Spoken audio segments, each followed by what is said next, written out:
Tsaritsa of Snezhnaya. What is she planning? And why does she need the gnosies?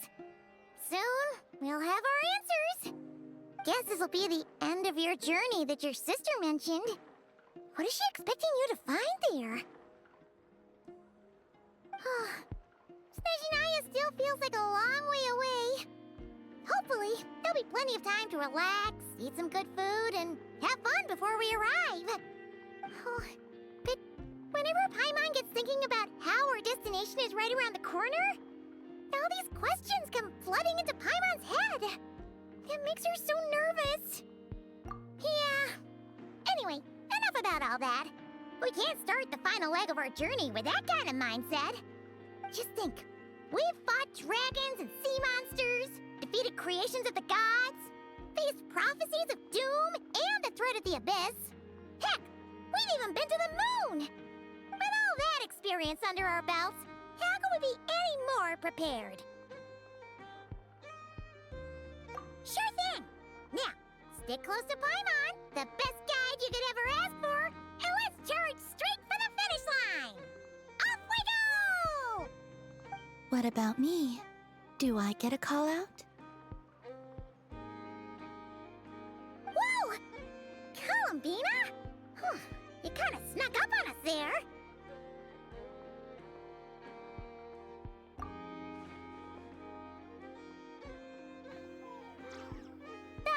Don't look at Paimon! Paimon didn't sell you out this time. Oh, so it was you! Alright, guess there's no hiding it now. All your friends have gathered at the flagship to see you off.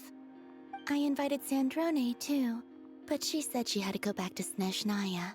She must be busy. She had some nasty things to say about you before leaving. Would you like to hear them? She hasn't changed a bit. Alright, let's hear it. If they're heading to Snezhnaya, I'll bet it's to cause trouble for Her Majesty the Tsaritsa. Attending a farewell party for people like that would not be a good look for me right now. Also, please tell them not to count on getting help from a Fatui Harbinger in Snezhnaya. Our time working together was not terrible, precisely, but we're on different sides. So when you get there, don't do anything to make life difficult for both of us. Well, that definitely sounds on brand for her. The attitude, the reasoning. Alright, we'll do our best to keep our distance then. No, you've misunderstood. I think she means that she'd like you to go see her. As long as you don't make things difficult for both of you, you'll be fine. Huh. You really have to read between the lines with Sandrone. Go on. Get to the flagship. Everyone should be there by now. I told Lama that you once treated me to a truly unforgettable meal. Today, I want to return the favor. It's my gift to you. It's definitely nice to be treated, but hopefully by this point, you know that you don't owe us any favors. The moon of Nodcry will always give you a warm welcome.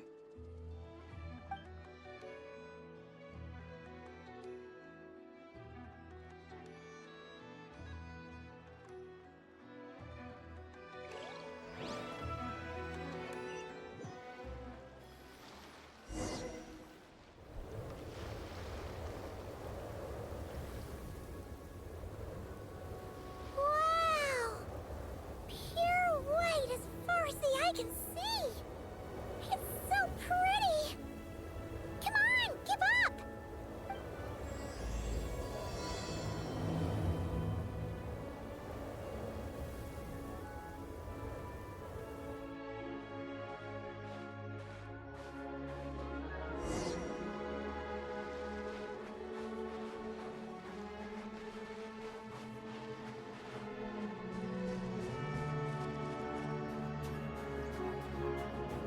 Look! They look similar to the ones in Nodcry. You know, just minus the effects of Kuvaki. That's a sure sign that we're officially in Snezhnaya now.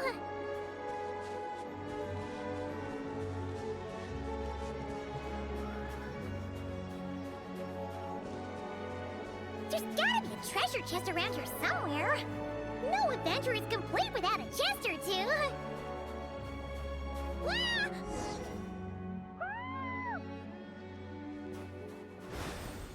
Go!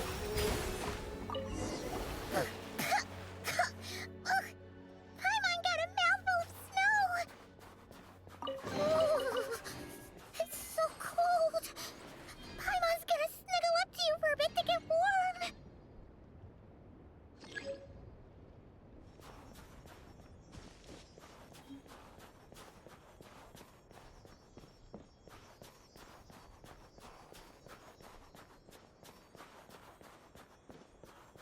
Hey, check it out! Those are bears, right? Oh, look how big and fluffy they are! So cute! Quick, take a picture before the moment passes. Right here. If we get any closer, we might scare them away.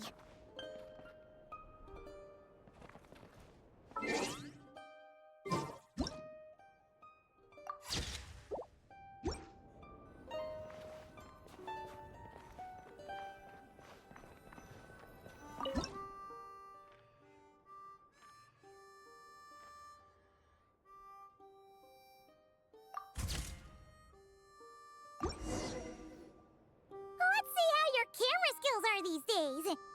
Whoa, wait a sec. Paimon sees something. Come on, quick! It looks like a train carriage!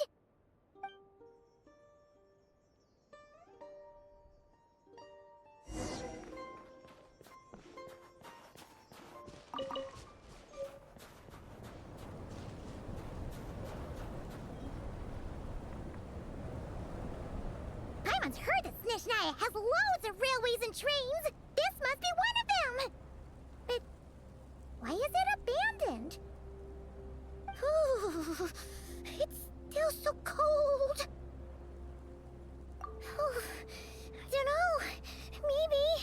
Oh, also, is it just Paimon or is the snow getting heavier?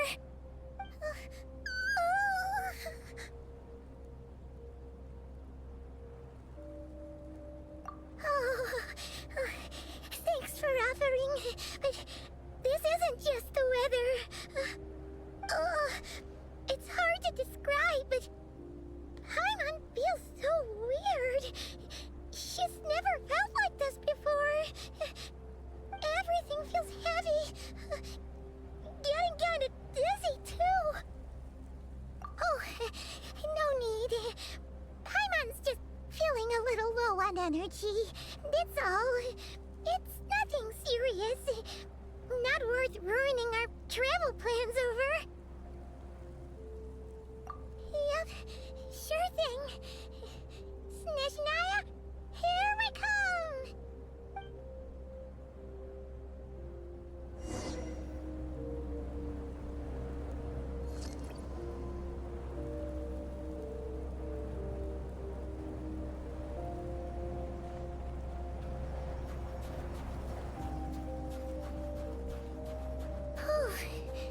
Seems like the snowstorm is getting worse by the minute. Paimon can barely fly.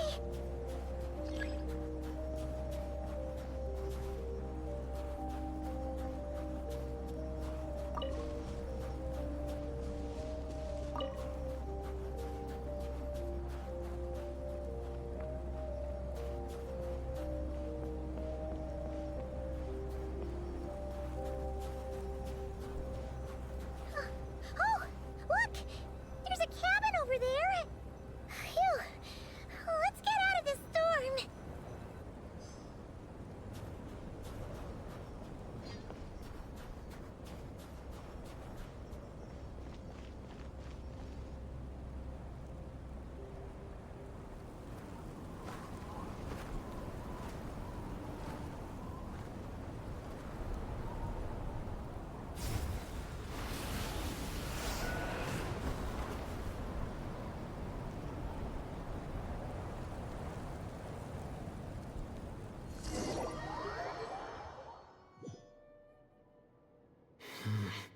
What is this place? Where's Paimon? I need to find her fast.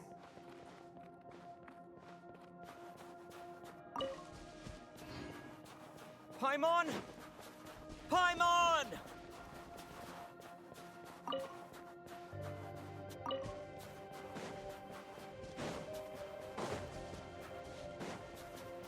That's strange.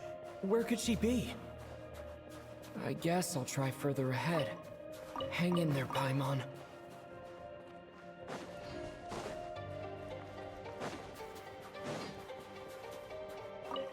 Is that a train carriage? Maybe I can get up from the inside.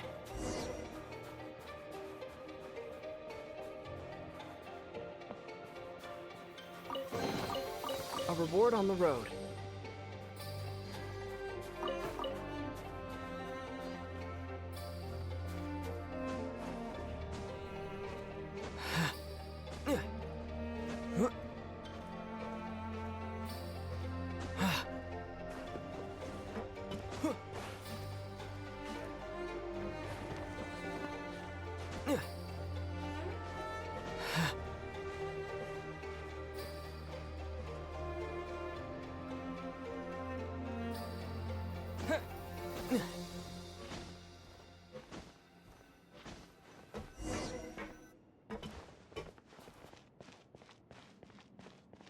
It says here, Kresnik's torch, civilian model. It's definitely getting a little warmer now it's turned on. I really hope Paimon's okay.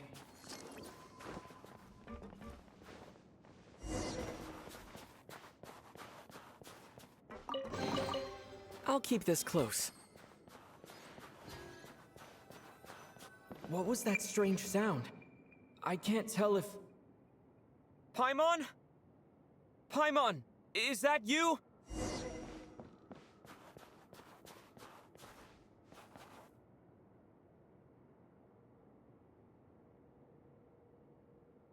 Incoming entity detected. Authorization granted. Initiating original.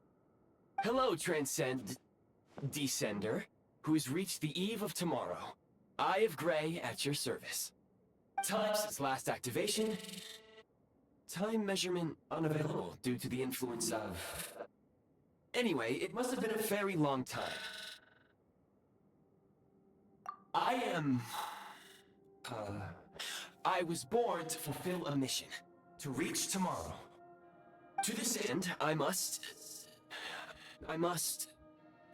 Strange. What was it? Wait, my body? Huh? Why is my body like this?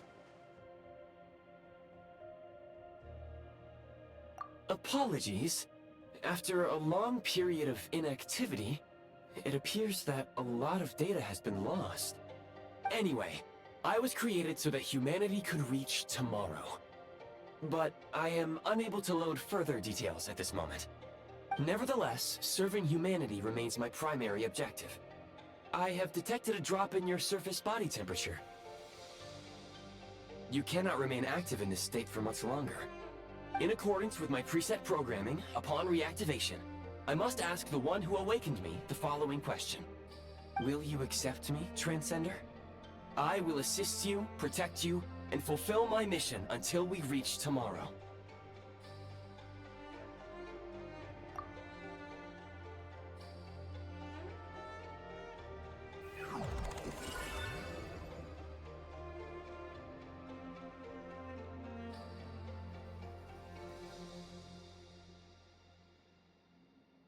You have made a very wise decision. Now, I detected that you called out a name earlier. Presumably that of your missing companion? The name was Paimon. After helping you get out of here, I will search for a match in the nearby area and pinpoint their location. Merely the tip of the iceberg. Now that we have reached an accord, you will be my new user. May I ask your name? Very well. I will remember this name until the mission is complete. I need to recover my body, retrieve the power to unlock tomorrow, and help the suffering masses to reach the far shores where the empty Ark floats. I can sense my power scattered across this ice-covered land. I even have a vague sense of where it might be found.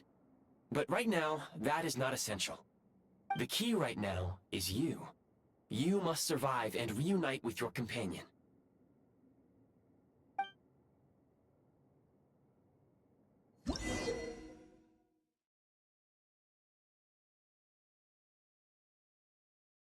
You may now execute the command, Demolish.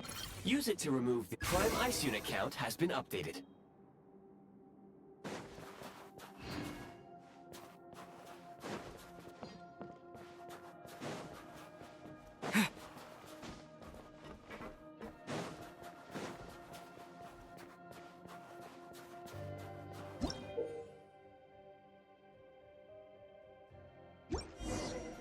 You may now execute the command, Build. Use it to create a Prime Ice construct to prop up the door.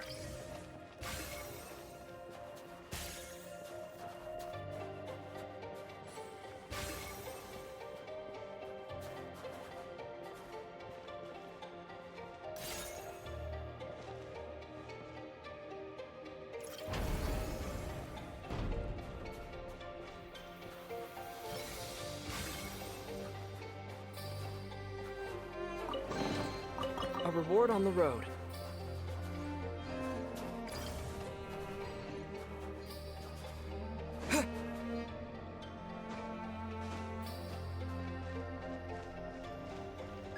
Scanning local environment. Exit has been sealed off with ice.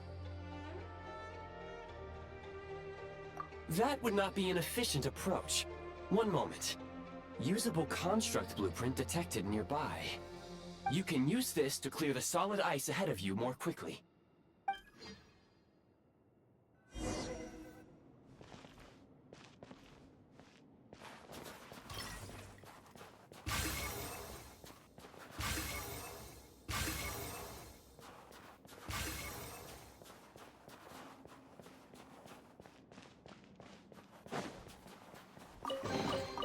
Is this an answer from this world?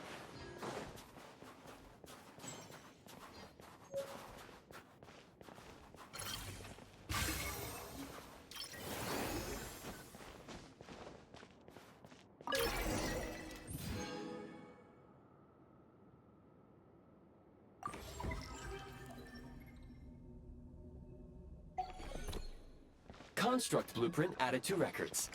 You may now execute the command, Build Heat Source. Generate a temporary heat source to rapidly melt the solid ice.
A reward on the road.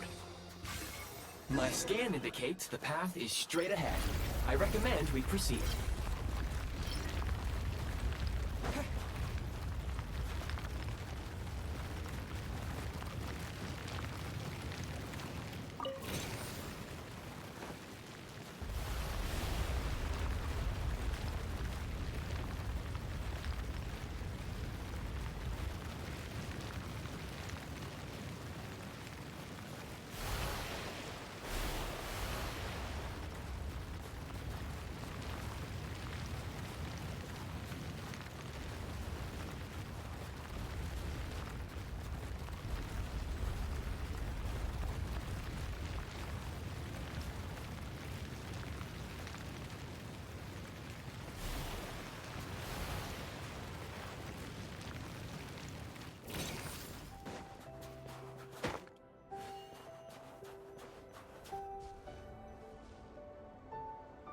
Kresnik Crystal located. Please collect at your earliest convenience. The recent construct you built provides highly efficient heating by utilizing the unique properties of Kresnik Crystal. Unfortunately, prime ice constructs have a very short lifespan and cannot be stabilized during the development period. Hence, the authorization to use Kresnik Crystal was granted. That said, I have already forgotten what warmth feels like. Yes, perhaps then we can warm ourselves by the fireside together. But for now, all you need to remember is this. If you collect Kresnik Crystal, I can extract the energy within and use it to maintain your body's surface temperature.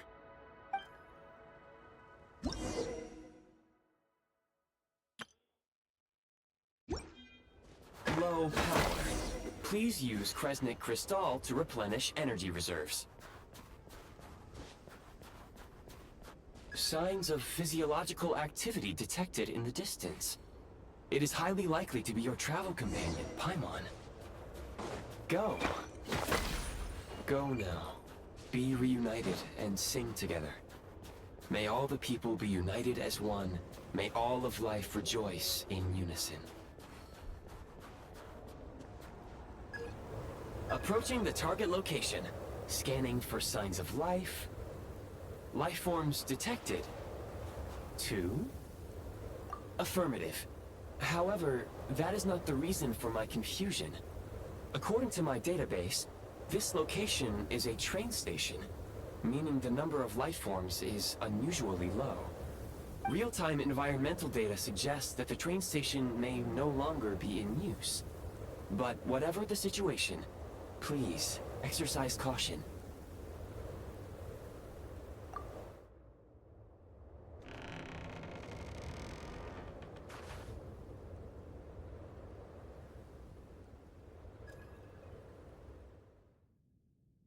Paimon!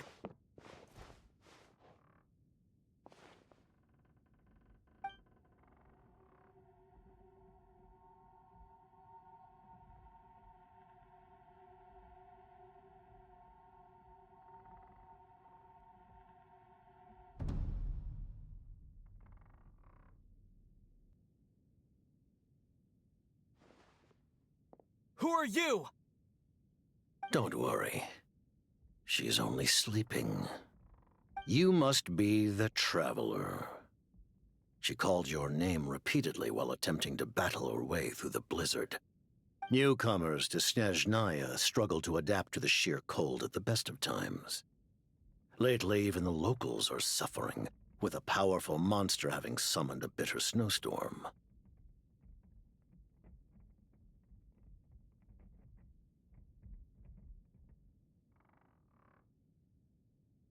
You two must be very important to one another. You should take more care not to get separated. Your eyes. Are you Conrian? There are indeed some Conrians left in this world who survived the cataclysm. But I doubt that is news to you. It would be unwise to interrogate my identity here. Focus your attention on your travel companion instead. We will meet again very soon.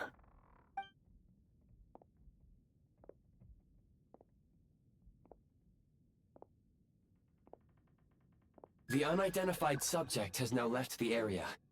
He appears to be an individual of great significance, but my search has yielded no relevant data.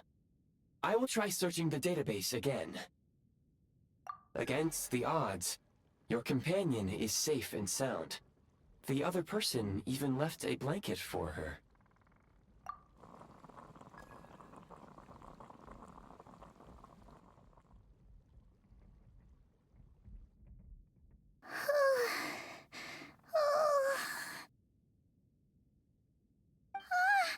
Traveler! Oh, thank goodness you're okay. Paimon was so worried. She looked everywhere for you. It's okay. Take it easy. Are you feeling alright? Pretty much the same as when we first got to Snezhnaya.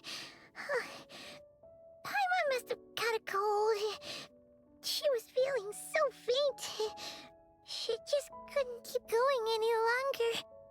So she had to lie down and sleep it off. Wait, where did the jester go? Yep, the director of the Fatui. The Jester Piero. So, you met him? The Jester must know everything about the Tsaritsa's plans. But there's no way he'd tell me just like that. We might well have ended up clashing. Well, he was right about one thing. Right now, the most important thing for me is to take care of Paimon while she's unwell.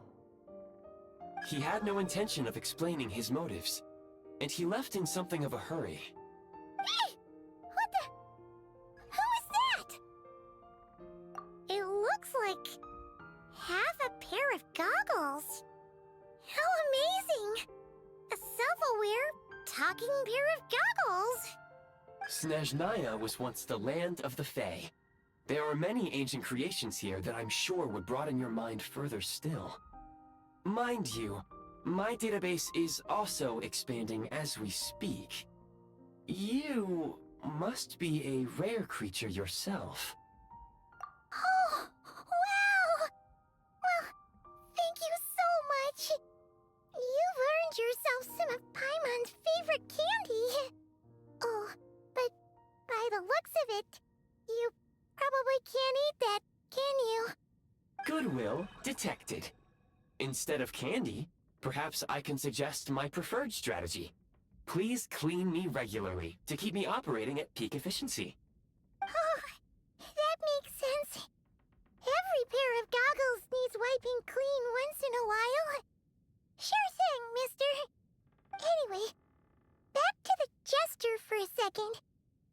Paimon's still confused about something. When he first showed up, he already knew Paimon's name. And he acted like he expected Paimon to know who he was, too. Paimon could tell that he was Conrian from his eyes. And he definitely seemed like someone pretty important. But beyond that, Paimon didn't know anything about him.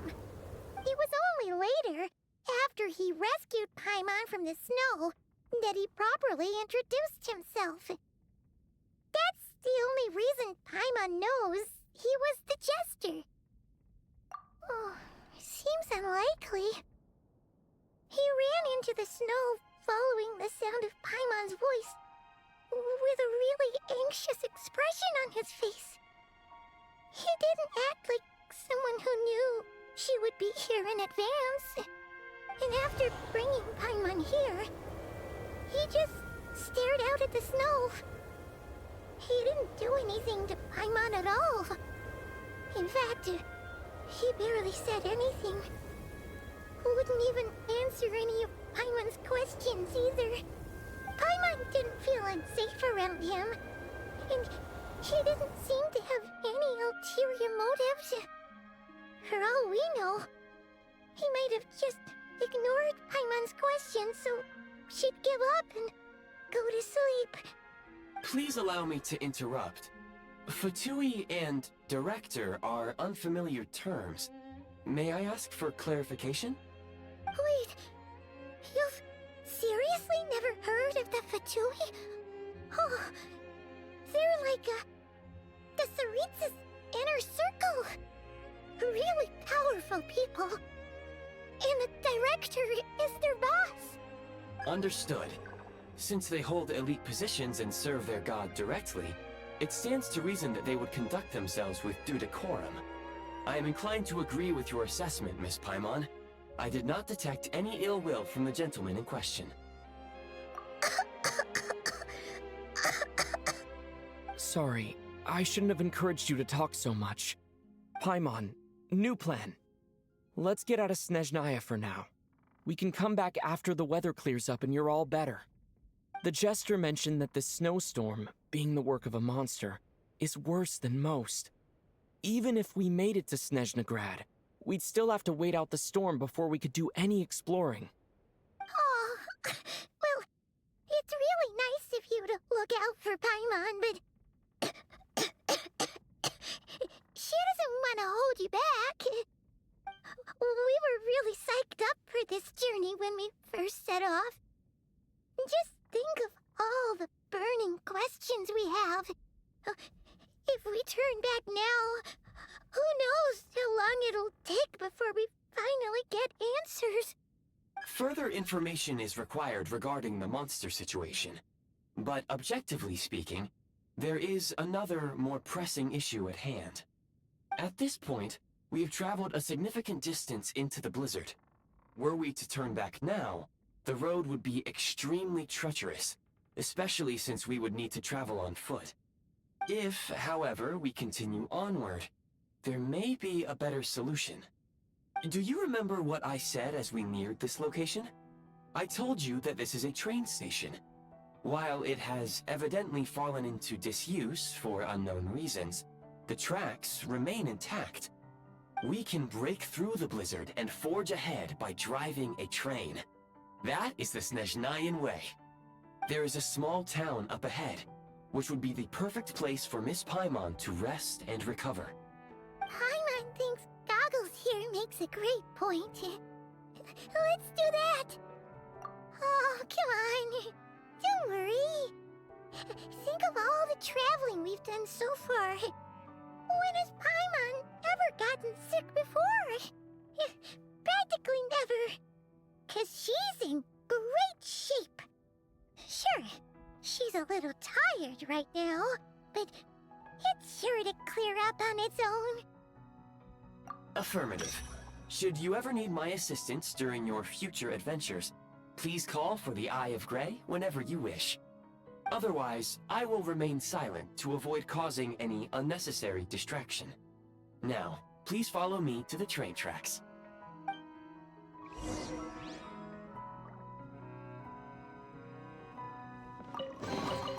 A reward on the road.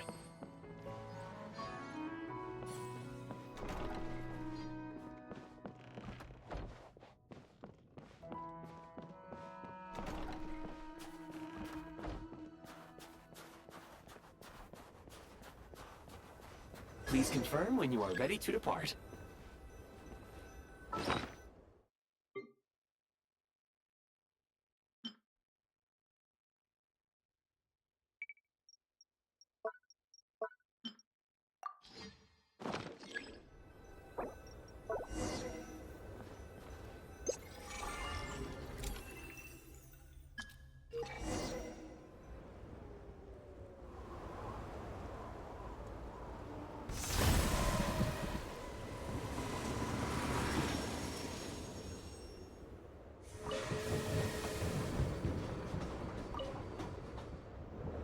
Heading north from here, we will soon arrive at... Wait, there's an error message. Could not detect clear tracks. What exactly does clear mean? Brace for impact, friends! Preparing to enter impromptu flight mode.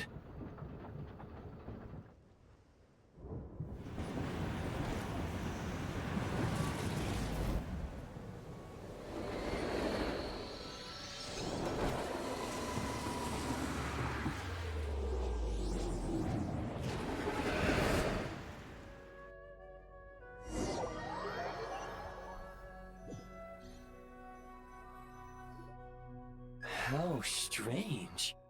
Not only was the station's status different from my records, but even the railroads and the terrain itself have changed substantially. Yeah. Thanks to your quick reflexes. My sincere apologies for putting you in danger. I'm afraid I'm as confused by all this as you are. Agreed. This is likely a consequence of outdated railroad data. The discrepancies between the old data and present reality are far greater than I anticipated. Fortunately, our crash landing has at least brought us much closer to the town. According to the data, anyway. Your data had better be right this time. I can assure you, it certainly is. Please look this way, and you will see a Kresnik's torch. It seems our ill-fated train ride was a blessing in disguise. We have taken the shortest possible route.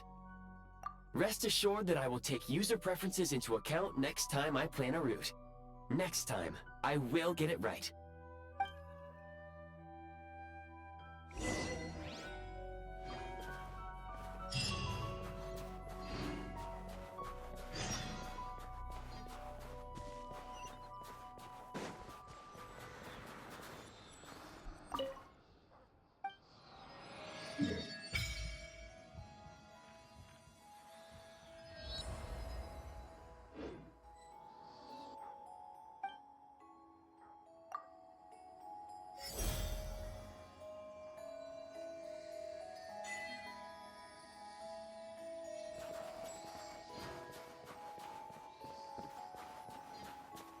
Excuse me, is there an inn nearby?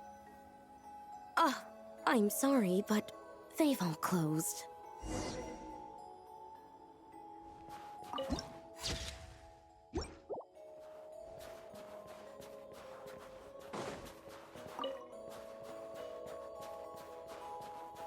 Sorry to interrupt. We're looking for a place to stay. I can't even afford to warm my own house, let alone run a business. Excuse us. Is there anywhere we can stay around these parts? I'm afraid not. You'll have to try your luck somewhere else. All we can do is wait for the next shipment of Kresnik Crystal to get here.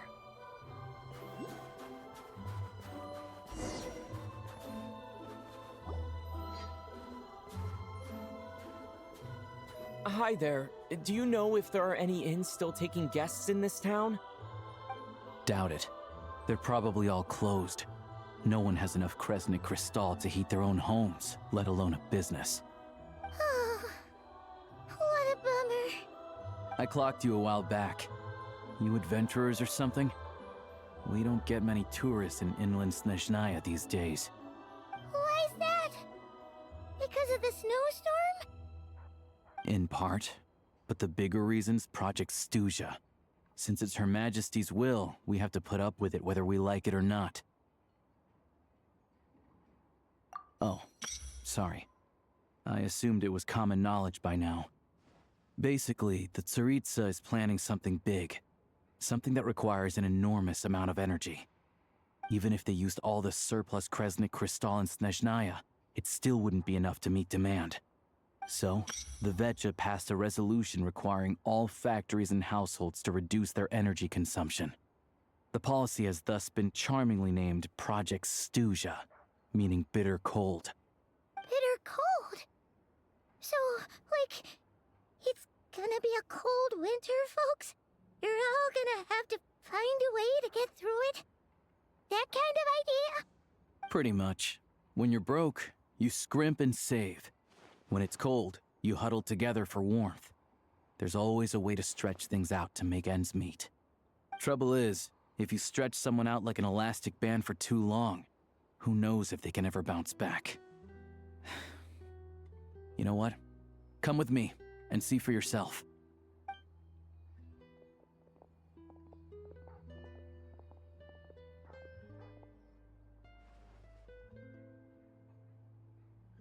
Can you please explain to me why the price of Kresnik Crystal has gone up by 1/3 again? Even as our purchase quota has gone down. You only come here twice a month. This won't even last us a week. The supply and pricing of Kresnik Crystal are based on current production volumes and price data. We Fatui are only responsible for delivery and security.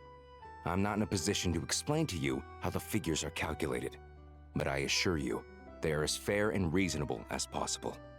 Oh, so our lives mean nothing to you? How can you expect anyone to survive a single night in this weather without heating?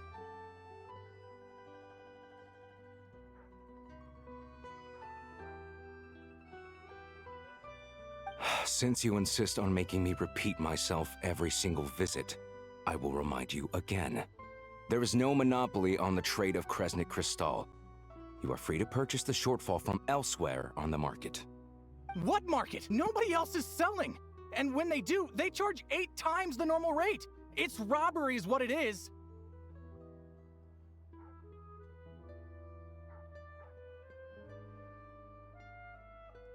Which is why the Snezhnaya Veche passed a resolution to support border communities, without which you wouldn't even be able to buy Crystal from us to begin with.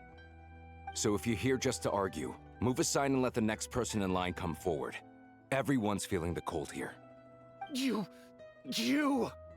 All right, everyone, let's calm down for a second. A few words, if I may. We're all subjects of Her Majesty the Tsaritsa, and I'm sure every one of us is dedicated to her great cause. We all know how cold it is. And the more it snows, the harder life gets. Everyone's struggling already. Let's not make things even more difficult for each other. But Liaison Shishkin, there's clearly something wrong with this quota. I have a family in Marepasak who tell me they can buy at least double our crystal allotment. Oh, believe you me, I had the same reaction when I first saw the numbers. Couldn't believe what I was reading. I even wrote a letter to confirm the true figures, but... I'm afraid the quota really is as low as you've been advised. Still, you must understand that calculating these energy quotas is a complicated balancing act. They have to factor in population, town size, industrial application. Our top priority must be to keep the largest Kresnik's torch burning continuously. Only then can we sell the remaining crystal for household use, and in doing so, we must make sure that everyone is treated fairly. As our Fatui comrades said, they are only responsible for delivering the goods. They need to keep accurate records, and they do not have any authority to modify the rates or quotas. That's right. Our duty is to do things by the book. Tell you what, listen. I know how anxious and upset everyone is. As a matter of fact, I was just discussing it with the mayor. What we can do is open the lower combustion chamber of the Kresnik's torch to the public. You can come to me directly to register, and I will allocate time slots accordingly. I can't guarantee there'll be ample energy for household use, but we can at least make sure you'll be able to boil water and cook food each day. Let's hang in there and make this work together, all right? Fine. I don't see any alternative. So, this is Project Stuja in action, huh? Oh, no wonder nothing's open for business. People are barely getting by. You were looking for an inn, right? For your, Fae friend? Oh, Paimon's not a fae. Just Paimon. She must have caught a cold or something. We only just got to Snezhnaya, and we're still getting used to the climate. I have a small place in Stratomaros. I don't stay there very often, though, so it's pretty basic. But if you're not picky, you're welcome to rest there for now. It's not much, but I've got blankets and a warm fire. Are you sure? Oh, that's really kind of you. All right, then. This way. Hello, I'm Alosha. I'm a hunter. Though, if you've talked to any highwaymen, you might have heard a different side to my story. But anyway, let's keep that between us for now.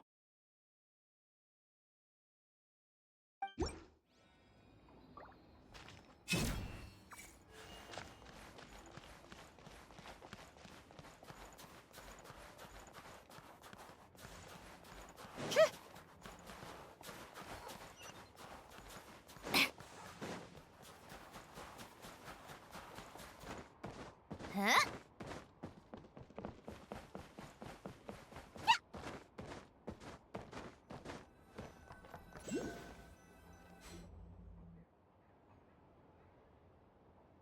Oh, so cozy and warm. Paimon's getting nice and toasty. Oh, wait. Paimon only introduced herself so far, didn't she? This is Paimon's best friend, the Traveler. Good to meet you. I'm Alosha. Most travelers find the Snezhnayan climate to be a shock to the system at first. But as long as you keep yourself warm, you should be fine. Still, you should keep an eye on your condition. When people are too quick to dismiss a cold, it can easily end up turning into something more serious. Don't say that! Paimon's too young for chronic health issues.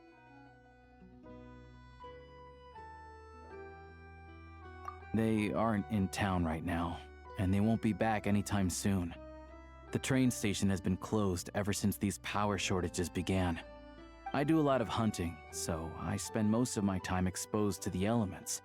But even the animals wouldn't survive long in a storm like this, let alone a hunter. Nothing to do but sit tight in town until the weather improves. I get that you're in a hurry, but even if the station were open, that doesn't mean there'd be any trains.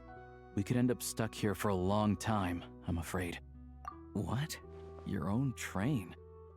Wait, hold on. That train? The one that suddenly fell out of the sky and crash-landed on the ice? Oh, we got lucky and found it in a cave. Oh, then our luck ran out and we had a little accident. Pretty crazy for a random find in the mountains. Well, as long as your train's good to roll, you might get to Snezhnaya after all. I've been doing some digging recently. Turns out, the real reason for the current energy crisis in Stratomeros is that some of the supply is being seized for a private stockpile. But to expose what's going on, I need to catch them in the act. So, I'm heading off to catch a rabbit. Huh? Wait, a rabbit stole the crystal? It's a figure of speech. Real rabbits couldn't pull this off. They'd prefer carrots to Kresnik Crystal anyway. Shishkin, Mr. Positive Attitude, let's all get along now, shall we? Him? Really? Paimon never would have guessed. Huh? You're coming with? Huh. Oh, okay then. Just give Paimon a second to get ready. Alright. Guess there's no point pushing myself. Paimon will stay here and hold the fort then. Be careful, you two. Oh yeah, there's one more introduction to do. Tagarin, get in here. Oh, a doggy. Oh, angry doggy. Oh, Tagarin doesn't like being petted then. He likes to think he's above that kind of thing. He's my hunting partner, so he'll be joining us when we head out. Carrots aside, we'll need to stay completely undetected. We can't risk spooking our rabbit, or there's no telling which burrow he'll scurry back into. First, we need to find a way into the train station and see if we can find any real freight data. Shishkin's figures can't be trusted. Then, we get to Garin to catch a scent and find out which way the crystal went. What are you eating?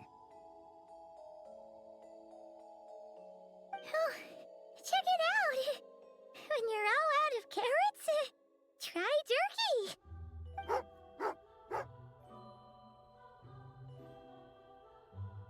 Good doggy. Good doggy. A fellow dog lover, huh? Yup.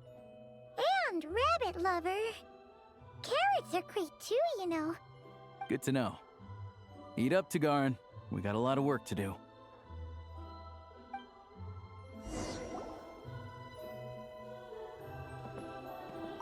Paimon's just gonna stay here and get some good rest. You guys, be careful out there.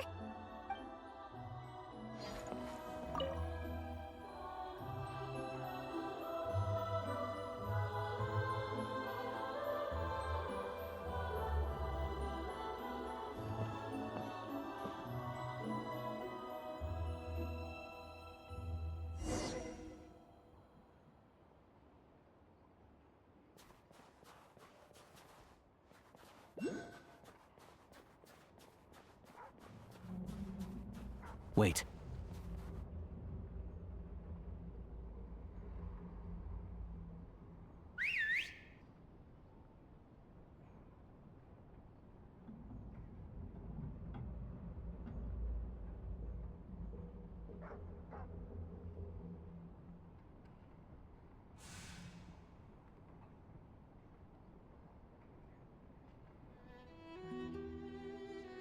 Nice work, Tagarin.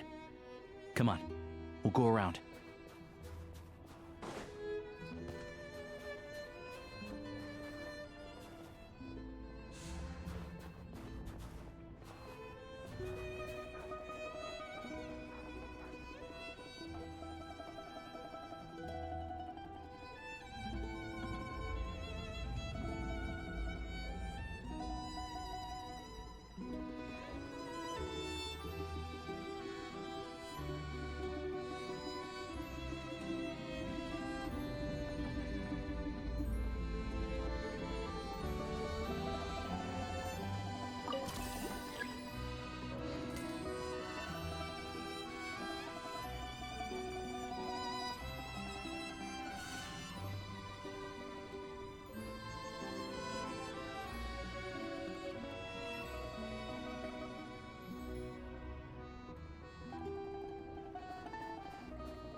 This way. We'll enter from the upper floor.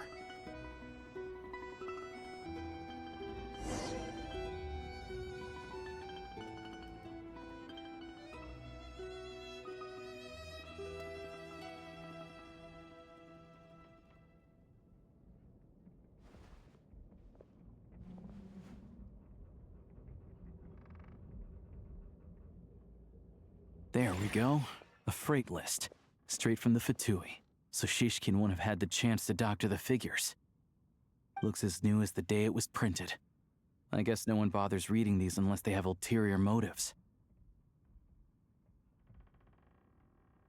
Yeah, this is all we need. Come on, let's get out of here, then go track down the Crystal. Tugarin's a keen hunter, and catching rabbits is his specialty.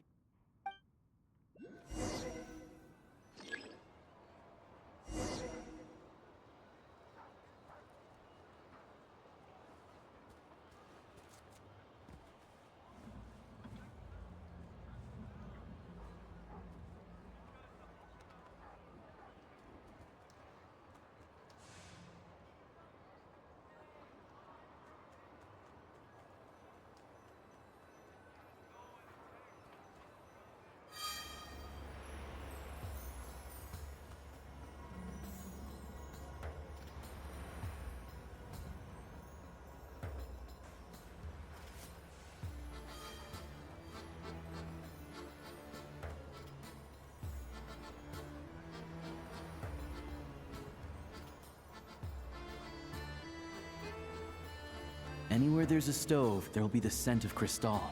That's normal.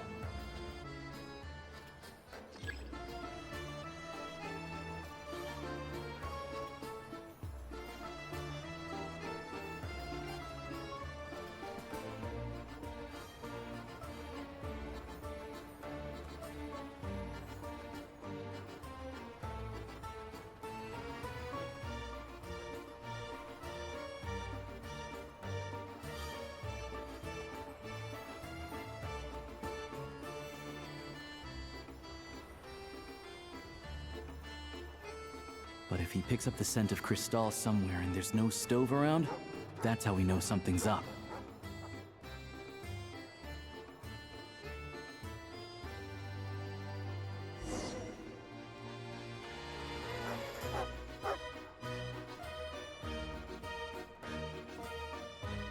This must be the rabbit's warren. Good job, boy. Sure enough, there's a tunnel. You stay here and keep watch. I'm gonna take a look inside.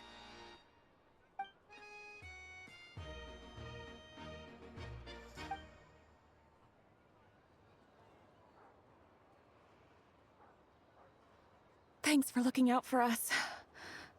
Things are getting tougher by the day. No need to thank me. It's my pleasure. Sure is Her Majesty the Tsaritsa watching over us, every sacrifice will be worthwhile. Let's grit our teeth until the blizzard passes. These days of hardship will be over soon. Maybe for everyone else, Liaison Shishkin. But for you, the hard times have only just begun.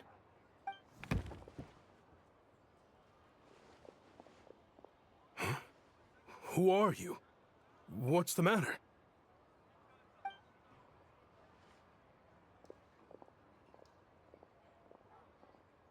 I just had a question for you. Why, when times are as tough as this, would someone hoard more Kresnik Crystal than they could ever use? All the crates here are from the most recent shipment, but they weren't brought here for sale. Instead, they were secretly stashed away. Would you be able to shed any light on the situation, Mr. Shishkin? Me? Why, I have no idea. But look at how much there is. It's quite a godsend. Now there will be plenty to go around.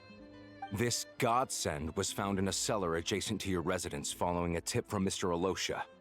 And this is only a fraction of what we found down there. We're still taking a full inventory. The official figures will be finalized shortly. I've always been grateful for your efforts to mediate between us and the townspeople of Sretomaros. But now, Mr. Shishkin, it appears you were the source of the conflict all along. How could you do this to us? We trusted you to have our backs. You've been lying to us this whole time? Hey,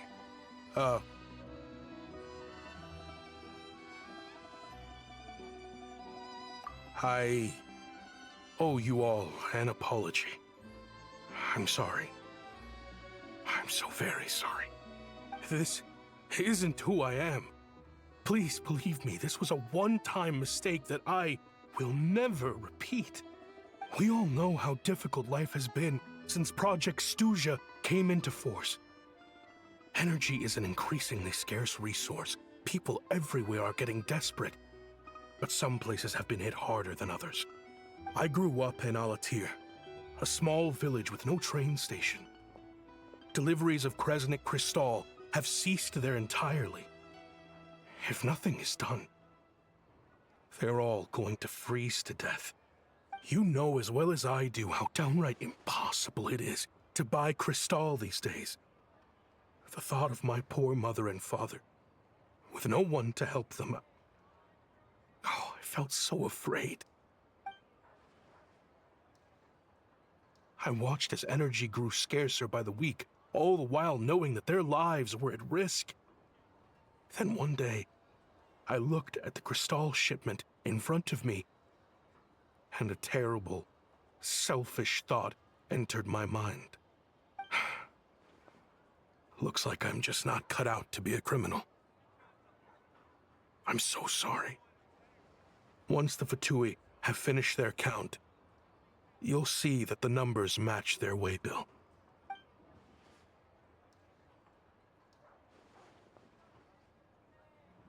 I have the official Snezhnayan quotas here.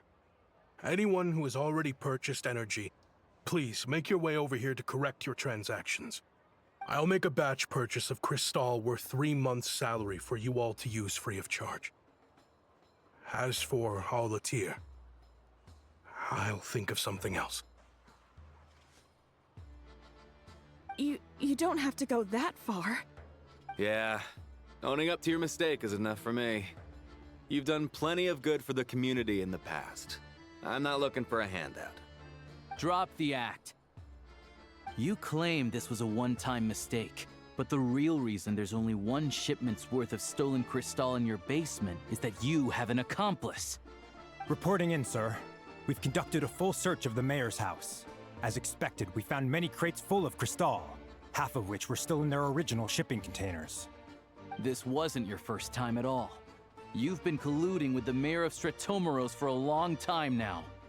The train station's currently out of service, but it does open for a short window every time there's an energy delivery.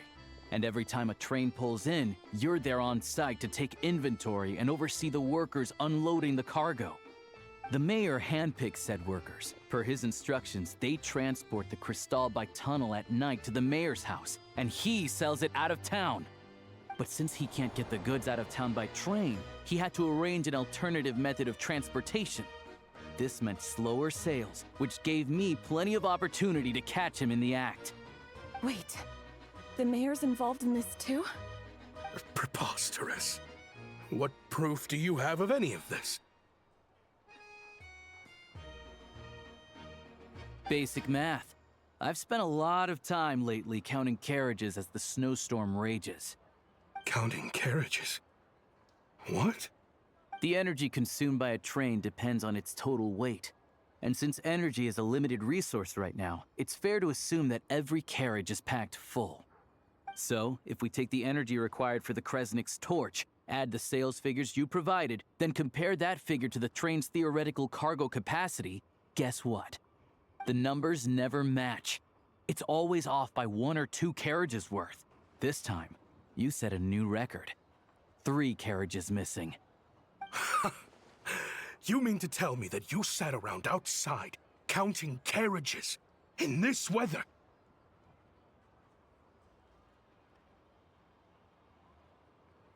I'm a hunter. I have 2 options. Hunt or starve. Well, I've heard enough. The evidence speaks for itself. Take Shishkin and the mayor into custody and escort them back to Snezhnaya.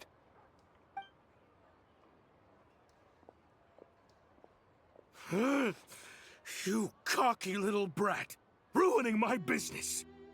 Just you wait.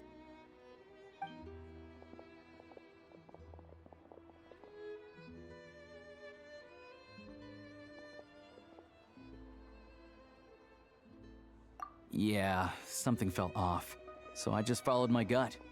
Math isn't my strong suit, though. I'm lucky my dad made me learn enough to get by, but all this number crunching was a million times harder than the aim and fire work I'm used to. Thank you for your assistance. You're a brave lad. Shishkin was quite the cunning criminal, as I'm sure you can tell. He did all of this right under our noses, and we never suspected a thing. A wolf in sheep's clothing. He had everyone fooled. Even with that sob story he fed us.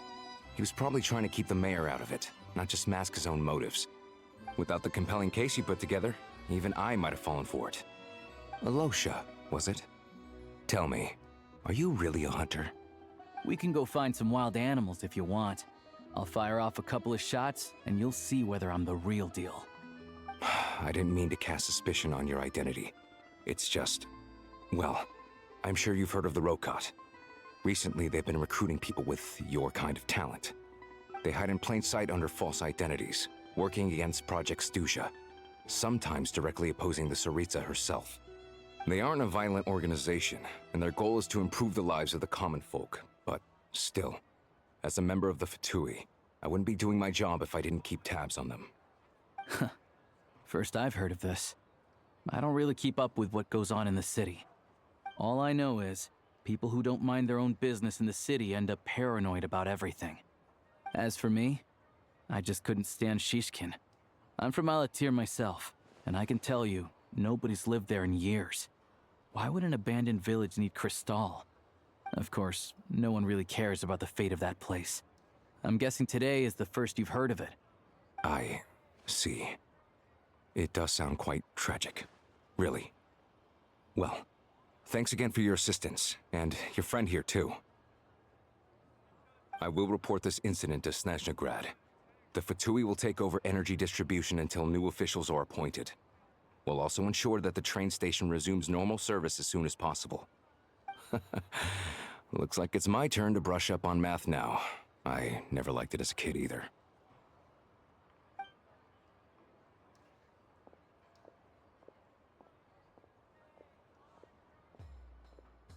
Don't mention it.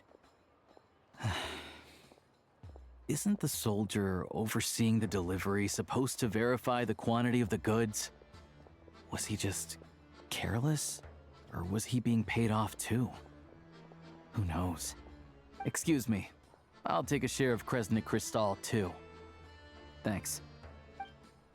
I need to take a detour before we head back. There's someone I have to deliver this crystal to.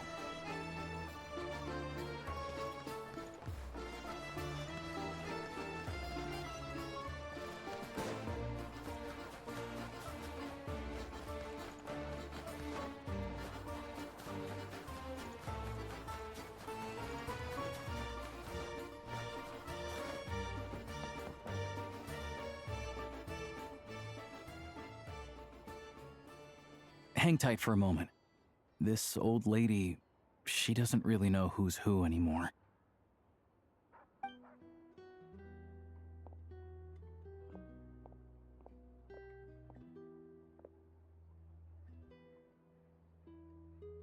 Oh, grandson. It's so cold today. You must be freezing. Ma'am, it's me, Alosha. Alosha? Alosha who? You know me. I came by earlier today. Cleaned the ashes out of your stove, gave you some warmer bedding, and washed your back.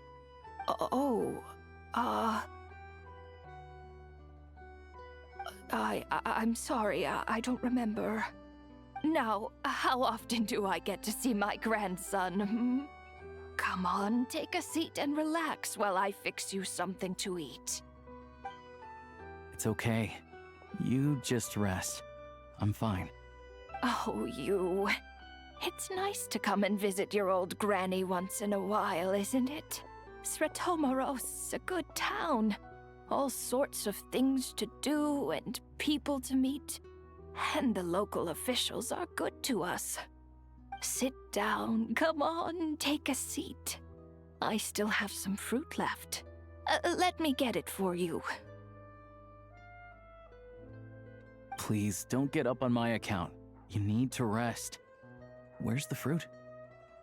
Right under the basket by the door. Or maybe it was on the bedside cabinet.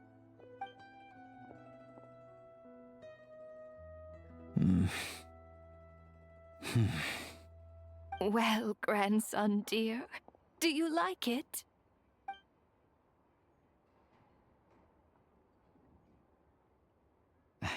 Very much, ma'am. It's delicious. Good, good. Wonderful. You don't need to save any more for me next time, all right? Fresh fruit is hard to come by at the moment. You should eat it as soon as you get it. Oh, I don't need it. I'm fine. But if you like it, come back for some more soon.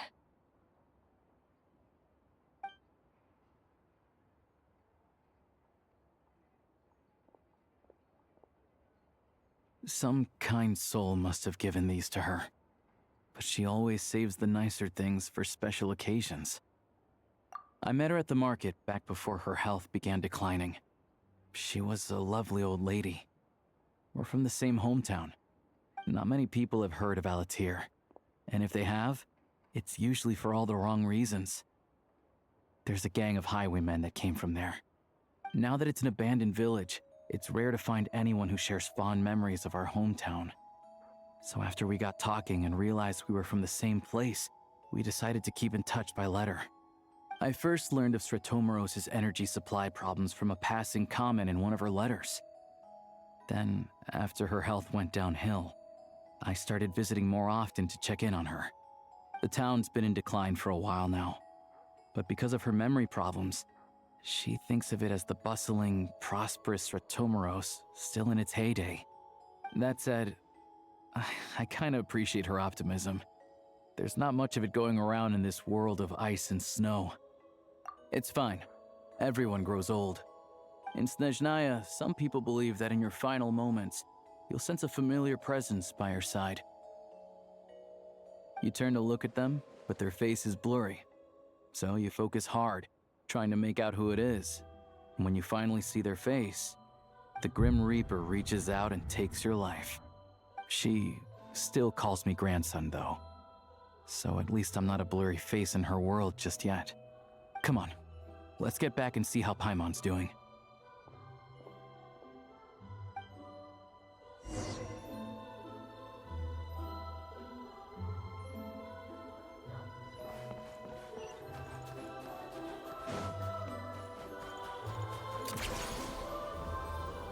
Pick up the pace.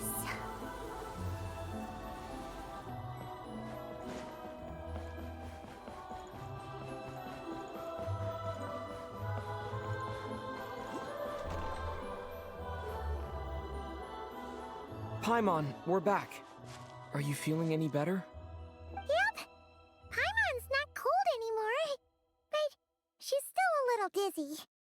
Flying probably isn't a good idea right now. Paimon might lose her balance. But Paimon's sure she'll be fine.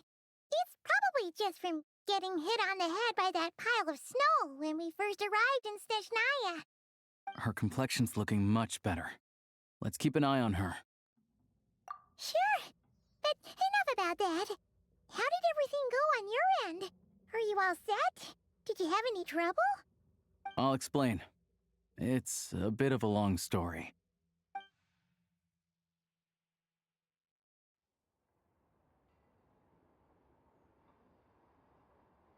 Jeez, you guys got pretty busy. Sounds like the liaison officer and the mayor were running quite an operation. Good riddance to both of them. It's a good thing you managed to catch them. So, you said the train station will open again soon, right? And everyone has enough crystal now? Yeah.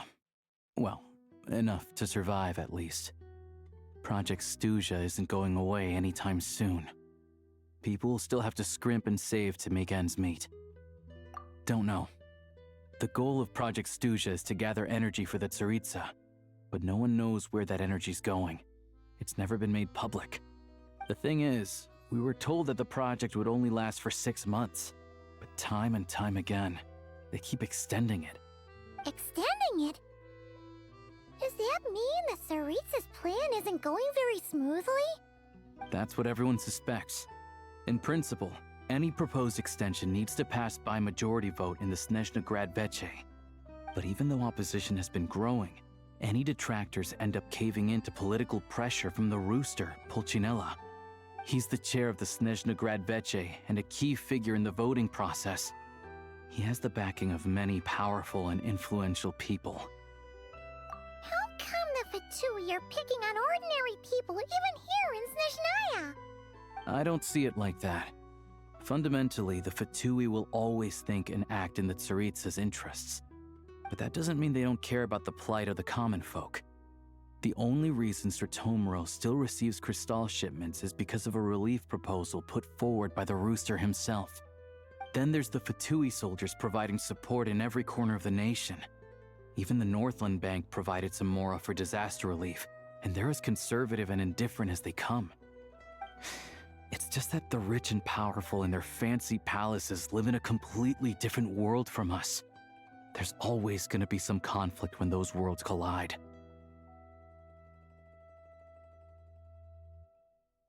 Yeah, well, even though we all believe in Her Majesty the Tsaritsa, there are still many differences of opinion on how best to tackle the big issues of the day. Regular folk don't have an easy way of getting their voices heard in Snezhnaya, while the rich and powerful are either unwilling or afraid to speak out for all sorts of complicated reasons. The Rokad provides the disaffected with false identities and an outlet to vent their frustrations. Of course, an organization like that exists in a gray area. The moment the Veche think they've crossed a line, there's sure to be a crackdown. But so far, they've been doing their best to help the common folk. Like us, don't you mean? You didn't hesitate to join in. You're not new to this, I can tell. That's because we're adventurers. It's our job to help people out with commissions and get to the bottom of things. Sounds like we're going to get along. So, what's your business in Snezhnaya? Aside from taking your friend to see a doctor, of course. I want to meet the Tsaritsa. It's complicated. I've had run-ins with many of the Harbingers along the way, and I really need to know what the Tsaritsa is up to. Her ultimate goal? What the no-sees mean in all of this? Since I've made it this far in my journey, I have to find the truth, whatever it takes. Wait, so... no way. Are you who I think you are? Sounds like you've heard of us then. We're getting more famous by the day. I didn't realize I was in the company of giants. Honestly, we're all as curious as you are about what the Tsaritsa's planning, and why it has to involve us freezing to death in the snow. But getting in the same room as her won't be easy. The common folk aren't permitted to meet her at the best of times, and right now, she's probably not even in Snezhnaya. Word is, she's heading east on a campaign to slay a monster. Yeah, so you've heard of it. A wild, unpredictable monster with the power to summon snowstorms. It also absorbs everything around it into its body, so it's growing constantly. Now, it's so big that the Tsaritsa has deemed it the #1 threat. Luckily, as it grew, it became increasingly less mobile, so it doesn't pose an immediate threat to this town or to Snezhnaya. I'm sure that Tsaritsa and her personal guard, the Druzhna, won't have any trouble defeating the creature between them. It's just a question of how long it'll take. Suffice to say, you won't be seeing her anytime soon. You'll have to wait until she gets back. Fair. Well, the Fatui will be taking over management of the train station for the time being. Things should be up and running by tomorrow. Once it's open, we can see about getting your train towed to the station. Whoa! That's gotta take a lot of manpower. Are you sure we can talk them into it? The Fatui aren't exactly spotless in this whole mess. Plus, we helped them out. Should be easy enough to negotiate.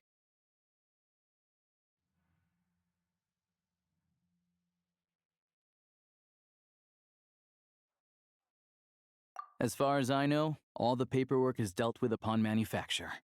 I've never seen anyone check it, so I wouldn't worry. Having a train makes everything much easier. We'll reach Snezhnaya in no time. I need to head there myself anyway. Got some game to trade for Mora. I know a good doctor in the city. I'll introduce you when we get there. Oh, thanks so much. Let's get a good night's sleep ahead of our big trip tomorrow.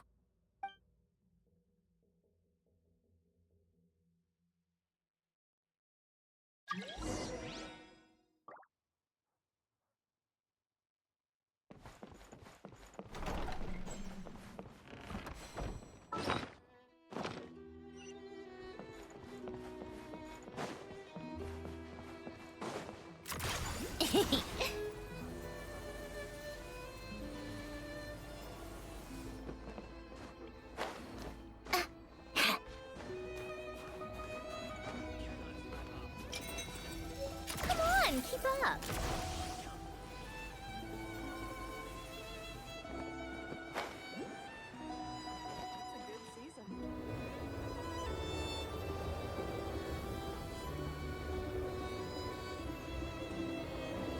Drive carefully, all right?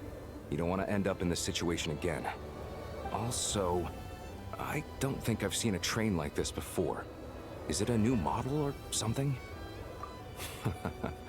Not a fan of small talk, are you? Anyway, take this. It's an up-to-date map of the Snezhnayan rail network.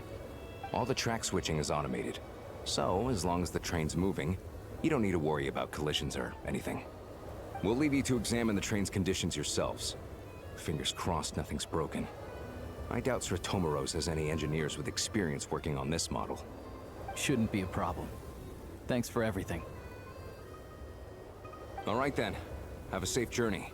And make sure to check everything's working before you set off.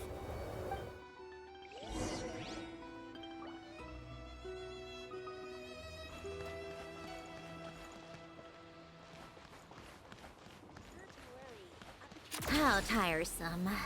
Pick up the pace.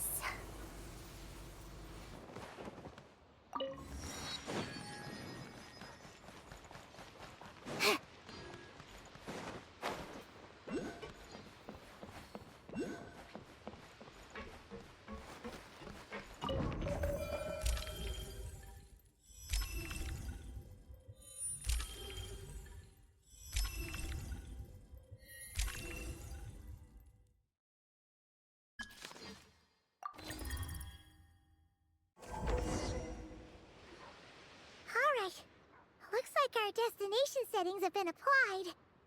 Let's give this thing a final once-over and then head out. Goggles, your time to shine. Affirmative. Running vehicle diagnostics. What's this?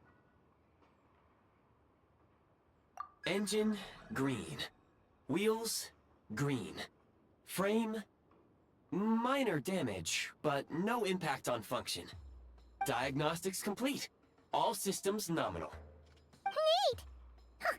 Paimon still can't get over the fact that you just found this tech lying around in a random cave.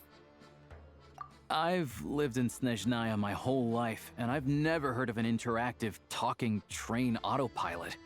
Strictly speaking, I wasn't designed purely to drive trains, though I doubt you have any interest in navigating the practically unreadable operator's manual yourself. All configurations are complete. Should you require any further assistance, please call for the Eye of Grey. Away we go! Ooh, nope. Paimon's gonna find a warmer seat.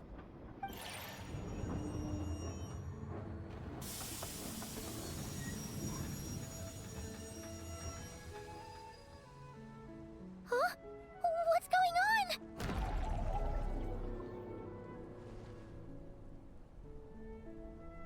Oh no.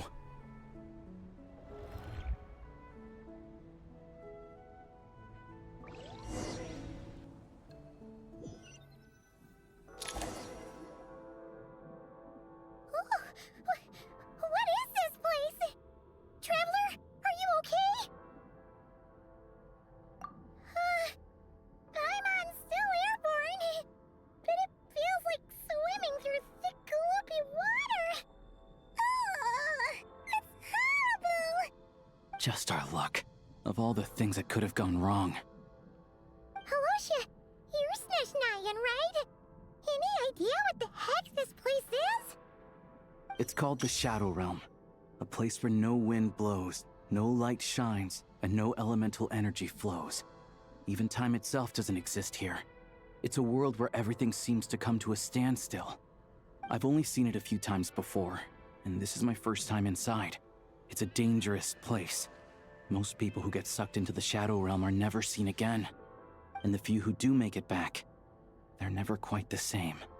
Huh? Then, what the heck do we do now? Oh, maybe Goggles knows something. Goggles? Great! Now we're done for! Hold it together. Let's not get ahead of ourselves. I heard a story once about the world of shadows.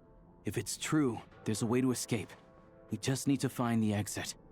Come on, let's explore.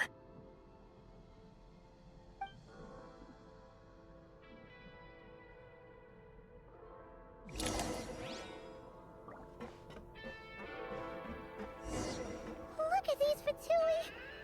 It's like they've lost their minds! Their shadows have been devoured. They're no longer amongst the living.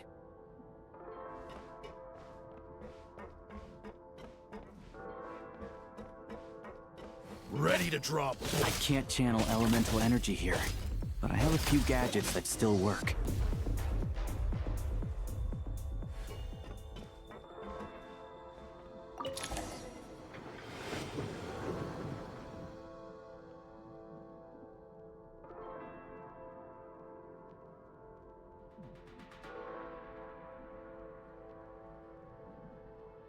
Wait! What's that blue thing? Is that... Goggles? Guess we'd better find a way over.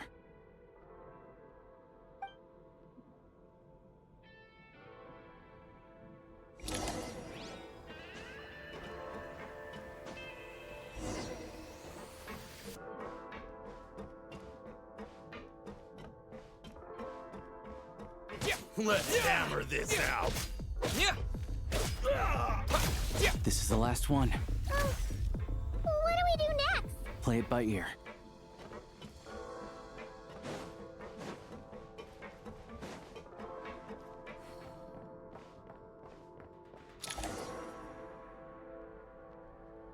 Goggles! Hello. I am glad to see the three of you safe and sound. For now, at least. But things aren't looking too good. Correct.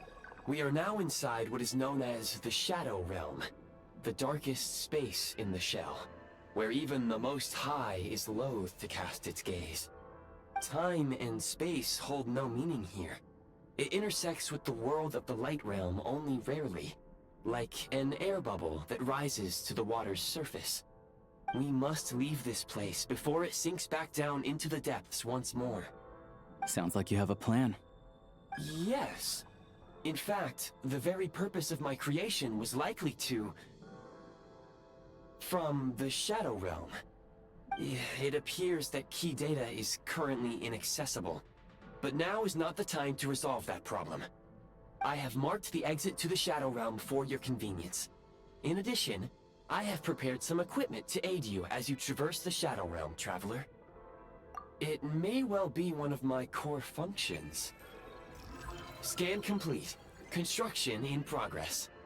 Activation code: we once peered into the past from the ruins of the shadows. This is what remains of the Golden City, Hyperborea.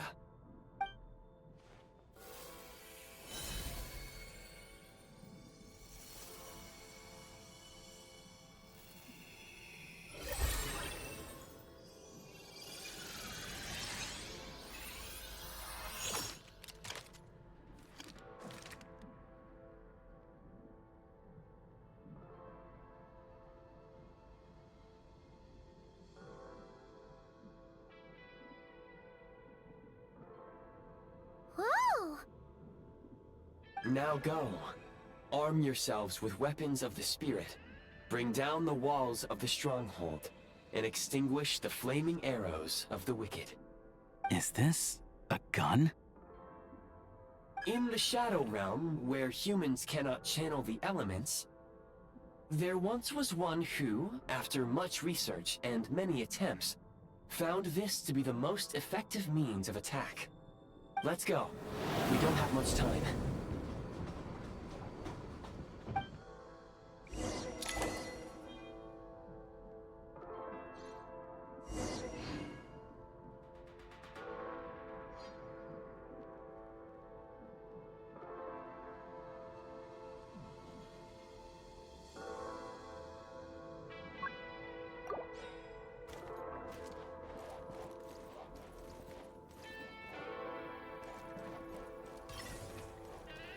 Reload!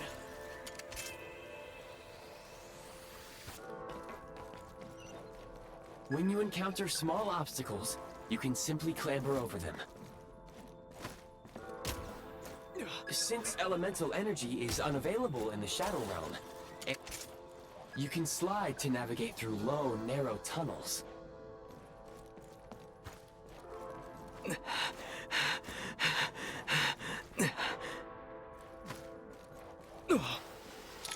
Obstruction ahead. You may be able to use the explosives nearby. Shoot the explosives to detonate them and clear the path.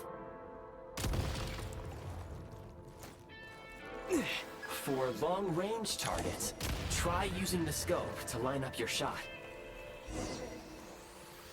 Many hostile units approaching. I suggest a new strategy. Take cover, and pick them off one by one.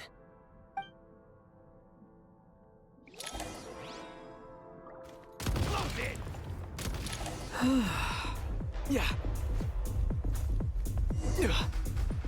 Reload! More enemies detected. Try attacking with the newly unlocked assault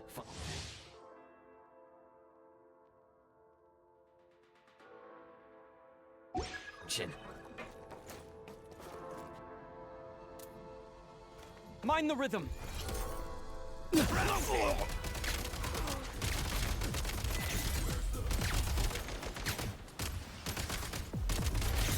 Reload! Switch mode.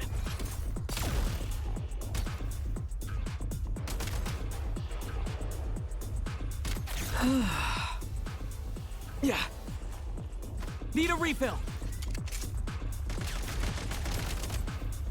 Losing grip. Where's the... Backup.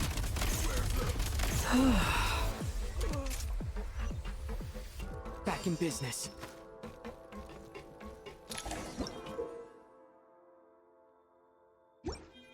Aim at the freeze mark and pull the trigger to move using the rope.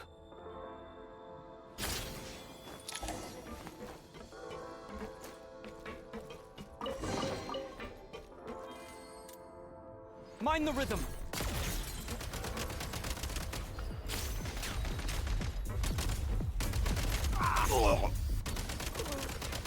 Nice. Gotta recharge!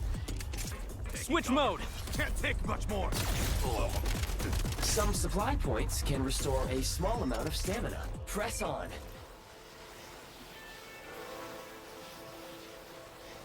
You should be able to use the Prime Ice construct left here to cover long distances.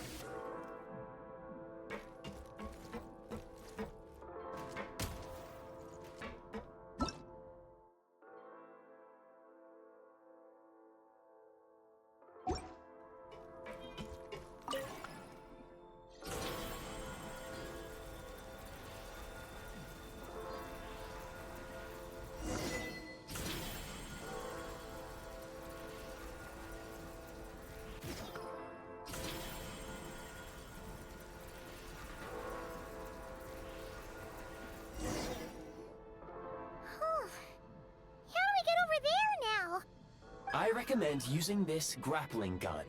Such devices were originally used to secure structures in the Shadow Realm.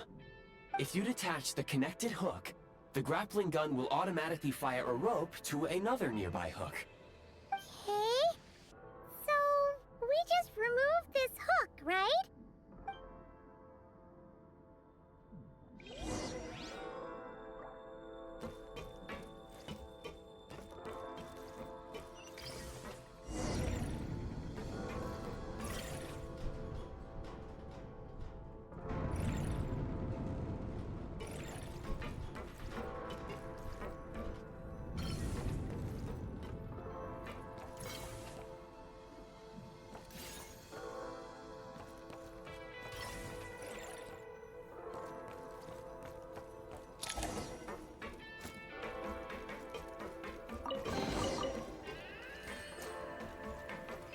Nice.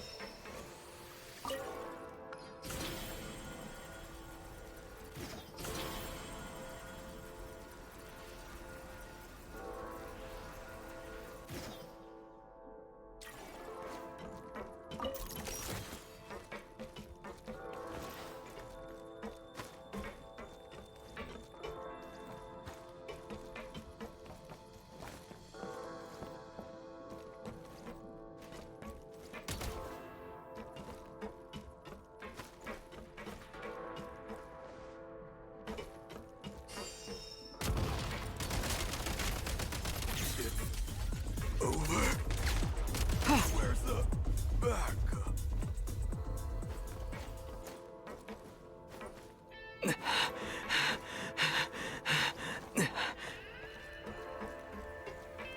Sprint at the Prime Ice Launcher to reach high places with ease.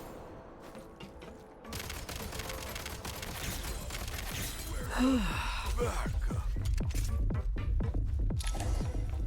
Usable munitions detected. Frag crystal.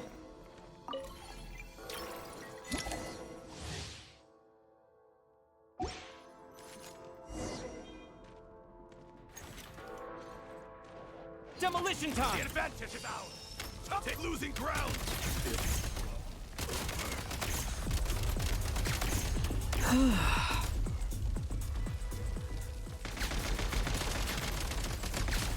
Switch mode! Charge!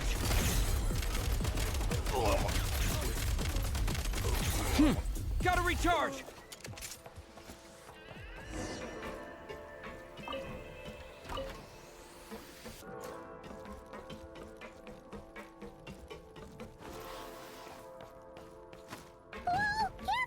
Shift your center of gravity and slide down.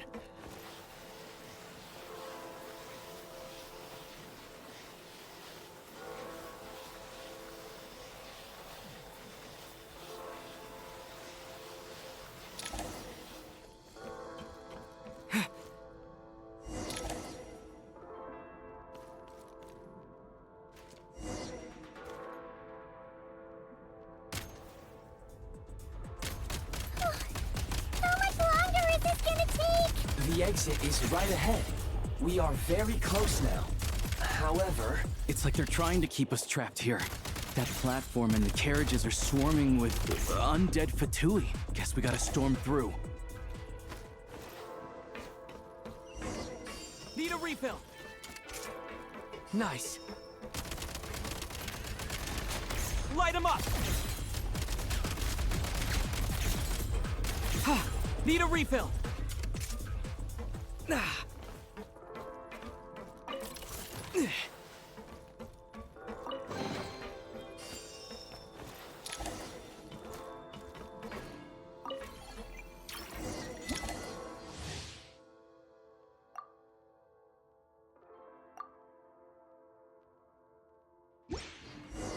You may find switching to assault mode makes your attacks more effective.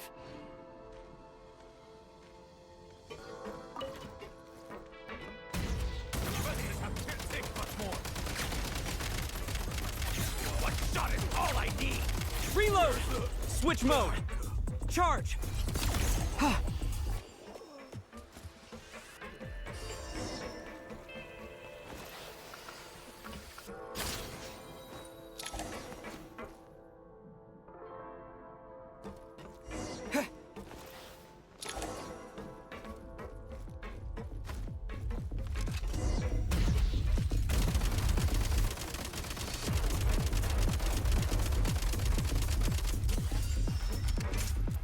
Charge! Come on! We're almost there!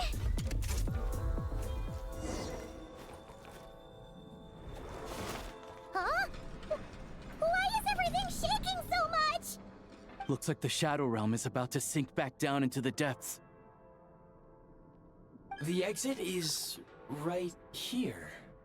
You mean this weird bubble thing? Wait, how exactly do we... No time to think. We just gotta go for it.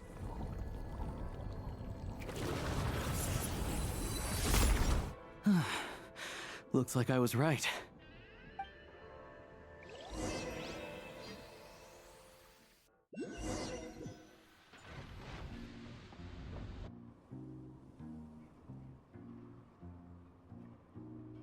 I can't believe the Shadow Realm manifested right on the railroad tracks. It's almost unheard of. Lucky we made it out. All thanks to you and that awesome gun. Ah, so you have heard of the Golden City before? Yeah, it came up a whole bunch in Nokrai. You're a pretty neat surprise in that sense, aren't you, Goggles? We had no idea they left cool gadgets like you behind. Make no mistake, it was a team effort. For a first-time firearm user, your performance was quite outstanding, far beyond my expectations. As Alosha said, it is highly unusual for the Shadow Realm to manifest in a place like this, but we should still watch out for similar dangers ahead. Oh, let's hope not. If anything else goes wrong with this trip, Paimon's gonna have train trauma for life. The Shadow Realm can appear anywhere, not just on the railroad. I am simply advising that we take sensible precautions. Now, if you wish to further calibrate and upgrade your firearm, you may do so over there, provided you have the necessary components. Please take a moment to catch your breath while I repair the body of the train. Amongst other things, this will ensure Paimon is a little warmer while on board. Oh, thanks, Goggles. You're a trusty train conductor.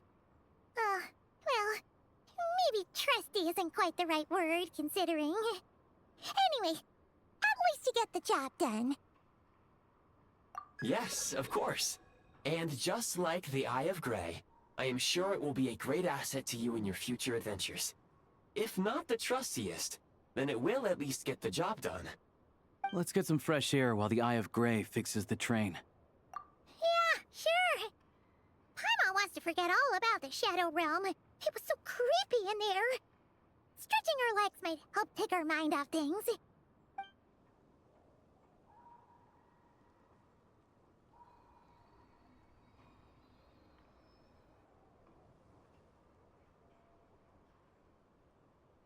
It's so quiet here for a train station. Not a person in sight. Just abandoned houses.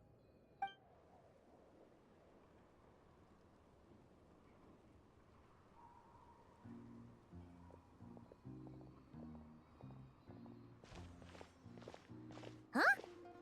So much for repair. You've swapped our train out for a whole new model. My plan was to restore the train to its original appearance per my records as quickly as possible. Now that the repairs are complete, the train offers optimized performance and a significantly improved trendiness level. Huh. Didn't know trendiness was a parameter. According to my calculations, parameterization is the most effective way for the Eye of Grey to understand trendiness. Hyperborea, huh? I'm sure I've heard of that in a story somewhere. What an incredible little gadget you are.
Come on, keep up.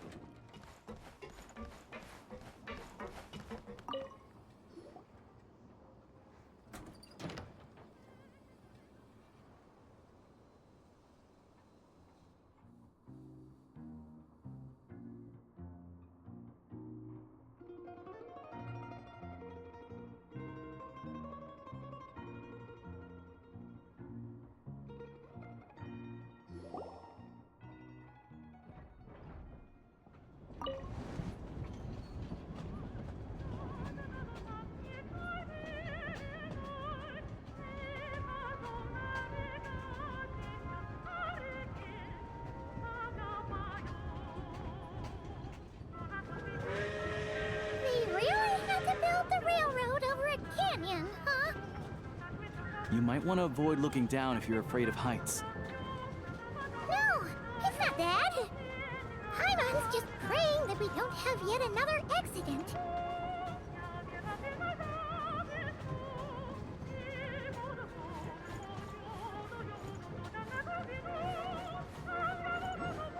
That mountain is breathtaking. Reminds Paimon of Dragonspine.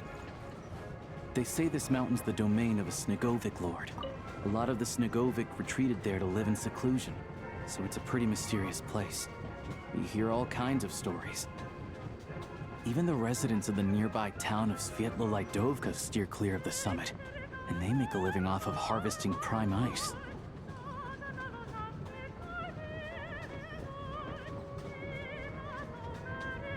Look, Snezhnagrad's just up ahead.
here we are.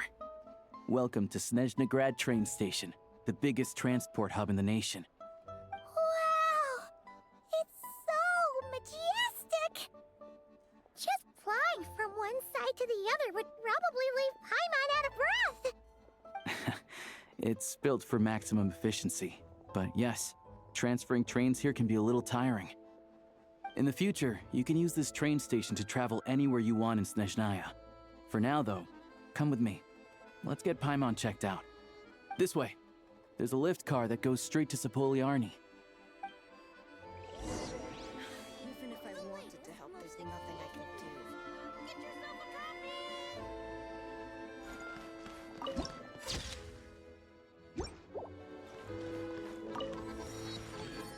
Please go on, I'm listening. Where was I just now?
Look! They have really funny-looking heads!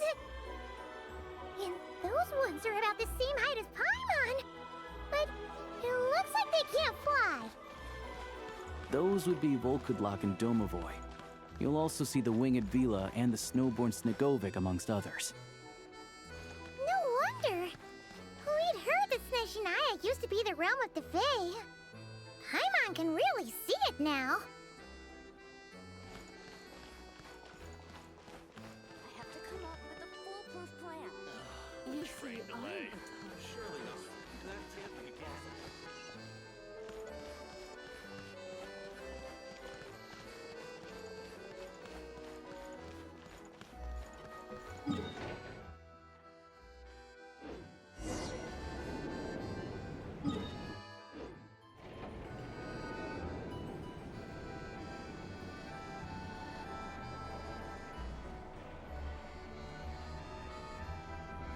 To the left is the Market of Zolny. They sell everything there. You can often find some nifty little trinkets. To the right, you'll see the Korolievsky Theater in the distance. Look at that! Incredible! Let's...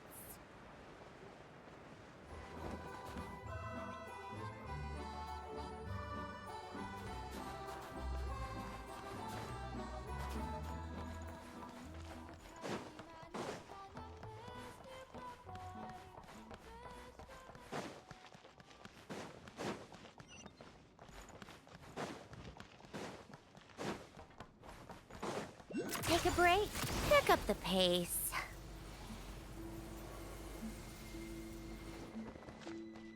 Come on, keep up.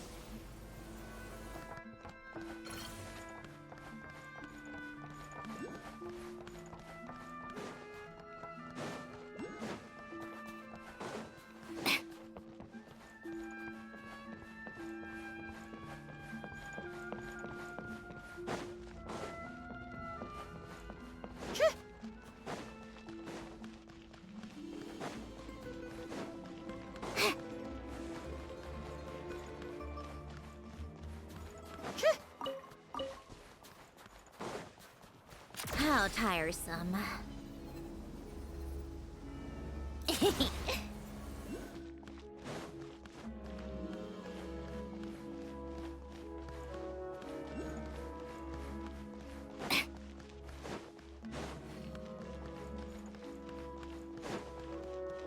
Come on, keep up.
To the left is the Market of Zolny. They sell everything there. You can often find some nifty little trinkets. To the right, you'll see the Korolyevsky Theater in the distance. Look at that! Incredible!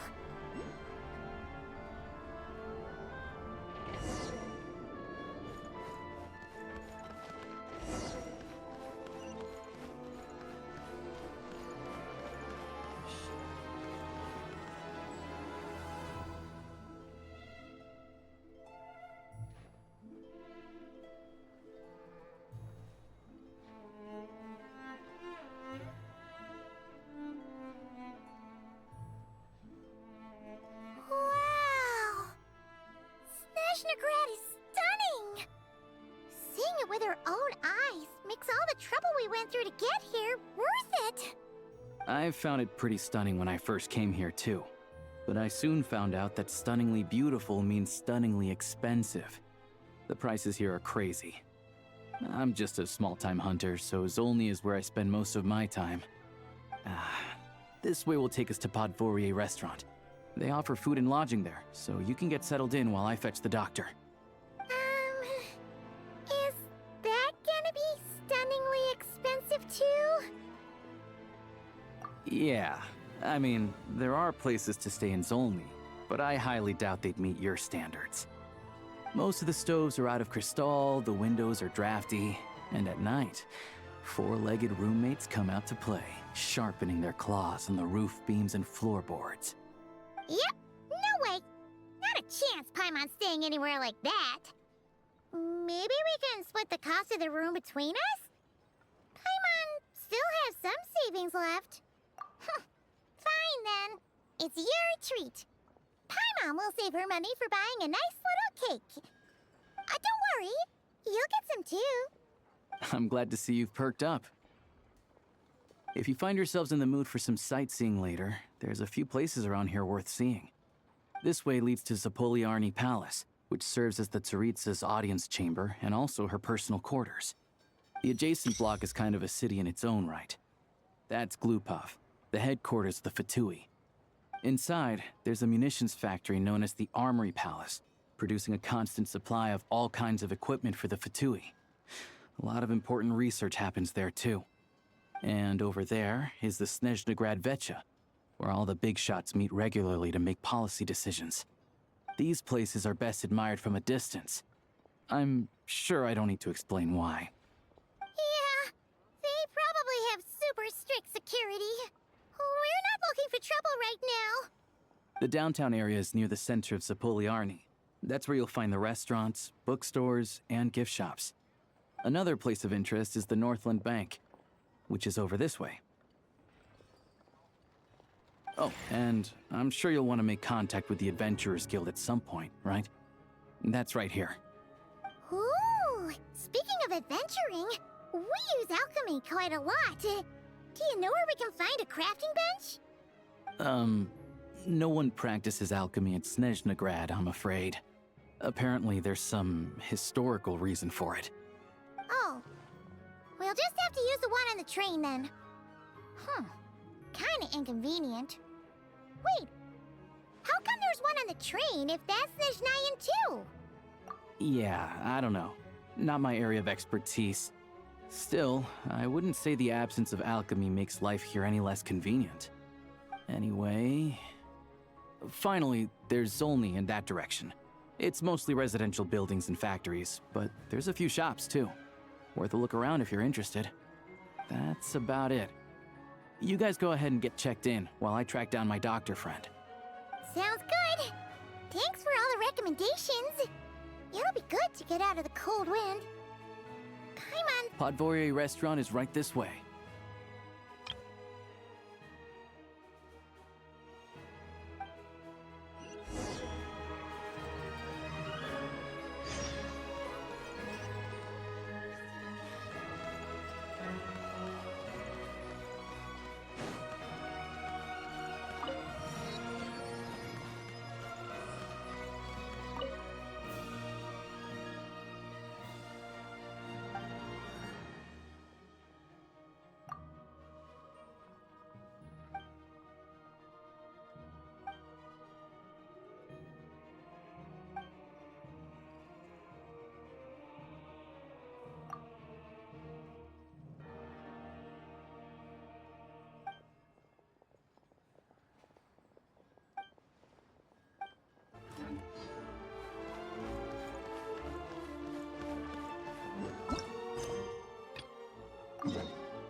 Looks like you get what you pay for, huh?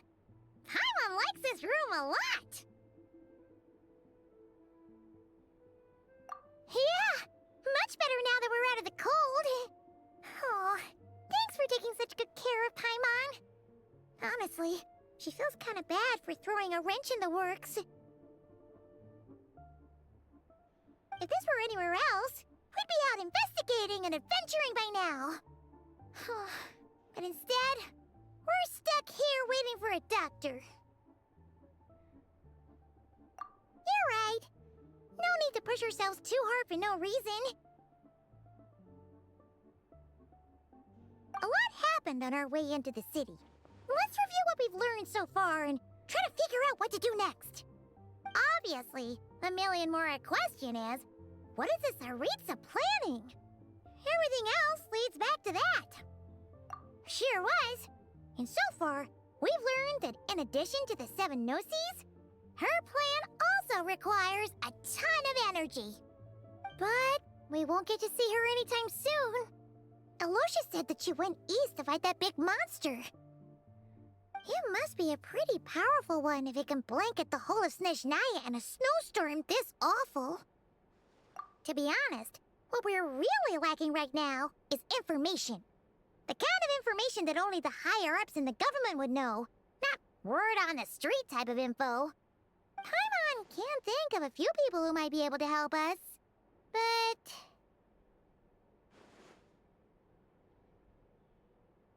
Right! And when we left Nocry, Sandrone specifically left a message reminding us which side we're on. So... it's unlikely they'd tell us anything confidential about the Tsaritsa's grand plan. Yeah, fair point. Besides, that Glupov place is right nearby. We've got nothing to lose, so it'd be a waste not to go. There's gotta be someone there willing to talk to us, right? Maybe Arlecchino or Sandrone? Or possibly Tartaglia. But it's unlikely we could sweet-talk Arlecchino. Let alone Sandrone. She basically told us to stay in her lane already. Yeah, the last time was all the way back in Fontaine, right? Too bad we missed him in Notcry. Apparently, he came to help out. Hello.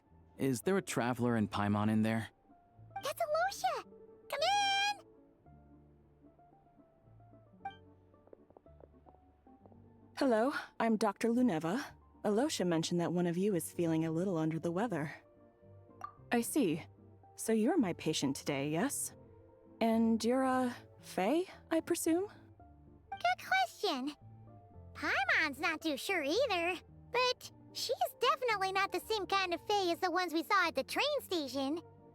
Is that gonna be an issue? Not exactly. It's just, I'm used to treating human patients. Fae tend to be far more resilient than even the healthiest and most long-lived of humans. But don't worry, I do have some experience treating Fae. I've even diagnosed plenty of cats and dogs in my time. Safe to say, I have a fairly eclectic range of expertise. It'll be fine. Paimon's basically the same as a human, right? We're no different when it comes down to it, are we?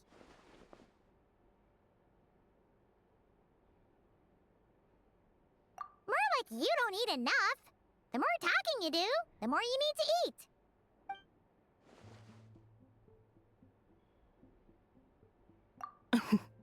Now, please take a seat.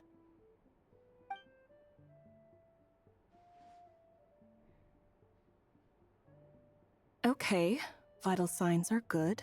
Test results are all within normal ranges. I don't think it's anything serious. More than likely, you've just caught a cold. I can give you some medicine to tide you over, but as long as you rest properly for the next couple of days, you should feel better. Make sure to keep an eye on your temperature, though. If you find yourself with a persistent low-grade fever, or if your symptoms don't improve, just contact me again. Sounds like there's no cause for alarm. Thank you, Doctor. You're very welcome. Just doing my job. I'll leave you in peace now. Time to visit my next patients. Take care. You heard the doctor. Best you rest up here for a couple days. No sightseeing for the time being. All right, then. Guess we've got no choice. Let's just treat it as a short vacation. I have to get back to it. If you need anything else from the doctor or me, go to the Hunter Trade Station in Zolny. The boss there knows how to reach me. Hey, no big deal. You saved my life in the Shadow Realm. This is the least I could do. See you around.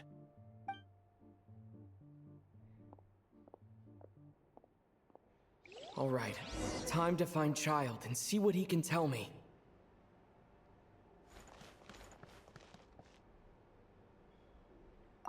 I'd better not disturb her while she's asleep.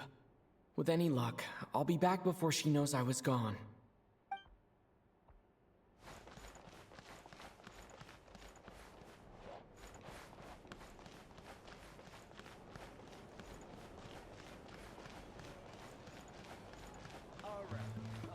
If there's anything you need, please let me know.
Take a break.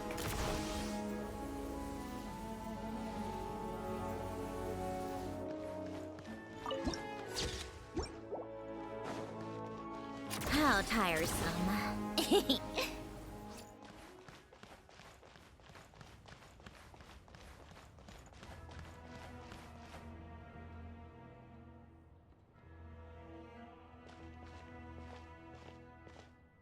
Hold on. Please display your invitation letter or permit. Glupov does not accept meeting requests without a prior appointment. You'll have to apply per the advertised booking process and wait until your invitation letter is issued. Might I ask who you're hoping to visit? Another one who thinks the rules don't apply to them. I don't understand why people think they can just talk their way in here. You don't just show up and land a meeting with the Harbinger. But I have to go through the motions for protocol's sake. Honestly, it's such a waste of time asking when I already know what the answer's gonna be. Wait a moment. I'll pass on your message. If Child is unavailable, you'll have to go through the proper procedure.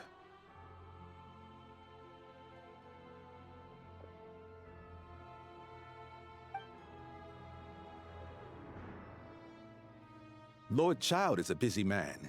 He's probably not in Glupov at the present. If I were you, I'd cut your losses. No point waiting any longer. Even if you two are old friends as you claim, please understand that the Fatui Harbingers are often busy with their official duties. They tend not to stay in Glupov for extended periods. Next time, stick to the rules. You'll make life easier for both of us, Greetings, Lady Marionette. I'll take care of our guest here. It's his first time in Snezhnaya, so it's no surprise that he doesn't know the rules yet. I trust no choice words have been exchanged. No misunderstandings I should be aware of. No, Lady Marionette. No incidents to report. Whew, that was a close call. Good thing I played it cool. Is that right? Good to know. Wait, where's Paimon? Under the weather? That's hard to imagine. She's always buzzing with energy. I take it she's still adapting to the climate. Happens to a lot of people. It's even colder here than in Nodcry. Has she seen a doctor? I can get you one if you need. All right then. Well, let me know if you run into any other problems. Why else?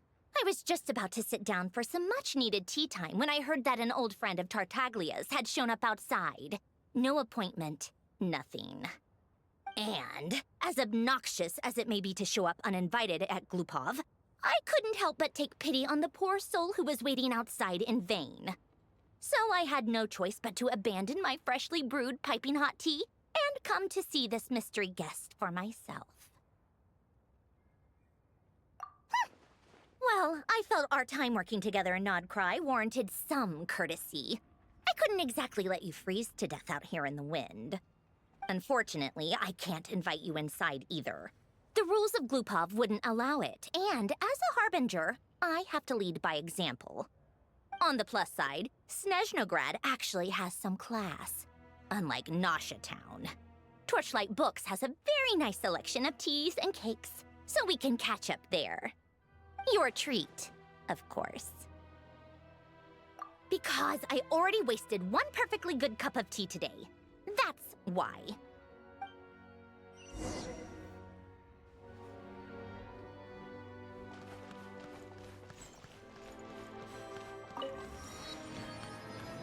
Take a break?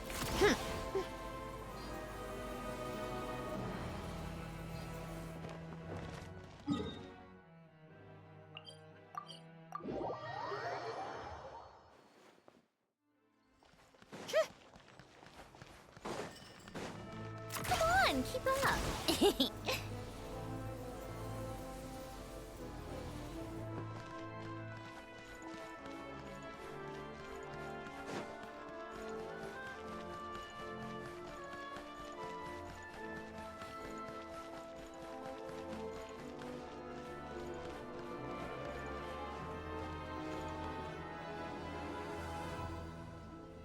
I've ordered for the both of us.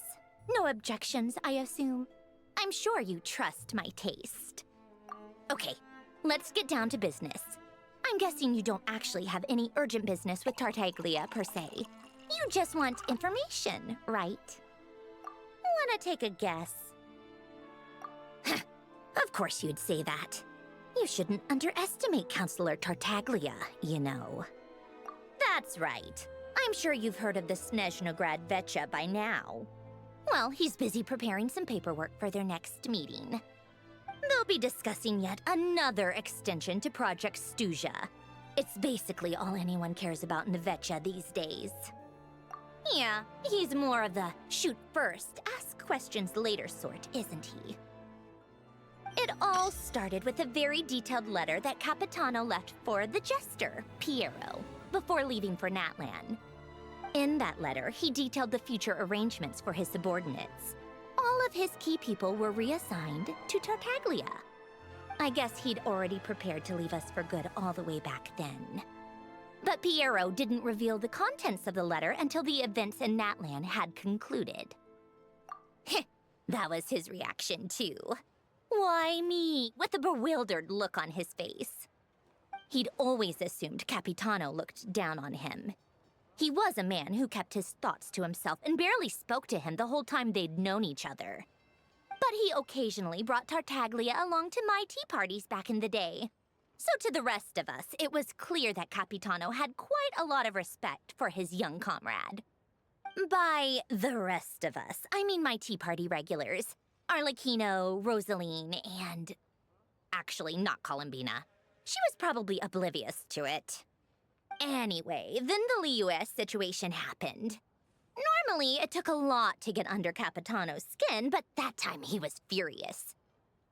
It's not really my place to talk about it, though. You can ask Tartaglia about it sometime. Basically, Tartaglia probably had the wrong idea about Capitano all along. Right up until Piero revealed the letter he'd left behind. Capitano believed that despite Tartaglia's immaturity, he showed great potential. Plus, he possessed a kind of purity rarely seen among members of the Fatui. Yeah, it's one of the few things that I'd agree those two have in common. But there's one other reason why Capitano chose Tartaglia to assume command of his troops. He knew that after he was gone, several of the others would swoop in on his army like vultures. With the ones who stood to benefit the most being the Rooster, Pulcinella, and Regrator, Pantalone. Once they divided Capitano's troops between them, they'd be more powerful than ever. No one would be able to stop them. So, you can see why Capitano chose to hand that letter to Piero, right? Exactly. Piero also needed to back a Harbinger as soon as possible. And, all things considered, Tartaglia was the best choice. Even though Tartaglia has had the support of Northland Bank for a long time, he and Pantalone are ultimately not cut from the same cloth. I'd say Capitano made a good judgment call. Anyone else caught in this situation would probably feel like they'd been hung out to dry. His best course of action will be to distance himself from any shady business, while still maintaining friendly relations with Pantalone, but seeking Pulcinella's support at the same time. What's the point in having a tea party if you don't spill a little tea? Besides, none of this is confidential anyway. Ask any journalist out there. They'll give you all the lurid details. You'll see it firsthand if you ever sit in on a session of the Snezhnaya Vetcha. All the factional strife, whether open or unspoken, it plays out for all to see in that one little room. Having a voice in the Vetcha is the only way to steer policies in your favor. So, every person in that room represents a particular interest group. Pantalone, for instance, represents the financial sector, and Tartaglia represents the Fatui soldiers. Personally, I have no interest in political jousting, but since I have a number of engineers and researchers under my command, I have to make their voices heard. Then there's Pulcinella, the linchpin of the Vetcha. He represents politics itself. Everything involves him, so nothing can bypass him. Any issue that comes up, he knows how to mediate. That's what the Tsaritsa values most about him. I'm starting to see why everyone is so frustrated with the way things are, but also powerless to change it. A complex web of interests connects all parties involved, and the Tsaritsa sitting at the top adds another layer of complexity. It must be nearly impossible to come up with a perfect solution. All right, I'm done carrying this conversation. Time for you to answer a question of mine. You must have known that you can get the info you needed from me. So why was Tartaglia the first person you asked to see and not me? Huh? Jealous? As if. Wait. Oh, I think I know what it is. Columbina passed on my message to you before you left Notcry, right? I only meant you should be mindful of which side you're on. Is that actually why you didn't ask for me? Because you took that to heart? You... fair enough. It's not your fault. I blame all these politicians I've been hanging around with lately. Always beating about the bush when they talk. I guess it must have rubbed off on me. Anyway, just ask for my help next time, okay? Little things like this are no problem. Lady Marionette. What now? Can't you see I'm on my break? Whatever it is, just leave it on my desk. I'll look at it later. Sorry to disturb you during your break, ma'am, but I'm afraid it's an emergency. Isn't it always? I've told you before, fixing the tracks and transporting ice blocks does not constitute an emergency. The equipment in Svietlolaitovka is in urgent need of maintenance. With how the weather's been recently, we suspect that the cause is a buildup of snow, exceeding the maximum weight limit. The supports on one of the machines broke and fell, awakening a dormant beast and leaving many of the ice miners trapped in a nearby ice cave. Luckily, Odette's team was nearby and launched a rescue operation, but we're still facing a severe manpower shortage for both the rescue and engineering teams. I guess that's it then. Our tea party will have to end here. I'm the only engineer you'll need.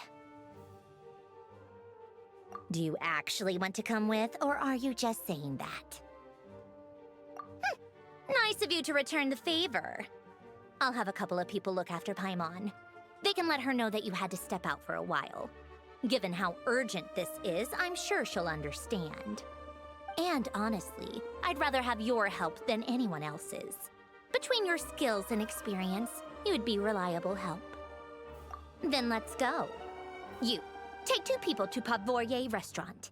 Find his room and watch it like a hawk until we get back. If anything happens to Paimon, you'll be answering to me. Yes, Lady Marionette.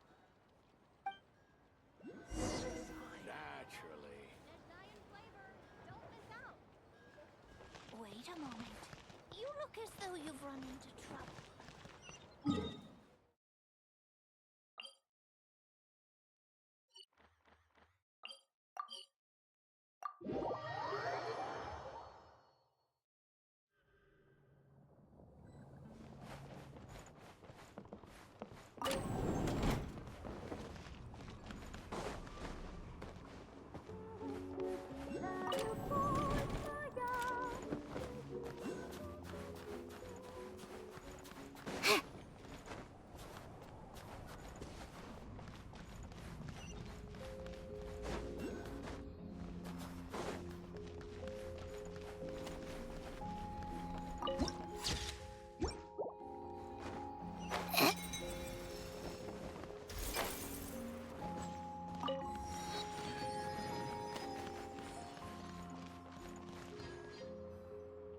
They weren't exaggerating.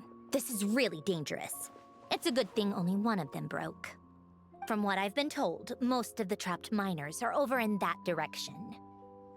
Yeah, you do that while I check the rest of the equipment. I'll evacuate the people around here as I go. Meet me back here as soon as you're done.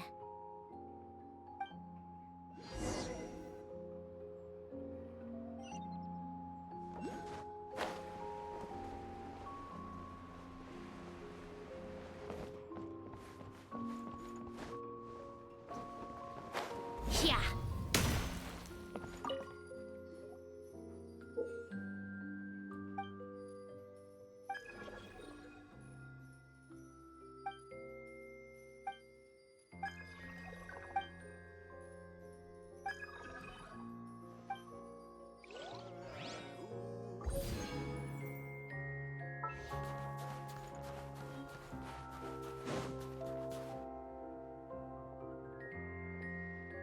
I have to be getting close.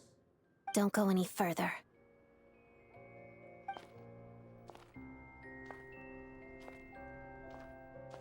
It's too dangerous here. There's a highly aggressive monster on the prowl. You need to leave, now.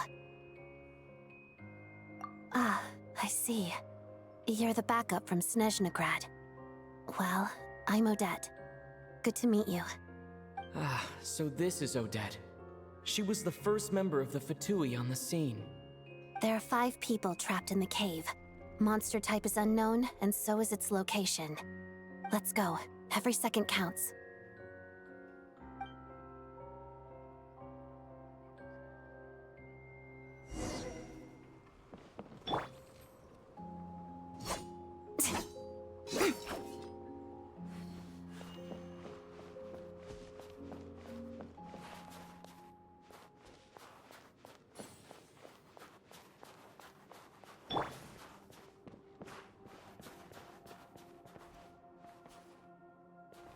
Careful.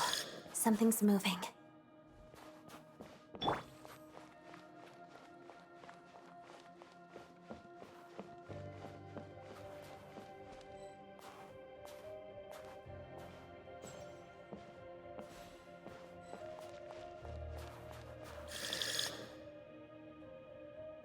This must be the monster's shadow. Looks like a tough opponent.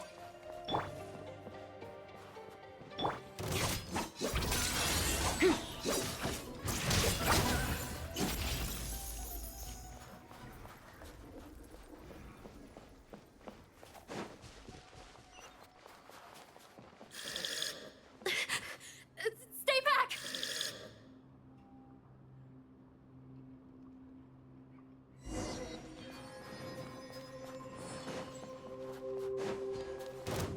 Let's begin. Pirouette. Yeah.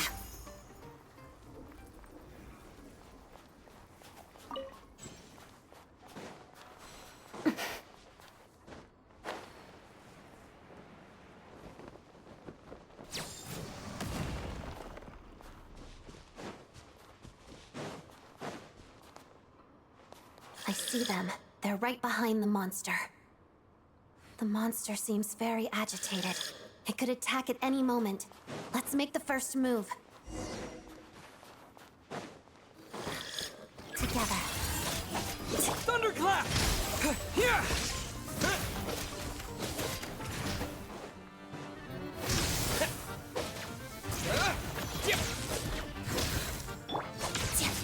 Waltz of the snowflakes.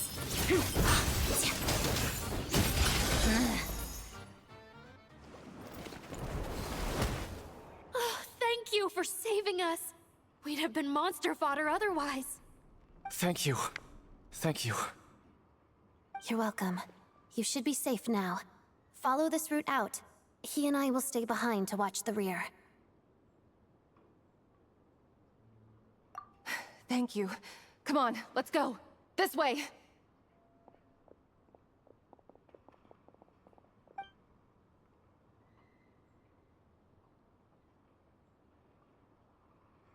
I've searched the area. Pretty sure the monster made a tactical retreat. Yeah, but with us here, it won't be coming back anytime soon. It may be small, but don't be fooled. It's a ferocious beast. People are just food in its eyes. It's lucky we got here when we did. The trapped miners have been successfully evacuated. Time for us to leave. Wait, this place. There's something unusual about it.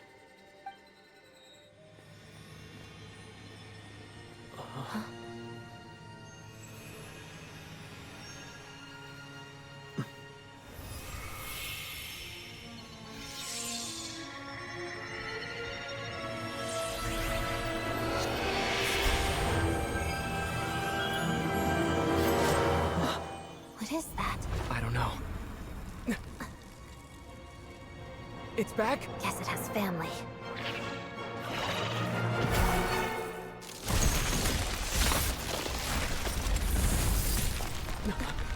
This way. Run!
Everyone's accounted for. We managed to rescue them all. We also placed a sign at the entrance to the cave, warning people to stay away. You really held your own today. I still don't know your name.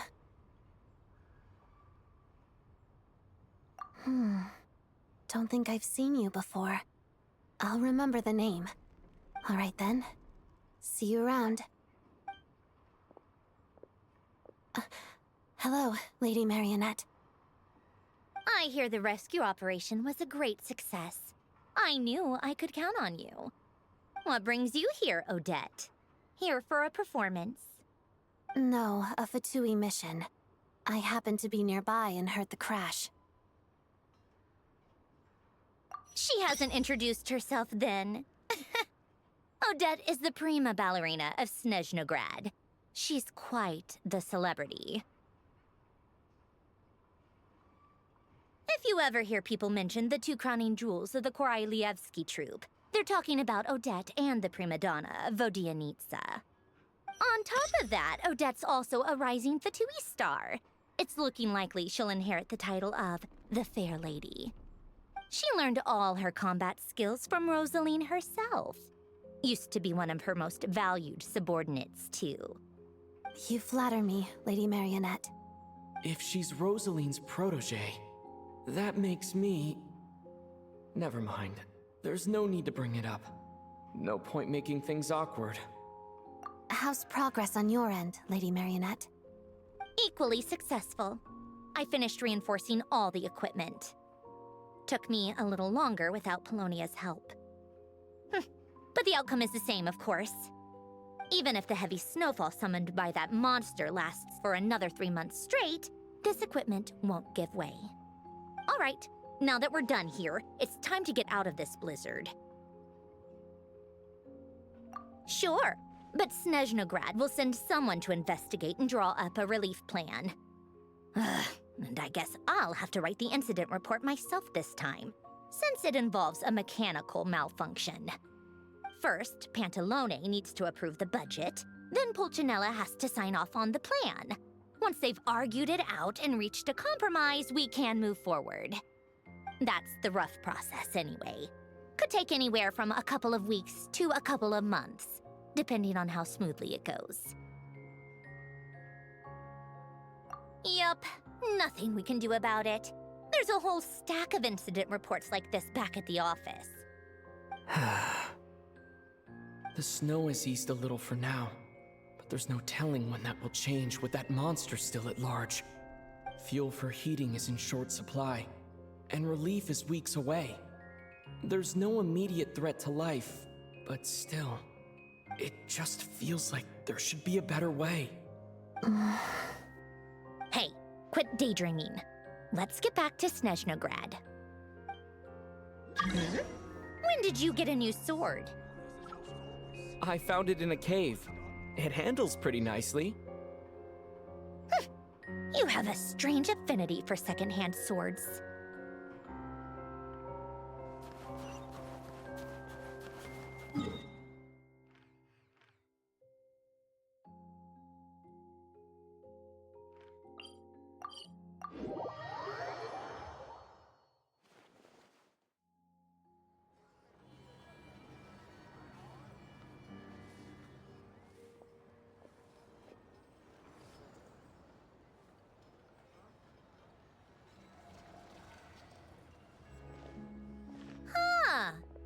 if it isn't Counselor Tartaglia, Mr. Big Shot himself. Go easy on me, all right? I'm still recovering from the interrogation the real Big Shots put me through. Hey, comrade, it's been too long. I heard you came looking for me earlier. Nicest surprise I've had in a while. Good to see you too, Odette. I'm guessing you guys just got back from Sviatlo-Laidovka. How'd it go? Crisis averted? It went fine.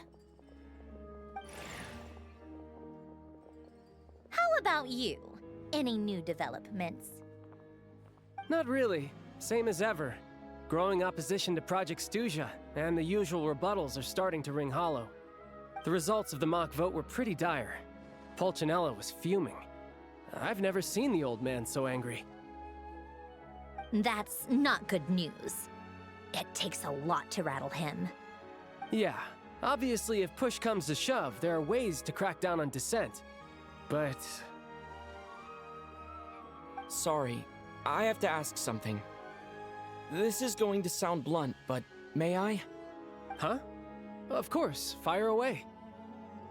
It sounds to me like everyone's tearing their hair out trying to figure out how to deal with opposition to Project Stuzha. But what exactly is this project's purpose? And how can it be so important that even people like you two refuse to stand up for the ordinary people of Snezhnaya? Interesting. I gotta hand it to you, comrade. You sure don't mince your words. Excuse him? What does he mean, refuse to stand up for ordinary people? Oh my gosh. How does he dare speak to the Harbingers like that? Are you interrogating us now? It's okay, Sandrone. Let me explain. I think I understand where he's coming from. If I could, I'd take your side right now. In fact, my position's very similar to yours. I've only held back on casting a dissenting vote in the Vecha because the Tsaritsa would never let me get away with it. Still, I have a responsibility to the Fatui armed forces, so I do what I can to make their voices heard. Most of them are just regular folks from small towns far from the capital. I'm sure you've seen how much those kinds of places are struggling right now. Oh, and for what it's worth, I'm from Arepasak myself. Things aren't going so swell there either. The Tsaritsa wants to create a better, safer future for the people of Snezhnaya, but she's thinking long-term. I don't doubt that from where you're standing, Project Stuzha seems to be creating all sorts of issues for everyone. But considering the Tsaritsa's vision for the future, these are sacrifices worth making. Sounds cold, I know, but I promise it's not as black and white as it seems. Maybe Sandrone and I can't oppose Project Stuzha outright, but we're constantly raising our concerns in Vecha meetings. And even though we can't put an end to it, there are plenty of other ways to make a difference. We're trying everything we can think of, and so is Pulcinella. I respect Her Majesty, the Tsaritsa, and trust her decisions. But at the end of the day, I'm still just a normal guy who cares deeply about my homeland. And my family, who all live here. There's no way I would ever abandon them. As contentious as things can get within the Vecha, there's no selfishness or malice behind it. Everyone wants to get through this period as smoothly as possible. The issue is that there's no way of pleasing everyone under the present circumstances. Most of the time, we're trying to decide on the lesser of two evils, which obviously isn't a great look. But that is not the same thing as being blindly loyal to the Tsaritsa. No one's got their head in the sand here. We're all well aware of the way things are. We're just doing our best to make it work. In fairness to Sandrone, she rushed to Sviatlo-Laidovka's aid the moment she heard that people were in danger. And even Tartaglia, who used to only care about the thrill of the fight, is clearly doing his best to rise to the demands of his new role as counselor. Hey, come on. There's only so much we can say, so don't press us too hard. Look, I know how untenable the Tsaritsa's position looks if you don't understand her motives. Maybe you've heard already, but she's currently leading her army on a campaign to the east to defeat the monster that's been causing these brutal blizzards. Striking that monster down will be a significant step in dealing with the present energy crisis. As laser-focused as she is on realizing her lifelong ambitions, she's still putting time and energy into taking down this powerful monster. To me, that says a lot. If she thought Snezhnaya and its people didn't matter in the grand scheme of things, why would she waste her time on something like this? Thanks. I meant every word I said, though. I wasn't just trying to placate you. I've already done more than enough diplomacy for one day. I still think this adventurer raises a very important point. Our two harbingers have made their positions very clear. But there are many others in the Vetcha who must feel trapped and forced to vote against their conscience. I think it's a very valuable quality to be willing to speak one's mind, despite the risk of offending powerful figures. You can say that again. I highly doubt we'd feel the need to explain ourselves so much if we didn't know you so well. Forgive me, adventurer, but might I be so bold as to ask about your background? How is it that you can converse so openly with two harbingers? Oh, haven't you been properly introduced? Easier said than done. I like to think I'm not the kind of person who goes around busting open people's old wounds. I've only learned his name so far, and no details of his experiences. Is something wrong? Uh-oh. Is there no avoiding the subject of Rosaline? No, it's just... all right, I guess there's no getting around it. This is the world-renowned traveler, who helped resolve the storm terror threat in Mondstadt, cleaned up after the mess I made in Liyue, and then went to Inazuma, where there was a duel before the throne, in which the traveler defeated Rosaline. Oh. I'm sorry. I didn't think you two would be seeing much of each other, so I figured it wasn't worth bringing up. It's fine. It was a long time ago. It's fine. Sorry. I just remembered that we have a rehearsal coming up. Please excuse me. I should get going.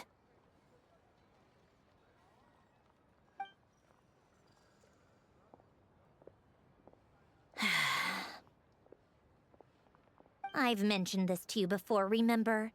She was Rosaline's most valued subordinate.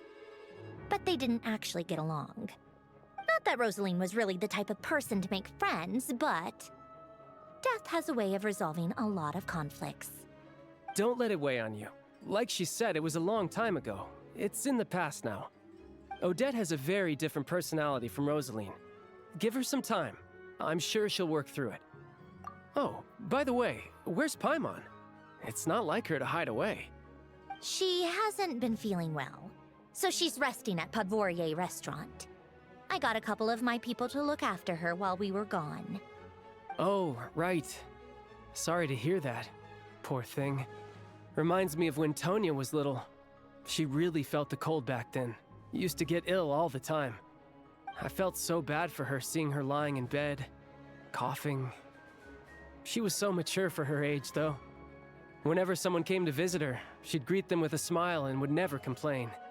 I'm sure Paimon's a good kid, too. You're a little short on manpower, right? Let me have a couple of my people take over for yours. I'll send my most capable and reliable.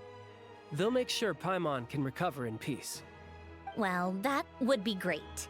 Your people are more qualified. Hey, don't mention it. I'm sure you have things to do. Hopefully this takes a load off your mind. So no more accusing me of not being on your side, all right? Already? That was quick.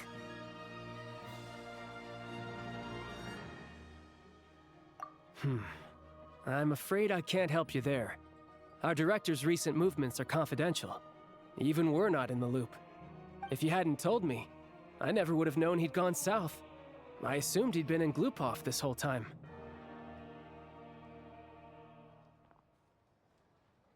Well, I guess I'd better go sort out Paimon's security situation. I have some other work to catch up on at Glupov anyway. Me too. I have an incident report to write up. Let's leave it there for now.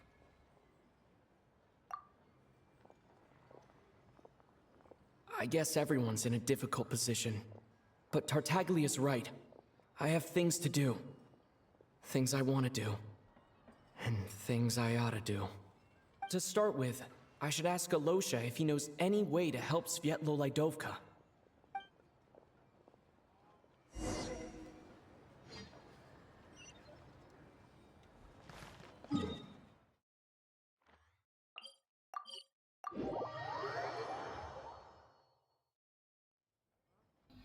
How strange. This sword seems to be vibrating of its own accord.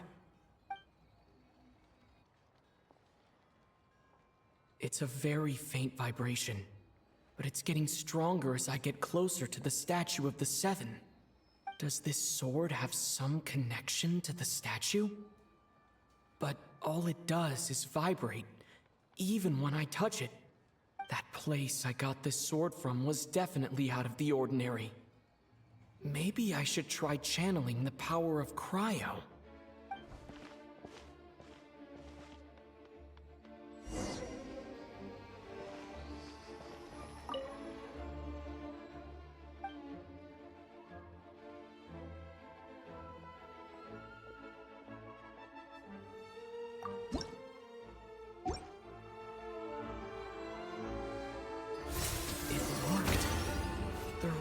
Something special about this sword.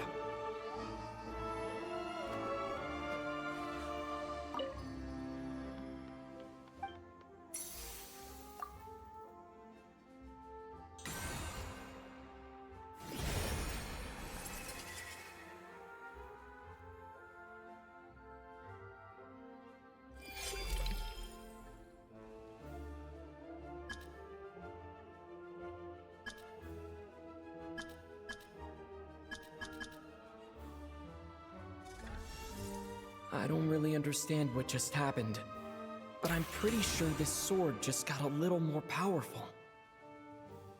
I'll have to try the same thing again when I come across another statue of the Seven. In the meantime, I'd better go find Alosha.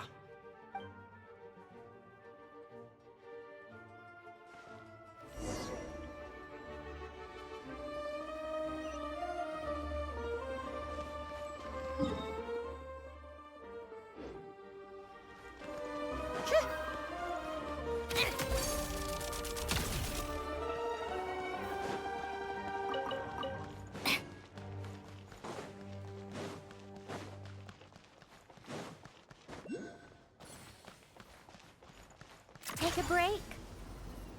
Pick up the pace.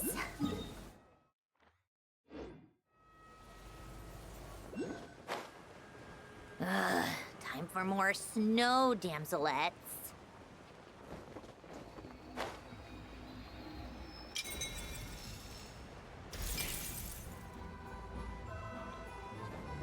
Come on, keep up.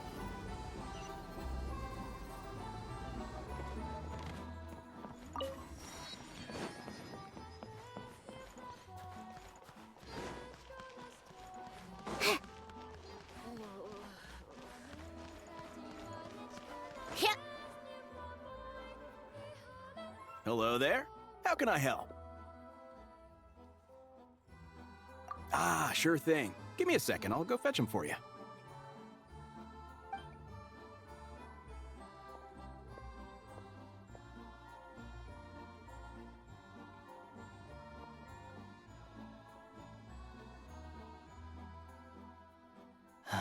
It's a familiar story.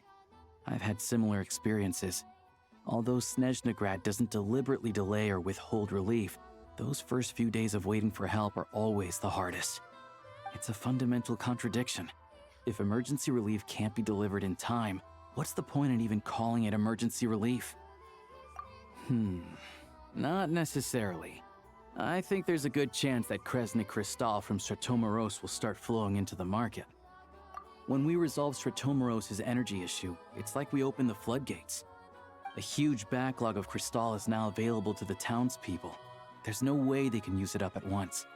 A lot of them will probably stockpile it and slowly work their way through. Probably a good idea, since energy prices are only going to keep rising. But there will always be people who urgently need Mora. Exactly. At the current prices, selling crystal is an easy way for an ordinary person to make a fortune. Hey boss, how much do I have left in my account? 1 second, let me check. So, you're planning on buying the crystal out of your own pocket? Yeah. I don't know if I have enough, so I'll chip in a little extra and buy as much as I can afford. No, it's fine. You're new to Snezhnaya, and you have your own living expenses to worry about. Besides, you're already providing the train. Here's your Mora. See what you can find at the market, but I doubt there'll be much crystal left. Yeah, well, can't hurt to take a look. Let's see. Huh?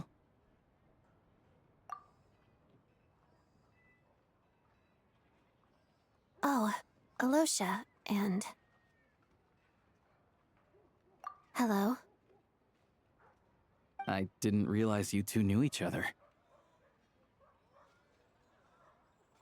Yeah, I take on some odd jobs in the city to supplement my hunting income. Sometimes I work as a cleaner or prop hand at the theater where Odette is one of the big stars, so I've met her a few times. When the weather's as bad as this, it's better for a hunter to adapt than to keep looking for game. Yes, and we sometimes need extra help.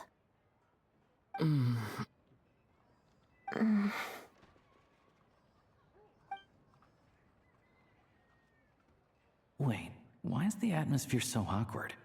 I thought things went pretty smoothly in Svietlolaidovka. So, what brings you here, Miss Odette? Looking for some new props? No. After I got back to the theater, I couldn't stop thinking about the situation in Svietlolaidovka. It bothered me so much I couldn't focus on my dancing. So I decided I'd come here and see if there's anything I can do. You too, I presume. I suppose that's why you're here. I didn't feel comfortable expressing my true opinions in front of the Harbingers. Not least because ordinary Fatui like me don't even know what Project Stuzha is all about. Without knowing the full picture, I can't make sense of it.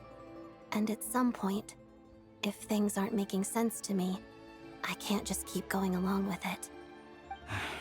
So many people feel the same way. They wish they could do something, but all kinds of reservations hold them back. Explains why groups like the Roadcott are springing up to fill the gap. Yes. Well, that's one option. But there are risks to consider with organizations like that. The Fatui does not encourage their activities. Right, because things can get out of hand, and it's hard to hold the right people accountable when they do. I've heard about a few cases like that. Sandrone said Odette was on track to inherit the title of the Fair Lady. If so, she'll be able to find out what Project Stuzha is really about.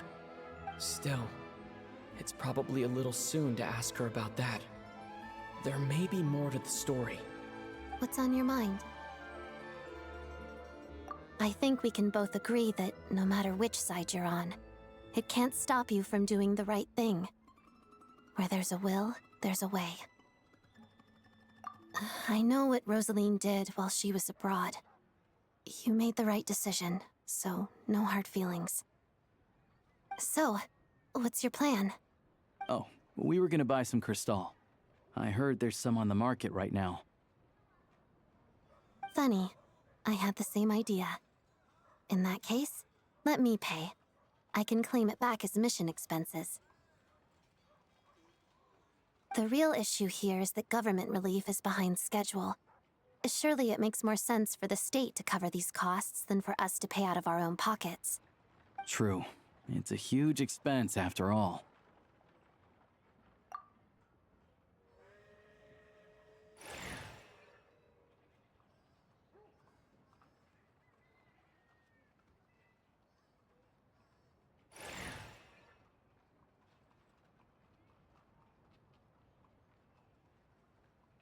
Let me see. I'll take it all, please. And I'll be needing a receipt. Right. Choose mission budget under the expense category, but be sure to specify emergency rescue operation in the description. Otherwise, the normal reimbursement limit will apply. Let's book this train. Regulations say that if we need to transport Kresnik Crystal during Project Stuzha, extra carriages can be added 1 hour before departure.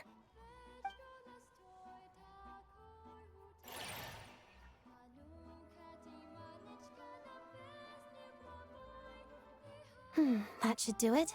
The train will be escorted to its destination by Fatui guards. This is my first time seeing you handle Fatui affairs, Miss Odette. It seems you're as skilled an officer as you are a dancer. You flatter me. It's only because I've been doing both my whole life.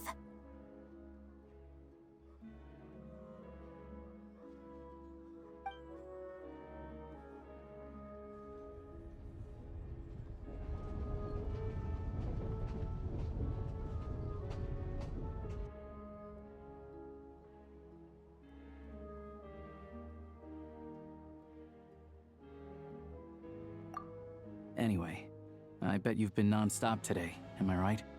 Any idea how Paimon's doing? What's wrong? Who's Paimon? His travel buddy. Hasn't been feeling well. She caught a cold right after they got to Snezhnaya. Sounds like she's important to you. I can't believe you've been dealing with this on top of everything you've been doing to help the people of Snezhnaya. I've got nothing going on right now, so I'll join you. I want to see how she's doing. May I come too? I have some candy that someone gave me back in Svietla Laidovka. Plus, I know a little bit about relieving cold symptoms. All right then, let's go.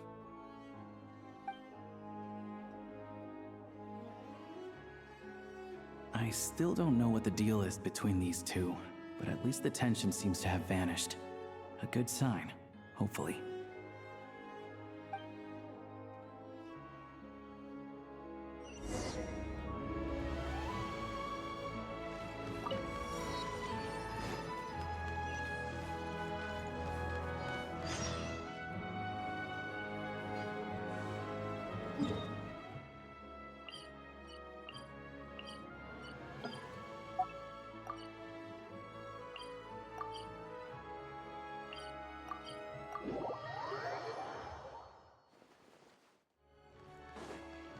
How tiresome.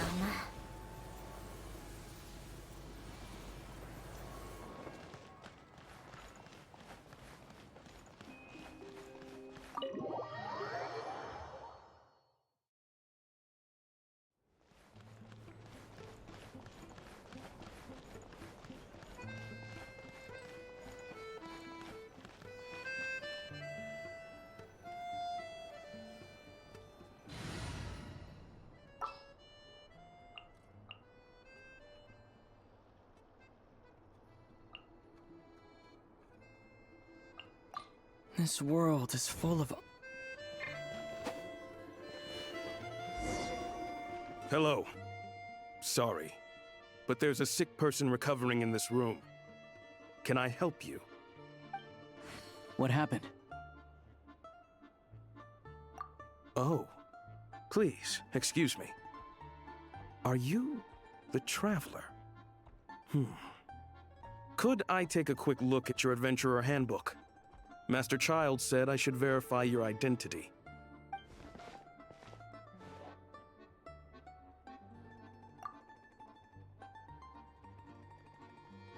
Ah, it's really you. Sorry for the inconvenience. We're under strict orders from Master Child to keep this room well guarded. At the same time, we can't interfere with Podvoye Restaurant's business. That would only seem all the more suspicious and draw unwanted attention to this room. Besides myself, a few of my colleagues are stationed in and around the restaurant, in plain clothes, of course. Rest assured, you're in safe hands. I didn't expect such a high standard of protection. Well, Master Child handpicked us for this special assignment. We're not about to let anything go wrong. Anyway, I won't keep you any longer. Please, head inside.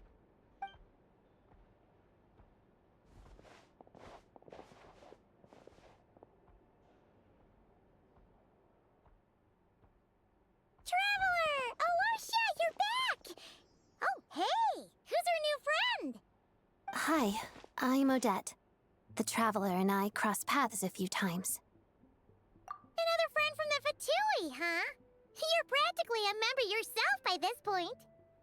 Paimon's definitely on the mend. We should be back to our usual travels in a few days' time.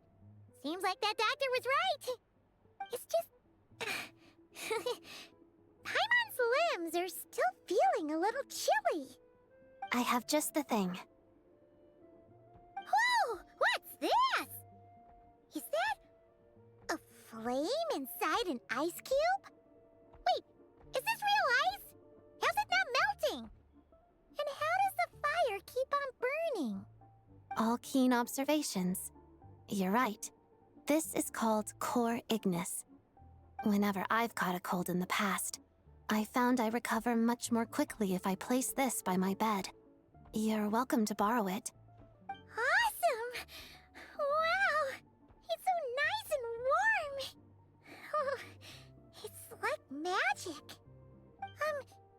Your name was Odette, right? How did you two meet again? Looks like she's in pretty good spirits. That's a relief.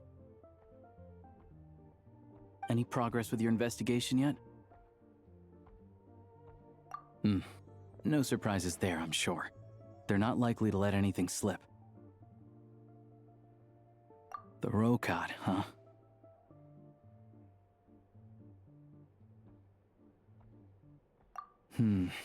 Let me think. Members of the Rokad keep their true identities hidden, but I think there might be someone I can introduce you to. Leave it with me. Meet me at the Korolyevsky troupe tomorrow, and I'll tell you how it goes. Would anyone like a drink? I'm gonna head to the bar. Paimon will have... maybe some hot milk? Yeah. Paimon's in the mood for something warm. Enough with the secret chat, you two. Let's catch up properly in a minute. Paimon, it'll be kinda like tabletop troupe. No reason why listening to a story can't be an adventure.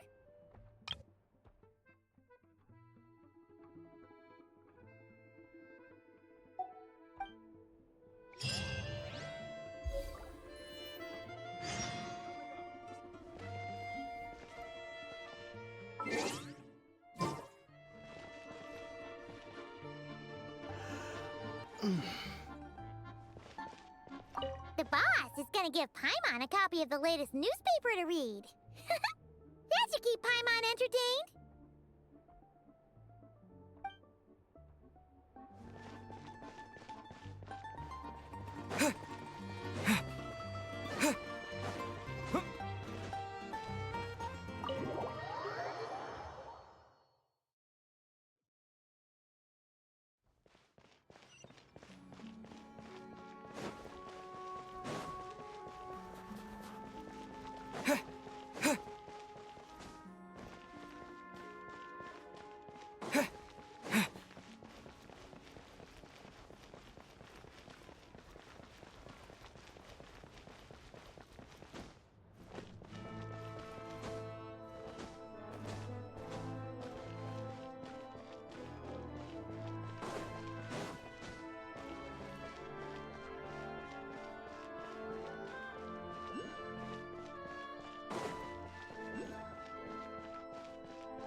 Ah, you made it.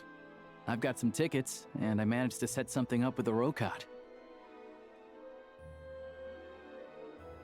It'll have to wait until after the show, though. Happy to stay and watch? I doubt you've seen the Korolyevsky troupe on stage before. Pleasure.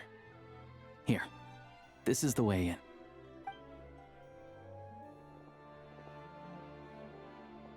Please present yourself for a routine inspection in accordance with theater regulations. Thank you.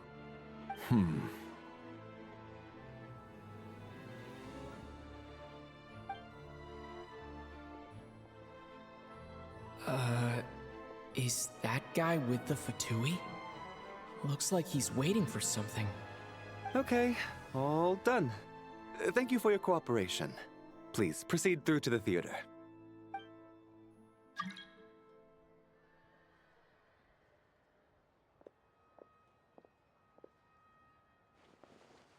What's up? Everything okay? Snezhnaya's business and political leaders are always passing through here, so it makes sense that security's tight. Still, it's a little unusual to see the Fatui's Armory Palace guard here. You saw him, right? The guy right at the back. Strong, silent type. His name's Valeri. He's part of the Special Assignments Battalion, but I only ever see him here for one thing: to look for a guy named Mitya.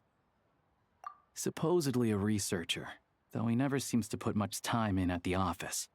The theater is one of his favorite places to hang out when he's playing hooky from work. But that's not for us to worry about. Let's go. The show's about to start.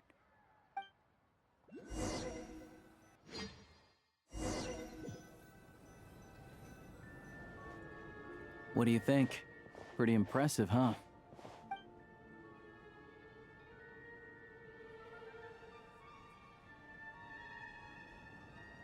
Oh, the one in Fontaine? I hear it's iconic. Never seen it for myself, though. Here we are, just in time. Sorry, coming through.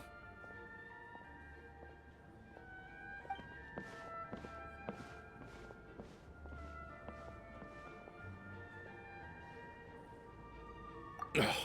If you're gonna show up late, keep your mouth shut. What's his problem? Whatever. No point arguing with people like that. Look, there she is. That's who I'm introducing you to later. She's the lead singer of the troupe, Vodyanitsa.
This leads directly to the green room.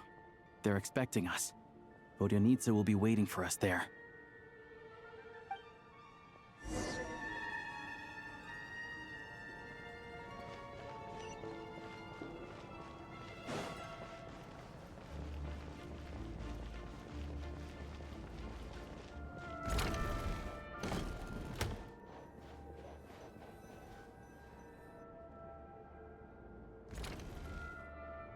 Hey there. Excuse me. Ugh! Can you believe it? I am so mad right now. Come in. Oh, it's you two. Huh? You know each other? Oh, wait. Is this who you were telling me about? The one you met yesterday and couldn't stop thinking about? I never said that. Yes, you did. Why are you denying it? It was right before I went on that rant about the moody factory owner. Oh, I remember it so clearly. Might I ask what brings you two here? Oh, I just brought him here to see the show. And when it finished, he was full of praise for Vodyanitsa's performance. So I thought I'd try my luck, see if we could get the chance to chat for a bit. Maybe get an autograph? You work here. You of all people ought to know that's against the rules. It's not what the green room is there for. Oh, what's the big deal? Come on, don't be shy. I can give you an autograph. You can take a picture too if you want. Do as you please. I finished all my shows for the day. I'll leave you to chat.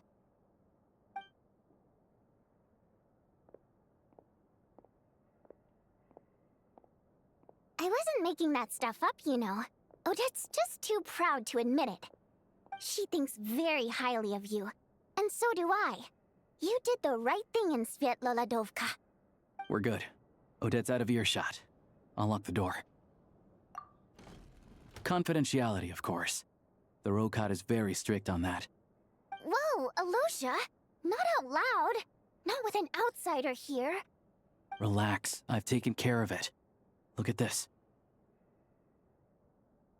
The President's reply sent this morning. Wait, so he's been approved to join?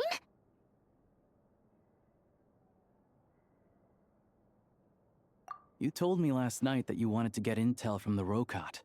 Unfortunately, Rokot intel is only available to members. But ever since you set foot in Snezhnaya, we've been working together. I've seen the way you work, your character, and your motives. Everything about you is perfectly in alignment with what we're trying to achieve in the Rokot. So I figured I might as well cut to the chase. I wrote a letter to the President explaining your situation, including just the right amount of detail. His approval came very quickly. Of course, it's still your decision whether you want to join or not. We'll respect your choice. Well, assuming Odette was telling the truth and she didn't misjudge you, I guess we don't need to worry about you blowing our cover. Still, you gave me a real fright. I didn't know that's why you came looking for me. So, that stuff you said about admiring my performance, was that just because Odette was here? Did you actually mean it? Now you're talking. That's what I like to hear. Anyway, let me give you a quick rundown of how things work. Like I said, the Rokot is a covert organization, and we hide our identities. Members typically don't meet in person or even know each other's identities. This helps us maintain a high level of independence and secrecy. Because of this, members are basically free to decide their methods without constraints, so long as the outcome of any activity doesn't violate the organization's principles. After all, we don't have any ostensible contact with each other. This way, if anything goes wrong, no one else will be implicated. Beyond the freedom to choose how you operate, it's also your choice whether to act at all. We have plenty of members who have yet to take any action. In short, joining the Rokot in and of itself won't place any restrictions on your activity in Snezhnaya. There's a code of conduct you can read if it interests you. But basically, as long as you don't plan on using your anonymity to go around doing evil, you'll be fine. I tried reading it 5 or 6 times. Never made it all the way through. Even the most lackluster script makes for more interesting reading. Great. Then I'll go grab an official application form. Be right back.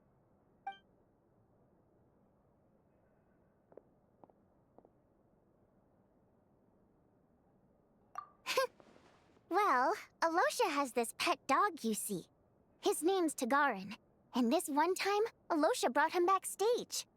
Tagarin took quite a liking to me, so I played with him for a little bit and fed him some treats. Then, the Rokot was out on a mission one day, and even though we were all in disguise, Tagarin recognized me right away. Just a coincidence, really. We didn't report it to the higher-ups, though, to avoid dealing with the fallout. Like my job at the theater, for instance. I really needed to make ends meet. By the way, what were you complaining about just before we came in? Did everything go okay with Chuganov? Everything did not go okay. That's why I was so mad. I tried to make some small talk with him before I went on stage to fish for intel about the Iskra manufacturing plant. But he wouldn't take the bait. No matter what I said, he kept dodging the question. And then he started complaining. He said he didn't appreciate his second-rate seat in the stalls because he usually gets a private box. I mean, what did he expect? Everyone knows that if you want a box seat, you buy a ticket well in advance. But instead, he sends me a letter the day before the show when we're practically sold out. I had to juggle things around just to get him a half-decent seat, hoping he would appreciate the gesture enough to share some information. But nope, he didn't give me anything. Yeah, meeting Chuganov in person has definitely been a disappointing experience. Oh, You probably don't know who we're talking about, do you?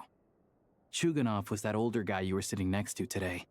I'm sure he didn't make a great first impression on you either. To the citizenry, he's a family man and a kind boss. But our interactions with him tell a very different story. It's one thing to ask for a favor, but he acts like it's his right. He always expects special treatment. Take the ticket situation, for instance. I've actually gotten him a private box in the past.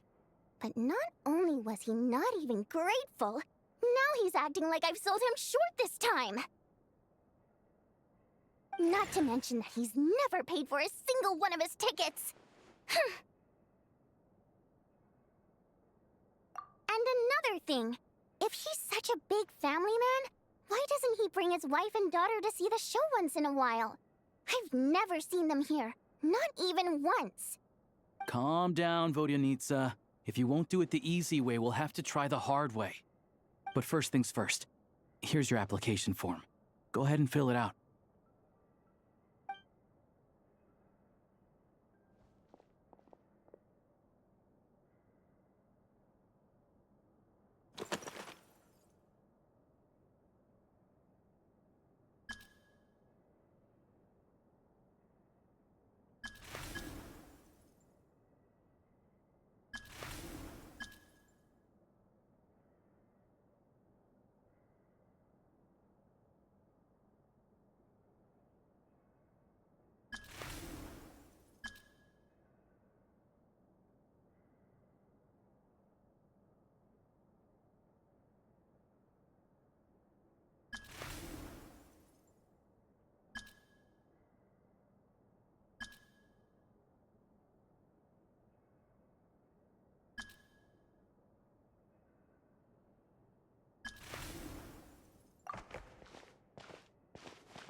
Excellent. We'll hold on to this for you. All right. Now that we're officially Rokat comrades, I can tell you. Chuganov is the target of our current operation. Recently, we've done some recon work at the Iskra manufacturing plant, which pretty much confirmed that their energy consumption is way beyond the legal limit. All we need now is some direct evidence to present to the Vetcha, so we can demand that they shut the plant down. That way, the Kresnik Crystal can be allocated to where it's needed most. I was hoping he might let slip during one of our chats, but he's too tight-lipped. We'll have to find another way. I'm meeting another regular theater-goer tonight, Mitya. But Valeri's here too, and he's probably looking for Mitya, so he may end up being a no-show. Don't you worry. He must know how to dodge Valeri, or he wouldn't be showing up on time for every performance. Mitya is a renowned energy expert. Although we can't get any direct evidence of the excessive energy consumption at the plant, we can accidentally let the information slip to him. The authorities should take someone like him seriously. So if he starts raising questions about energy use at the Iskra manufacturing plant, there will be a proper investigation. Also, we're not allowed on site, but he has clearance. So all we need is his cooperation.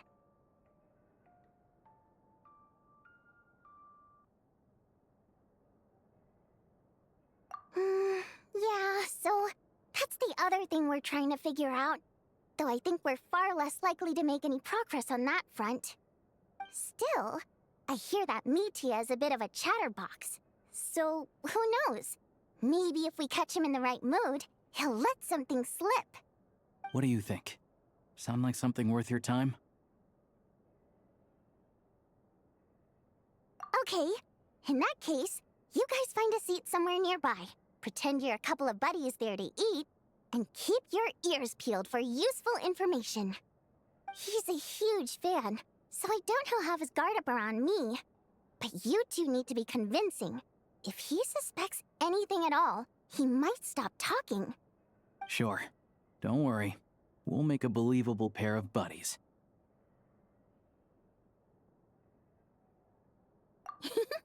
Perfect! You've sold me already. Now, help me tidy this room up a bit before we head out. Okay. What needs tidying? Everything.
We come here often, so we shouldn't stand out. Let's sit here. Now, it's up to Vodyanitsa. Let's see how the conversation goes.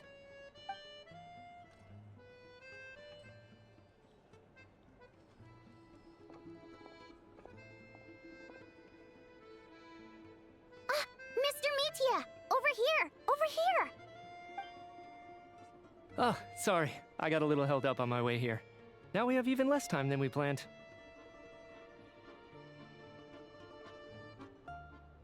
Go ahead and order some snacks and drinks. Whatever you like. Let me see. According to my schedule, we still have 25 minutes left. You're really pressed for time today, huh? I was imagining this would be a leisurely chat. If you'd prefer, we can always reschedule for another afternoon when you have more time. No need.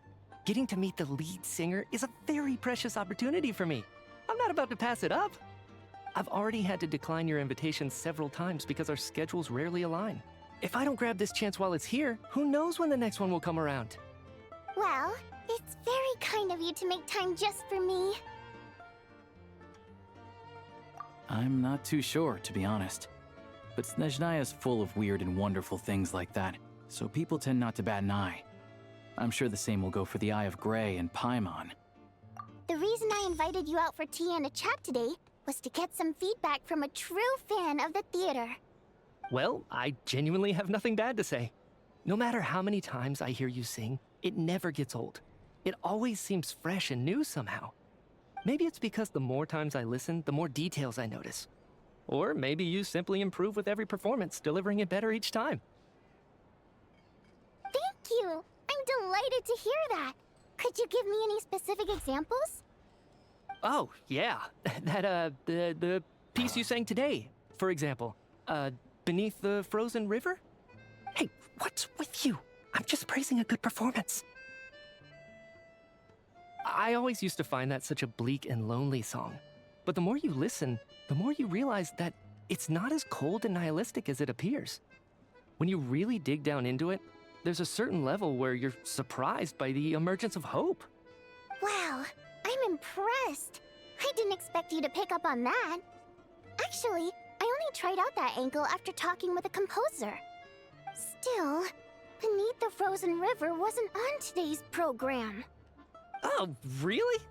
But it's a classic. You sing it every time. Almost every time. Oh, well then. Let me say a few words about that other all-time classic, Flying in the Wind from the Mountain Sparrow. I didn't sing that one today either. My voice wasn't quite up to it, so I switched it out at the last minute. Oh, but,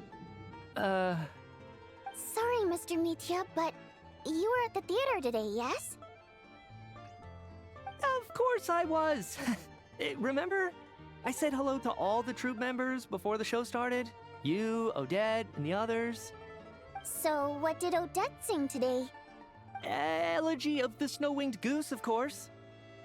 Correct. I see. I see. You find my singing boring, don't you? That's why you don't remember a single song.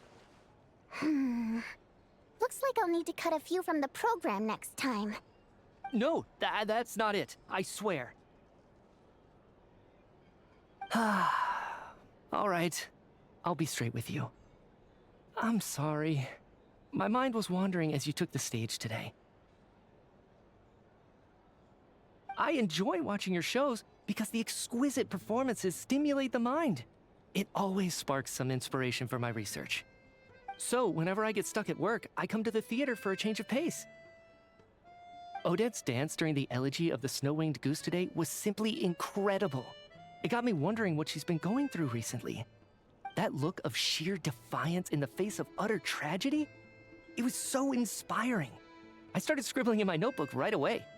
Not that I made a ton of progress in the grand scheme of things, but I still think it was productive.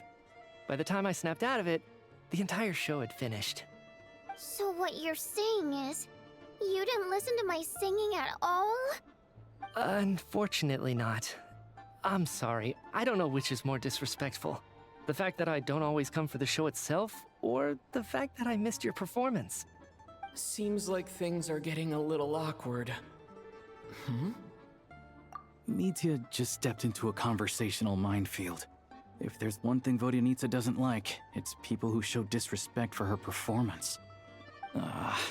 This meeting was so hard to set up. Don't tell me it's already falling apart. It's fine. I suppose this is affirming in its own way. At least, it shows that our performance really touches people's hearts, right? Don't let it bother you. It certainly doesn't bother me. She's showing a lot of restraint.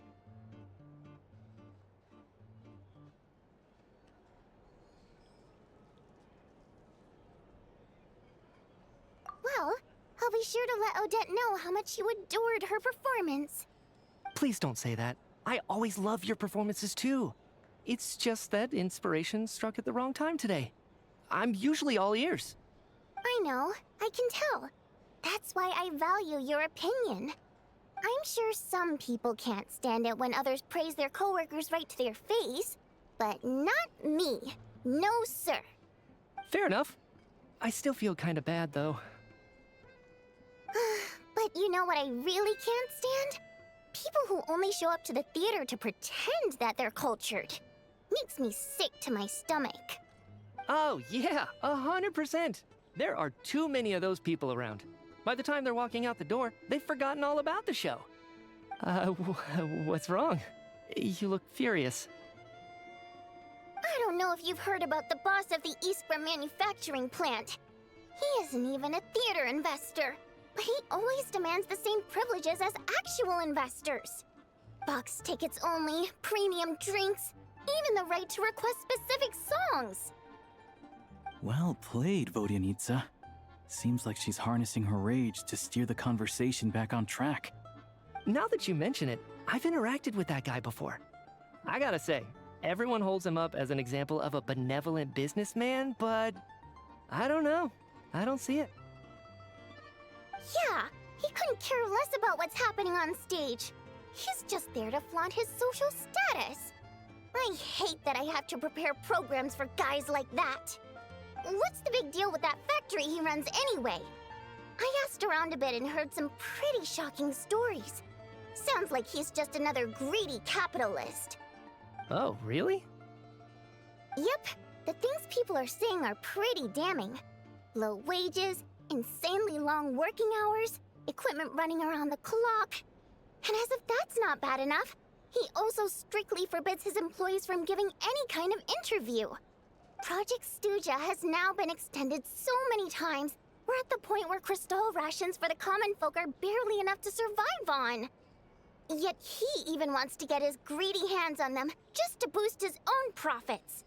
If the rumors are true, he's in serious violation of the law. Interesting. So you've heard about it too. What? So it's really true? Who knows? I've only heard the same rumors you have. But there's no smoke without fire. The Rooster's been coming down on us hard lately, demanding that we track and trace every single batch of Crystal. My coworkers in the Department of Energy have been tearing their hair out over it. The Rooster? I didn't realize he cared that much. Yeah. Even though there are no restrictions on Crystal trading, the poor will wind up freezing to death if we let the rich buy as much as they want. That's clearly unfair. Looks like we'll need to arrange an investigation into the Iskra manufacturing plant as soon as possible.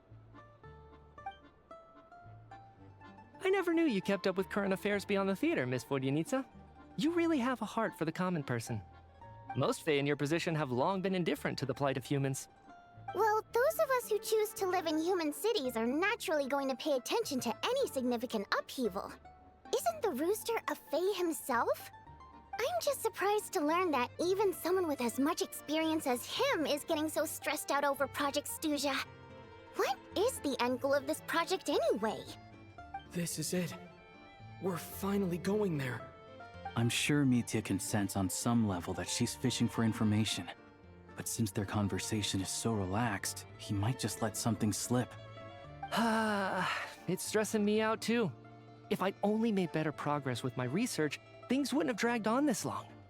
Oh, so your work is related to Project Stuzha? That's right. The Armory Palace needs a brand new energy source. Not the power of the Light Realm, and not elemental energy.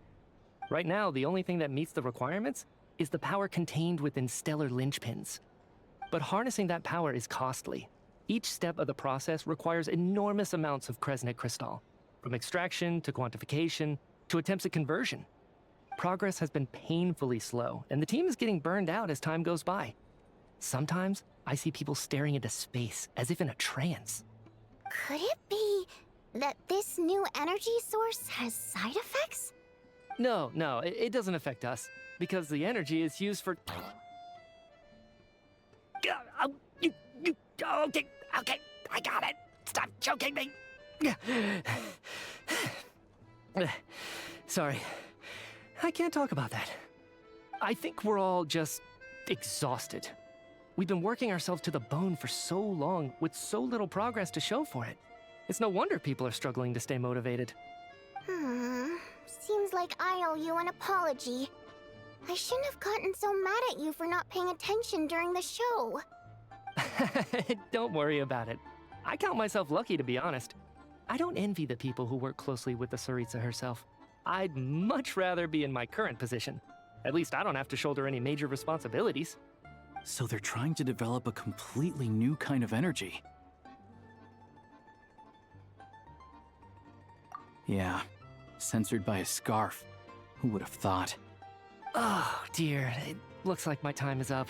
I'm afraid I have to leave. I'm so sorry. We ended up barely talking about the theater. That's okay. It was a pleasure chatting with you, really. Let's make up for it next time. Yeah, hopefully once the work pressure eases up a little, I'll be able to focus more on the performance, and then we'll have more to discuss. We touched on some confidential issues today. I'd be grateful if you could keep it between us. That could have gone worse. Nice job. Why was Mitya in such a hurry to leave, though? Sorry, routine inspection.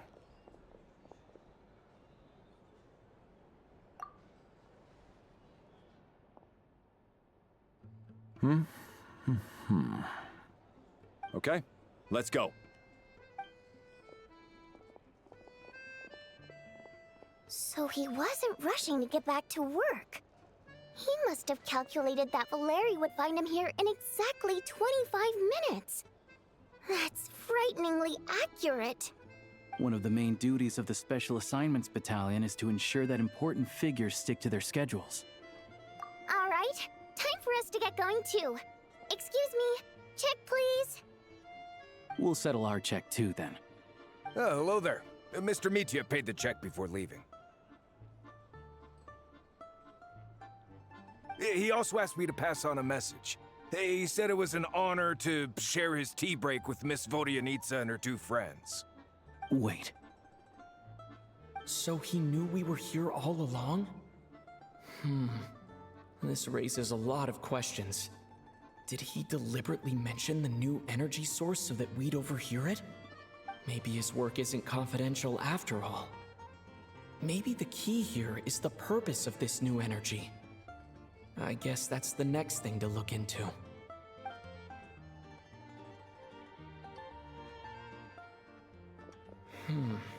Vodyanitsa and Alosha have left. Time to head back and call it a day.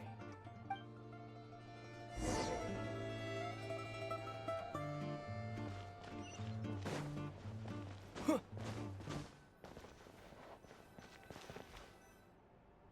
back! Here pretty early today. Paimon was just gonna mention that. After she woke up today, Paimon felt like her temperature was completely back to normal. But her strength still hasn't returned. Still, there's some good news. Paimon thinks she might have figured out the source of the problem. It's like there's some kind of mysterious power affecting Paimon. Paimon's never felt this way before during any of her travels. She only started feeling this way since we arrived in Snezhnaya. That's right. The Armory Palace needs a brand new energy source. Could that have something to do with this? What is it? You're making that face again. You know, the one you get whenever you have a light bulb moment?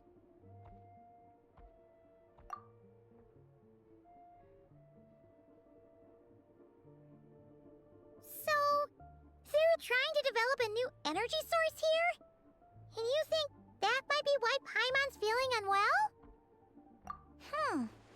Well, Mitya denied that the energy they're researching has any side effects. Although, he did say that people working on the project have been having issues with their concentration and short-term memory.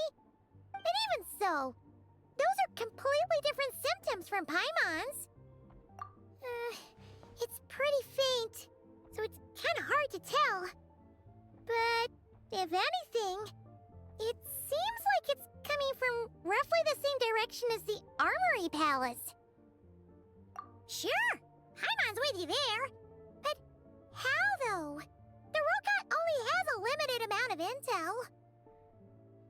Oh, great point! They argue about Project Stuzha every day. If we could sit in on one of their sessions, we might pick up some new leads. Good idea! Oh yeah, while you were out, Paimon tried all the yummiest looking desserts in the Potforia restaurant. This one seemed right up your alley. So, Paimon saved some for you. Come try it once you finish writing your letter.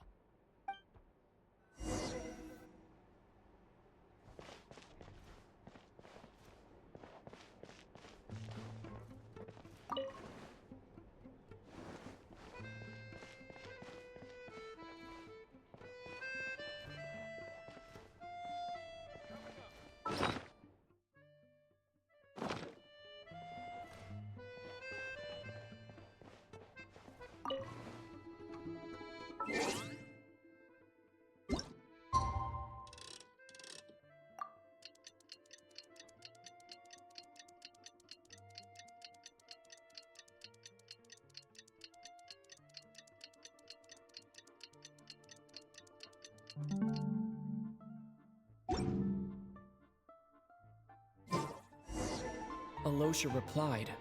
He says that we won't be able to speak at the Vetcha, but he can arrange for us to attend as visitors. Time to get ready, then head to the Snezhnaya Vetcha. You're back! Paimon's been working on the crossword puzzle in the newspaper. It's actually pretty fun. Oh, shoot! Paimon forgot the next word. Oh, she had it a moment ago. Think, Paimon, think.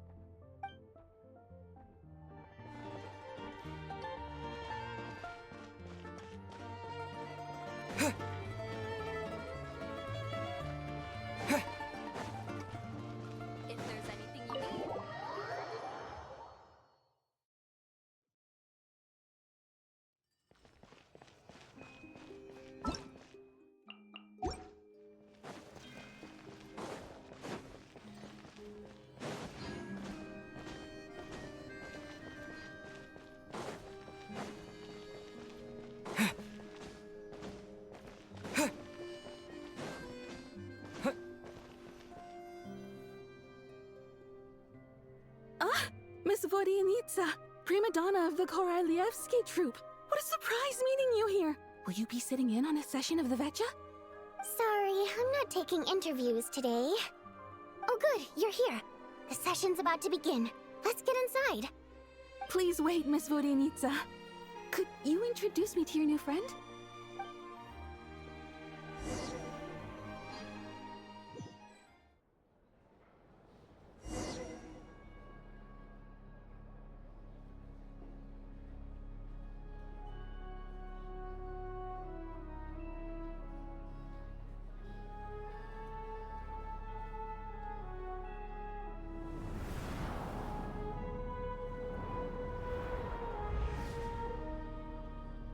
In summary, the energy management commitments made for the outgoing period have been delivered upon. Furthermore, both the production and consumption of Kresnik Crystal show clear signs of stabilizing. The relevant agencies have assessed the present circumstances and determined that the status quo can be sustained until the next period. For detailed statistics, I would refer you to the industry reports that have been distributed to all persons present. It should also be noted that while the recent blizzards have led to a significant increase in people's energy expenses, this is strictly a short-term phenomenon associated with a remotely located monster. Her Majesty the Tsaritsa is giving her full attention to this matter.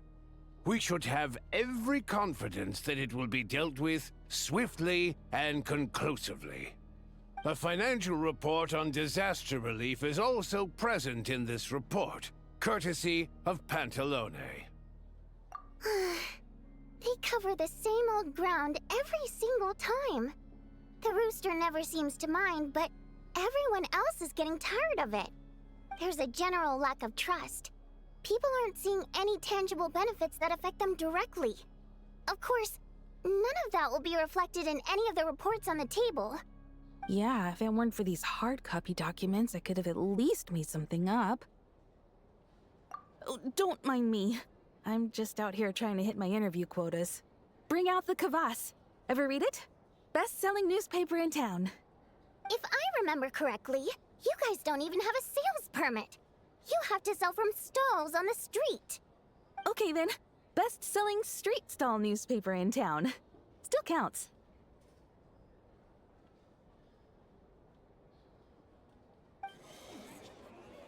Order! We will now open the floor to the representatives. If there are no further substantive issues to discuss, we will then proceed to a vote on this motion. Snezhnaya has a long tradition of treating members of the Fatui armed forces and their dependents favorably. But recent surveys shows that Fatui families in remote areas have access to 15% less crystal than the average civilian family in Snezhnograd. It's been said many times before, but it bears repeating now. There needs to be a clear and consistent rationale behind how crystal is allocated, or we will soon face immense public backlash. Perhaps you wouldn't need to keep repeating yourself if you would hear me out for once. I say again, true consistency exists only in principle. In the real world, fairness is relative. You appear to treat resource allocation as a simple function of production and population. So what about when the equipment used in production breaks down? Have you factored that into your equation? And do you even know how long it's been since Snezhnaya last conducted a census? If I knew the answers to questions like that, I'm sure I'd be a very wealthy man. And I doubt I'd be going by child. I'd like to bring the focus back to the specific issue I raised. Or do you wish to deny that favorable treatment for Fatui dependents is our long-standing policy? It's easy to be a critic when there's no accountability. That seems to be a running theme in the anti-Project Stuzha cohort. Defeat the ringleader and all other problems will magically resolve themselves. That's what they seem to think. But in case you aren't aware, not one jot in my report would change whether Project Stuzha continues or not. So you have no intention whatsoever of finding a solution to this problem? On the contrary, I'm the only one here who ever brings solutions. Child opened by speaking up for the armed forces. Regraders struck back with style and a war of words ensued.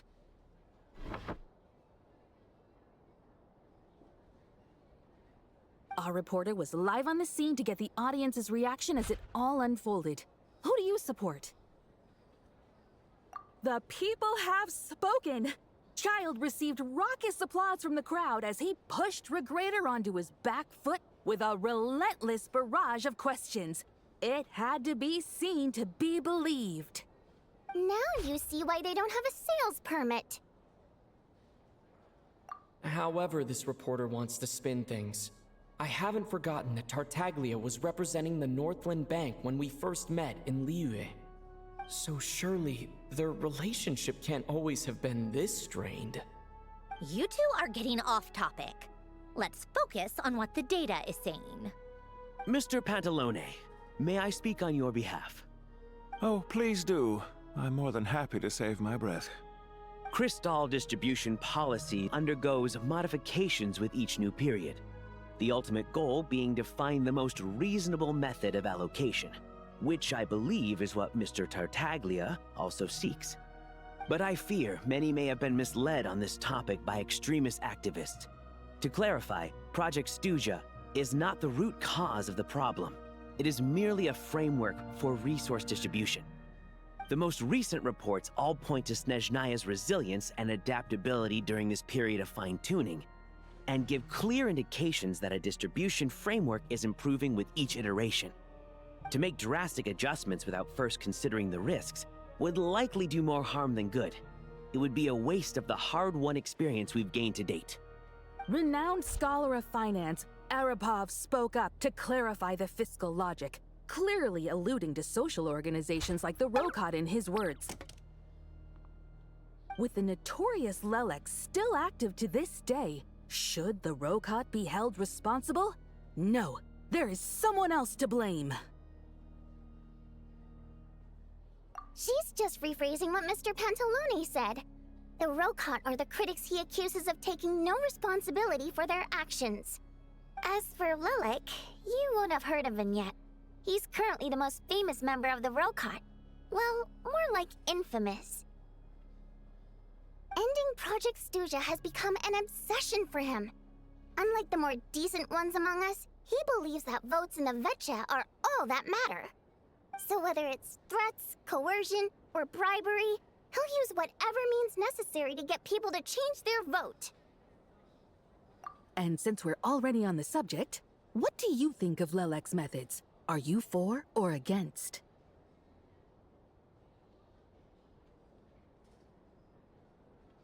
Well, whatever the story is, his actions benefit us all. We stand with Lelec. At least someone here wants to take this discussion seriously. I've been considering that issue myself. What you really need is more precise regional data, right? I think it would be easiest to let the Fatui handle it, since they're already in charge of Crystal shipments anyway. We may as well get them to collect some data while they're at it. Whatever you need, you can ask the Fatui to look into it for you. In terms of supervision, I think the Druzhna would be a good fit. I had hoped to discuss this with Miss Vesna, but sadly, she's not present. I will be happy to take a note of your suggestions and present them to Commander Vesna for a decision upon her return. The Commander has always taken a keen interest in Project Stuja. However, given the Druzhna's demanding workload, I'm afraid it may prove difficult for them to provide any practical support. Let us refrain from jumping to conclusions until a concrete and actionable plan is in place. My apologies, Lord Rooster. There are numerous issues to address here, including manpower, time sensitivity, and reporting lines. Nevertheless, I support drafting a proposal. Follow the usual procedure, and it can be raised as a new motion for all parties to evaluate at the appropriate time. In that case, I'd like to share one thought before the proposal is drafted.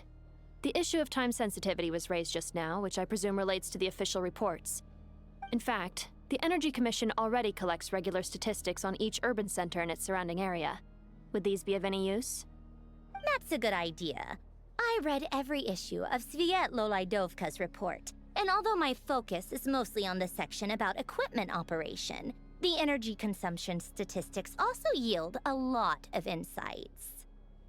Be that as it may, does no one see an issue with using local data to determine crystal quotas? In the long term, it seems like a very risky solution. Not if they are used purely for reference. So long as we have the report from the Northland Bank's headquarters to corroborate it, no one will be able to fool me. Very well, then. It appears that this arrangement is acceptable to all parties. Yeah, sounds good to me. The members reached a provisional consensus on the issue of improving treatment for Fatui soldiers.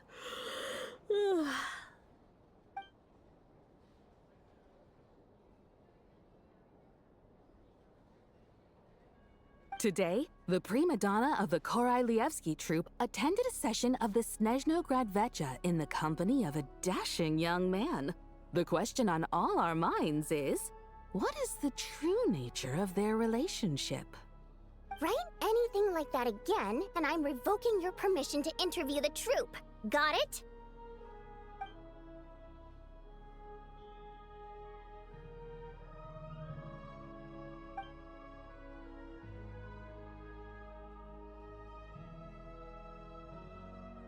Now then, if there are no further contributions from those present, we shall proceed to the final vote. Hey, check it out!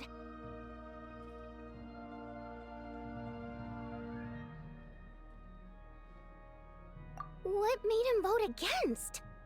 Why now?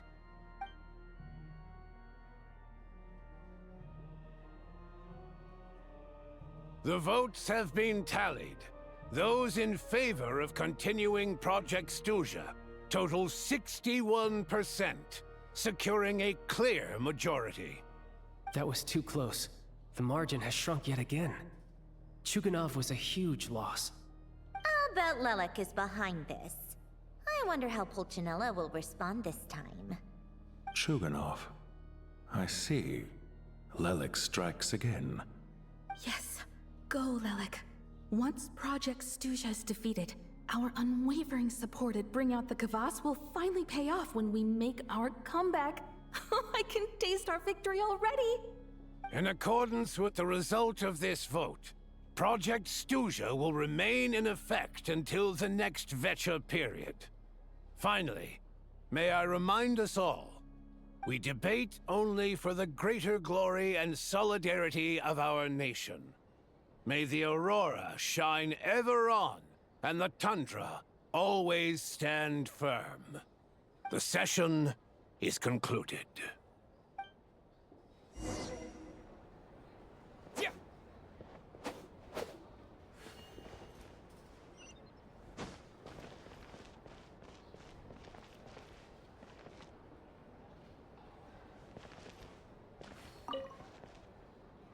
I have to say, I really wasn't expecting Chuganov to vote against Project Stuzha. Well, in principle, Snezhnaya's business and political elites ought to be the ones least likely to oppose it. As we heard, Project Stuzha is basically just a resource distribution framework that requires everyone to cut back during the winter. But even if the policy got cancelled, the Tsaritsa's energy needs wouldn't suddenly go down. The extra demand from the public would have to be filled from somewhere. So logically, the factories would have to take the hit. I got a letter from Mr. Mitya just before today's session. He said he's confirmed that there are issues around overtime and excessive energy consumption at the Iskra manufacturing plant. In a situation like this, once the Rooster receives the report, he'll order the factory to halt production and submit to an investigation before issuing a penalty. But that's a week-long process, and thus didn't make it onto the Vecha agenda this time. I don't think he suspects anything so far.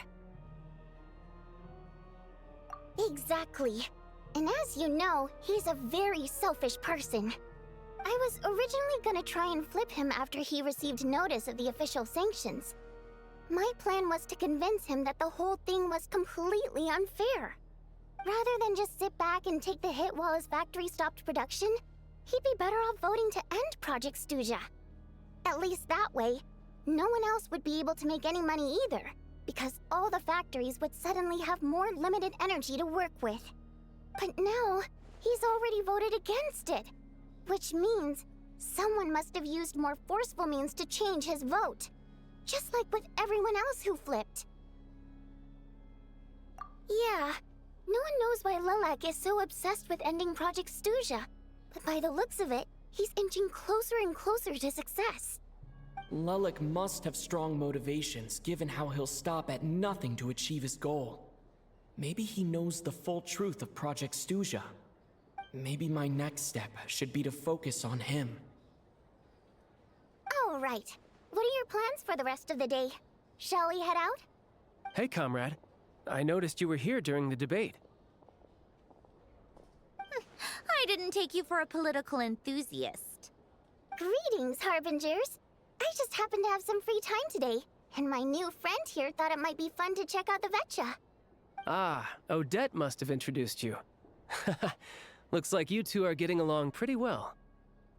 I'll leave you to catch up. I should head back to the troop. Sure. Break a leg and all that.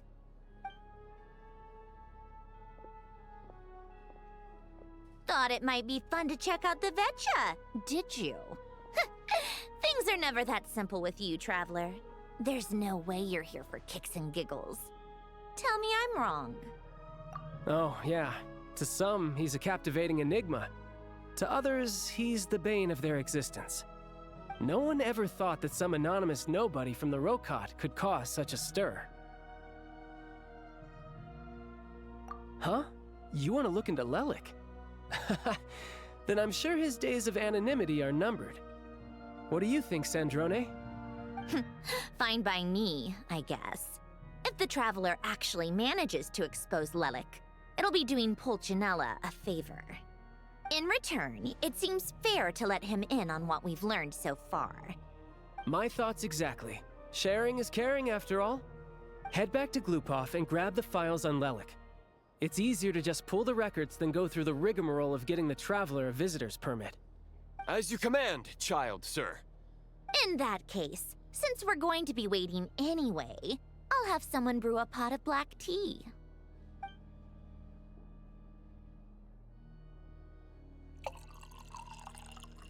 One common thread among the many incidents Lelik has been involved in is that the victims are all too scared to share any real information about him. Clearly, he must have threatened them in some way. His modus operandi is to silently infiltrate the scene and leave a threatening letter behind. But neither the letters nor the crime scenes ever yield any clues to his identity. So all these files have to offer are short statements by the people affected. They don't give us a lot to go on. If nothing else, it shows we're dealing with a trained professional who's versed in counter-surveillance. Yes, and to that point, he often strikes in highly secure locations. The victims are high-ranking and influential people who take their personal security very seriously. Somehow, Lelik slips right into their rooms without making a sound. There's never any eyewitnesses, nor the slightest trace of a break-in. If he can get in and out undetected, it means he can strike without warning. Not that that's ever happened so far, but the thought is enough to scare these people sleepless. It's hard to believe that a human being could pull this off flawlessly every time, so they switched the focus of the investigation to Faye. Unfortunately, no one's found anything yet. Careful, don't underestimate me. Although truth be told, I'd probably find it hard not to blow my cover. Direct confrontation is more my style. We haven't ruled out the possibility of Lelik being human. It's just, there can only be a handful of people in all of Teyvat who'd fit the profile. Faye, on the other hand, plenty would have the ability, but few would have the motive. No, not as strong as me. You'll never find the culprit with criteria like that. Let's go with a little weaker than me.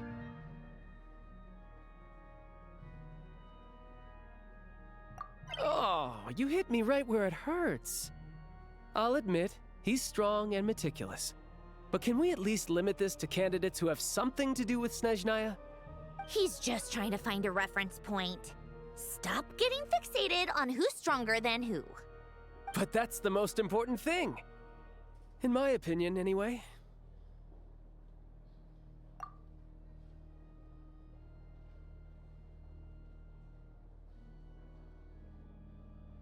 Odette.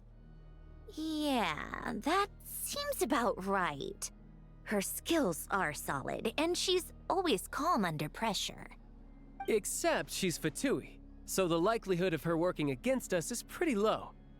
But yeah, much more accurate than your previous example, at least. No, wait a moment. Maybe we should interrogate that assumption. What do you mean? Which assumption? Her Fatui identity doesn't necessarily exonerate her. And when you think about it, the Rokot would be precisely what she needs to conceal her identity. Plus, she wouldn't need to be such a pro at covering her tracks. She'd already know where the Fatui will be and when, so she could choose the perfect time to act. Oh, yikes. I was just thinking out loud. Why is this starting to sound like such a convincing theory? Still, what reason could Odette possibly have for trying to call off Project Stuzha?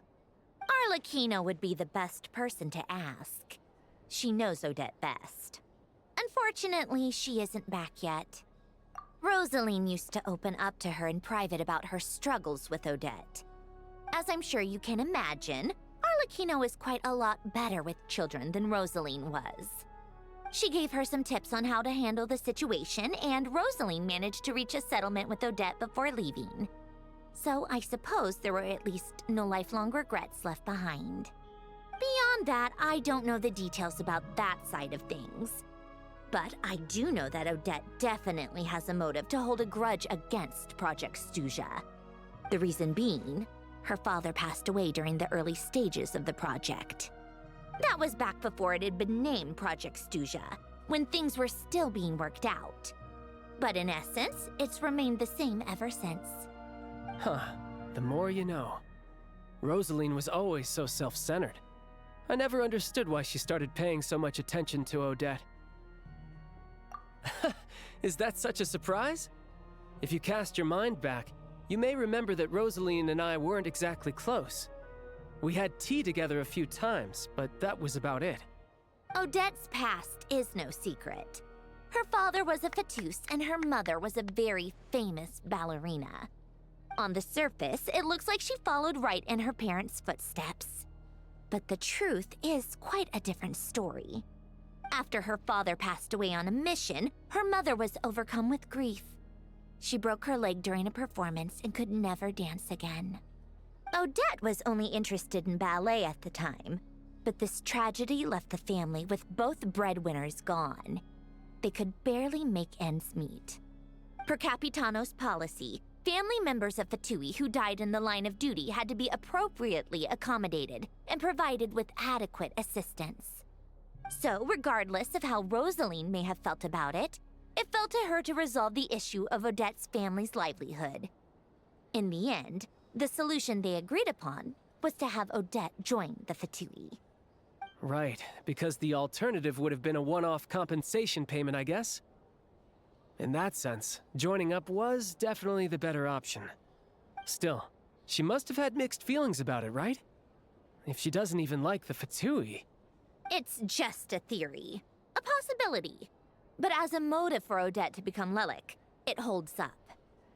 That said, I have no idea where Odette's head is at right now, or what her conflict with Rosaline was about. Plenty of people were on bad terms with Rosaline.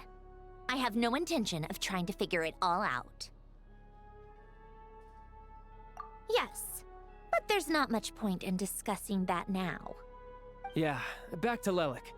Since our investigations so far have turned up next to nothing, we've got nothing to lose by trying a new angle. Funnily enough, Tonya and I had actually made plans to go to the theater tomorrow to watch Odette's rehearsal.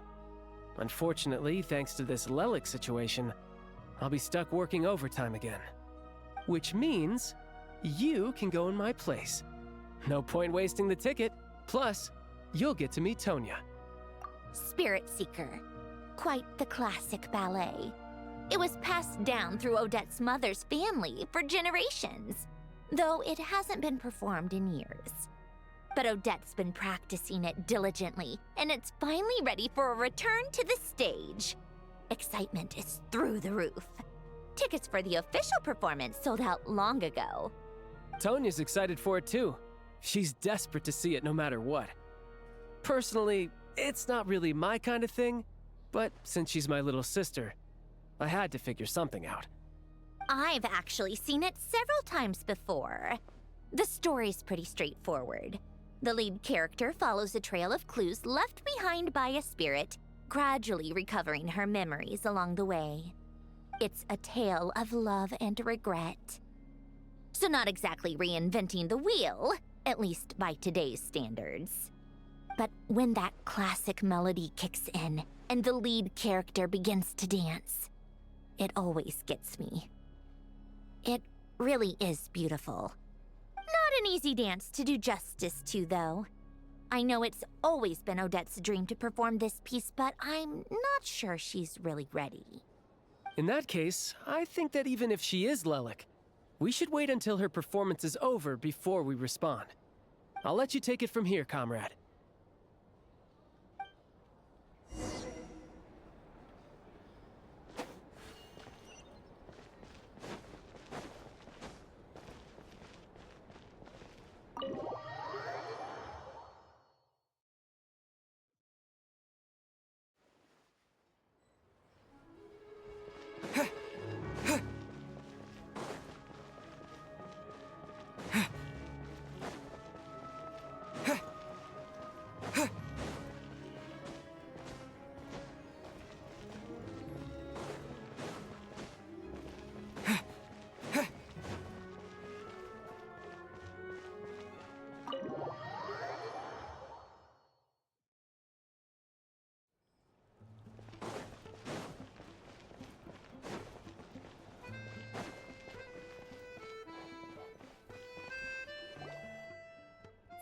You made a ton of progress today. It's good that everything's going so smoothly. Next step is to head back to the theater and get a clear answer from Odette.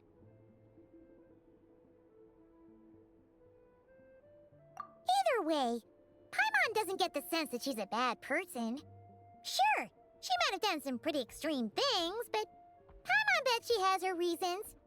Maybe this is going too far, but like, with everything she's managed to do so far, wouldn't it make more sense in theory to be even more, you know, heavy-handed? Why leave a letter when she could, well, we know there are plenty of other ways to keep people in line, right? The point is, she could have gone further, but she didn't.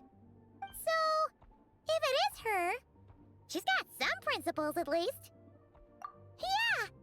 Well, all you can do is follow the facts wherever they lead. No change, really.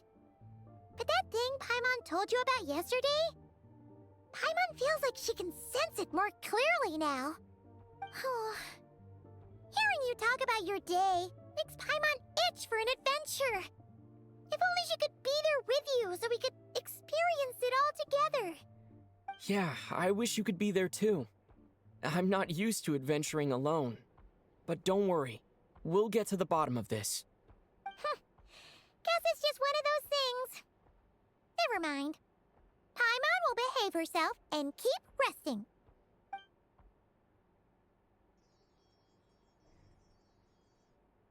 If Odette is Lelik, she may well have inside information on Project Stuzha. Her father was involved with the project's early implementation and tragically died in the process. Now, she's dedicated herself to bringing it to an end. It's hard to imagine she could have gotten this far without knowing anything at all about the Tsaritsa's true intentions. When she spoke to us as a member of the Fatui, how much did she let on? And how much was she hiding? Only time will tell. Maybe tomorrow, everything will be answered. Hey look! It's snowing! Could be a tough day ahead. Make sure you wrap up warm tomorrow.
made a ton of progress today.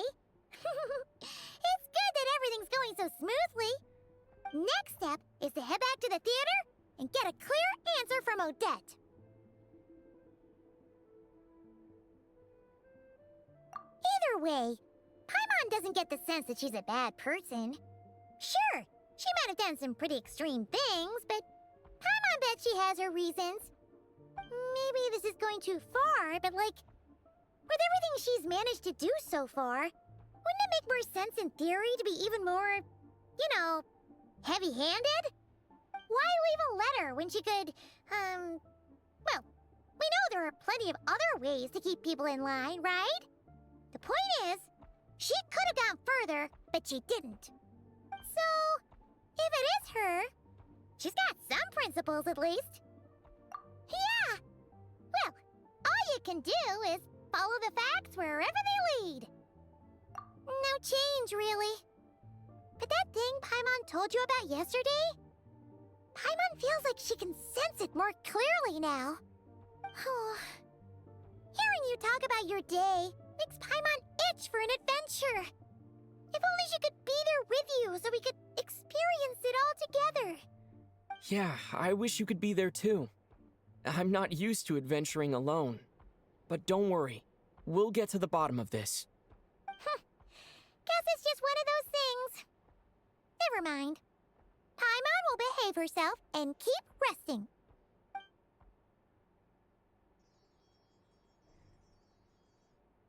If Odette is Lelik, she may well have inside information on Project Stuja.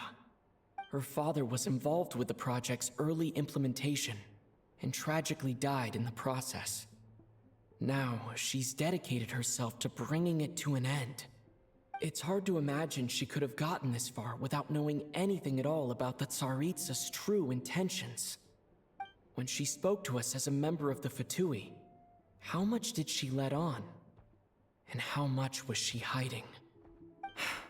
Only time will tell. Maybe tomorrow, everything will be answered. Hey look! It's snowing! Could be a tough day ahead. Make sure you wrap up warm tomorrow.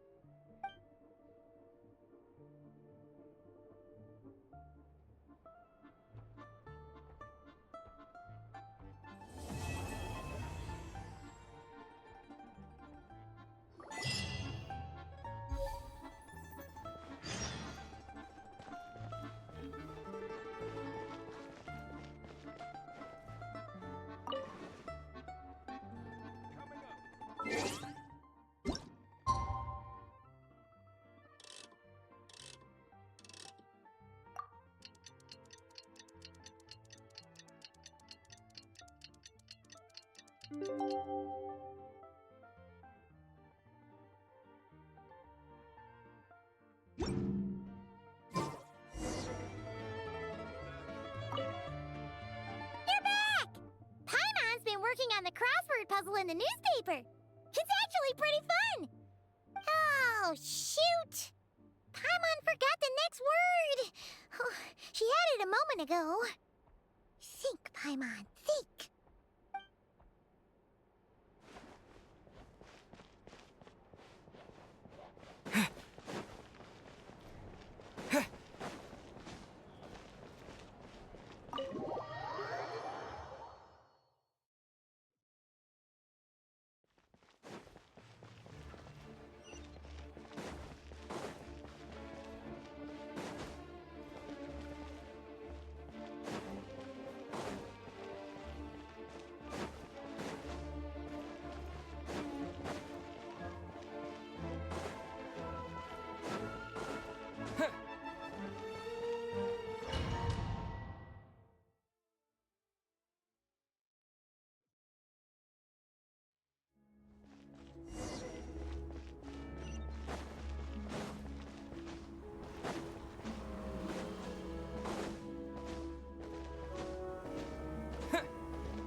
Ooh, it sure is cold today. I wonder how much heavier the snow's gonna get. Here to see Odette? I just need to see your tickets for the preview. Perfect. Thank you. I'll hold on to your tickets. Come on in. It's freezing outside.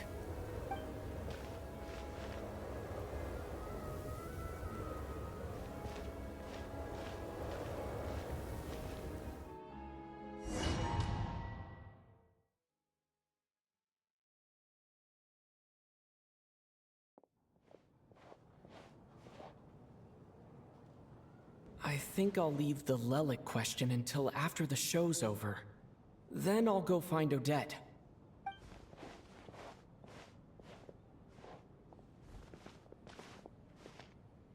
Child said he was originally going to come with Tonya. So I'm guessing Tonya's already here somewhere. Is there anyone here who looks like a Tonya? Let's see. It's a small audience. Makes sense for a preview. But wait, I do see some familiar faces. Mr. Chuganov's back again by the looks of it.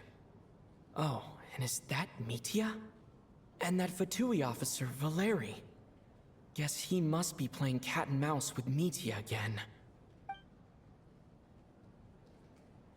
Oh no, it looks like the show's starting and I still haven't found Tonya. Never mind. I'll just have to take a seat for now and see if I can catch her afterwards.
Members of the audience, I'm a staff member here at the theater. Today's performance was a very special one for us, as it marks the first attempt in a long time to revive the classic Snezhnayan ballet, Spirit Seeker. To commemorate this occasion, we would love to take a group photo of the cast, crew, and audience members present today. Could I kindly ask the audience to please come up onto the stage?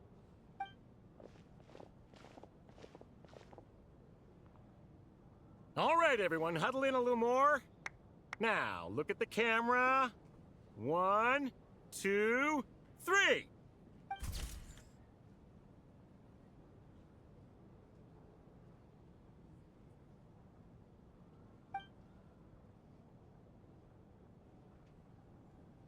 Are you quite satisfied, Mr. Energy Scientist? I rather hope you don't have any other escape plans to add to my workload today.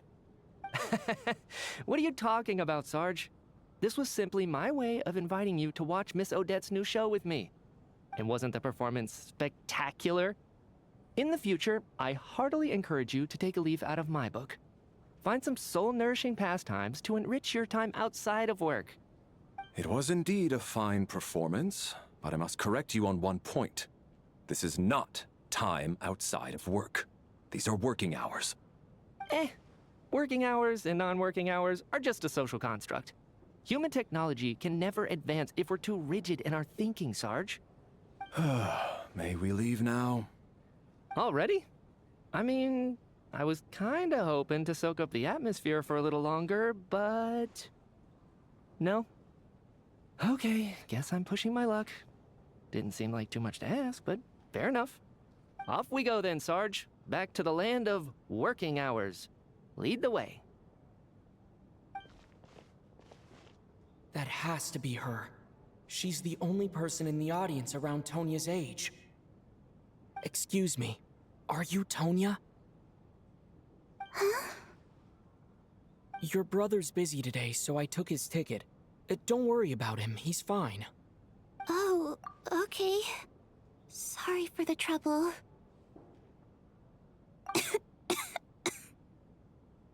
What's wrong? Are you sick? No, I'm fine. It's nothing. Maybe she caught a cold on the way here because of the weather.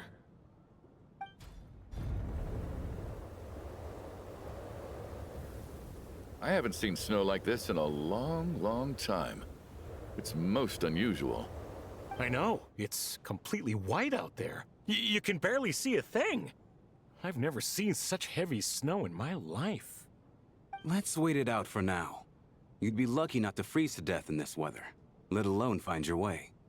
Well, look at that. Maybe we shouldn't be in such a rush to get back after all. What do you think? Let's wait and see.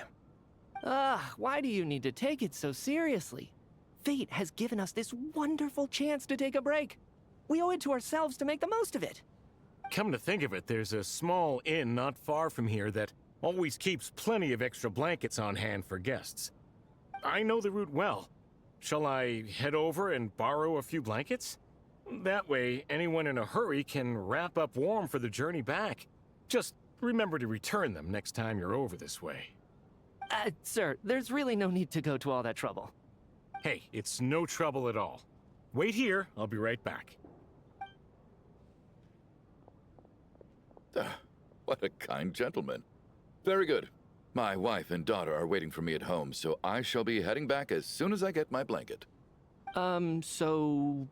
are you expecting us to go back to the Armory Palace wrapped in blankets too? Don't worry about that. I made arrangements in advance. Should I not return to the Armory Palace within 3.5 hours after Operation Showtime begins, an armed squad will be sent to collect us. They will escort us back. You are one of our key military personnel, so any weather-related risks must be eliminated. Operation Showtime? So, wait. Every single time you drag me back to work when I sneak out, it's a whole official operation? I gotta say, you've really turned this into quite a moral dilemma for me. It's snowing pretty hard out there. I think you should stay here for now. You seem a little under the weather. Sure. My brother might come pick me up in a bit anyway. Time to get to work. I should head backstage and find Odette. I need to look her in the eye and ask her about Lelik. Excuse me, are you looking for someone?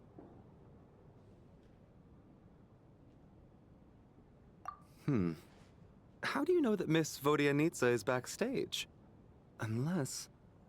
are you here at Mr. Chuganov's behest? Sorry, but that area is currently off limits to everyone except the cast and crew. Bad timing, I guess. Well, I might as well stick around. I doubt Odette will be leaving before the snow lets up in any case.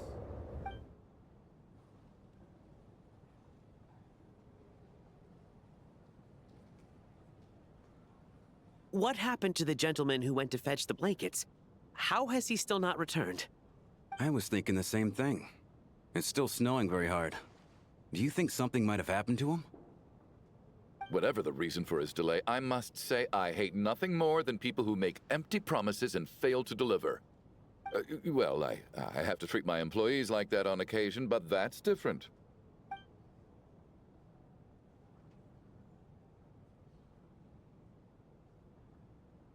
You seem anxious, Mr. Valeri.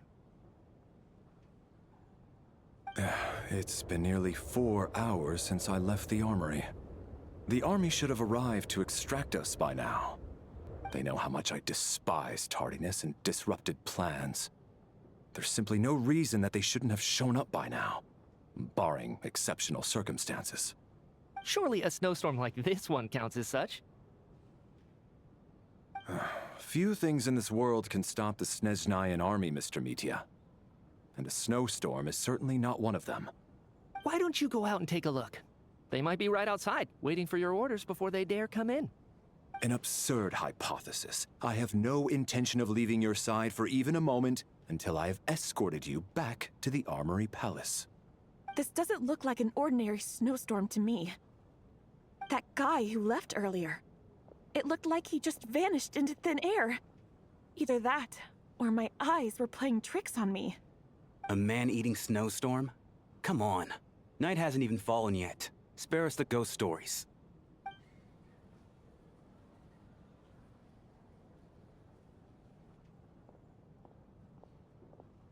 Traveler, didn't know you were coming today.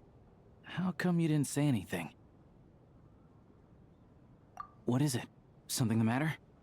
Tell me, I can help. Whoa, that's quite a snowstorm out there. I've been working backstage this whole time, so I didn't even notice. No wonder the audience hasn't left yet. Is weather like this rare, even in Snezhnaya? Yeah, snow like this.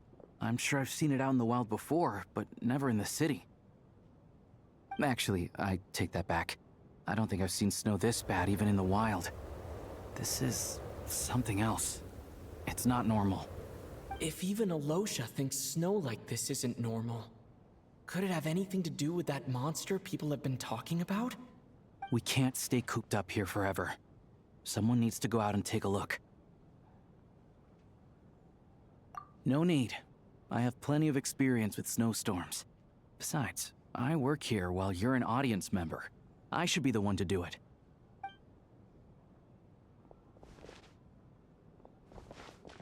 Everyone by the door. Careful not to let the snow soak into your shoes. In a snowstorm, you gotta look after your toes above all else. Heading out, my man? Be careful. I've been told the snowstorm eats people alive. Thanks for the advice. I am planning to be careful. I just want to take a quick look at the situation out there.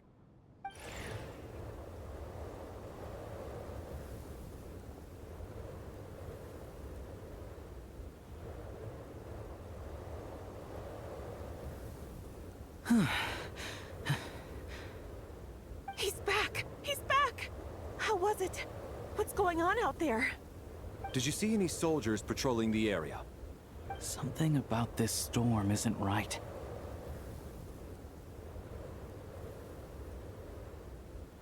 There's no one out there. I didn't see a single soul. And something in the air gives me the creeps. This isn't your average snowstorm.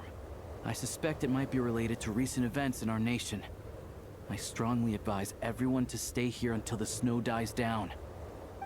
Are you serious? So all of us are trapped here now? That sounds a little far-fetched to me. You want to go outside and see? I, for one, am not risking my neck in that weather. This just turned from a minor delay into a major hassle. We can only hope that our friend who went to fetch the blankets just ditched us and went home. Is it really that bad? But my daughter, I won't be able to read her a bedtime story tonight. Huh? What are you all still doing here? Whoa! It's snowing hard! So now we're stuck here? Oh, this is terrible! Luckily, it was just a dress rehearsal today, so there aren't too many people here. On the bright side, the theater's always well stocked with supplies. If the snow still doesn't let up as we get into the evening, you can spend the night here, everyone. At least, I assume that's all right? Odette? Fine by me. This seems like a sensible backup plan under the circumstances. My thanks to the theater for being so accommodating. What are you staring outside and praying for, my man? You anxious to get home too? Oh, your majesty the Tsaritsa, I beg you, please do not let tonight's snowstorm stop. This is a golden opportunity to spend the night under the same roof as the two top stars in all of Snezhnaya. It's a once-in-a-lifetime experience. I think I've changed my mind. Sir, if you so much as look at us funny, you'll be seeing stars in a whole other way. Behave yourself, or you'll be begging for that blizzard. It's getting colder. We need to keep the indoor temperature up. Close the door and lock it tight. Let's head somewhere warmer.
And then there's the aristocrats. Easiest of all to deal with. You don't need to use any force whatsoever. All you have to do is show them the rope you plan to tie them up with. Do you know why? I don't. Do tell. Because nothing horrifies them more than the thought of a cheap, coarse rope leaving creases on their precious million more coat. They'll do whatever you ask to avoid that fate. Unexpected, but funny nonetheless. Tell me another one. Well, look at that. I got myself a new listener. Hey there. Let me introduce myself. The name's Shram, and I'm a mercenary. The kind that gets paid to do odd jobs for rich folks. And I am Chuganov, an entrepreneur.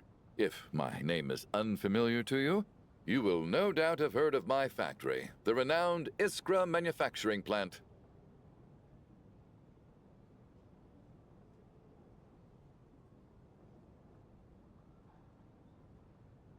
Are you really that famous, Mr. Chuganov? How come I've never heard your name before? Excuse me? Is that a joke? Or are you being serious? Oh, I'll have to ask my rope later. He's probably tied up more entrepreneurs than I've ever heard of.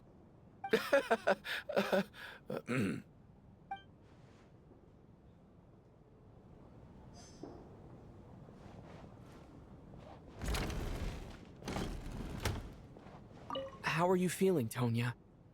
I'm fine. Sorry to worry you. I'm used to it by this point. I take medicine for it. My brother usually helps to get it ready for me. Child must take great care of his sister. He's never mentioned Tonya's illness, though. You know, I actually find this whole thing kind of exciting. Stuck in a strange place thanks to a snowstorm, having to spend the night with a bunch of interesting characters. It's pretty cool, don't you think? Exactly. It's like one of those stories where an ordinary school trip turns into a magical adventure. I've always wanted something like that to happen in real life.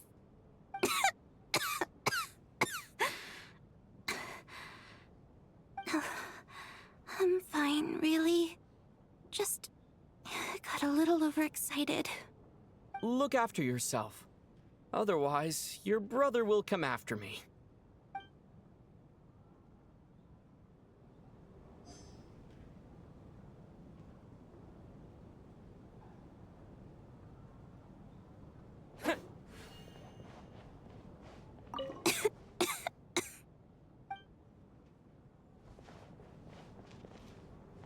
My husband has major trust issues. To him, I doubt even this snowstorm is a good enough excuse for me to stay out all night. That's the price of marrying into wealth. You'll get used to it. I'm not about to stop you if you want to leave. But don't drag me along. Hello? Can I help you?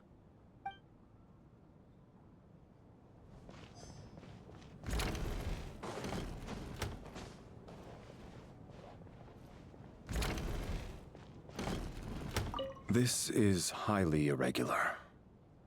A delay of over an hour during an operation like this theoretically warrants a Harbinger-level response. I wonder what the issue is. The storm, or something else. Sarge, the day you learn to let go and just enjoy moments like this is the day you'll finally understand the meaning of life. Why, hello, sir. I believe you were the one sitting at a nearby table back at Podvorye Restaurant. Any friend of the theater's star performers is a friend of mine.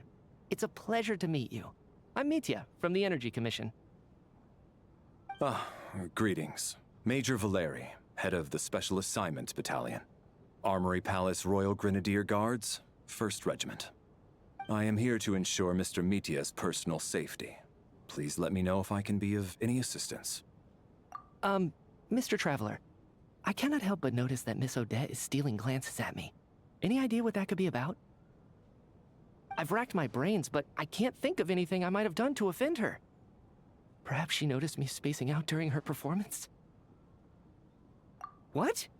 You mean I really did do something to upset her? Well, thanks for letting me know. So, Mr. Metia, is your work related to Project Stuja? Yes, that's right. The higher-ups in the Fatui transferred me from the Energy Commission to the Armory Palace because they wanted me to... Really? I can't even talk about that? Pretty sure it counts as part of my private life. All right, I won't say anything. Sorry, Traveler. As you can see, I'm afraid this pleasant chat will have to end here.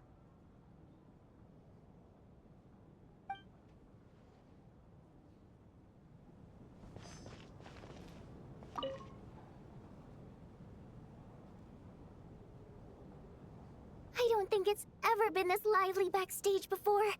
I didn't know you were coming today. Hey, have you seen Chuganov? I heard he was coming today. Have you spoken to him at all? I'm with you. This could be just the chance we need. Yeah, I gotta figure out a way to coax some more intel out of him.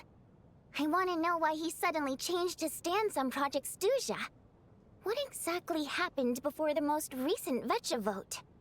For the Rokad, or just out of personal interest? Shh! There are other people around. Don't say the R word.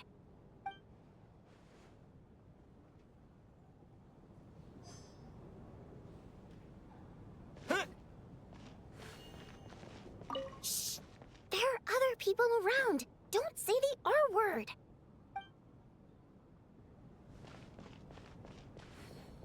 I have to say, even though today was a rehearsal and there were some hiccups along the way, Miss Odette's performance was one of the best I've ever seen, even compared to an actual show. Oh, I couldn't agree more, especially considering the weight of the subject matter. It takes a truly seasoned professional to do justice to a theme like love and regret. Do you think we were coming on too strong? Odette's ignoring us again. What about you? What did you think of today's performance? Oh my, that's very flattering of you. Thank you. I'll make sure to save a ticket for you when the show's performance ready. This doesn't seem like the time or place to bring up the subject of Lelik. I need a chance to speak with her in private. So unfair. Talk about double standards. And now it looks like I've been spotted.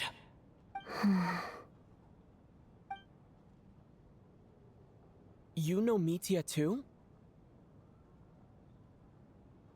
No, I don't. I just have a feeling that he might be dangerous.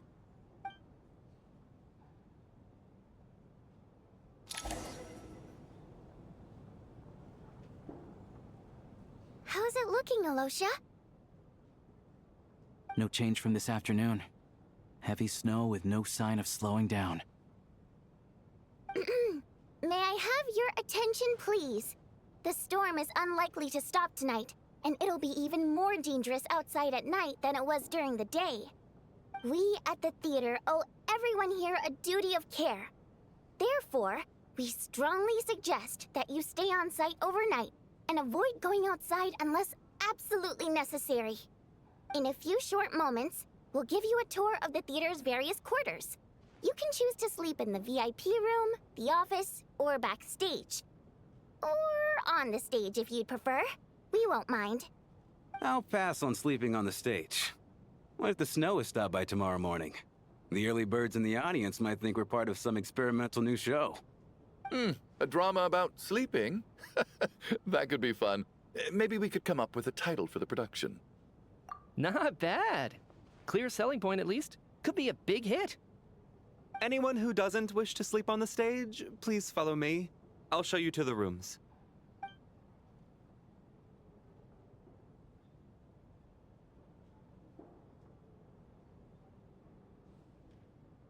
I guess I'll call it a night. Though I feel like I won't sleep very well without Paimon here. I'm sure she'll be worried that I haven't made it back yet. But as long as she looks out the window, she'll probably realize what's holding me up. I wonder if she's feeling any better yet. At least she hasn't been getting any worse. Still, I should try and get back first thing tomorrow morning.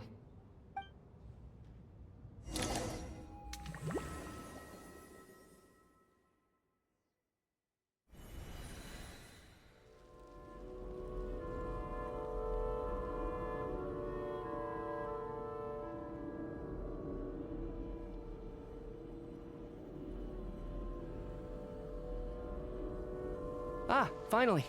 Welcome back to the world of the living, lazy bones. I was about to wake you. The black mist is almost on us. Still waking up, huh? You know, the black mist. It's been chasing us from below ever since we were born. You're just dozy. There's no way you've forgotten. Come on, let's keep heading up. Onwards and upwards is the only way to survive. Don't listen to a word those black mist cultists say. Here we go again. The endless march towards survival. What's going on? That black mist down there is creeping me out. And it's rising. Guess I should head upwards and get away from it. The black mist cultists believe that being swallowed by the black mist leads to everlasting peace. But if you ask me, they're just lying to themselves. We're the only heretics left. The only ones who refuse to give in. We have to keep going.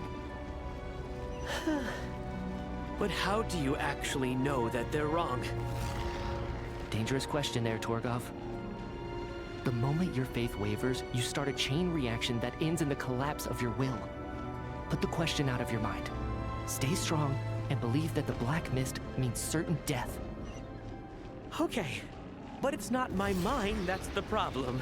My body's about to give up on me. It's already starting to falter.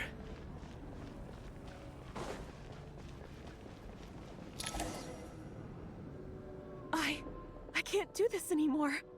I've had enough of being forever on the run. What's the point of it all?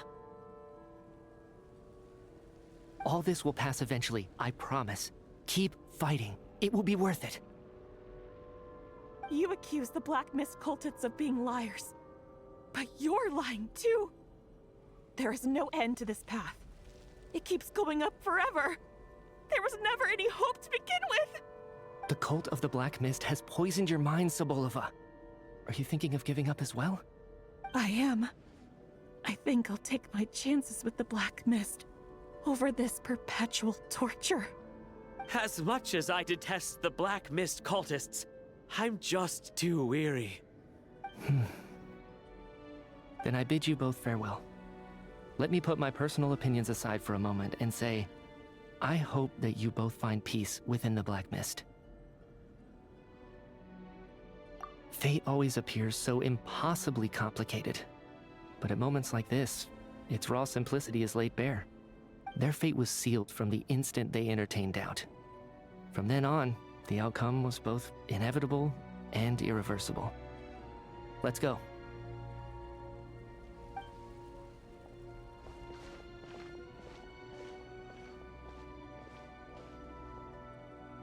Torgov and Sobolova are gone. I never thought the day would come when even they would be swallowed by the Black Mist. It's just you and me now. Yes, it looks like it's satisfied. For now. This happens from time to time. But it won't be long before the Black Mist starts chasing survivors once again. No one knows how to stop its advance for good. Well, we should make the most of the precious moments of rest that those two bought for us. Huh? Are you really that sleepy, traveler?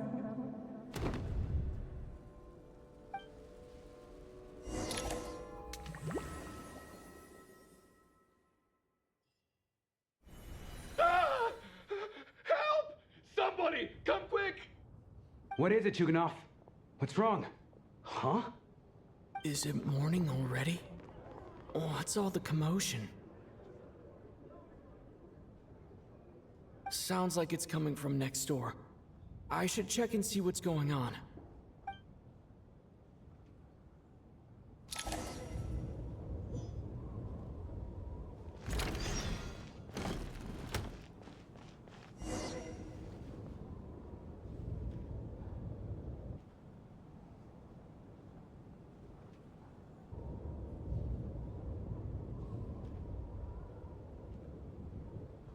Don't look, Miss Tonya.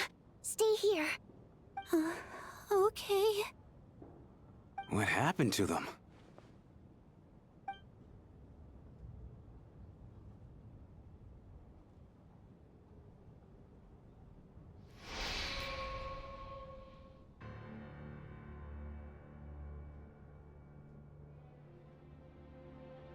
These two people have passed away. And the strange thing is that somehow, I knew this was going to happen. I knew that they would be the ones to die. Have I seen this moment before? Or did I have some kind of premonition? I can't remember what it was. Let me take a look.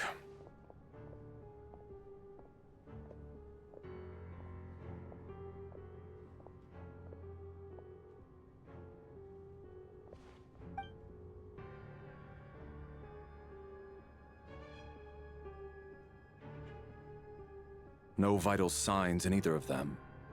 They're dead. The cause of death, however, remains unclear. No wounds on the bodies, no signs of a struggle, and no skin discoloration caused by the buildup of toxins. But just last night, they were chatting and joking away. This is so sudden. Could they have had pre-existing medical conditions? Even then, the odds of them both dying of sudden complications on the same night are extremely low. It's hard to believe that they died of natural causes, nor does this appear to be a suicide. Who was the first to discover the bodies? It was me. But these deaths have nothing to do with me, officer. I got up early because I wanted to see if the snow had stopped. Then I noticed that the door to this room was open, and it looked like there was a man and woman inside. I just went over to see what was going on. I had no idea they were... I can corroborate this. I was doing my morning exercises near the stage. When I saw Mr. Chuganov heading this way, I followed him. I can also confirm that I didn't see a single person approach that room before him. The snowstorm was raging all night, and it's still going now. There's no way someone could have come in from outside, correct? You mean an intruder? No, not possible. I slept by the door last night as a precaution. There's no way I wouldn't have noticed if anyone had tried to open it. Everyone, split into pairs and search the theater for anyone in hiding, or any signs of suspicious activity. I'll follow up with a full search of my own shortly. Go, there is no time to waste.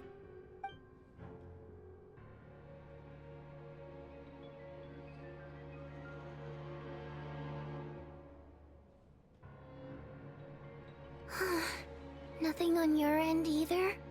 Backstage is clear. No signs of suspicious activity. We checked the basement. Also clear. I don't think there's anywhere here that a living person could hide. Are we certain that the theater doesn't have a back door? Or any tunnel or passageway wide enough for a person to fit through? No, there's nothing like that. If people were sneaking in through some secret tunnel to avoid buying a ticket, we'd have sealed it off ages ago. I also checked the windows. All of them are locked from the inside, and there's no sign of anyone entering or leaving. It sounds like we can safely rule out the intruder theory. If anyone came in during the night in this weather, there'd be no way for them to avoid leaving footprints or water stains. This can only mean one thing. It's like one of those murder mysteries you see in novels and plays, isn't it? The ones where the killer is one of us. We can't quite jump to that conclusion just yet. Could he be right? It's hard to imagine something like that happening in real life. Set in a theater during a snowstorm, a murder takes place, and the killer is among us. It's such a classic trope that it seems unbelievable. Looking at who the killer targeted, and the clean entry and exit, it all adds up. I know what this is. It's obvious now that I think about it. What is? What have you figured out? Both victims were wealthy, well-known local merchants. And the door was deliberately left open, so I would discover the bodies and witness the crime scene first thing in the morning. Such ruthless methods. This was your doing, wasn't it, Lelik? Lelik? You mean Lelik is among us? And he's the killer? Lelik. I know this code name. Member of the Rokot, anti-Project Stuzha. Always works alone. I've read the case files at the Armory Palace. Walk me through your reasoning, Mr. Chuganov. What do you know about Lelik?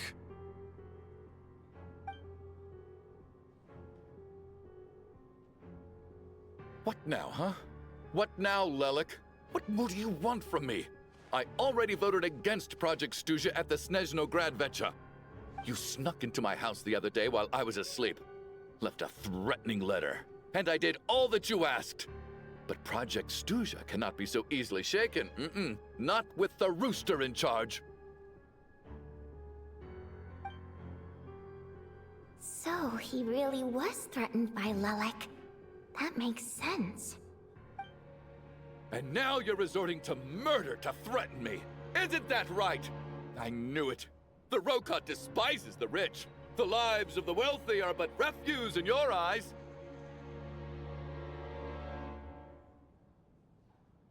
Show yourself! Which one of you is Lelek, Tell me!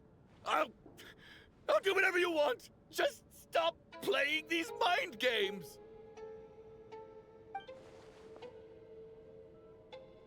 Was this really Lelek's doing? Would Odette really do something like this? If Odette really is Lelek, this seems out of character. But then again, how well do I really know her? I'm probably the only one here with a compelling theory about Lelek's true identity. But if I reveal it now, I'll be putting Odette in the line of fire. What should I do? I don't think it's likely that Lelek killed anyone.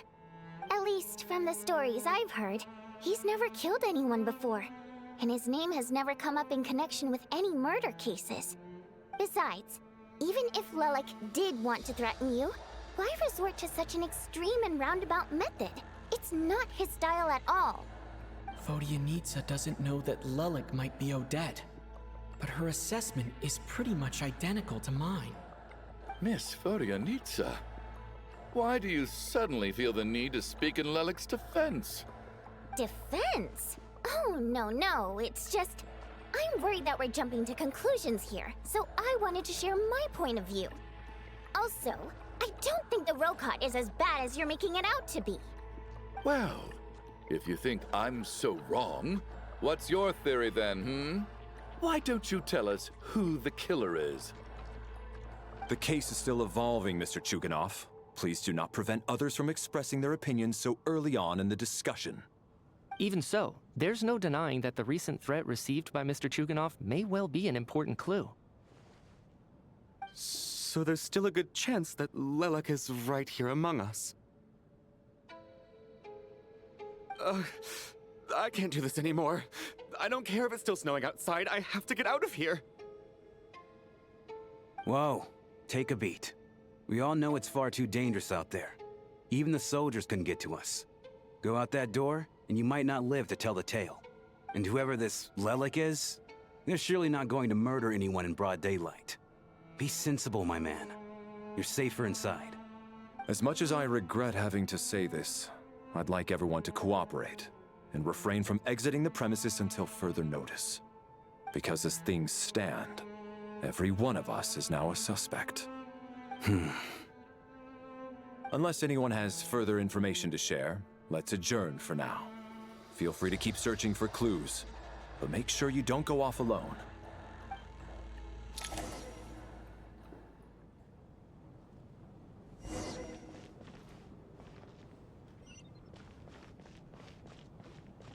You seem to be very comfortable taking charge, Major.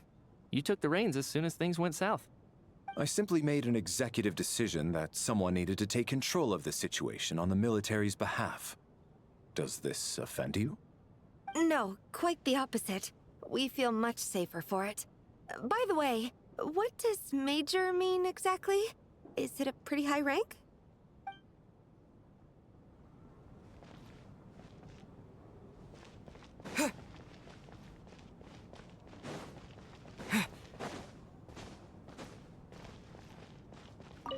I still find it hard to believe there's a murderer among us. Just last night, I imagined we were like classmates out on a hiking trip. There's no guarantee that you can trust your classmates, especially not when you're locked up together. Why did they do this? Was it for money? Even then, they could have just kidnapped the people. They didn't have to die.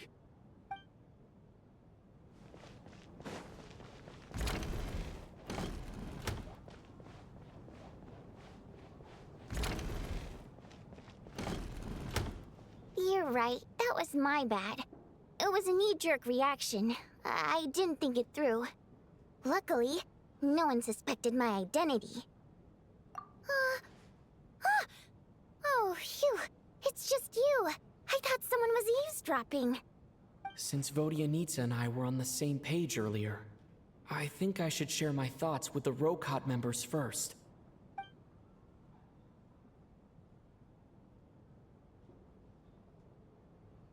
Whoa.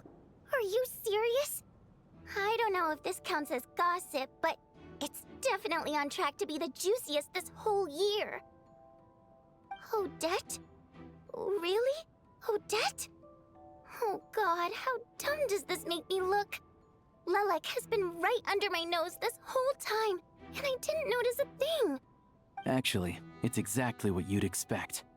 Sometimes, hiding in plain sight is the best strategy. And now that you mention it, the more I think about it, the more sense it seems to make. It all adds up. What are we up to now? 1, 2, 3, 4... Odette's identities. She's my coworker, specifically a ballerina, and also a Fatous, a member of the Rokot. Now, Lelek. It must be so exhausting. I just want to give her a hug. I guess since I've always known her as a member of the Fatui, it never even crossed my mind that she could be involved with the Rokot, let alone be Lelek. I don't understand. If she's with the Fatui, what reason could she have for being so opposed to Project Stuzha? Probably best if you ask her that in person. Well, since you waited until now to bring this up instead of announcing it to everyone earlier, does that mean we're all on the same page here? Yeah. Lelek may not follow orders from the Rokot leadership, but as far as I'm concerned, she's never crossed the line. If anything, her actions benefit the poor. We need to confront her face to face. Do you think she'd really admit to being Lelek? I don't know. We'll have to see how it goes. For now, we'll work on the assumption that she didn't kill anyone, and see how much she's willing to tell us.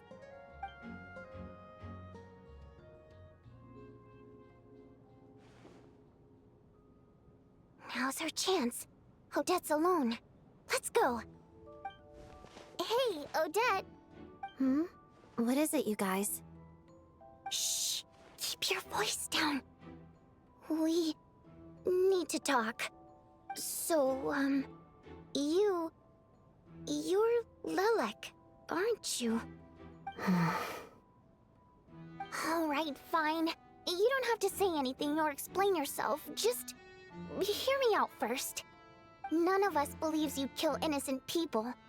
Whoever murdered those 2 people last night, it wasn't you. The Traveler was the first to figure out your identity, but he kept quiet during the discussion just now. Still, it's clear where the group consensus is heading. Everyone believes Lelek is the culprit. If your identity is exposed, you'll be in a really bad spot. We're your colleagues, and we know what kind of person you are. I don't want anything bad to happen to you. So, can you clue us in? Tell us everything. The more we know, the more easily we'll be able to cover for you. All right. Yes, I'm Lelek. And no, I'm not the murderer. And thanks, but I don't need you to cover for me. Actually, I'm planning to reveal my identity.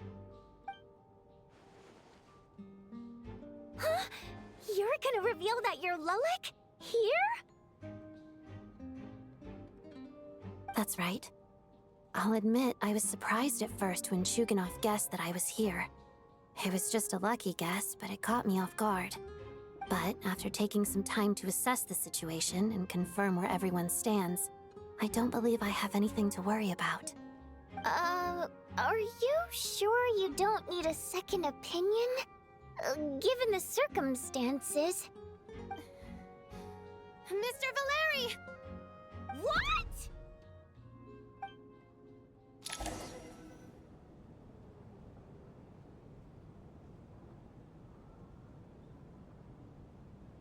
So... Odette is Lelik? I don't know what game you're playing, but you've got a lot of nerve. It's just one identity. So what if it's exposed? I can disappear and adopt a new identity anytime I please. I made my peace with this when I chose to become Lelik. But more importantly, I promise I am not the murderer, which means that someone else is. So, if anyone still insists that I did this, you'd best produce the evidence now. Otherwise, I suggest that you bite your tongue. Because if you really believe I killed 2 people without making a sound or leaving a trace, pointing fingers at me would surely only make you my next target. Is this really the truth, Miss Odette? That's confidence, all right. I believe you. A real no-nonsense attitude. I can see why Marionette said that she's on track to inherit the title of the Fair Lady. Are you seriously buying this? Hey, officer! She just admitted to being Lelik. Aren't you going to do something about this? I do have one question, Miss Odette. Why have you chosen this moment to come forward and reveal your identity? If I didn't say anything, everyone would be focusing all their efforts on finding Lelik. And that is exactly what the real culprit wants. I don't want to be the scapegoat who lets the murderer get away with this crime. Despite all the accusations, she made the smart choice. A remarkable display of rational thinking under pressure. Clearly, Odette's talent extends far beyond the art of dance. She thought so far ahead. Ugh, why do I always feel like I'm one step behind her in everything? You've convinced me. Dealing with the murder case remains the top priority right now. Let's put the name Lelik and all related incidents aside until further notice. Nevertheless, the group still considers you the prime suspect. I assume you have no quarrel with that, Miss Odette? I understand. You're welcome to keep an eye on me around the clock. I have no objections. Mr. Chuganov? For my wife and daughter's sake, I'll let you off the hook for now. But don't think you're forgiven for breaking into my house and threatening me. Just wait till we get out of here, Lelik. We'll settle the score then.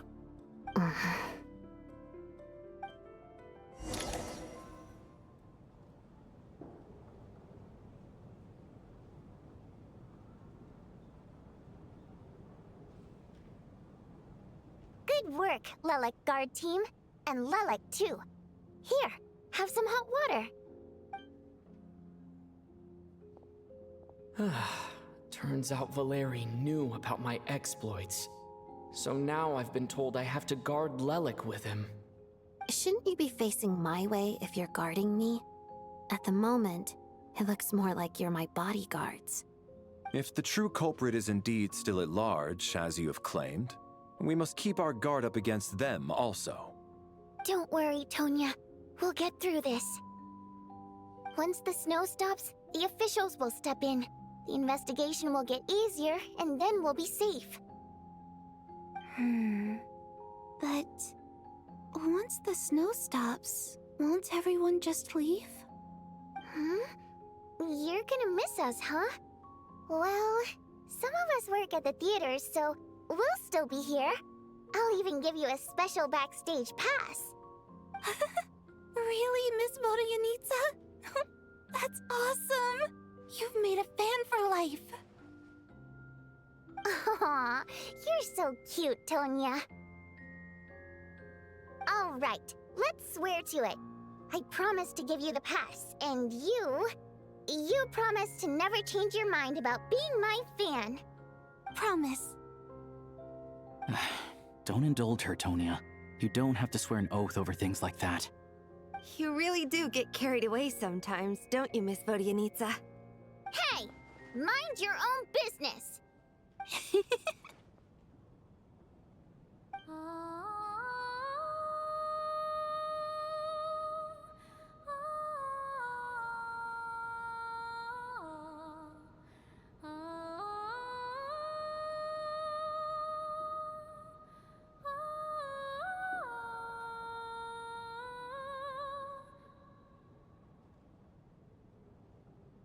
Don't be nervous, Miss Water Imp. Everyone's here. There's nothing to be afraid of. Excuse me? Do I look nervous? Don't be ridiculous. Hmm? No. You sound nervous, lass. Oh. Wait, but how... Okay, plenty of people know that I'm a water imp, but still... How come you understand our primary mode of expression? Primary mode of expression. I've not come across that concept before. Do enlighten me, Vodyanitsa. Well, it's just... We water imps tend to communicate our emotions to each other by singing, rather than facial expressions. The emotions we convey through song take precedence over our facial expressions. So, we think of it as our primary mode of expression.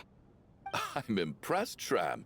I didn't take you for a man of culture, but you're clearly rather learned. It's not about being cultured or not. The thing is, this mode of expression can usually only be understood by other water imps. It's not a simple case of a song sounding happy or sad. And yet, you're clearly human, Mr. Shram. It's really not the big deal you're making it out to be. I think I just have a knack for it. Plus, I have a... very close friend who's a water imp. A delightful lady. But keep that a secret. Anyway, we spent so much time together that before I knew it, I noticed I could understand her expressions. Oh, I guess that makes sense. Still, the fact that you have a water imp friend is even more surprising. I'd better watch what I'm singing when I'm around you from now on. Hey, what are you implying? You're not secretly insulting the audience in your songs, are you? Heavens, why would I do a thing like that? It's getting late. We should discuss our sleeping arrangements for tonight. To guard against the killer, someone needs to keep watch. I suggest that we don't sleep in separate quarters tonight. It will be safer if we all stayed together. As long as someone keeps an eye on Lelik, I'm quite sure we won't have any trouble. Are you saying that you wish to bet your life on Miss Odette being the killer? Nonsense. Of course not. Then I propose the following arrangement for tonight. The Traveler, Odette, and I will form the Night Watch. We'll sleep in shifts, but 2 of us must be awake at any given time.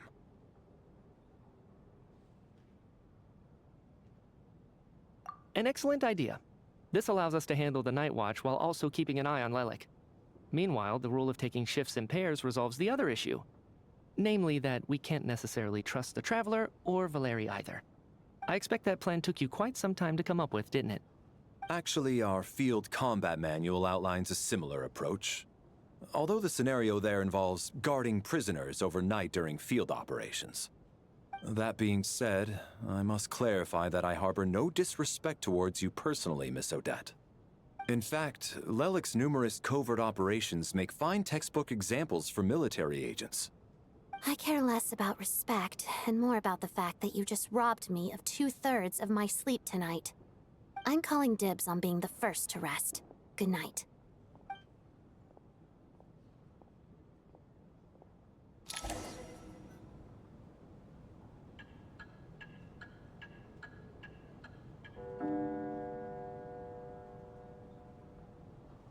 It's almost time. We should wake Odette. How are you faring?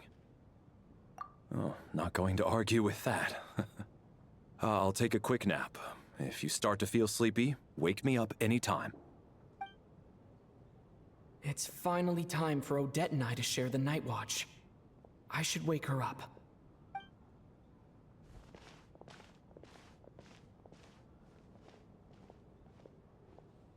I came here to get information from her in the first place. Maybe I should think about what questions I want to ask before she wakes up. How long are you gonna keep staring at me? Couldn't sleep. My mind's been running haywire. Plus, there's something I've been meaning to talk to you about. I had a hunch that you wanted a conversation too. Let's take this chance to clear the air, shall we?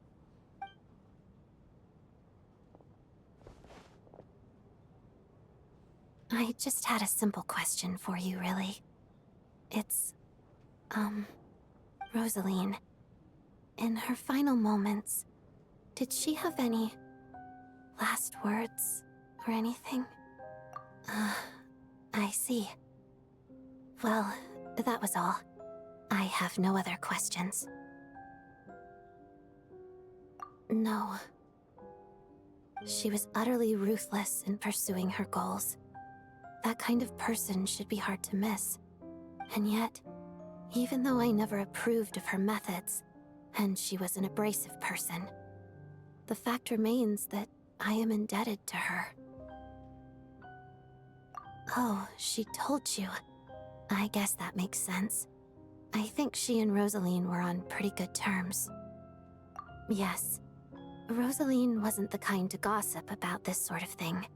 Not that it's any huge secret to me, though. When I was a child, I had to join the Fatui for the sake of my mother and me. I trained under Rosaline. It was extremely grueling, and it didn't exactly come naturally to me. All I could do was try to ignore the biting cold and practice, practice, practice. I was a newcomer who'd managed to make a good first impression on a harbinger. There was pressure to live up to her expectations, to be worthy of the fair lady's reputation. Every day was a struggle against the cold, pain, and fatigue. And most nights, I struggled to fall asleep. After enduring all that, I've become almost immune to the sensation of pain. I suppose that was the cost of survival. Surely, any child who had to experience that would grow to hate her lot in life, don't you think? So, I put an equal amount of effort into my ballet. Because in my young mind, that was the only way to defy my fate. It was my way of telling her, the Fatui's demands and your expectations of me are not what I wish for. One day, I will leave. I think she probably blamed my poor performance in training on my passion for ballet. She knew my heart wasn't in it. One time, when I was secretly practicing a dance at night, she suddenly showed up. I knew she was there to catch me red-handed. I told her, "You don't deserve to watch the dance I learned from my mother." She looked stunned. I guess she was surprised that I lashed out first, before she had the chance. But strangely enough, on that occasion, she wasn't fierce with me like she was during training. Instead, she fell silent for a moment, and then left. After that, she never interfered with my dancing or asked me how it was going. She never came to watch me dance again either. Not even once.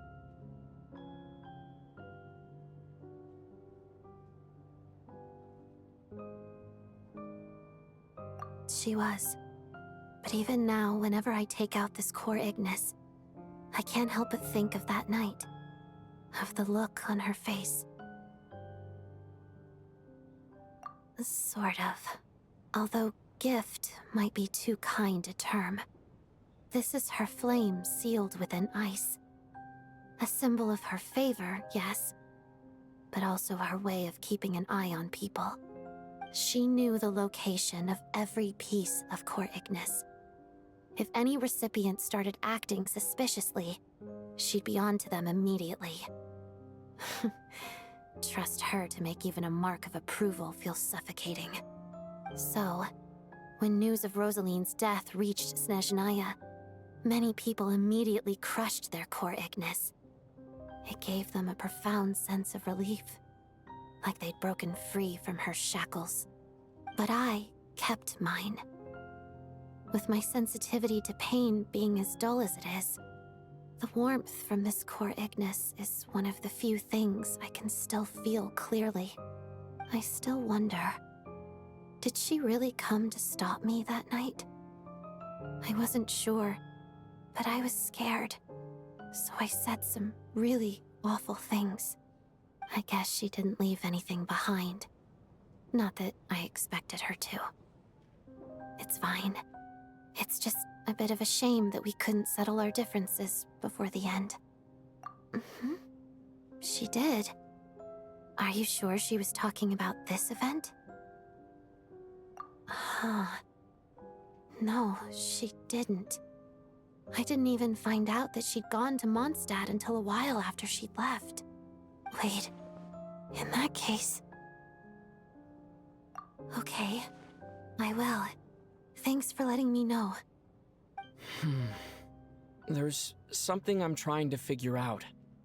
I'm beginning to suspect that Paimon's mystery illness is being caused by the energy research behind Project Stuzha. Paimon's very important to me, so I have to get to the bottom of this. I figured that since you're Lelik, you might know something about all this.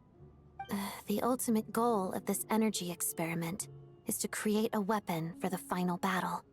The weapon's construction was completed in Nodcry. Now, all that remains is to arm it with a sufficiently powerful energy. Yes, the weapon's development and all the related experiments are overseen by Lord Piero, the Jester, and the lab is located deep within the Armory Palace. I'm not sure why this experiment would be making Paimon feel unwell, though.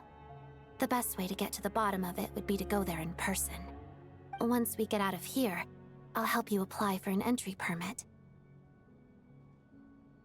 And I'm hardly the organization's proudest member, as you know.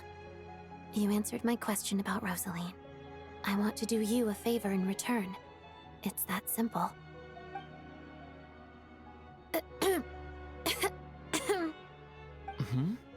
What's wrong? Are you not feeling well?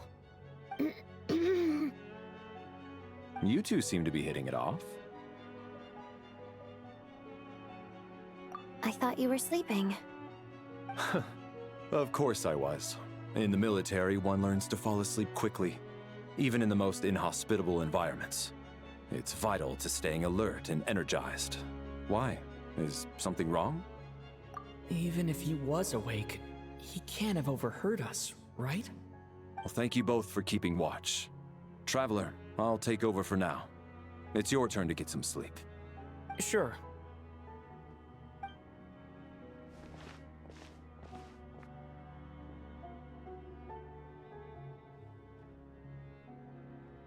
This is our second night here, but at least I found out a little more about Paimon's condition.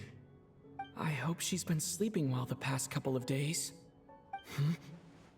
Why do I feel like I'm being watched?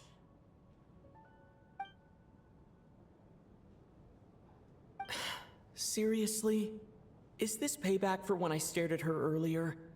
But I thought she was asleep.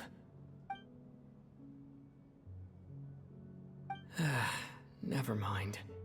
I'd better try and get some sleep myself.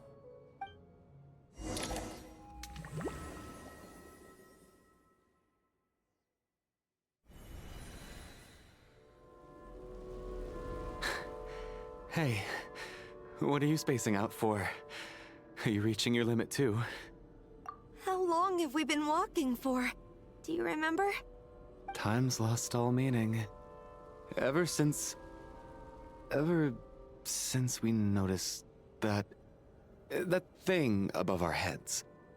What was it called again? A star key? Or key star? Anyway, the person who named it was swallowed by the black mist. Whatever it's called, ever since we noticed it, we've been walking up and up, hoping that as long as we reach it, we can find a way out of this place. But it seems like no matter how far we walk, we never get any closer. Well, we've come this far. You never know. Maybe we're almost there? Come on, enough moping. Let's go. The black mist is catching up.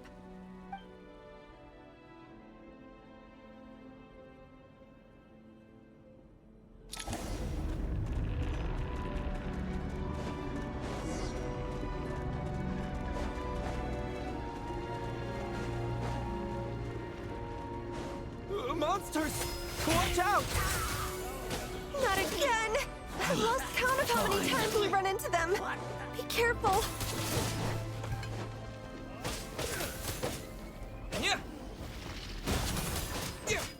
We got ourselves a straggler.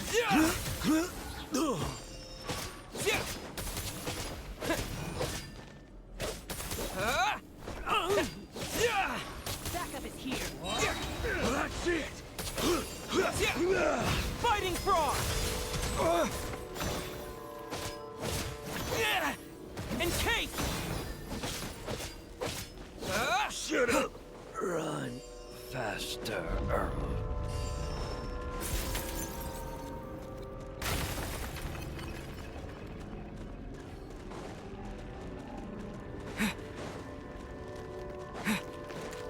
Here they come again! Get ready! You wanna fight? Let's go!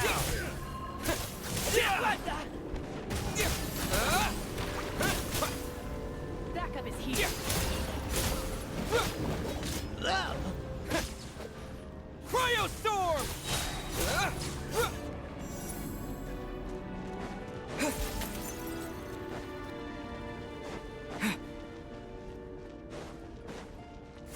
Monsters ahead of us. The black mist behind us. It feels like there's no escape.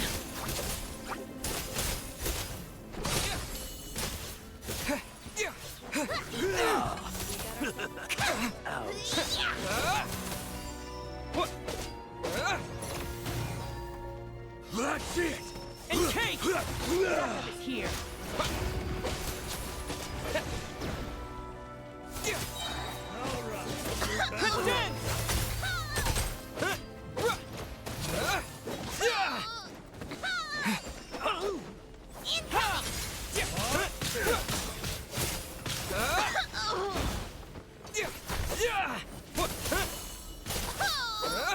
Learned. Backup is here.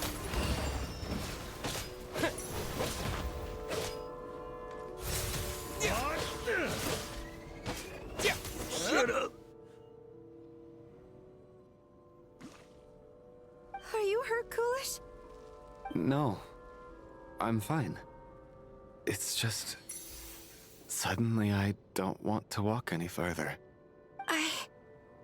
I get you. In fact, I reached my limit a long time ago.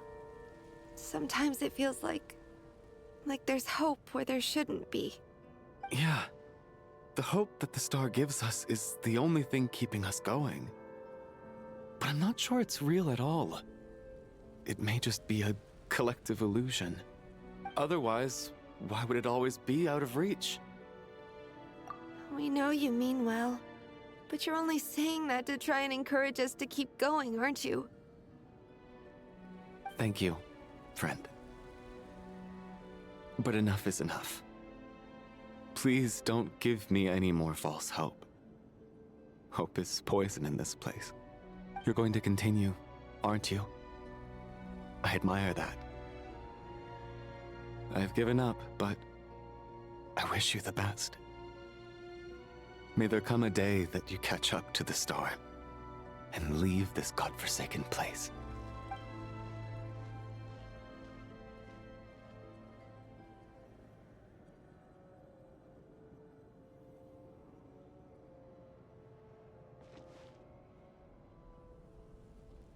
It's not an illusion. We really are getting closer to the star.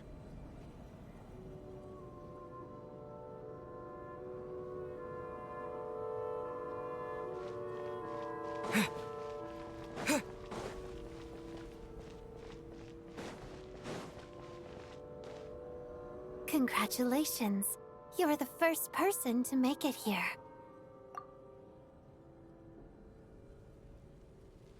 I'm the star's envoy. The black mist has stopped rising. Its hunger is satisfied for now, having devoured your two companions. This is a good opportunity. I'll let you get some rest before we continue. What do you mean, leave? The star represents the starting point. It's the waypoint for the beginning. Congratulations on reaching the starting point. Once you are ready, we will head out and walk upwards. I will be right by your side the whole way.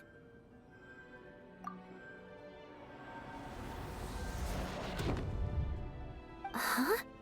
What's wrong? Hey, don't give up before the journey's even begun.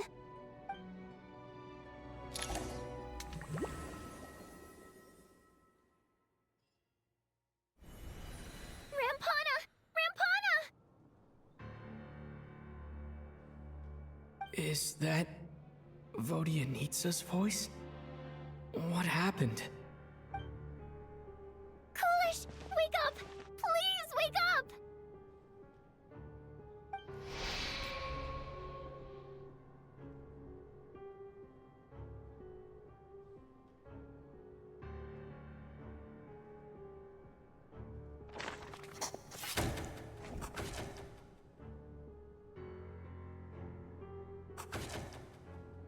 The situation is identical to that of the 2 casualties yesterday. We cannot ascertain the cause of death. At least there are some elements that we can rule out this time. They slept on the stage with everyone else, so I suppose the surrounding environment can't be a relevant variable. Rampana. Coolish. Weren't some of us keeping watch last night? 3 of us, in fact. How could you not notice something was wrong? I'm as confused as you are. Certainly nothing unusual happened on my watch. Likewise, and from what I've observed so far, both Miss Odette and the Traveler can be trusted. To be honest, I didn't get a wink of sleep last night. I couldn't help but think I was the target, so I just laid there with my eyes closed. I heard the Traveler and Lelik chatting, but otherwise I don't recall hearing any commotion during the night. Me too. I didn't want to wake everyone up, so I was concentrating hard, trying not to cough. I hardly slept at all. If anything had happened, I'm sure I would have noticed. Then, what could possibly be causing this? Once was bad enough. I can't believe it happened again. I worked closely with Rampana and Coolish for so long. I never imagined that one day they'd... And on this stage of all places... Vodyanitsa. 4 victims in just 2 days, and we still don't have a single lead. I need to get to the bottom of this as soon as possible. And above all, keep Tonya safe. I'd never be able to look Child in the eye again otherwise. Still snowing? Yes, I just checked. Still no sign of anyone outside either. So we only have ourselves to rely on.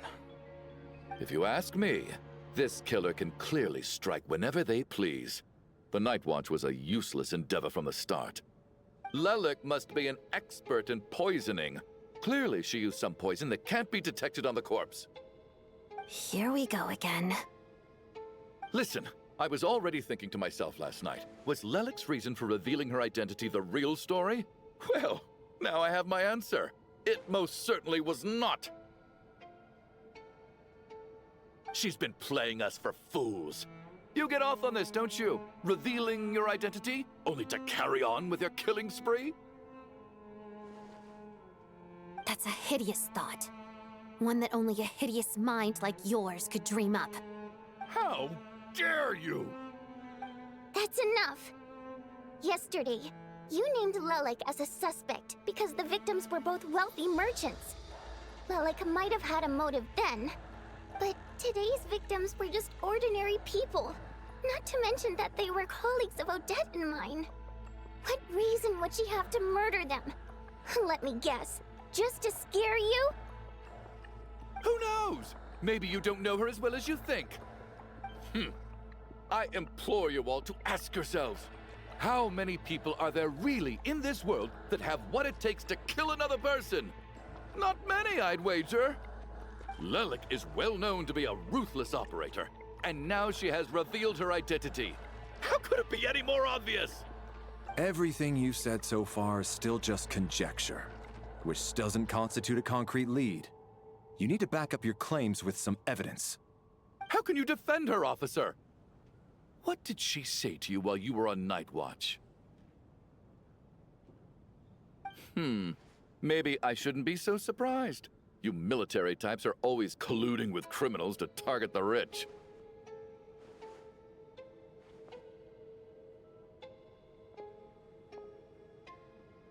All so you can get your grubby paws on our hard-earned fortunes. Then tell us to fall in line. The Fatui, the Druzhna, and the Rokot. Thugs, the lot of you.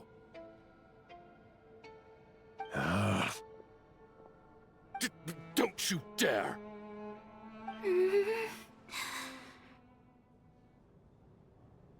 Sir, but you were the one who told us not to stop other people from expressing their opinions yesterday. 4 people have already died. Only yesterday I was chatting with Mr. Coolish. Then we woke up in the morning and he's... Turning against one another is the last thing we should be doing right now. Little girl. Even if Mr. Chuganov is a puffed-up, pig-headed windbag who doesn't have a clue what he's talking about, he's still one of the victims here, isn't he?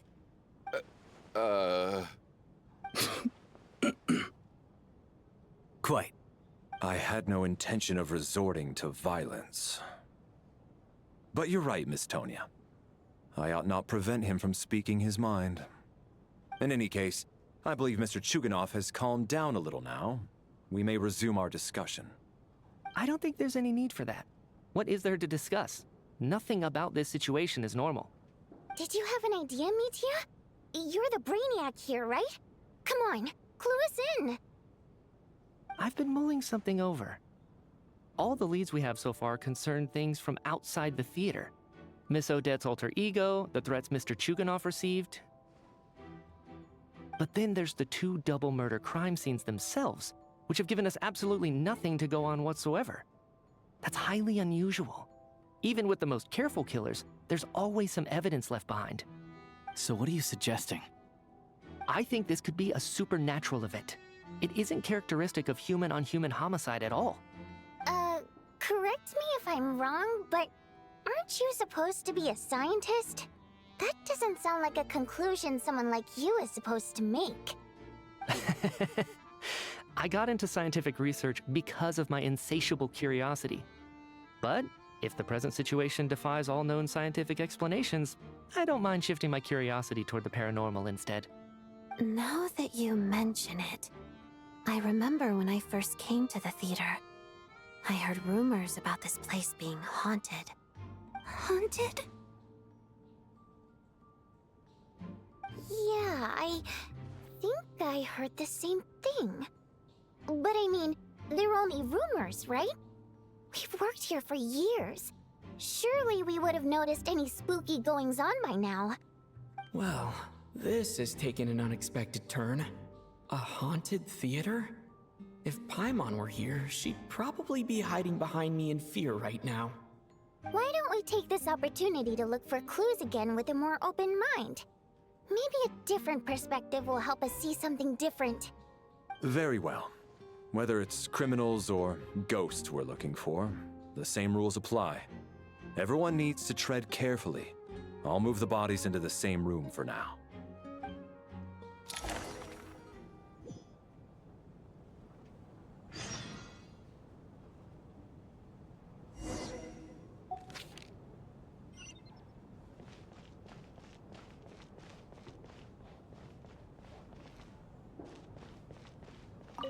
I need to think very hard about whether there's anything that ever needed hiding. After all these years, there must be some things even I've forgotten about.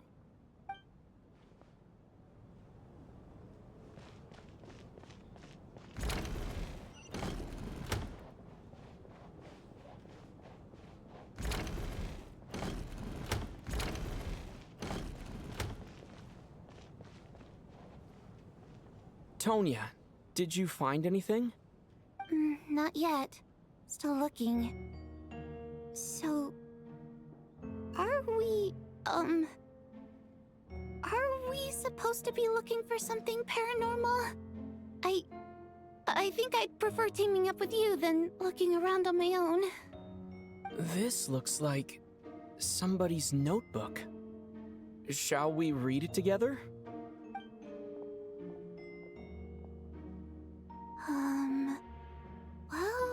doesn't look scary or anything, so I guess it should be fine. Alright, let's read it together.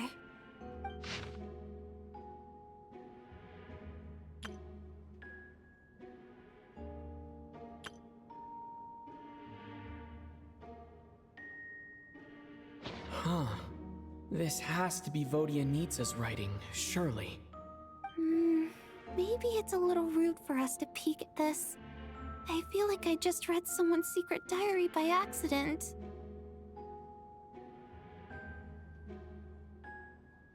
It sounds like she's writing this for her parents, right? I don't understand. Why put this stuff in a notebook instead of mailing it in a letter?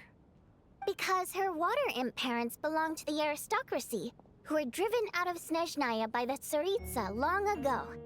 And now they live somewhere new, where the postman can't get to. We're sorry! It's fine. My fault for not storing it properly. I can't leave things lying around and expect them to get ignored when everyone's scouring the place for clues. Alright, give me my notebook back. I'll take over the investigation in this room.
Ah, Traveler.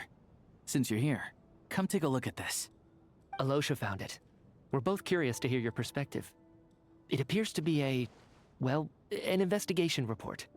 And the focus of the investigation was the rumors of haunting we heard about earlier.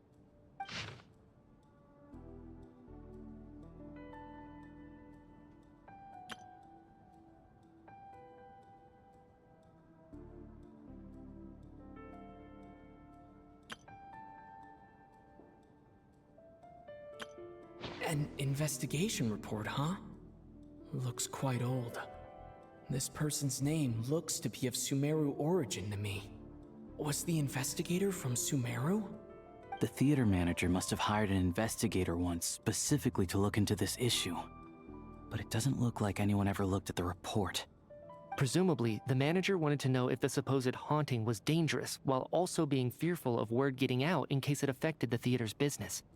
Anyway, the bottom line is, the haunting is actually real after all. It's caused by an obstruction in the ley lines. Is there any chance this is the key to finally making some progress with the murder cases? Ley line problems are pretty unexceptional to me by this point. And while it certainly offers an explanation for the ghosts, it's hard to imagine what connection it could have to these two murder cases. Some of the language that appears at the very end of the report caught my eye. Angel civilization, ley line renovation? My area of research doesn't touch on any of that, so it's completely outside of my wheelhouse. Huh? A piece of paper just fell out from the report. It landed right by your feet.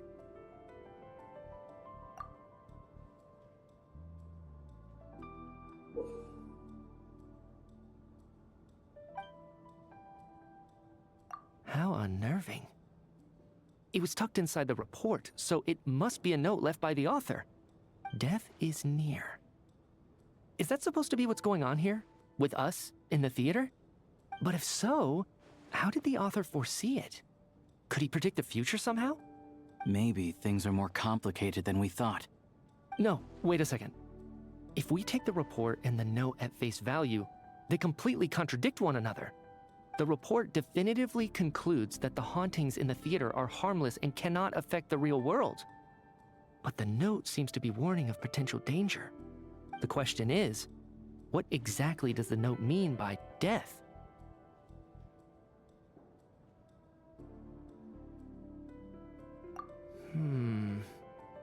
The various ways we could interpret this keyword lead in completely different directions. Let's pause our analysis here for now. I think we need more information.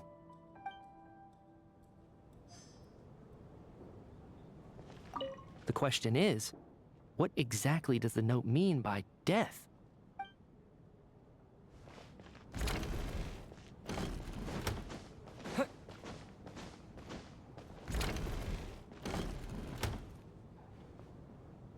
Valeri, come take a look at this. You too, Traveler. Some sort of notebook. What is it for? It's the on-duty logbook for the theater. Kulish was the main person to use it. He mostly used it to record any unusual incidents during a show, audience numbers, exit times, and so on. Yes, he'd always have this logbook with him when he checked tickets at the entrance. This should confirm a lot of key details about the recent show. So, you find anything unusual? Yes. The number of people. I've checked and double-checked, but the numbers just don't match what's recorded in the logbook. Apparently, we have an extra person among us. Are we certain that logbook is accurate? Could someone have sneaked in without buying a ticket or something? Unlikely. Kulish took his duties very seriously. I've rarely seen any errors in his work. Not to mention that this was a dress rehearsal, meaning smaller audience numbers and tighter ticket restrictions than usual. Everything would have been well within his control. We no longer have our tickets with us, do we? They got collected on entry. I assume there's no way we can check them again. Unfortunately not. The theater recycles tickets. Once people are in the door, they don't tend to leave until the show ends, so we collect the tickets at the point of entry.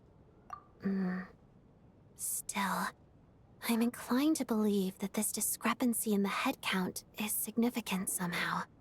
Did an extra person just materialize out of thin air?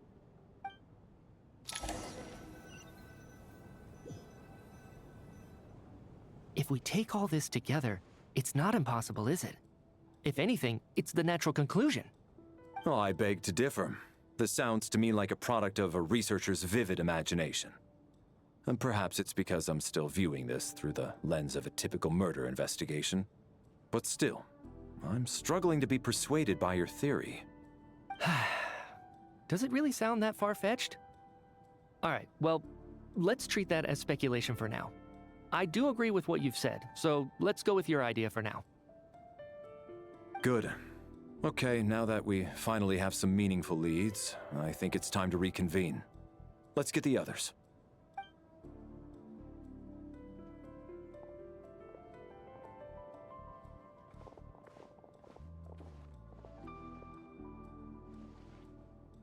So, that's about everything we've discovered so far. I'll share my theory first. Based on what we've learned from the logbook, I believe the extra person among us is most likely the killer. If the killer had simply bought a ticket, it would have greatly increased the risk of their identity being exposed. I expect he or she either hid in the theater ahead of time, or found a way to slip past the ticket inspection. They then blended in with the group and waited for an opportunity to strike. What about the note found in the investigation report? Any thoughts on how that fits in? The killer may have simply planted it there as some sort of sick joke. I've seen my fair share of psychopathic killers. They love playing cryptic mind games. So, it has nothing to do with the haunting of the theater after all. This theory makes sense to me. If we have an audience member unaccounted for, chances are they didn't come here to watch the show. Could it really be that simple? So, in other words, all we have to do is find out who got in here without a ticket, and all our problems will be solved? Then let me make one thing clear. All the theater staff should be well aware that I came here for the rehearsal legitimately, yes? There's no way I'm the one who didn't have a ticket. It's true. I hear you used every trick in the book to get a hold of that ticket, too. Everything short of throwing a temper tantrum and rolling around on the floor at the entrance. I most certainly did not degrade myself in such a way. Probably a stupid question, but I might as well ask. Did anyone here get in without having their ticket checked? Hmm? Guess it was naive of me to expect them to just admit to it. Especially after the unprompted Lelik reveal. Once was already a miracle. Twice would be unfathomable.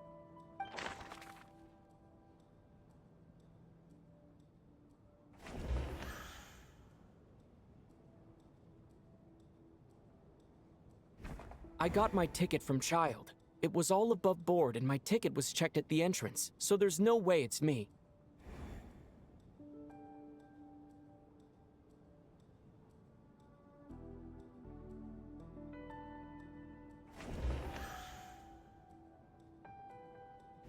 Tonya received her ticket the same way I did.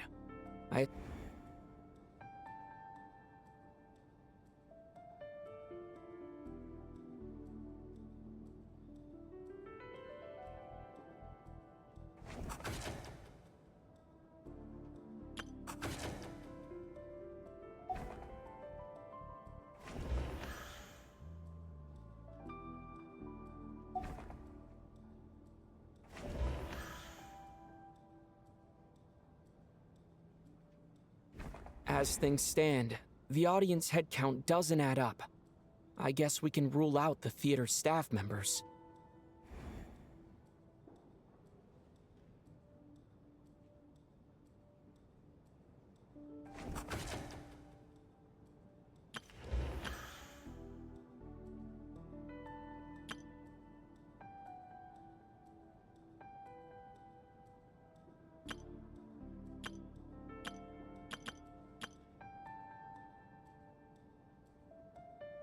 Sounds like Chuganov went to a lot of trouble to get his...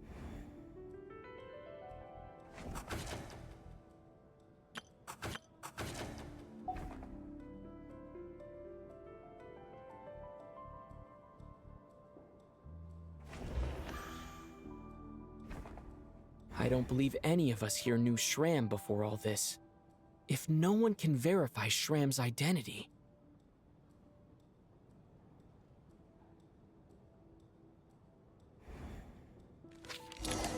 Mr. Shram, did you really go through the ticket inspection to get in here? Huh?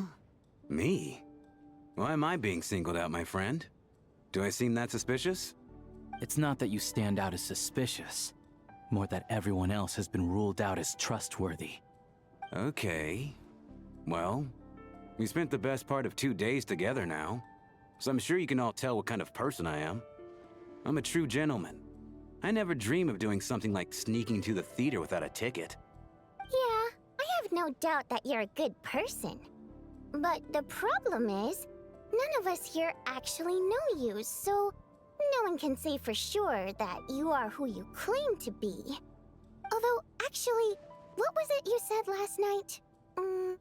Yeah, you're friends with that water imp, which is why you understand our primary mode of expression. Last time I checked, there were barely any of us remaining in Snezhnaya, since most of the water imps left. Could you tell me a little bit more about your friend? There's a good chance I actually know her. And I suppose it's also kind of a way for everyone else to get to know you a little better.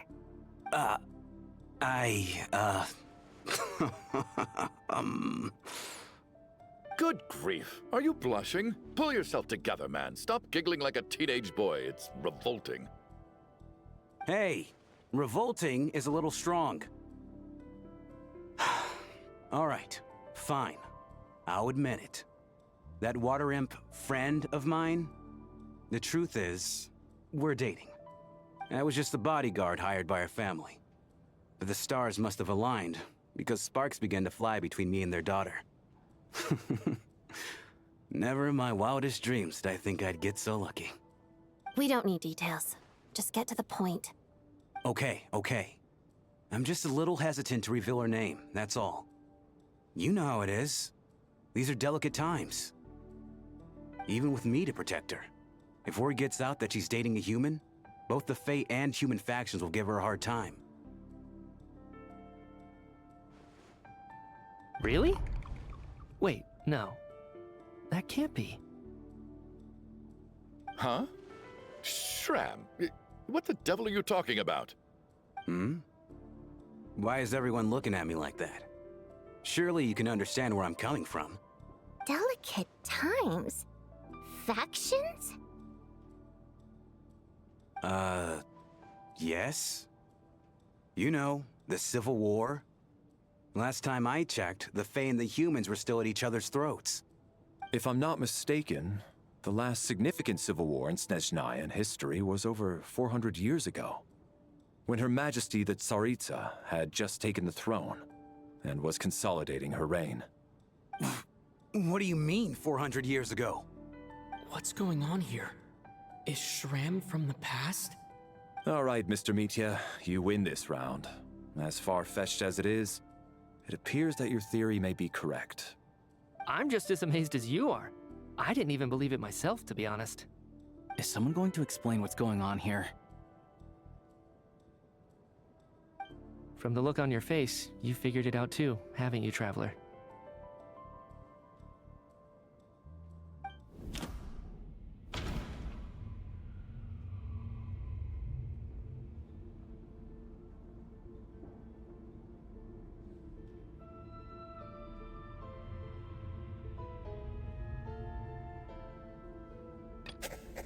Vodyanitsa's private letter touches upon the history of the water imp.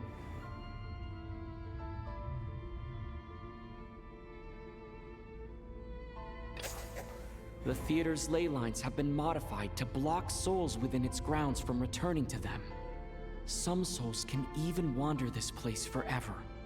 Mr. Shram's statement proves he is from hundreds of years ago. And according to the investigation report on the theater hauntings, Mr. Shram is very likely a lost soul wandering the theater.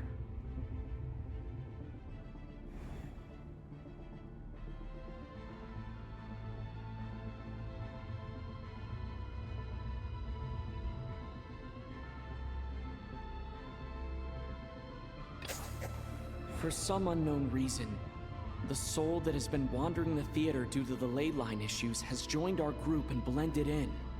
Yeah. That must be the immediate reason why the ticket count doesn't match the number of people present.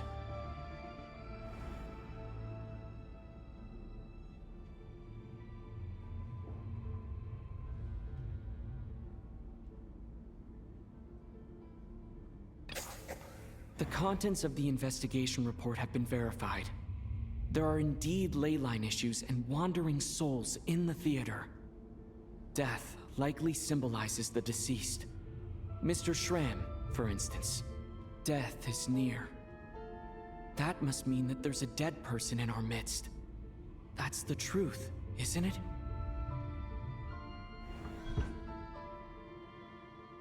Yeah, the logic is clear now. The investigation report said that there would be souls stuck wandering around the theater because the ley lines were cut off. Mr. Shram must be one such soul who died in the theater a long time ago. In which case, that also makes him our extra person. So when the note said death is near, it must have been referring to death as in the deceased, people who died a long time ago. Someone who died a long time ago. In short, there's a dead person among us. The extra person we've been searching for is a ghost from the past. You mean I'm a ghost? No. Don't make jokes like that, my man. There must be some mistake. But even if I was dead, I know for a fact I didn't kill anyone these past 2 nights. Yeah, even if all that's true, the report also said the souls inside the theater can't affect reality, right? They're harmless. Then what if the problem isn't the souls at all, but the ley lines themselves? The ley lines have a powerful ability to attract and devour souls. Let's say that the ley lines are like a black hole. constantly seeking to engulf souls. But the souls that don't want to return are trying to avoid being sucked in. Huh. Why does this analogy sound so familiar? What happens when the black hole can't achieve its goal? I'm only speculating here, but what if it ended up swallowing innocent souls by mistake? Or intentionally taking other souls to compensate? That could explain why we weren't able to determine a cause of death. If you're right, and their souls were devoured by the ley lines, it does make some sense. It does seem to explain a lot of the things we couldn't make sense of. Does that mean it's true? Except there's no concrete evidence. Mitya is relying on a lot of logical leaps. Still, it seems like the best explanation we have under the circumstances. Alright, so how could Shram not know that he's dead? Seems a little unlikely that he hasn't noticed anything unusual even after several days interacting with us. On the contrary, it's perfectly normal for a soul to wander the theater for centuries without questioning their existence or reason for being there. It's simply what's natural for them.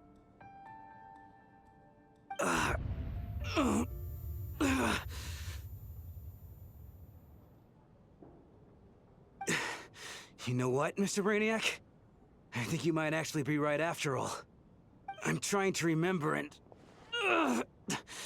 even though my head feels like it's going to explode, I think... it's all coming back to me.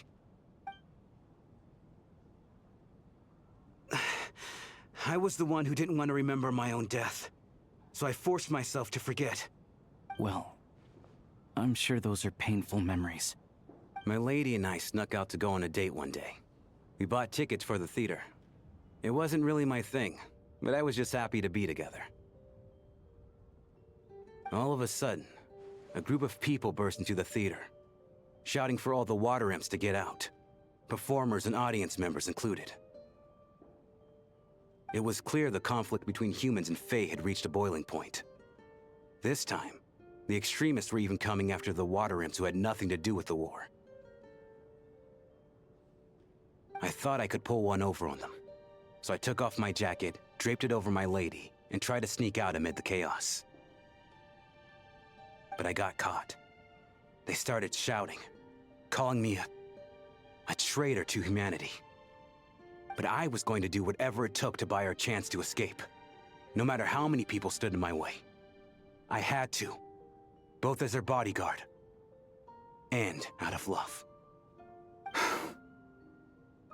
It's all right, friend.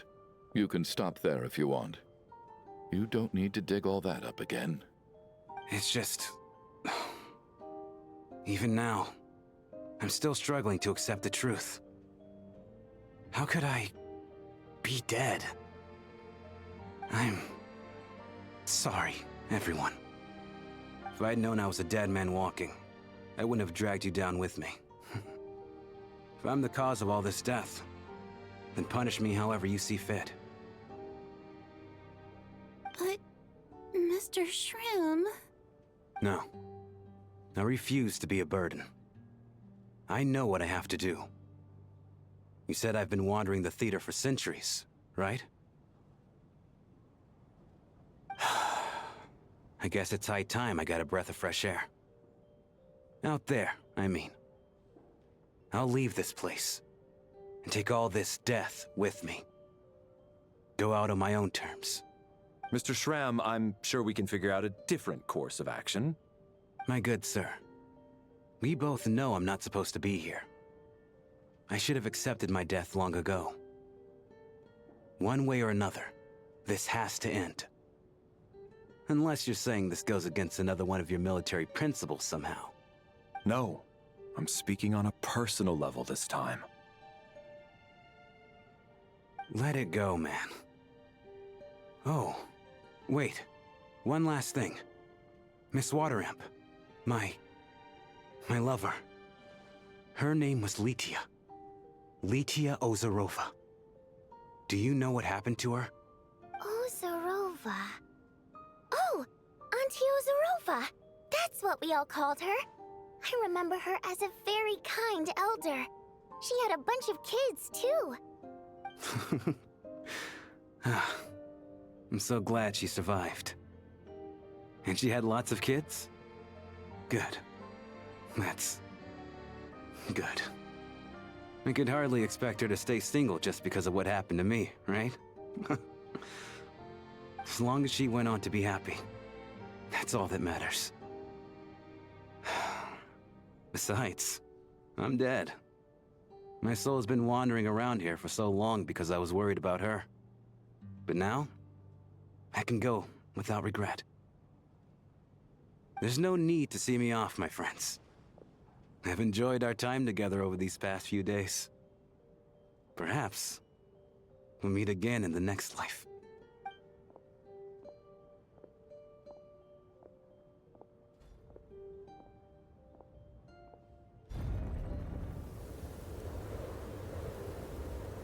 Take care, my man. I knew Mr. Shram was already dead, but I still feel so sad. Death is cruel, no matter how we might try to make sense of it. So, was the conflict between Fae and humans really that bad back then? I was only little, so I don't remember much. It's terrible to think that so many innocent people had their lives turned upside down. Even the historical records about that time period don't say much about it. All people know is that the Tsaritsa founded the Fatui, drove out most of the Fae aristocracy without explanation, then used her terrifying power to suppress the humans. It seems to me like the Tsaritsa chose to make herself the enemy. She downplayed the conflict, directing whatever animosity both sides had for each other at herself instead. That's also why, despite how brutal the conflict was at the time, there hasn't been much lingering tension between humans and Fae since. Things have been fairly harmonious for the past few centuries. So, the Tsaritsa banished the Fae to protect the Fae living in the city? She offered herself up to be hated in exchange for peace. Maybe it's not quite as bad as it sounds. I don't think Her Majesty is too concerned if mortals hate her or not. And besides, there are very few who truly do. All this time, I had no idea. All right. If Mitya's theory is correct, then I think we can consider this matter settled. Let's all take a break.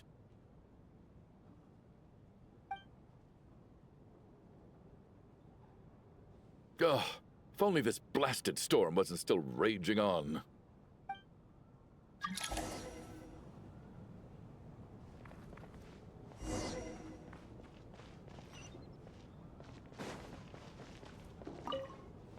I was actually planning on hiring him as my bodyguard after we got out of here, you know. Oh, poor guy.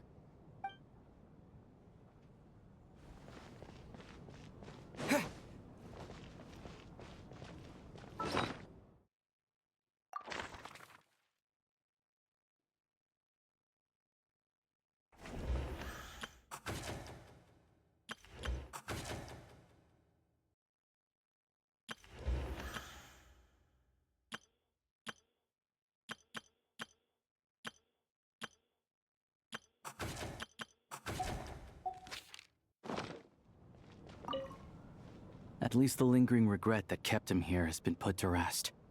That's not necessarily a bad thing.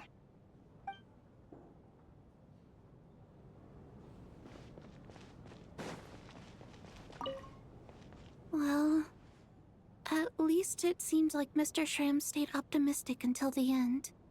The information he revealed, it's given me a lot to think about.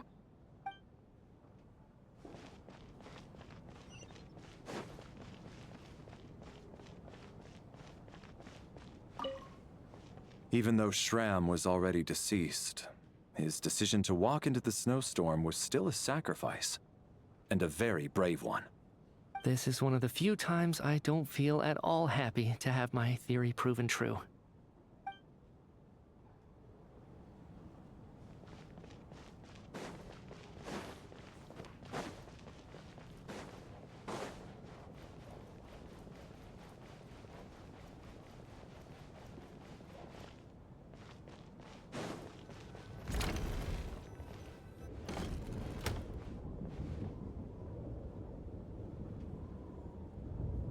Looks like now we can just rest until the snowstorm stops. I still can't believe Shram turned out to be a ghost who'd been in the theater for hundreds of years. To think he was dead this whole time. What a strange turn of events. Knock knock. Huh? Knock knock. You know the door isn't closed, right? You don't have to knock. Think of it as a signal then. When I'm entering someone else's room and I knock, I'm here as Odette. If I don't knock, it's Lelik. Thanks.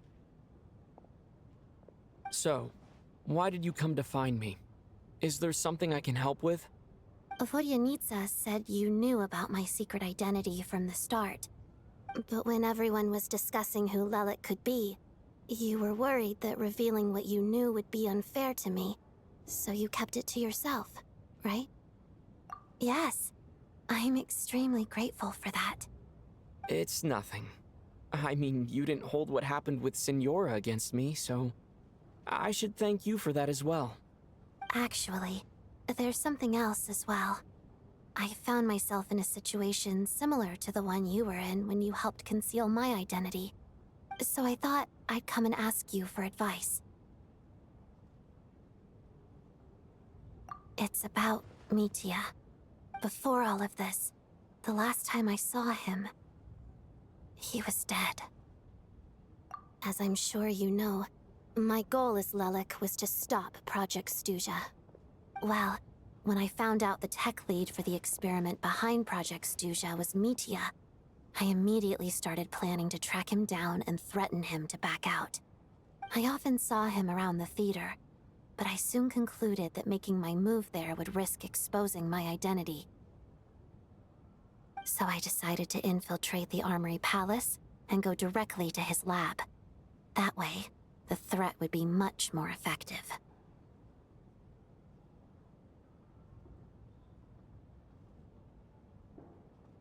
Well, I suppose there was a bit of luck involved. But I am a Fatus, so I already had some familiarity with the building's layout. But when I finally made it to his lab, Mitya seemed to be dead.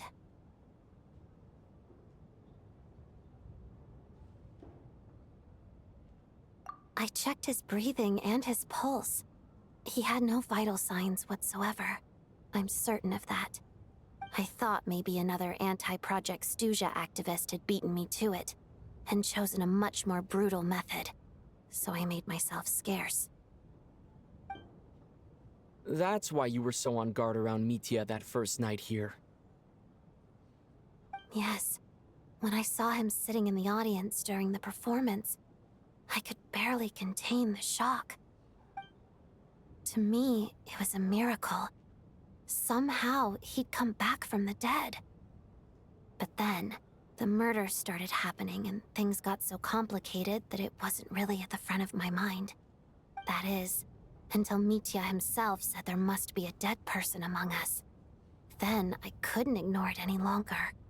And yet, you thought that bringing it up right away would single Mitya out. Just like when everyone was suspecting Lelik. Exactly. I thought there could be something I was missing. Besides, we soon figured out that Mr. Shram was a ghost. And we knew there was only one extra person. So we thought he had to be the one. But now, it seems like there's another candidate. I understand why you kept it to yourself. There was so much information being thrown around during that discussion. Bringing up Mitya would have just introduced more confusion. So, what do you think we should do? Let me confirm one thing first. When was it that you found Mitya dead? Around a week ago. Sometime in the afternoon. A week ago? That's earlier than I thought. I saw him just a few days ago at a restaurant. That definitely would have been after you found him dead. He seemed completely normal to me. Chatting with Vodyanitsa, trying to avoid Valeri. So he was definitely alive on that day. Huh. Well, all I can say is I know what I saw. Here's a thought. The reason we even suspected a dead person could be among us was because of the problem with the theater's ley lines. But Mitia's death happened inside the Armory Palace. The ley lines affecting the theater shouldn't reach that far. You're right. I guess he doesn't fit the profile of the person we were searching for. I think the chances of it being him are very low. Surely he can't have died for real in the Armory Palace. Unless... Unless what? Unless he really did come back from the dead. You're right. Do you think we need to disclose this to the others? Huh, what's this? A private meet and greet? Where do I line up? That's not what's going on here. Well, I was just making the rounds. Thought I'd try to lighten the mood a bit. Vodyanitsa's handing out food if you're hungry.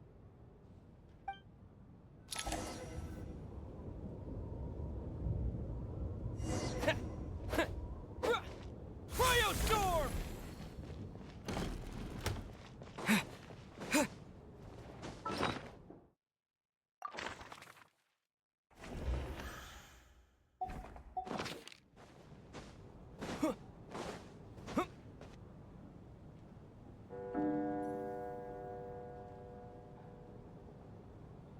What is going on with this storm? Could it be connected to that monster that just arrived in Snezhnaya? I almost hope it is. Her Majesty the Tsaritsa left to vanquish that beast herself. We just need to wait for her triumphant return. Do you think people still feel the cold after they die? I'm wondering about Shram. Oh, maybe we should have given him a coat before he went out there. Death itself is cold, isn't it? I'm sure the storm will embrace him. Well, I hope he has a safe journey. I'm going to miss him, I think. It's not like we can blame him for Rampana and Kulish's deaths. Thinking back on it, we barely made it out alive ourselves. Once we get out of here, how are we going to explain what happened to their families?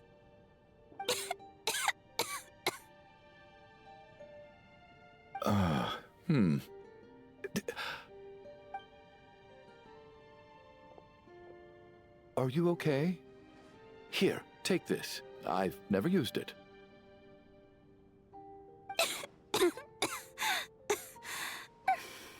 Thanks. Look who's Mr. Nice Guy all of a sudden. Is it because Tonya stood up for you this morning? At least you know how to return a favor.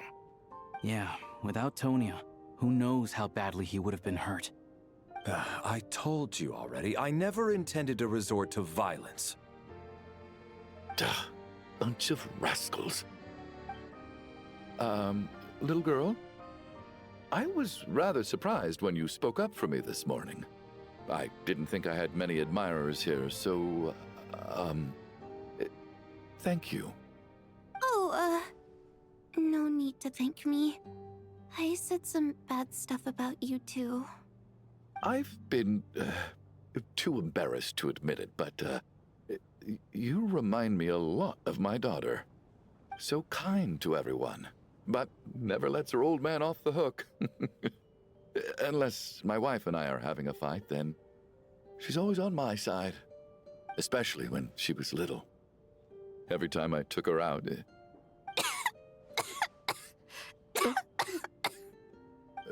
All right, easy now. How long have you had that cough, Tonya? I don't know. It's probably been a while. I'm fine. Are you taking anything for it? Yeah. I'll be fine once I see my brother. He's gonna pick some frost fairy flower leaves and brew a tonic for me. I'll feel much better once I drink that. I see. That's good to hear, then. We should probably discuss arrangements for tonight.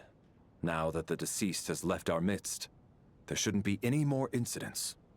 However, out of an abundance of caution, I'll keep watch. Shouldn't we take shifts? I can take one if needed. No need.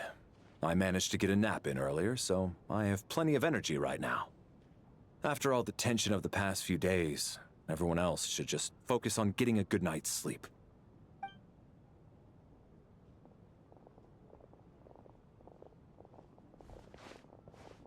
What a long day. This whole situation turned out to be way more complicated than I expected. But Valeri's right. I should just try to calm down and get some rest. The last thing I want is to give myself nightmares.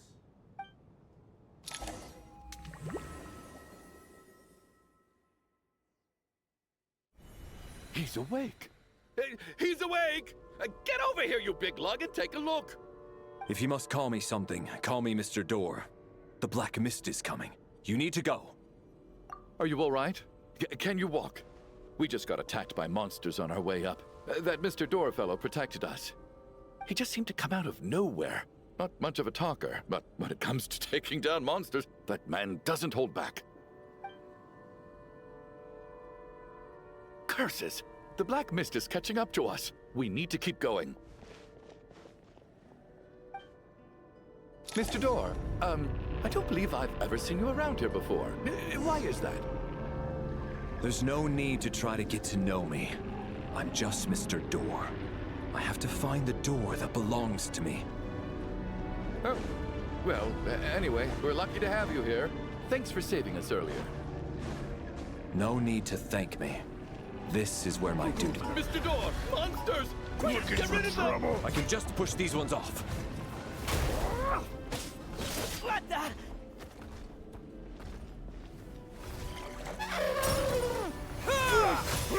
And cake! What the? What the?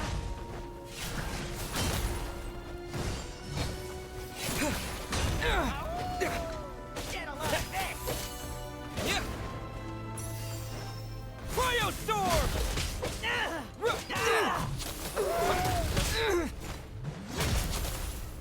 What?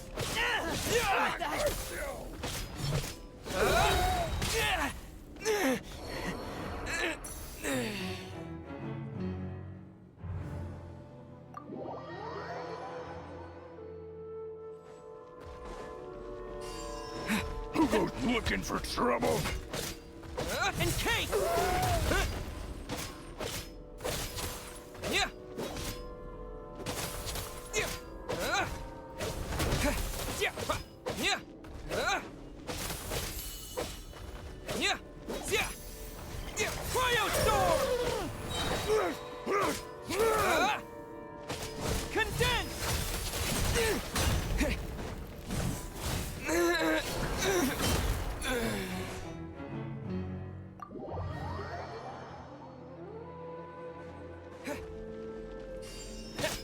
Looking for trouble? Yeah! Yeah! What? Yeah!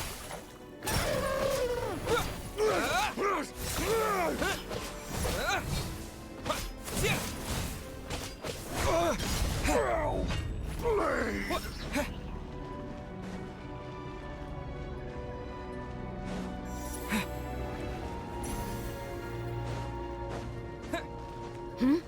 So we're doing this the hard way. Yeah! Yeah! Yeah! Yeah! How? Yeah! What?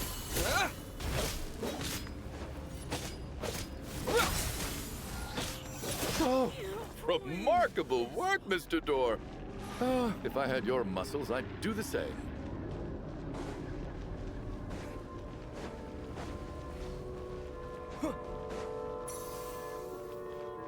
Are none of these doors the one you're looking for? No.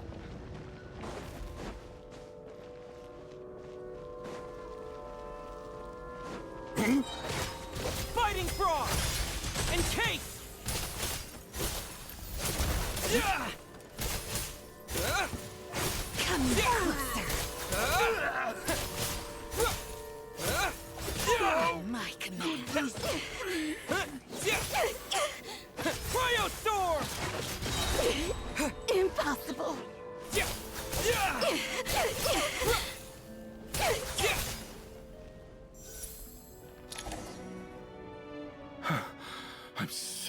blasted. And the black mist is still rising. Oh. Wait, look! There's more monsters down there. Are they coming from within the black mist? No, no! They're gaining on us! Quick, keep going, or they'll be at our heels any second!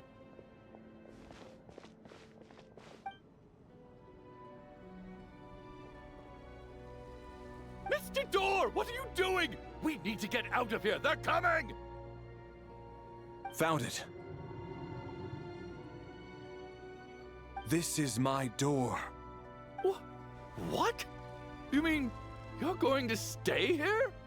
I am a door. This is where my duty lies. No! You saved us. We can't leave you behind. You must keep going. A door can only keep things out for so long. You must make haste. But... Oh, you're right. Let's go. We can't let Mr. Door's sacrifice be in vain.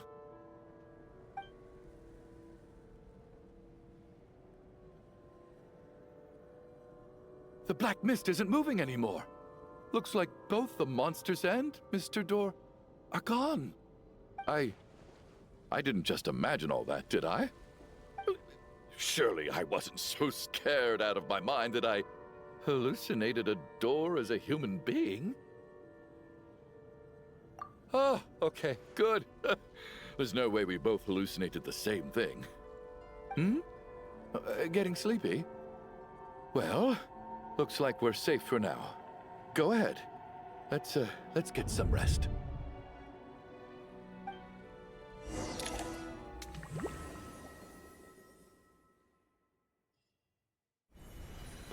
What time is it? Is it morning? I think I had a nightmare. I guess everyone's still asleep? These past 2 days have been exhausting. Valeri's keeping watch though, so he's probably the only one awake. Valeri?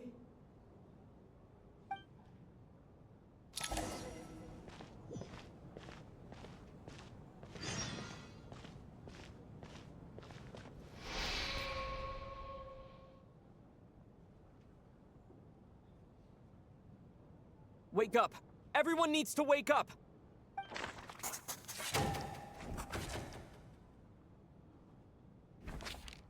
Just like the last 2 nights. No clear cause of death. I've been a real thorn in your side, haven't I, Mr. Valeri? Now you can rest in peace. But for me, life will be all the duller for not having to run away from you, my friend.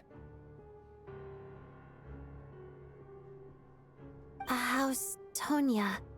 Is she okay? I just checked on her, and it doesn't seem like anything serious. She's just exhausted from the past couple of days, and she's still recovering from her illness. We should let her sleep a bit longer. That means Valeri was the only one who died last night.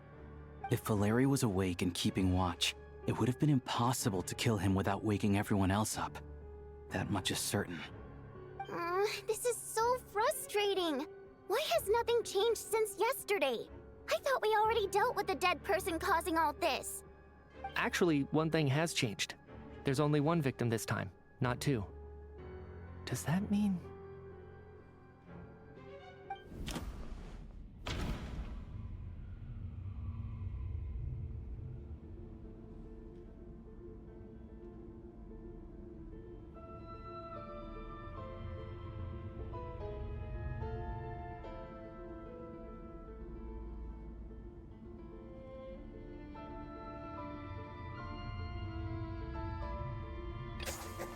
After the deceased Shram left, there was one less victim last night. That more or less tracks. It's a reasonable conclusion, considering the only variable that changed. The number of people who die each night is equivalent to the number of dead among us.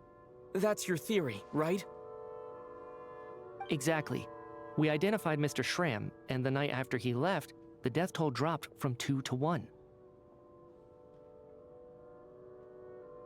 By that logic, there must be one more dead person left among us.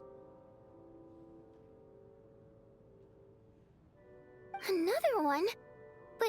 was only one person unaccounted for in the ticket checks, right? The head count should match up now. Having an extra person was definitely a cause for alarm, but being one person short isn't nearly as unusual. Someone could have left in the middle of the show, or made it out before the storm hit. One more dead person among us. If Mitya's theory is right, then what Odette told me seems a lot more relevant. It's just, at the time, we had no reason to think there was more than one dead person. If only we'd taken it more seriously as a possibility, maybe this could have been avoided. I'm sorry. This is my fault. I had information that could have been helpful, but I held back. I should have brought it up right away. I'm partly to blame as well. I was too quick to dismiss Odette's concerns. What is this about? What have you two been getting up to behind my back? Sounds like there's some big news you've been keeping from the rest of us. Well, we're all ears.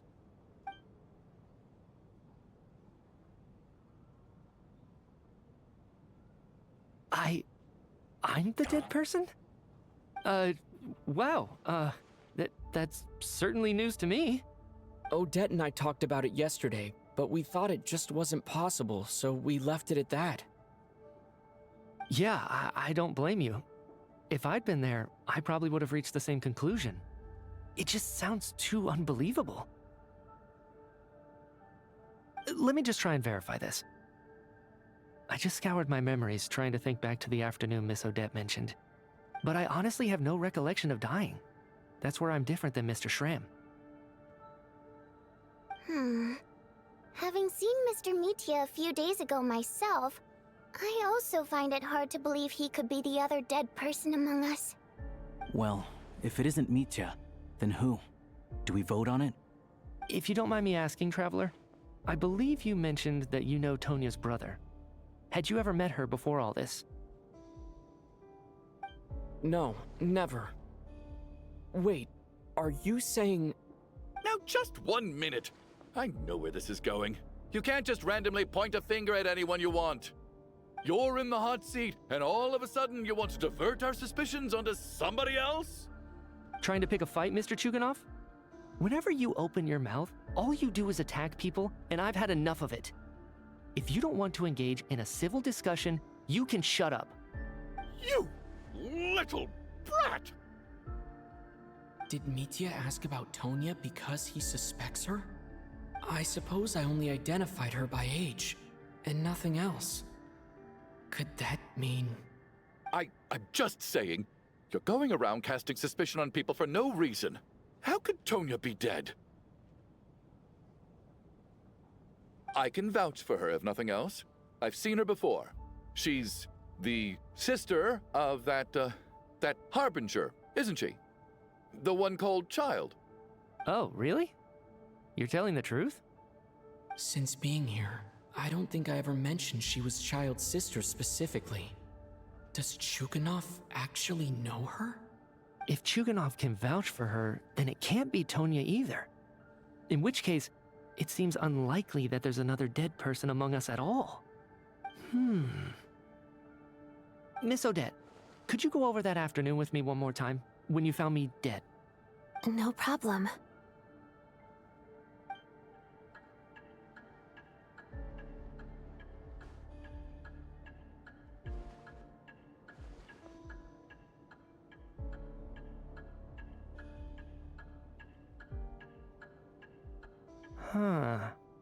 No matter how hard I try, I just can't remember anything about dying.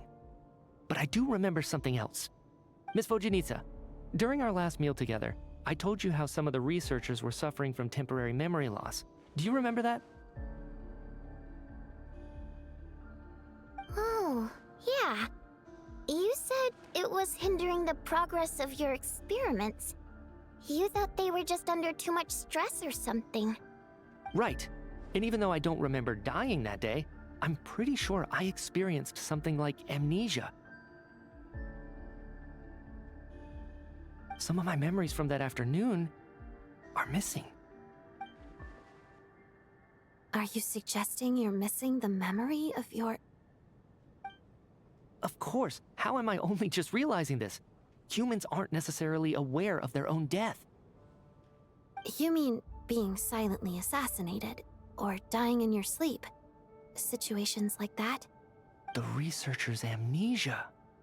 Suddenly it all makes sense. I must thank you, Odette. I think your perspective just helped me reach a breakthrough on a series of issues that have been troubling me for quite some time. All right. It's decided then.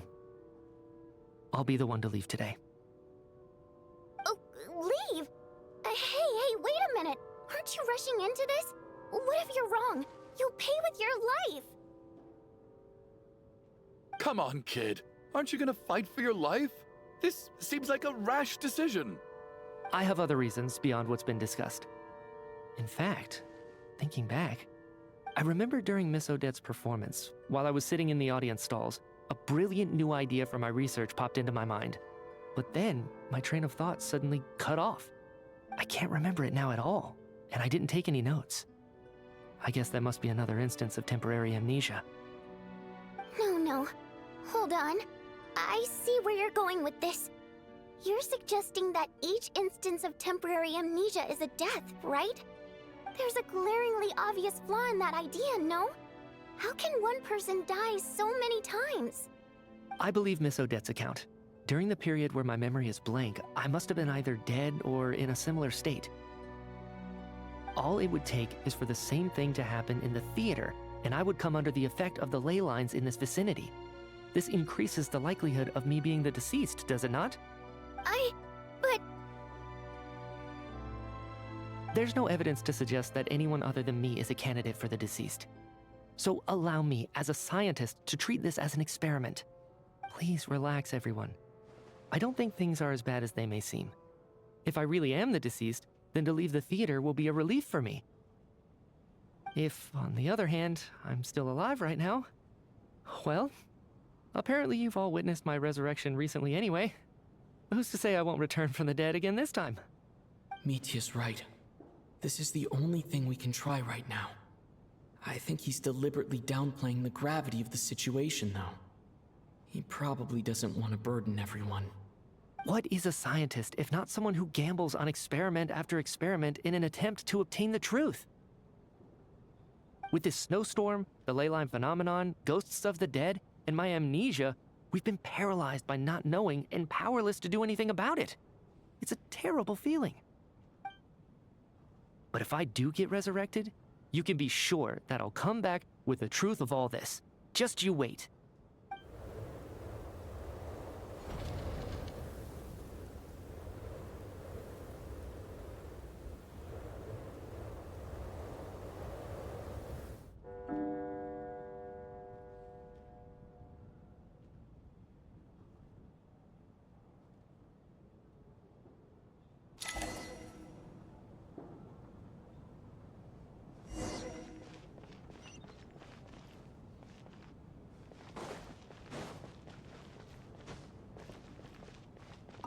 Oh, that Valeri guy was packing even more muscle than I thought. I can't believe how heavy he was. Hauling him over there nearly killed me. Oh, curse this confounded snowstorm. Go bother some other poor souls instead. What do you want? I'm not in the mood to talk right now.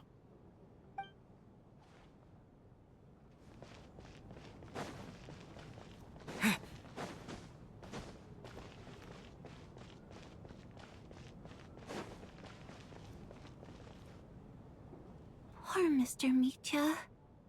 I didn't even get to see him one last time.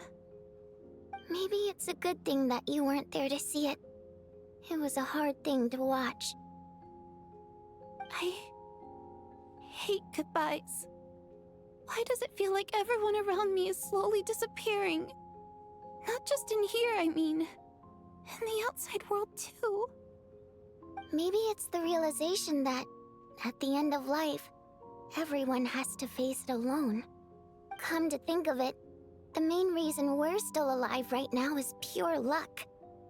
Each morning here, for every one of us, there's the chance that we might not wake up. You could take it a step further and say that the same is true outside, too. who can never be 100% sure when they drift off to sleep that they'll open their eyes again in the morning. If I make it out of here, I'm going to cherish every moment that I'm awake and live without any regrets. Without regrets.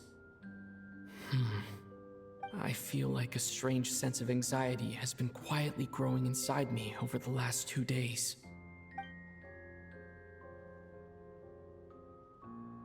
Are you okay? You look really glum. If something's bugging you, let's talk about it. There's only a few of us left here now. After everything we've been through, what's the point in keeping things bottled up? I have a travel companion named Paimon. Alosha and Odette have met her before. She's been feeling unwell recently. You're worried about her, aren't you? That makes sense. We've been trapped in here for days. To be honest, I used to feel like I was just a spectator in this world, watching everything that happens from the sidelines. Maybe it's because I'm a descender. A descender? But with Paimon by my side, over time, I slowly felt my connection to this world growing stronger. She loves eating, sleeping, and having fun, but she's also a great guide. It's her authenticity that makes this whole world feel more real for me. Over the last few days that we've been apart, I've often caught myself wondering, what would Paimon say if she were here right now?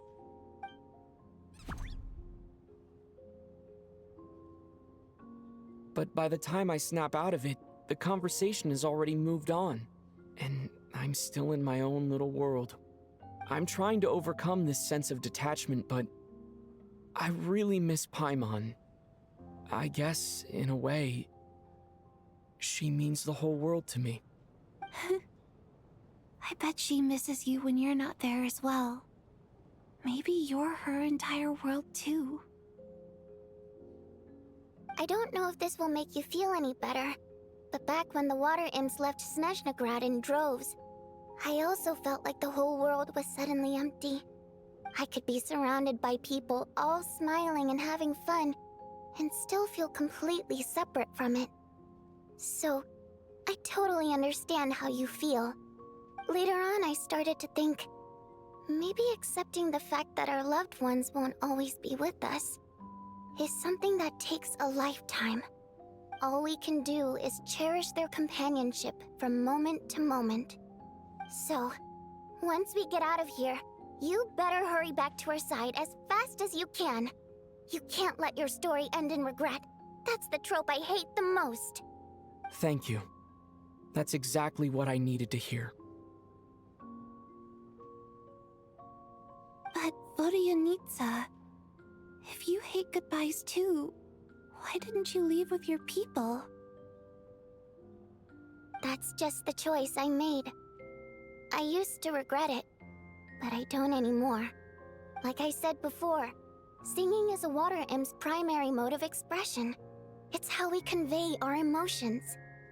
Our songs have echoed through this theater for hundreds of years, each one a story pieced together through moments of joy and sorrow. But does a story exist without someone to read it? To me, the answer is no. So I made the choice to stay. That way, there would still be someone left to sing these songs and listen to their stories. Otherwise, they could have been lost forever. Could you teach me how to understand your people's songs sometime? I want to be able to truly hear them, like Mr. Shram. A fan after my own heart. Thank you, Tonya. How about I sing something for you, and you tell me what you hear? Okay, I'll do my best.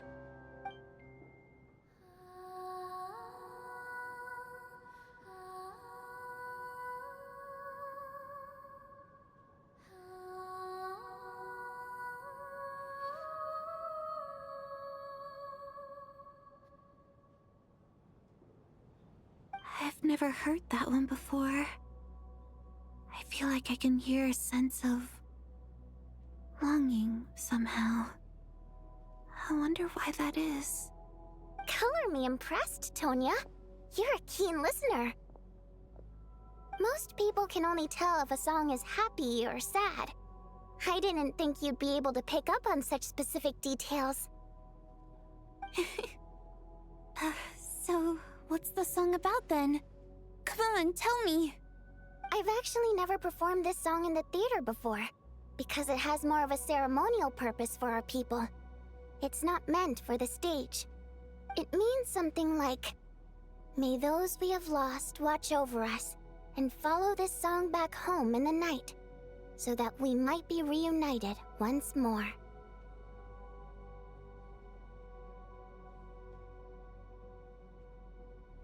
No wonder I could hear that sense of longing.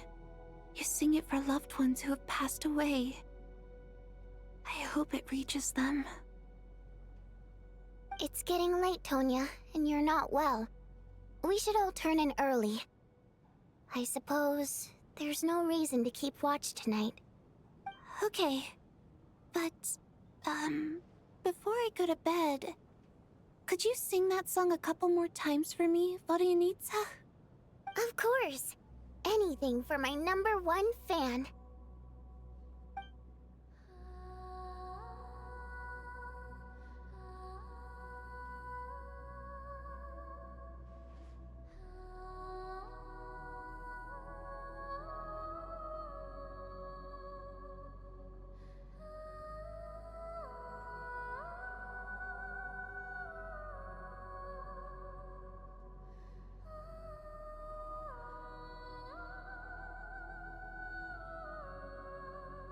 Once I get out of here, I definitely don't plan on ever coming back.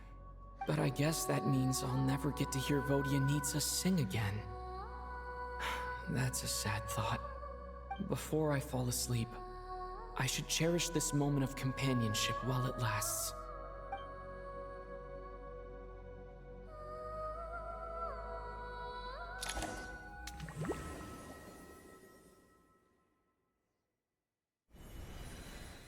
Where am I?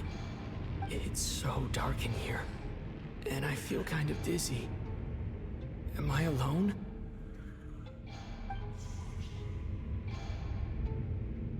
Huh? What was that noise?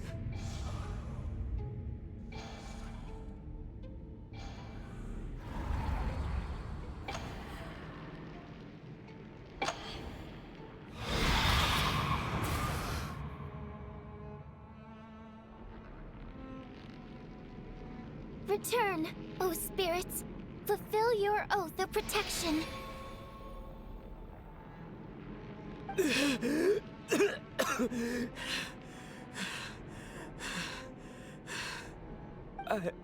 I'm alive? What just happened? No time for questions. Quick, over here. Turn on the switch. We need to bring back the light.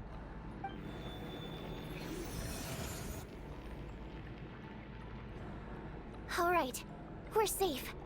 The spirit just now is called Night Prayer. The light subdues her, but she'll attack without a second thought in the dark. Sort of. I know it's hard, but you can't let this place go dark, or she'll kill you again. Yep. Luckily, I was here to resurrect you. Otherwise, that'd have been a real bummer. A bit more than a bummer, I'd say. Wait, so you have the ability to resurrect people? Sure I do. I'm your guardian spirit after all. I specialize in soul recall. Oh, it's nice to meet you, by the way. Thanks.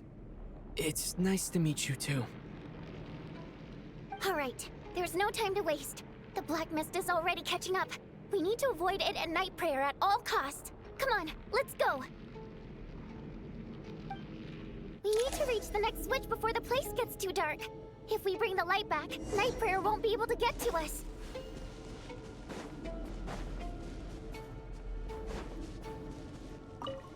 Sweet, sweet light! It's back! Now that's a sight for sore eyes. Shh! It's Night Prayer. We need to move quick, but don't let her notice you. Look out!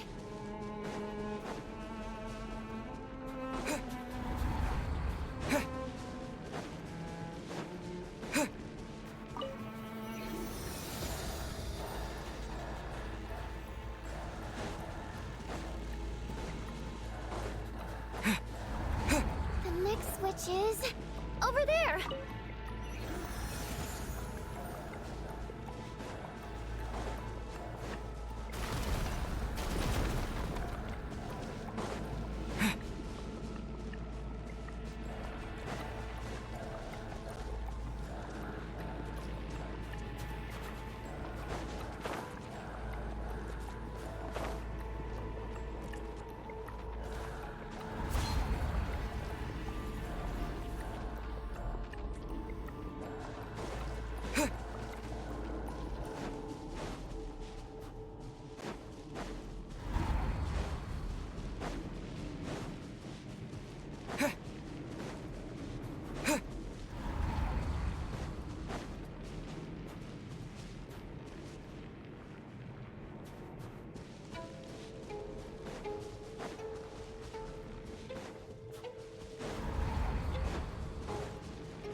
No, Nightbringer is here too.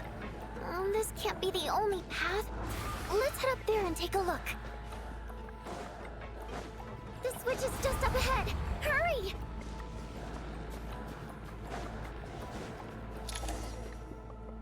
It's too dark. We're not gonna make it. Come on, faster!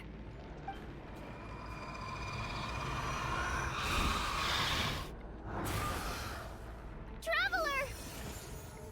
I won't let you die like this. Not on my watch.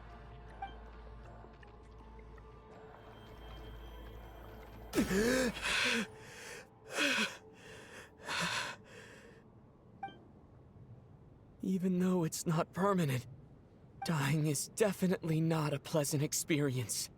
Great. You're back. Yeah, thanks to you. Time for you to get out of here. Quick, before the light runs out. What about you? You're not coming with me? I can't. I've already been used up. A guardian spirit's skills are finite. I can only resurrect someone so many times. I might not look any different, but my essence has been exhausted. Now, I will slowly start to fade away. I can go no further. The black mist is where I belong. It's okay. Why didn't you tell me sooner? Because it wouldn't have changed anything. That knowledge would have just burdened you. And a guardian spirit's role is to protect. But... Go. Now, before it's too late. I already hear Nightbringer approaching.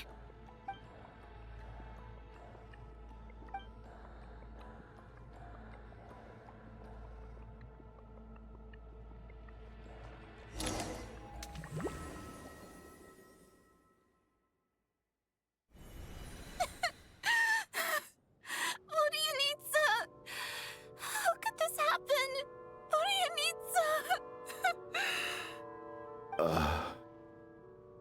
Well, I guess there's no need to inspect the body.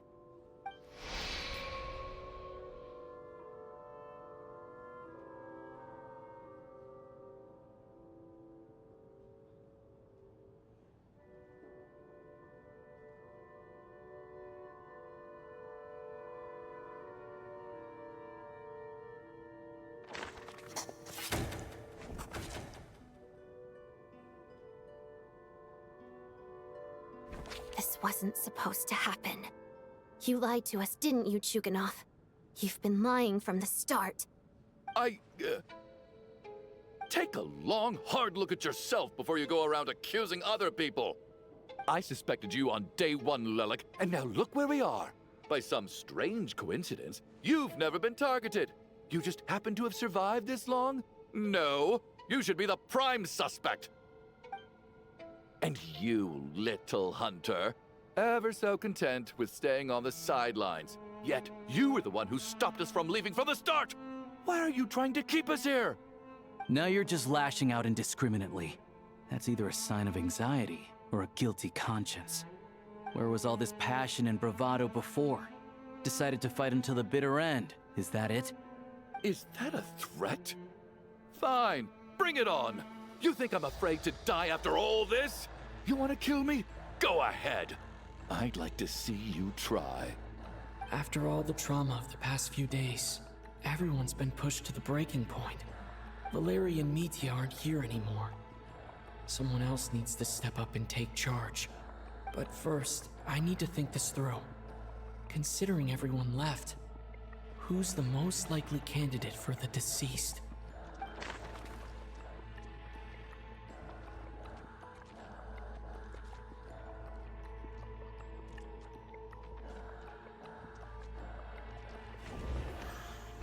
My memories are perfectly coherent. Of those who remain, the only person we've never met before is Tonya. There is room to doubt her true identity. People are easily misled by first impressions. Now that I think about it, Child's sister was in fact a label I imposed on her due to my own assumptions. But Mr. Chuganov vouched for Tonya's identity yesterday. With basically no other possibilities left, could it be?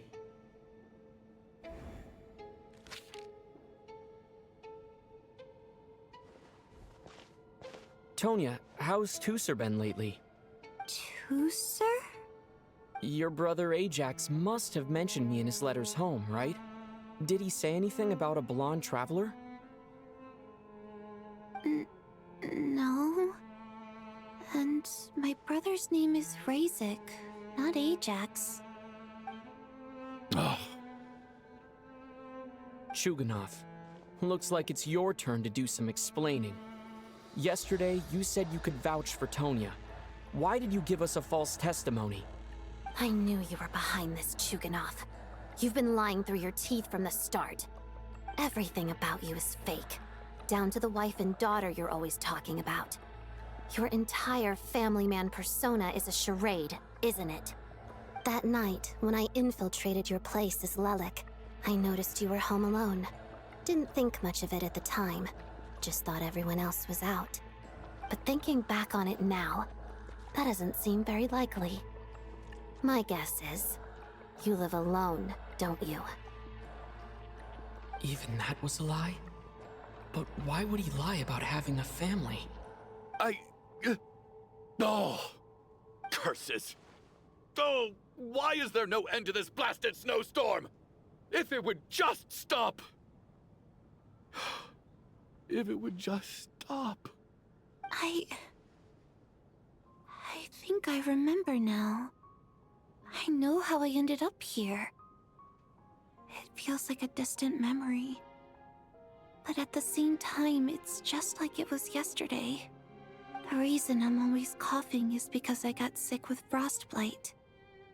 The locals usually call it the snow cough. It's not a very common illness. It's partly genetic and partly caused by the cold climate, but it can be fatal. They sent me to the hospital as soon as they found out I had it. And I spent so long lying there in that hospital bed. After a while, I felt myself growing weaker and weaker.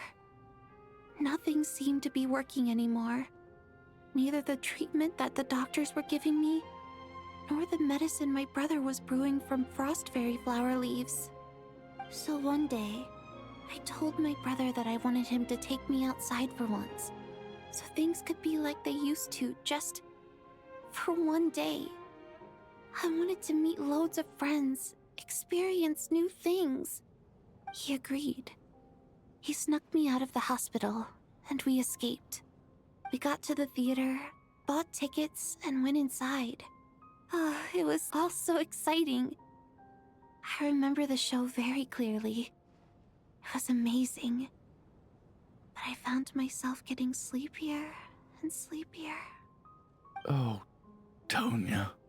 When I woke up, I couldn't find my brother anywhere, so I guessed he'd already left. But there's no way he'd leave me behind. So I decided to stay here and wait for him.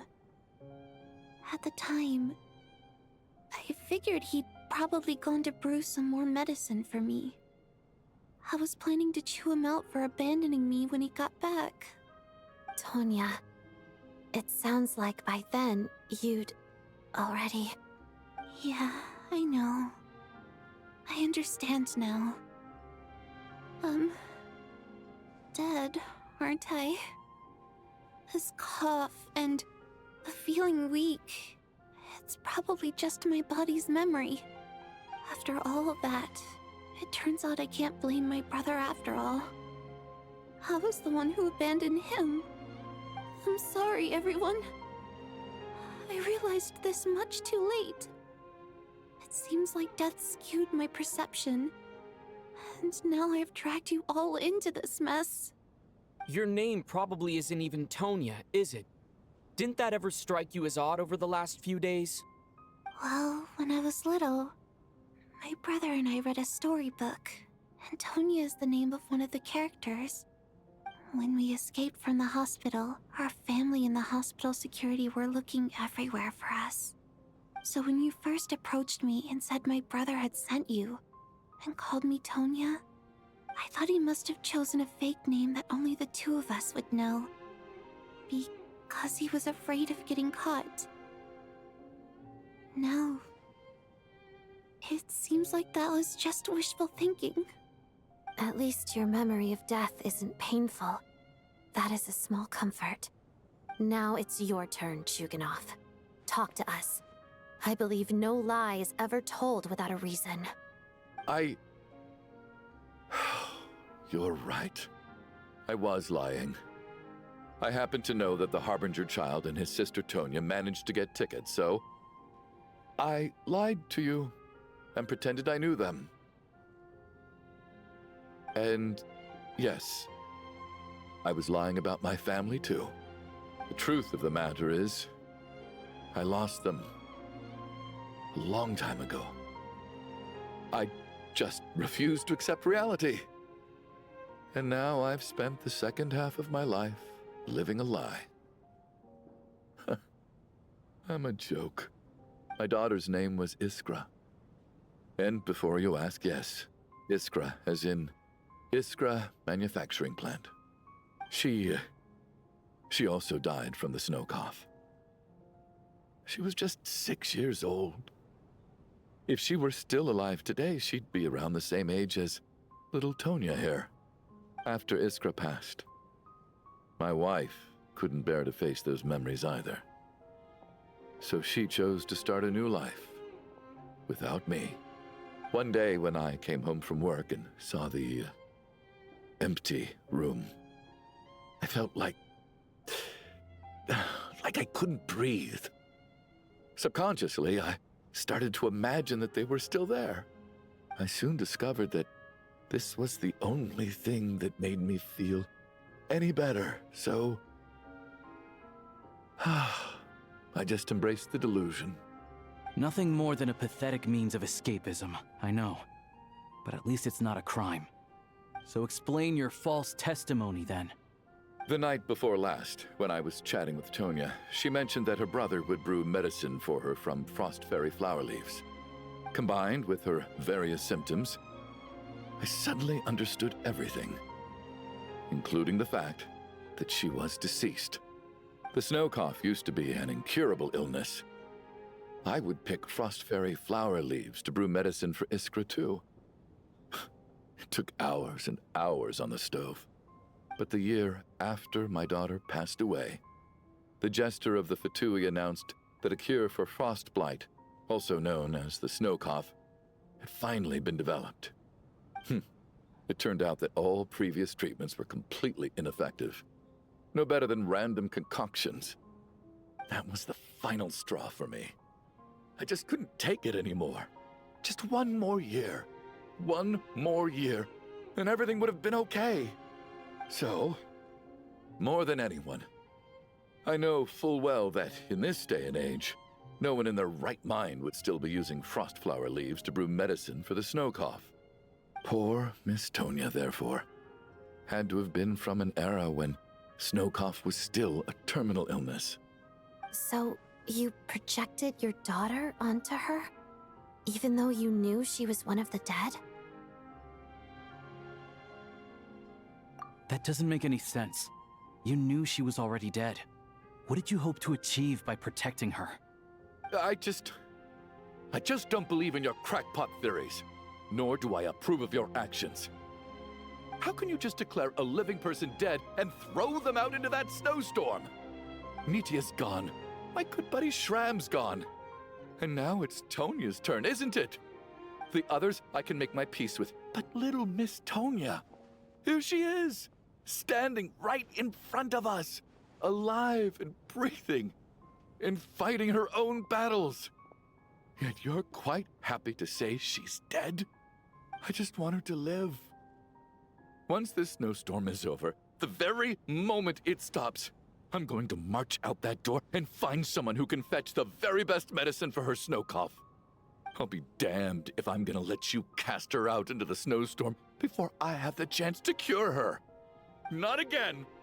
Not this time. Not when the cure is right within our grasp. I'd never be able to forgive myself. Mr. Chuganov, stop. I can't let you do this. Tonya.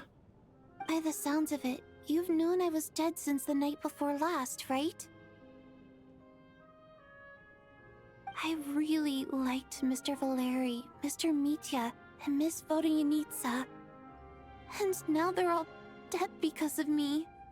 I'm not happy about that. The reality is, you've been trying to fight your own demons through me. But all you've really done is trap me inside your delusion along with you. No! Listen to me.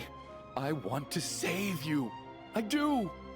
Well, at this point, I'm quite sure that I'm dead. I don't need to be saved. The time I got to spend with all of you is more than enough for me. Despite all the bad things that kept happening, I got to meet so many interesting people and spend so many days and nights by your side. Since the day I escaped that hospital until now, this has been an adventure I never even dared to dream of. I'm very fond of you all. If it were only possible, I'd trade my soul to bring back the ones who died. If it meant things didn't have to end like this. And that's why I'm not fond of you at all, Mr. Chuganov. I'm sorry. It's them that you owe an apology to, sir. Not me. Well then, I suppose this is it. It's time for my adventure to end. I've caused enough trouble. You're leaving already? It's still early. Don't you want to stay a little longer? No thank you. Oh, and by the way, my name is Patashka. It was nice meeting you all. Feels strange that we're only being properly introduced now that it's time to say goodbye. Patashka.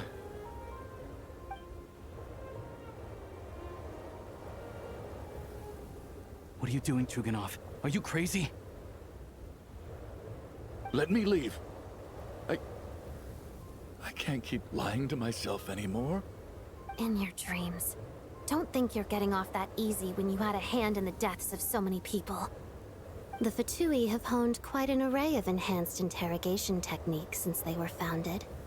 Once we're out of here, Lelik will personally give you a taste of every last one.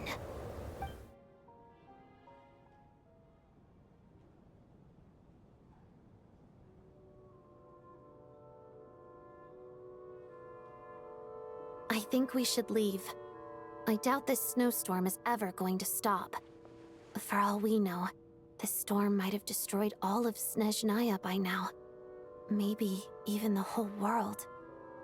Wait, we finally solved the mystery of the haunted theater today. Maybe let's at least try to enjoy tonight? Fair enough. I don't particularly feel like dying in Chuganov's company anyway. And yet you won't let me die first. Hey, Chuganov, on a serious note, if we do make it out of here, you should close down that factory of yours. A lot of people are freezing thanks to you. Is this really the time to be discussing my factory? All right, fine. I'll shut it down. Doesn't matter to me anymore.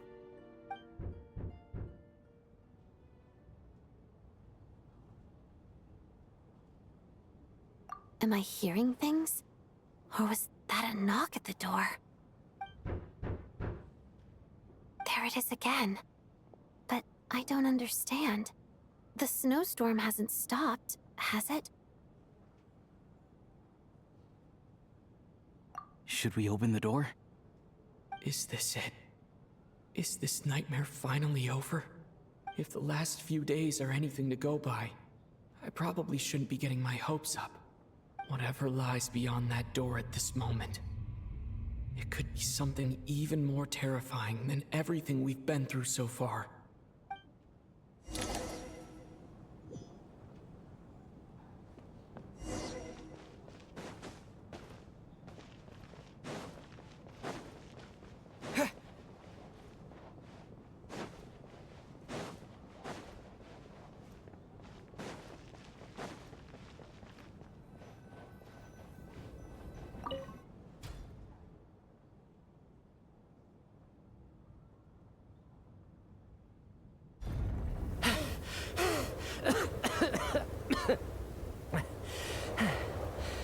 Hey everyone, I'm back. How are you doing? Feeling any better? Much better, thanks. Whew, it is so good to have you guys here.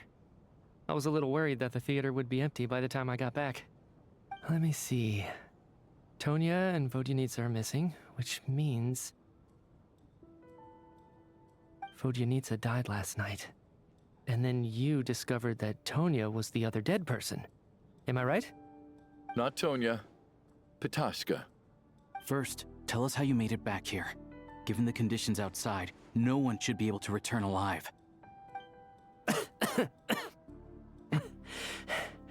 You're right. The thing that got me back safely was a song. I heard someone singing. After walking into the snowstorm, my mind grew hazy. I don't know how long I walked through the storm before my mind completely slipped away. Then, suddenly, I heard the sound of singing. The voice instantly brought me back to my senses, and I regained consciousness. So I followed the voice, searching for the source of the singing. I searched and searched, until finally, just a few moments ago, there was the entrance to the theater, right in front of me. I've actually never performed this song in the theater before, because it has more of a ceremonial purpose for our people. It's not meant for the stage. It means something like, "May those we have lost watch over us, and follow this song back home in the night, so that we might be reunited once more." That must have been Vodyanitsa's Requiem. Who knew it actually worked? That song is meant to guide the souls of the dead. Mitya, that must mean that you... Huh. No kidding. Seemed like I guessed right then. This is what I've been so desperate to tell you about.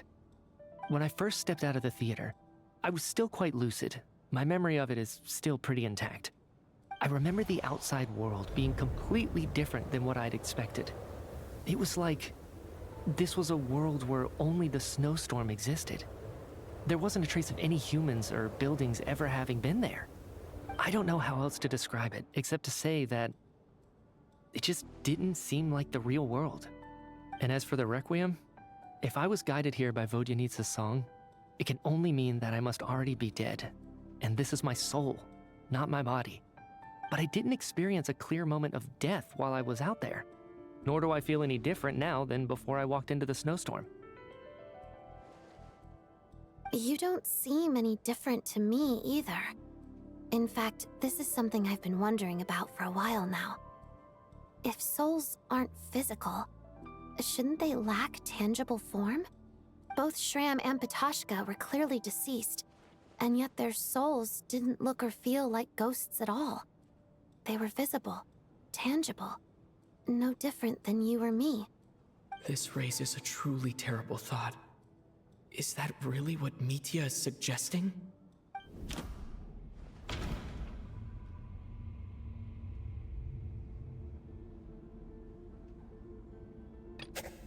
Dreams can't explain everything. And this isn't the Sub-Zero's festival.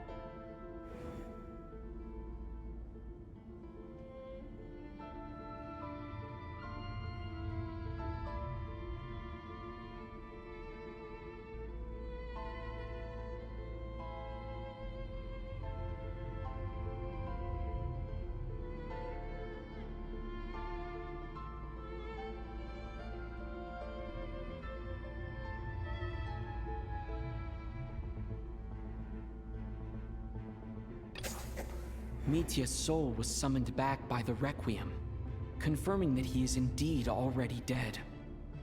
And yet, he looks no different from us. Of course, if even the long deceased like Mr. Shram can blend in with us undetected, then maybe we've all been dead from the very start. And all of us are now souls wandering the theater.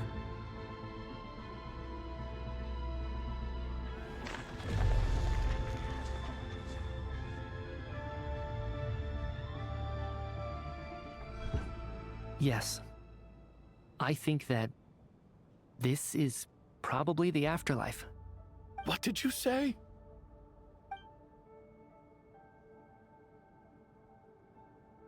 You heard me. We died in the theater. All of us did.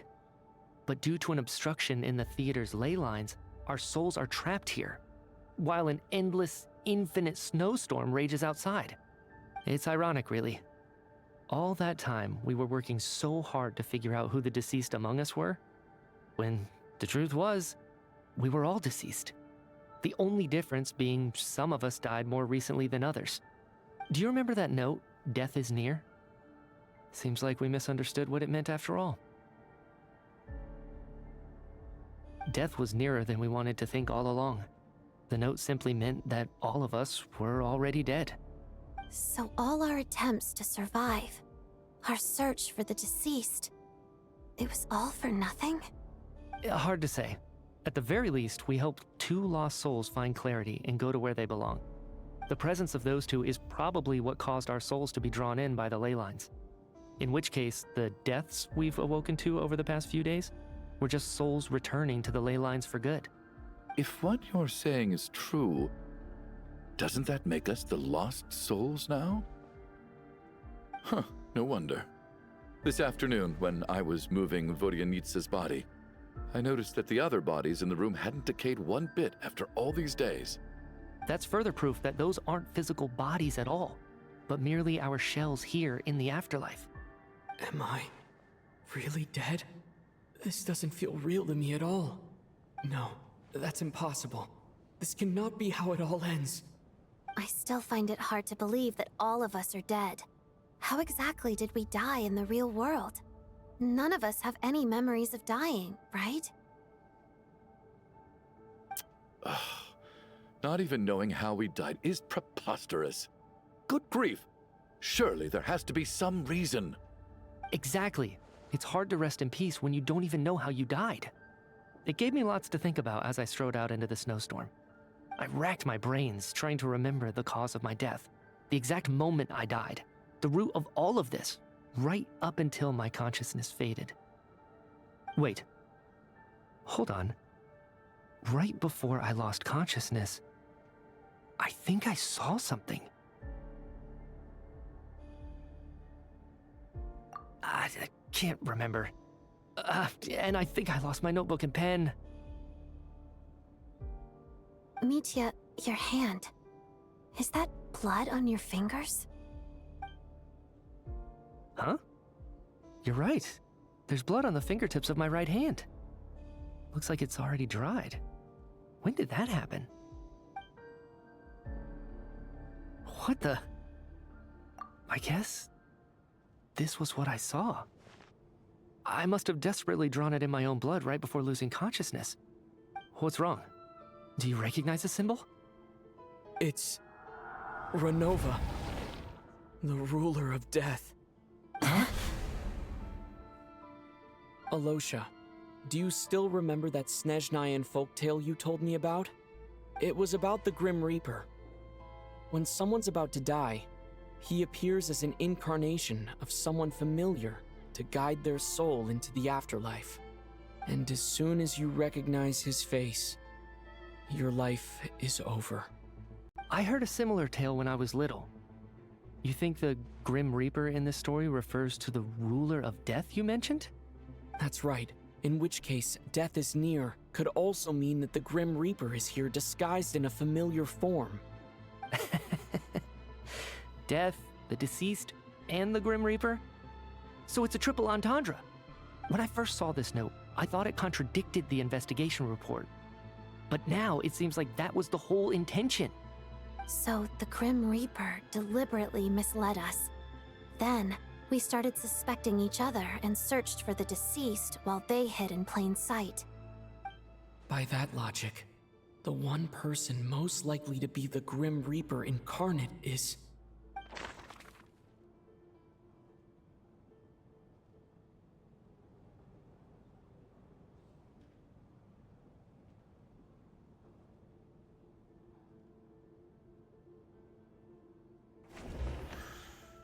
Identifying the Grim Reaper is a major decision.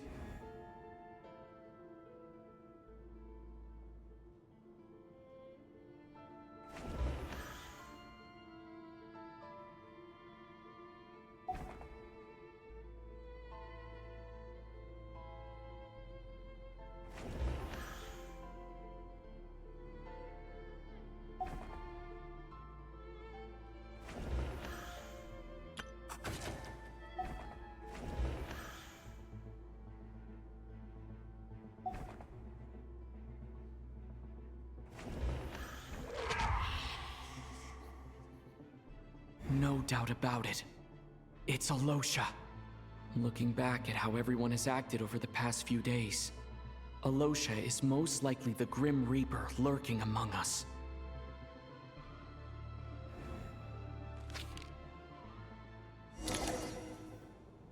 Is it you, Alosha? You were the first to discover the investigation report, and you had plenty of time to slip the note inside to mislead us. So? Surely you can't suspect me based on that alone. What if someone else found the investigation report first, slipped the note inside, and then put it back without telling anyone? There's no denying it. The note could easily have been slipped in much earlier than it was discovered. That's not all. I've also noticed that although on the surface, Valeri, Mitya, and sometimes I were the ones taking charge of the situation, looking back now, even though you didn't say much, you were always subtly guiding everyone from the sidelines. What do you mean?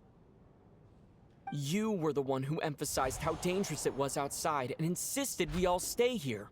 It was also you who suggested that we all sleep in the same place. And earlier today, you tried to convince Patashka to stay. I don't understand why, but it was out of character.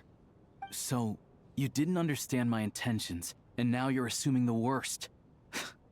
Seems pretty unreasonable if you ask me. He still won't admit it. Fine. Let's see how he responds to the most damning evidence of all. The biggest question I have right now is, if the Grim Reaper is impersonating Alosha, then where's the real Alosha? When did they switch?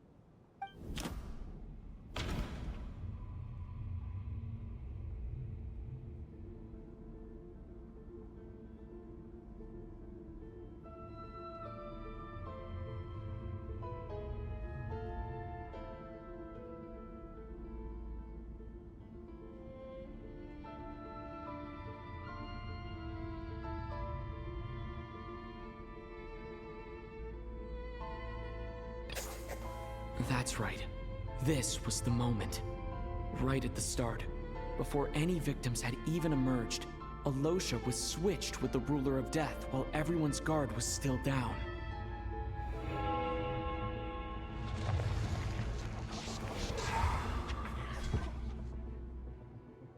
When all this began, right after the performance ended and the snowstorm began to pick up, no one suspected anything unusual. We just assumed we were snowed in. It wasn't until we discovered the bodies the morning after that we realized something out of the ordinary was going on.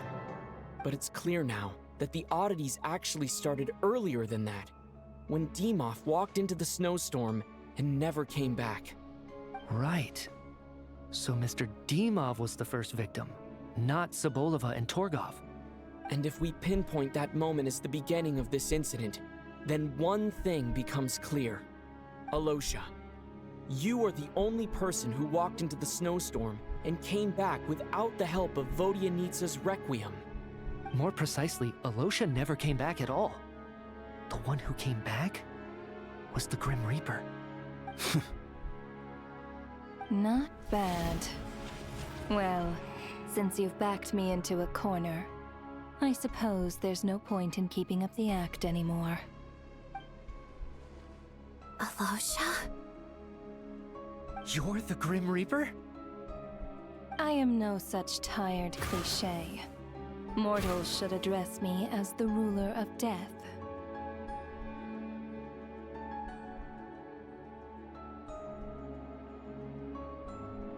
Before being wiped out for good, you identified the two deceased, and even sensed my presence.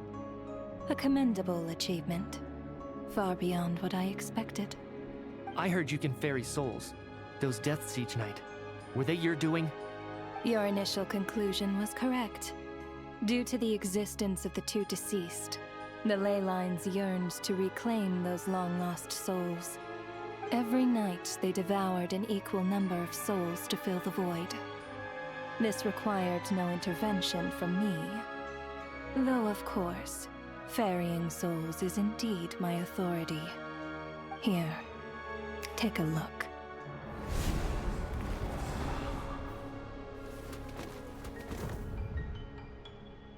What are you doing? That takes care of today's too. Don't get so worked up. You are already dead, and your souls must return to the ley lines. I know we're already dead. You murdered us, didn't you? Murdered? No. Murder is when mortals usurp my authority.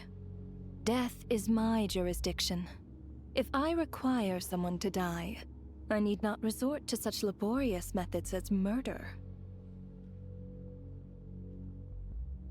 You simply met the criteria to trigger my curse of death. I know about the curse of immortality. So there's another death-related curse too? You cursed us? When? And why would you do such a thing? So often, humans pray to me, begging to know when their death will come, and what form it will take. But few people ask why. If you must have an answer, know that death comes simply because one's time has come. So you're not gonna tell us the truth? Hold your tongue. By all rights, you shouldn't even be allowed to speak with me. Those angels from the past are to blame for the reckless renovation of the ley lines here. It's made my work on this occasion infuriatingly complicated. Work? So trapping us here, making us watch our friends die, that's just another day at work for you? You clearly have a lot of questions. Fine. As a reward for your remarkable accomplishments over the past few days, I shall answer a few of your inquiries, provided they aren't too unreasonable. After the physical body dies, the soul must return to the ley lines for that person's death to be considered complete. My work encompasses the entire process of death, including, naturally, the guiding of souls into the ley lines, with which you are now so familiar. You must also be rather familiar with Natlan's Night Kingdom, I presume? It was I who supported the creation of the Night Kingdom. It provided a convenient means of guiding the souls of Natlan. Here, too, the ley lines connected to the theater underwent some modifications. The angels hoped to make them capable of accommodating the souls of some special creations. But this actually hindered their ability to accept ordinary souls to some degree. This effect manifested itself after you died from the curse in the theater, leaving you stranded in the afterlife, unable to achieve a complete death. But if souls who die from the curse of death fail to return to the ley lines within a short window of time, they will miss their chance for good. Then, they will remain forever suspended between life and death, no longer subject to the authorities of either. So if you don't resolve this matter soon, and see all our souls return to the ley lines before long, we'll escape your control. Mitya is sharp. This must be what Renova was worried might happen, and the reason she got involved to begin with. But if you have the authority to guide souls, why didn't you just show yourself and get it over with? Why hide among us in the form of a Losha?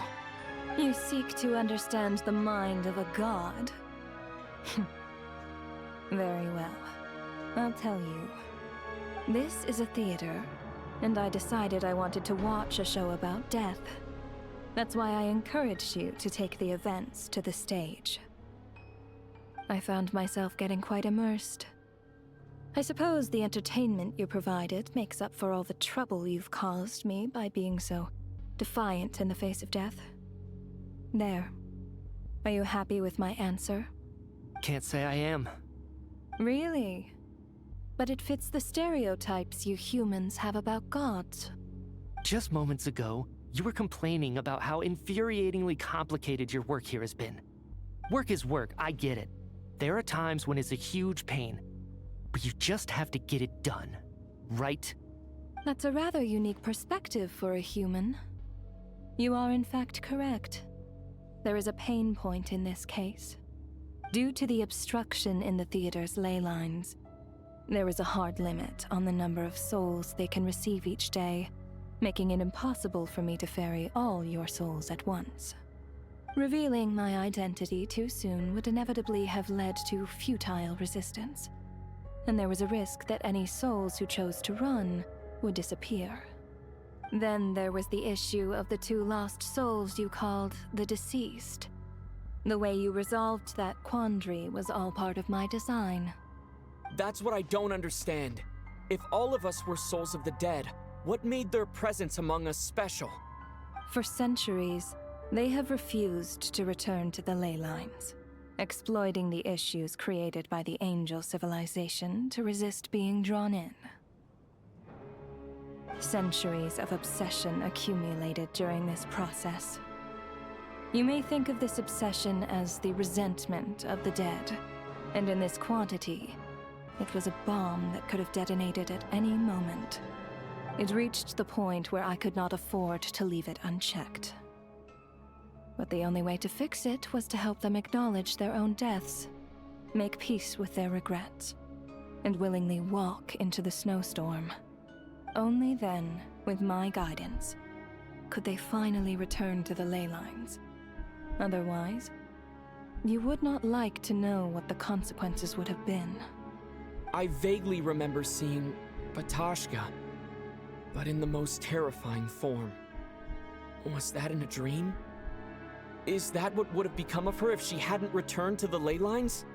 I see your dreams brought you many revelations. So you see, death in fact grants wisdom to mortals. Souls connect to all things in the world and see the chain of cause and effect between them. It's nothing unusual. Anyway, giving psychological counseling to lost souls is not my strong suit.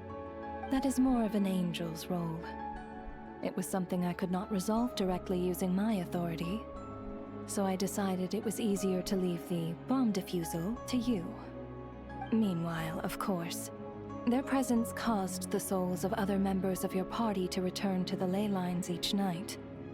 From where I stand, that was killing 2 birds with 1 stone. As both issues slowly resolved one another without me having to lift a finger, all I had to do was stay close by and keep the situation under control. Then use my authority to wrap things up at the end. And, of course, while I was at it, I thoroughly enjoyed watching this drama, dealing with death from a mortal perspective, play out on the stage. Sounds like you had it all figured out, Grim Reaper. I just did the math. You said there's a hard limit to the number of souls the ley lines here can receive each day. It's 2, isn't it? That much is obvious, even to a fool. It's time to review this whole affair. If the ley lines can only take in 2 people per day, I need to go over the deaths from these past few days again.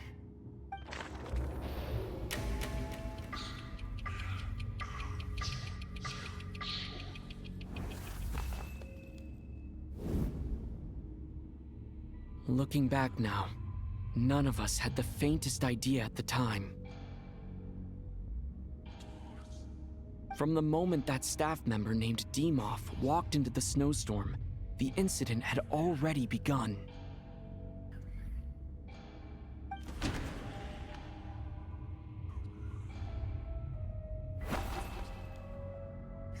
No.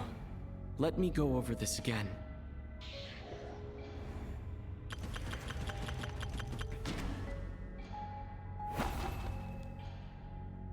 No. Let me...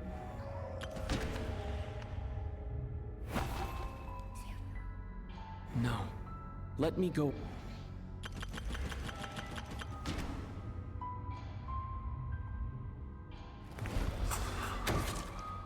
Alosha was the second to walk into the snowstorm after Demoff to investigate. During this process, the ruler of death assumed his identity, making him one of the victims.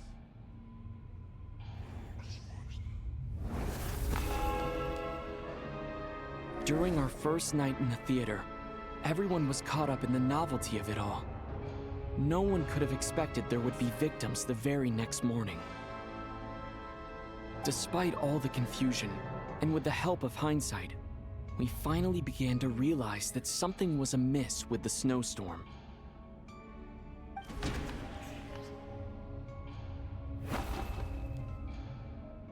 No.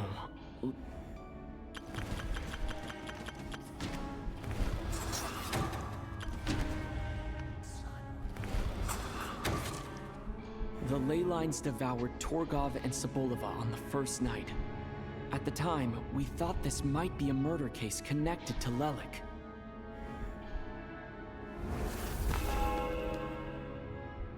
Odette and I spoke a lot that night. 3 people were on watch, but in the morning, we discovered that someone had fallen victim all the same.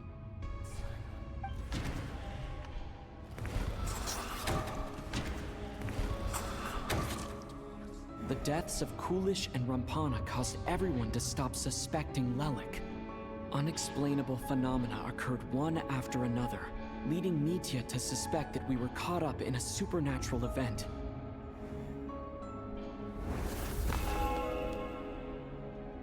Later, we discovered that there seemed to be an extra person among us, and subsequently discovered the existence of the deceased.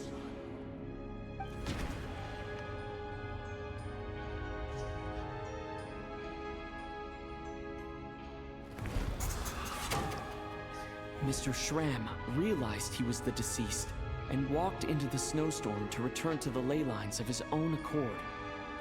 It turns out there really was a dead person among us.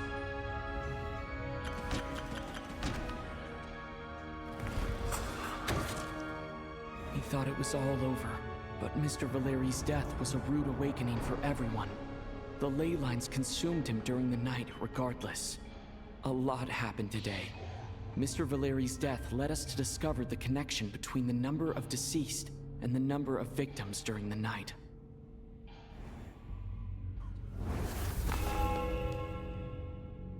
The fact that there was more than one deceased seemed to bring us back to square one. Odette revealed some information she had been keeping to herself.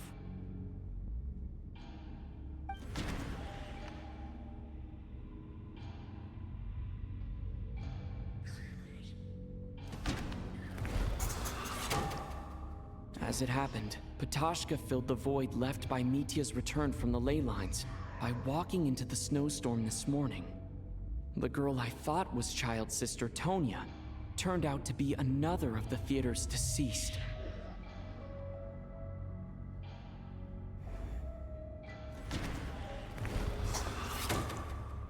Vodyanitsa was swallowed by the ley lines in her sleep, but the requiem she sang before falling asleep was quite a game changer. Come to think of it, Ptashka was about to walk into the snowstorm at that time, and Renova, unaware that Mitya would return, was concerned that her soul would overflow from the ley lines.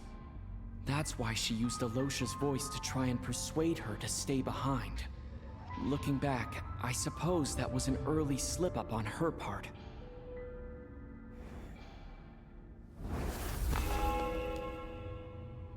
No one could have expected anyone who walked into the snowstorm to return. But just after nightfall, Mitya returned, bringing crucial information with him. Various truths began to surface, including that all of us were already dead, and that the ruler of death was here among us. Then, after revealing her true form, Renova callously claimed 2 souls.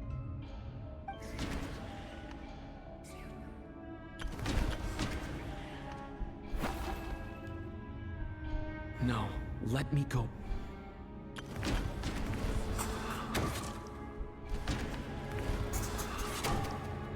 In fact, everyone was already dead by the time we took the photo. And in the days since, we've experienced many more partings in the afterlife. Now, only Mitya and I remain.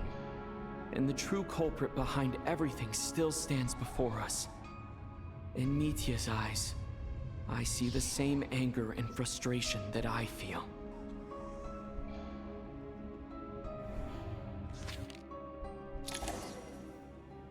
That covers everything. It's all clear now. Your work isn't finished here yet, is it? The Traveler and I are still standing here, safe and sound. The Water Imp's song threw things off a little, but it is of no consequence. The ley lines have already anchored your soul, and the first ray of light tomorrow morning will take you back. I, meanwhile, need to review my attitude towards the Water Imp race. So the reunion in the night that Vodyanitsa mentioned, I suppose that was never meant to be a permanent reunion. That just leaves you, Traveler. My power only allows me to temporarily separate your soul from your body. The ley lines of Tevat would not accept you, and your soul is firmly anchored to your body by your will. For a descender like you, who is not bound by Tevat's rules, your death can only be brought through the most violent of means, such as directly destroying either your body or soul. I have no interest in involving myself with Descenders, for now. Although, this may change if Asmodee remains missing, or you insist on interfering with our affairs. One last question then. All our struggles and sacrifices here, they were meaningless from the very beginning, weren't they? Death abides no reason.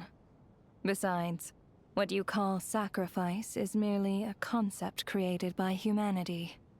To me, it is nothing more than a self-indulgent charade in the face of death.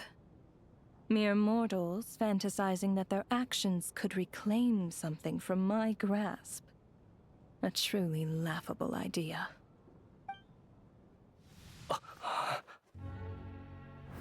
Grim Reaper, you really know how to get on my nerves. I'm not here to ingratiate myself with you. I kill merely because your deaths are necessary. Oh, you've made that quite clear. But humans don't take well to being scorned. Not even by the gods.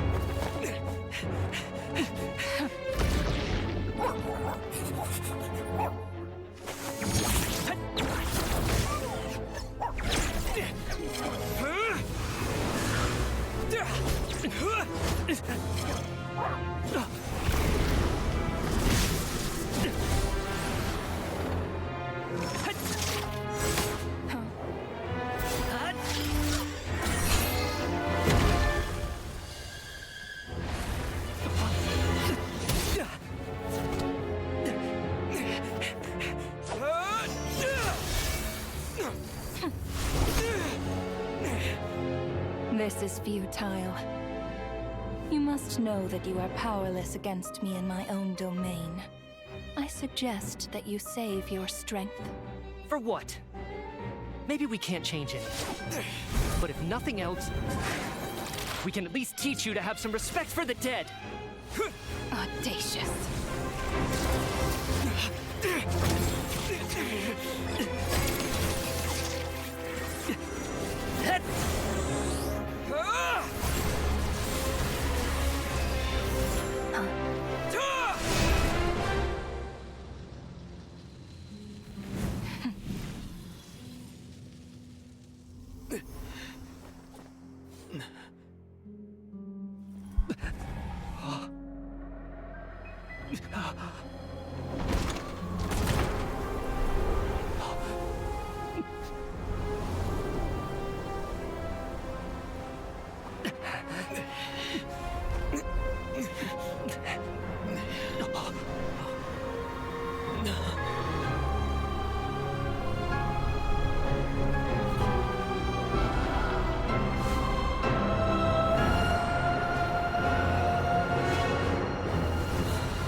How are you holding up, Odette? What happened to me? How much do you remember? What do you mean? Is the performance over? I can't seem to recall what happened. Has Odette already forgotten?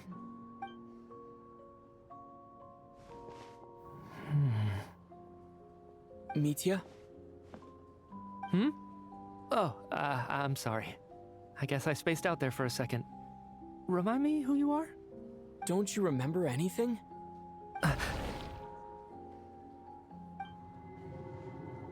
Yeah, I remember now, comrade. Looks like we guessed right. Just like me when Odette found me at the Armory Palace, for some reason, everyone killed by the Ruler of Death eventually came back to life. Just with one catch. They forgot what happened while they were dead. Odette and the others have already forgotten everything. Why were you able to remember this time? Could this be the reason? You said this is the Ruler of Death's symbol, right? I don't see anything there. You don't? Huh. Okay, I guess that makes sense. I carved this into my hand in the afterlife, so it's not visible in the physical world. Does that mean I carved this symbol into my soul? What an unsettling thought. Still, at least I get to remember what happened. I suppose it's a blessing in disguise. What about you, though? The Ruler of Death mentioned that you're a descender? Is that why you can remember? A full explanation would get complicated very quickly. But that's essentially it. Well then, now that it's all over, let's figure out what we've learned. The first thing I notice is that everything here is precisely as we left it, right before our deaths. This confirms that time passes differently in the afterlife than in the real world. They say that right before death, time slows down, and your whole life flashes before your eyes. That must be how you know you have one foot in the afterlife by that point. Anyway, clearly the few days we spent in the afterlife probably only amounted to a few short minutes in the real world. This also aligns with previous reports of widespread temporary memory loss among the Armory Palace personnel. Now it seems likely that those were all brief deaths caused by the Grim Reaper's so-called curse of death. To those unaware of the truth, dying and coming back to life must feel similar to a short bout of catatonia.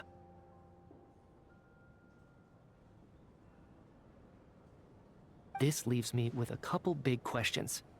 What are the conditions that trigger this so-called curse of death? And why are we resurrected after we die? If nothing else, I think it shows that killing us wasn't her ultimate goal. We still don't know her true reasons for subjecting us to death. Right. This time only got complicated because of the situation with the theater's ley lines. That's why she had to approach it differently. If the previous incidents of amnesia among the researchers are anything to go by, killing us is usually a pretty routine matter.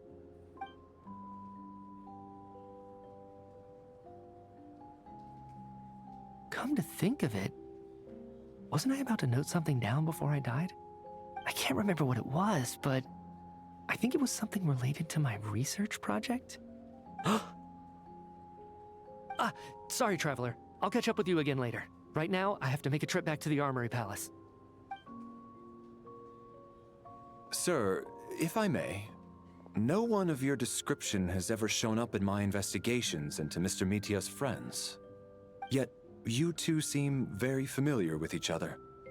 Could you perhaps tell me where he was in such a rush to get to? And, by the way, have we ever crossed paths? Forgive the presumptuousness, but I feel a vague and indescribable sense of familiarity about you. I can explain everything. Could you help me gather everyone in the theater in one place?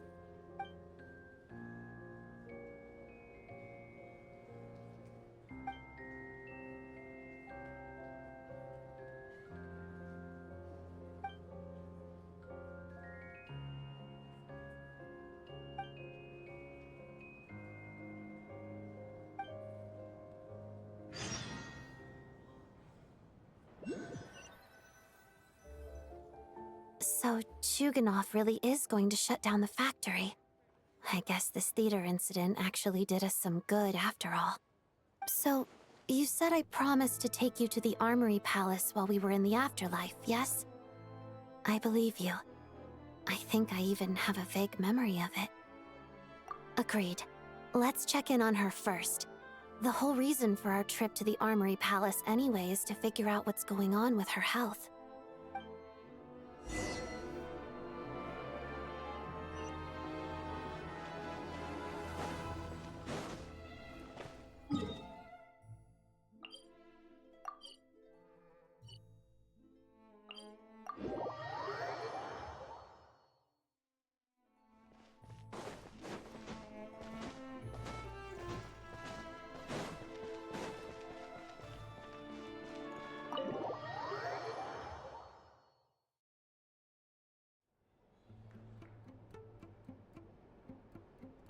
I'm finally back, even though a long time has passed from my perspective.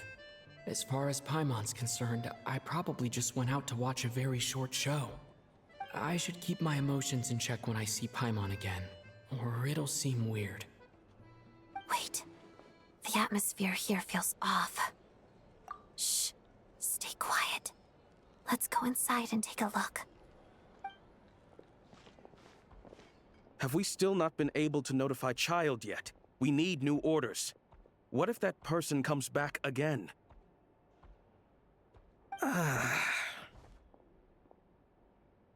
I'm so sorry. Under the circumstances, there was really nothing we could do. Tell me, what happened to Paimon? It was the Jester. He came here in person and escorted Miss Paimon away. He's the director of the Fatui. His authority supersedes all others and cannot be questioned. There was nothing we could do. How long ago did he leave? And what was Paimon's status? It was about an hour ago. Miss Paimon was fast asleep at the time. The Jester simply walked off with her as if it was only natural. I assure you, he absolutely did not use any force. Do you know where they went? The Armory Palace, most likely.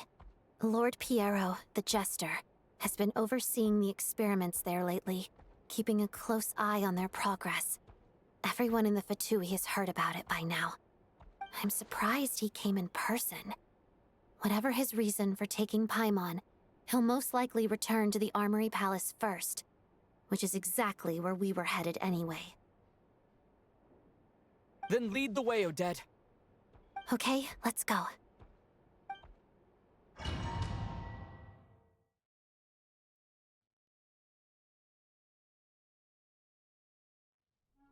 It's just up ahead. Quick, let's get inside. No, I'll go alone. You know I'm planning to force my way in. You're with the Fatui, so you should stay outside. I was hardly planning on taking you through the official channels anyway. I'm here to force my way in, just like you.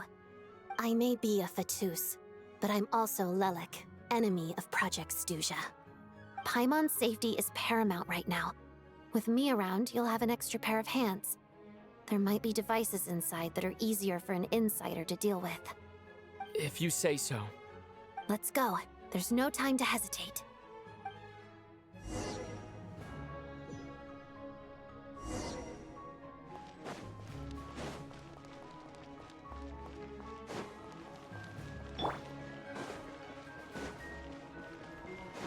Hey, who are you? This part of the Armory Palace is under restricted access. What do you think you're doing? No questions, please. We're short on time.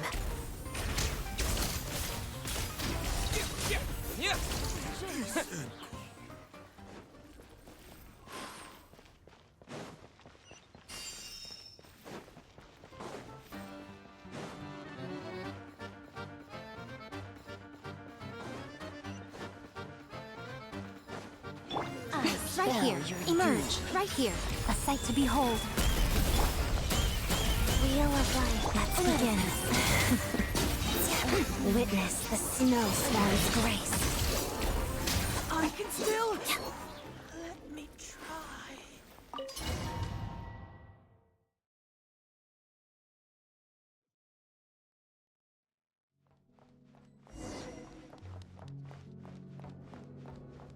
Do you have a pass? Where are you coming from? So, you're intruders, huh? Then don't blame me for what happens next! Emerge. Right here. Emerge. Go. Shadow me. Pirouette. Fire rate back! That's supposed to hurt.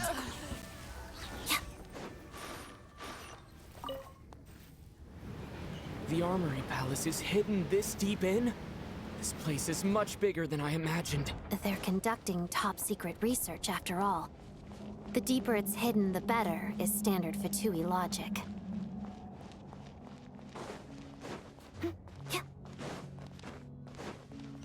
The style doesn't really look like the Fatui's handiwork, though. They must have requisitioned some structures from a past civilization. It also serves as a bit of a disguise. Intruders! Stay alert! Eyes together. Potted down. Crystalline adagio.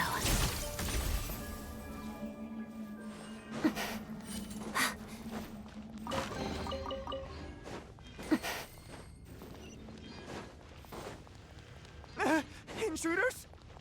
Don't come any closer! Just what are you guys trying to do here? I'm short work. Fix your scalp! Lasts forever. Life goes on. Pirouette. Fix your scalp! Couldn't fix it. Waltz of the snowflakes. Right now. Right here. Right. No one interferes with the Jester's work.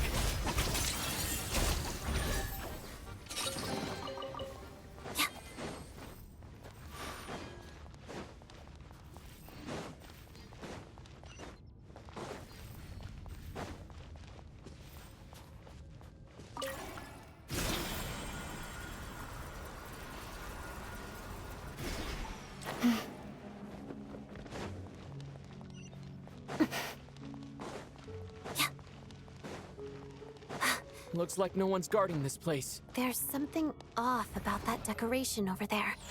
Look out! Let's deal with these before we move on.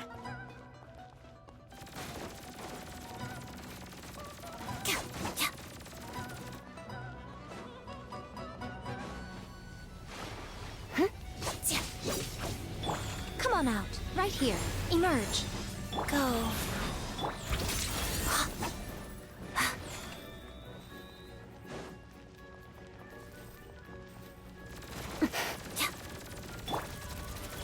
Right here. Emerge. Wheel of life. Pot of death.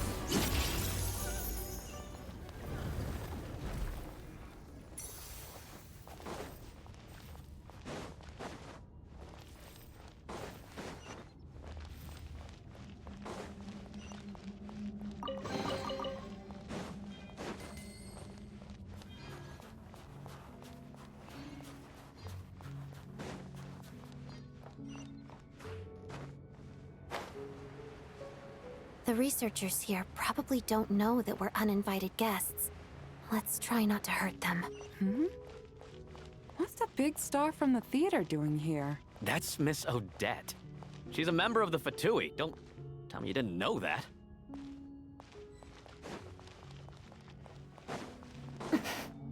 Was the whole reason for Project Stuzha to support the research here at the Armory Palace? Just what are the Fatui and the Tsaritsa planning?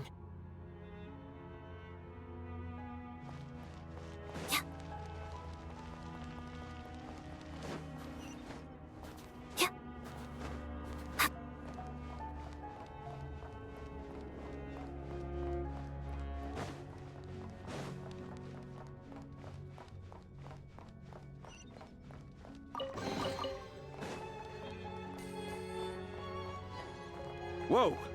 Who are you? Never seen you around here before. Looks like there's no way through here. Maybe using the power of this prism could help?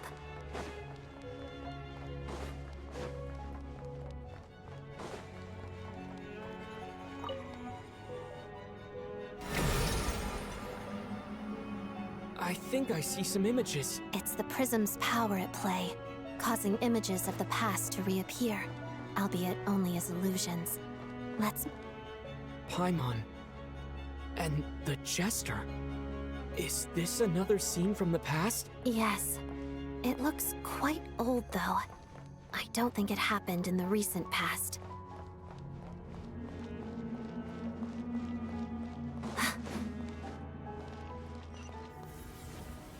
What's going on here? What happened? The source seems to be the Armory Palace. They must have started some large-scale experiment. Wait, what if this has something to do with Paimon? We need to hurry!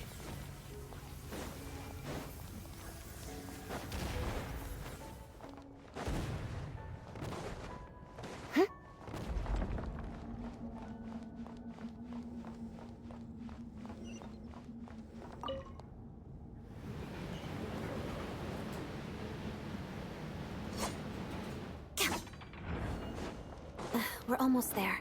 The Armory Palace is just up ahead. Paimon, please be okay.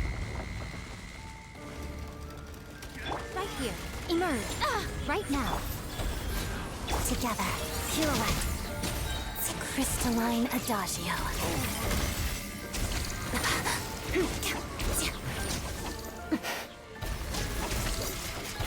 Show them.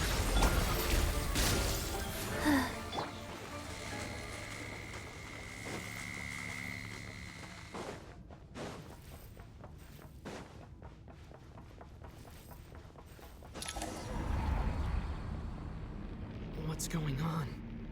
Wait, I remember this feeling. It's the curse of death. No, not now! Why is the curse of death striking again already? Odette.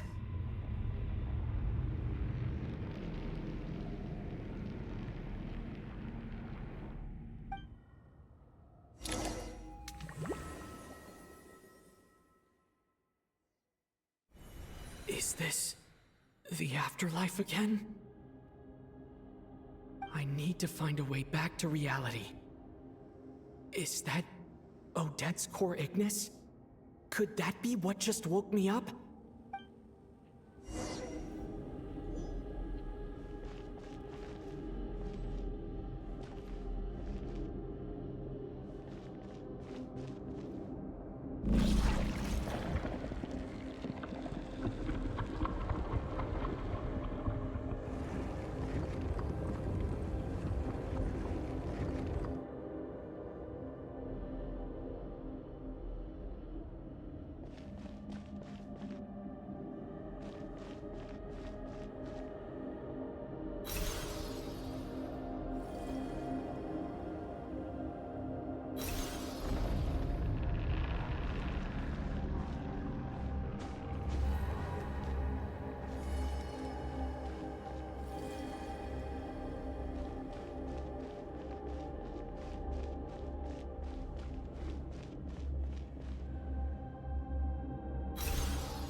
Odette? Odette! No signs of life. But past experience says that she should be resurrected before too long. Right? Did Odette intentionally use her core Ignis to guide my soul? I feel like something similar happened in a dream I had before. Thank you, Odette. If not for you, my soul wouldn't have found its way back to my body so quickly. And I might not have woken up so soon. But I'm sorry. I don't have time to protect you. I have to use the time you bought me to get Paimon back.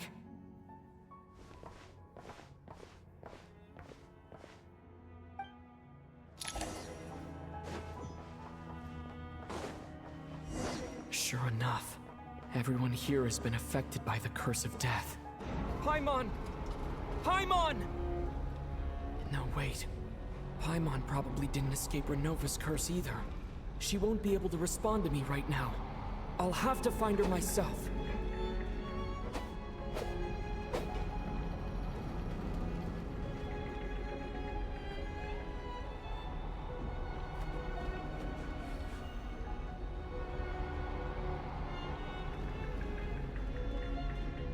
Mitya! Is this the laboratory he works in? What happened here to trigger the curse of death again so soon? I'll have to ask him when he wakes up. Finding Paimon has to take priority now.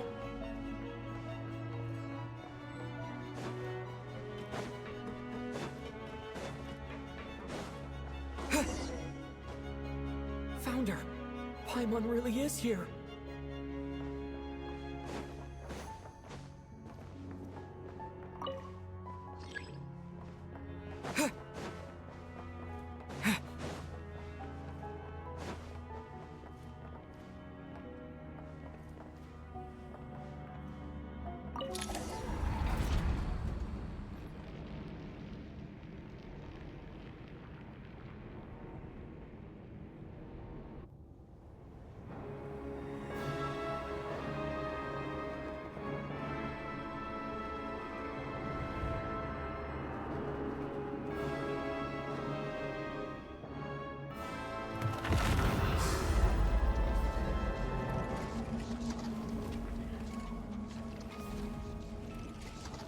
You don't learn, do you? You've already been involved in one mass death, and now you show up at the scene of another. This might have passed for a coincidence the first time, but a second time? Am I to assume you are intentionally interfering in Snezhnaya's affairs? Judging by your expression, it seems that you understand little of what is going on here. In that case, a word to the wise. Do not interfere in Snezhnaya's affairs. A civilization that fails to learn its lesson constantly depletes its own worth. It will one day lose any reason for its existence. And as a descender, you are perfectly suited to be the lifeline to which a dying civilization might desperately cling. Consider your position carefully.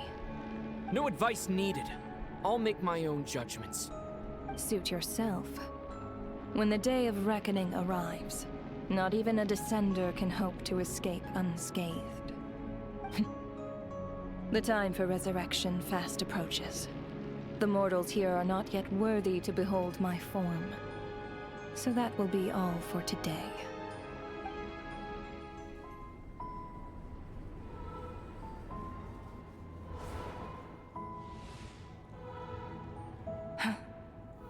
That thing is coming with me.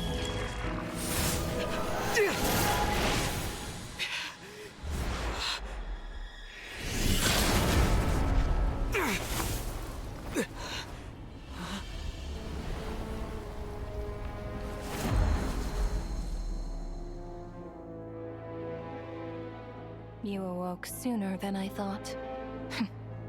The curse of immortality is stubborn, unable to enter the ley lines, yet not content to remain a spirit. Ruler of death, what do you want? You perplex me.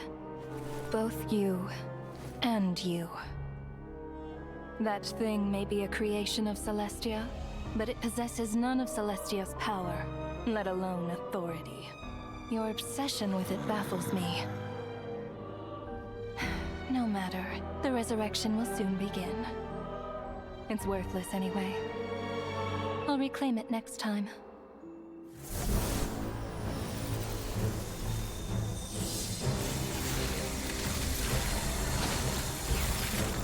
Hey, who says there'll be a next time?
Huh?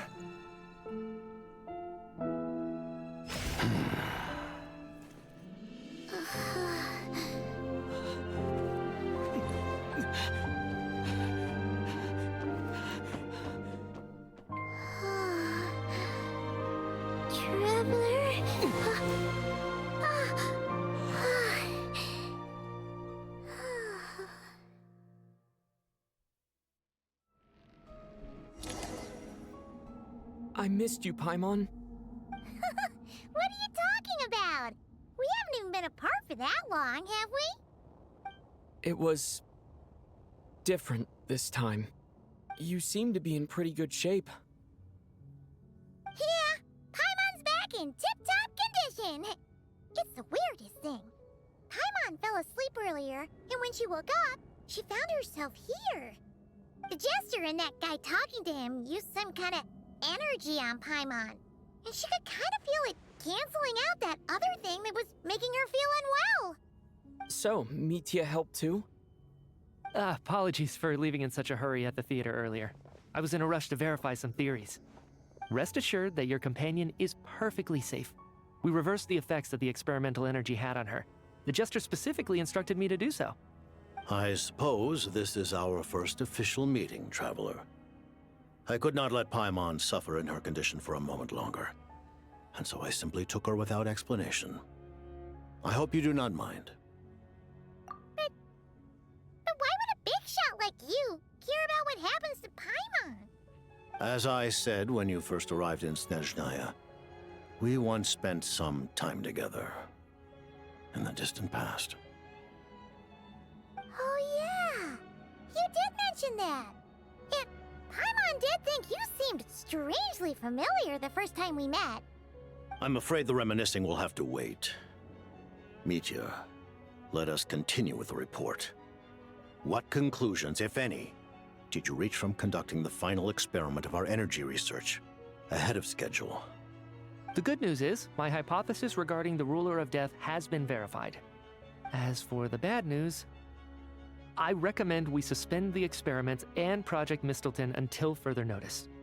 Currently, we have no means with which to make a breakthrough. I say this purely as a scientist, guided by reason alone. I will trust your judgment. We shall put the project on hold until the Ruler of Death has been eliminated. Wait, what are you guys talking about? You want to get rid of Renova?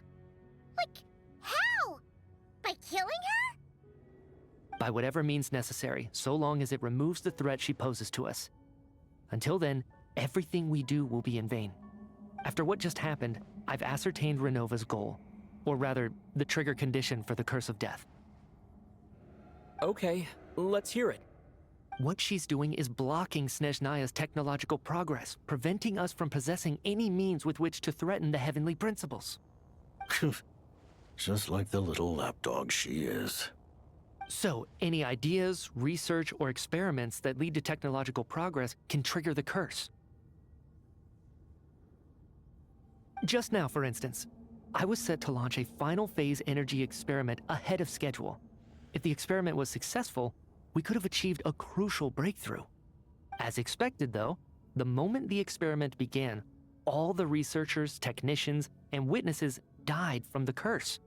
All that effort, not to mention the energy and materials we relied on Project Stuzha to gather for us, went to waste. In the end, nothing was gained. Does that mean something similar happened when we were at the theater? That's right. During the performance, I thought of an important breakthrough regarding the experiment, and wound up dragging everyone into this. So the nature of the curse seems to be something like, when moments of technological progress occur, all life in the vicinity is taken away. What a violent method. Of course, that meant the curse was normally limited to the Armory Palace. Since outsiders are forbidden from entering, this mass death phenomenon went unnoticed. Until Odette came along. I believe she was the first witness. The Curse of Death was triggered just before she infiltrated the Armory Palace that day. But you mentioned something about a final stage experiment. Doesn't that mean you've actually made some progress? That's right. Even with the gods locking certain key components out of reach, humanity can still advance technology in incremental steps accumulated over time. But, as I'm sure Renova anticipated, even incremental progress has its limits, a point where the truth you're seeking must be put to the test in an experiment. You mean the experiment you were just about to do? Yes, we were at a critical juncture, a moment where the quantitative was about to translate into fundamental qualitative change. With this single experiment, we could have brought everything we've worked for to fruition. But now, after already being forced to fumble around in the dark all this time, it feels like we've truly hit an impenetrable wall. As long as Renova's Curse of Death persists, we won't be able to advance the experiment or obtain any results. And with Project Stuzha having been in effect all this time, at our nation's current strength, repeated trial and error is simply unsustainable. Only by eliminating Renova first will it be possible to continue advancing our plans. But she's the ruler of death! She can just kill whoever she wants, right? That's gotta be the scariest power ever! Is it even possible to beat her? We'll see. But one thing's for sure. She definitely can't just do whatever she wants. The best proof of that is me, standing here, very much alive. You're saying... Wouldn't it be easier to just kill all of us researchers for good? Why resurrect us over and over again? Why let us advance our technology to this point? So, you're saying even the ruler of death has limitations we don't know about? Exactly. And I think that's where the key to our breakthrough lies. Regardless, the ruler of death has always been an obstacle we must overcome. Indeed, we must face life, death, time, and space. After all, our goal is the heavenly principles. The Fatui want to challenge the heavenly principles? For a long time, I've had a vague suspicion the Fatui and the Tsaritsa were targeting the heavenly principles. But hearing the Jester admit it is still a shock. No wonder the Tsaritsa's goal has always been kept a secret from the people. What kind of road will that lead Snezhnaya down? In that case... Lord Jester, I would like to request some leave. I'd like some time to organize my thoughts and go over the data. Granted. Get some rest, put the experiment out of your mind, and take care that the curse of death doesn't affect any civilians.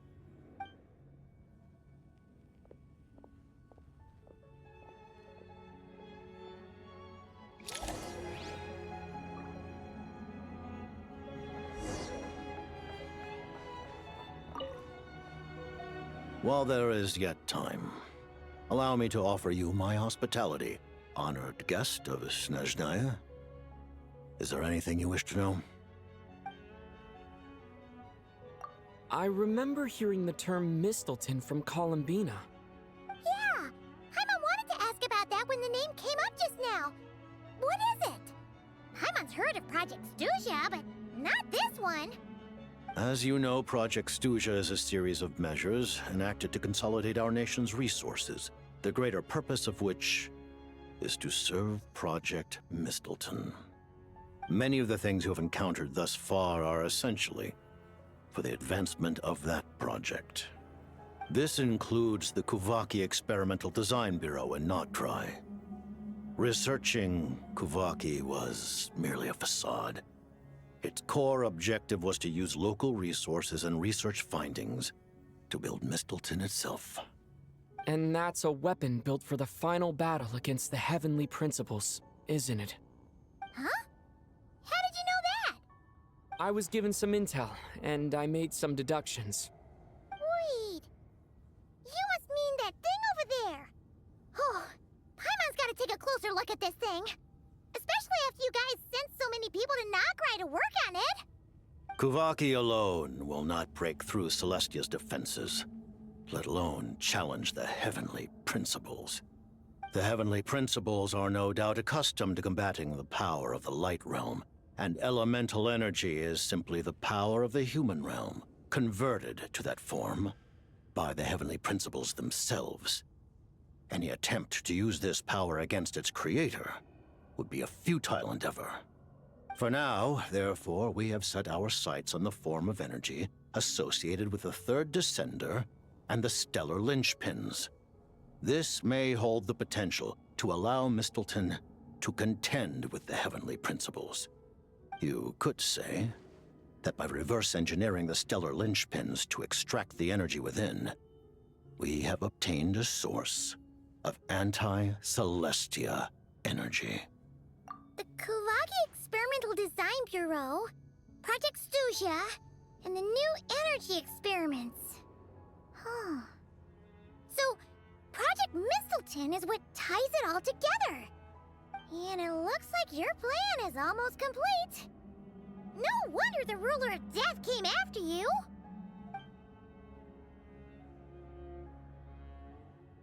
Her Majesty the Tsaritsa has embarked upon an expedition to vanquish a monster.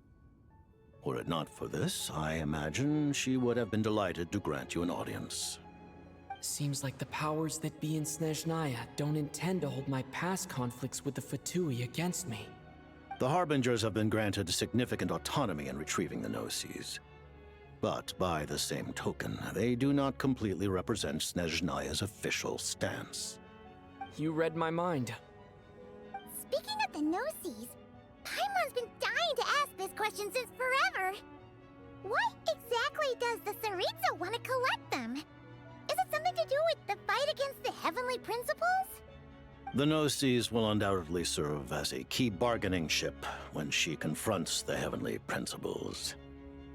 Beyond that, you had best ask the Tsaritsa herself. I am not sure if this information is mine to disclose. What do you mean, not sure? Don't you make the rules? You're the highest-ranking Harbinger! Ugh, never mind. Taking on the Heavenly Principles is something most people wouldn't even entertain in their wildest fantasies. Why is the Tsaritsa so fixated on this? Into that today, civilization is nothing but an illusion. Something whose very existence can be negated at any moment. Our civilization may very well be destroyed in the struggle, but as things stand, the Heavenly Principles could choose to negate our existence on a passing whim. And we must not sit back and accept that fate. Only by changing the state of affairs, only by overthrowing the Heavenly Principles, can our civilization truly be said to have taken root. Otherwise, the fate of the people of Conria and Hyperborea is a cycle doomed to repeat itself. Accepting potential destruction in return for getting to control your own fate. Furthermore,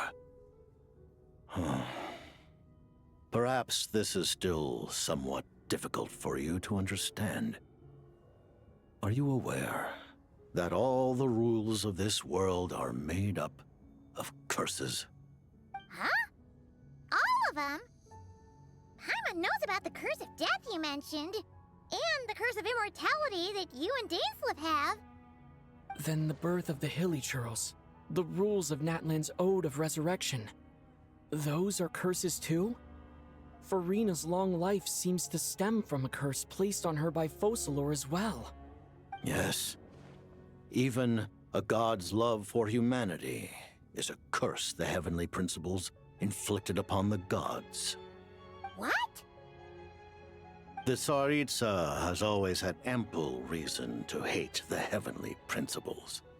If she can seize their authority, she will reconstruct the entire world, and when that time comes, humanity will be completely liberated from curses and lies. Look forward to it. It will be a world beyond your imagination. Though the ordinary people of Snezhnaya may not understand these details, in this frigid land locked in a ceaseless struggle against the environment, in this nation to which the gods have never shown favor, we all believe that standing in solidarity with the Tsaritsa in our shared struggle will surely usher in a new and better world.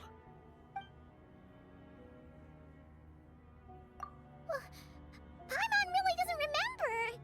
He's basically a stranger. You've got to believe Paimon. Allow me to explain. The reason Paimon reacted to the anti-Celestia energy developed by the Armory Palace is because she comes from Celestia herself. More specifically, she is one of its creations. Paimon? A creation of Celestia? Oh, right.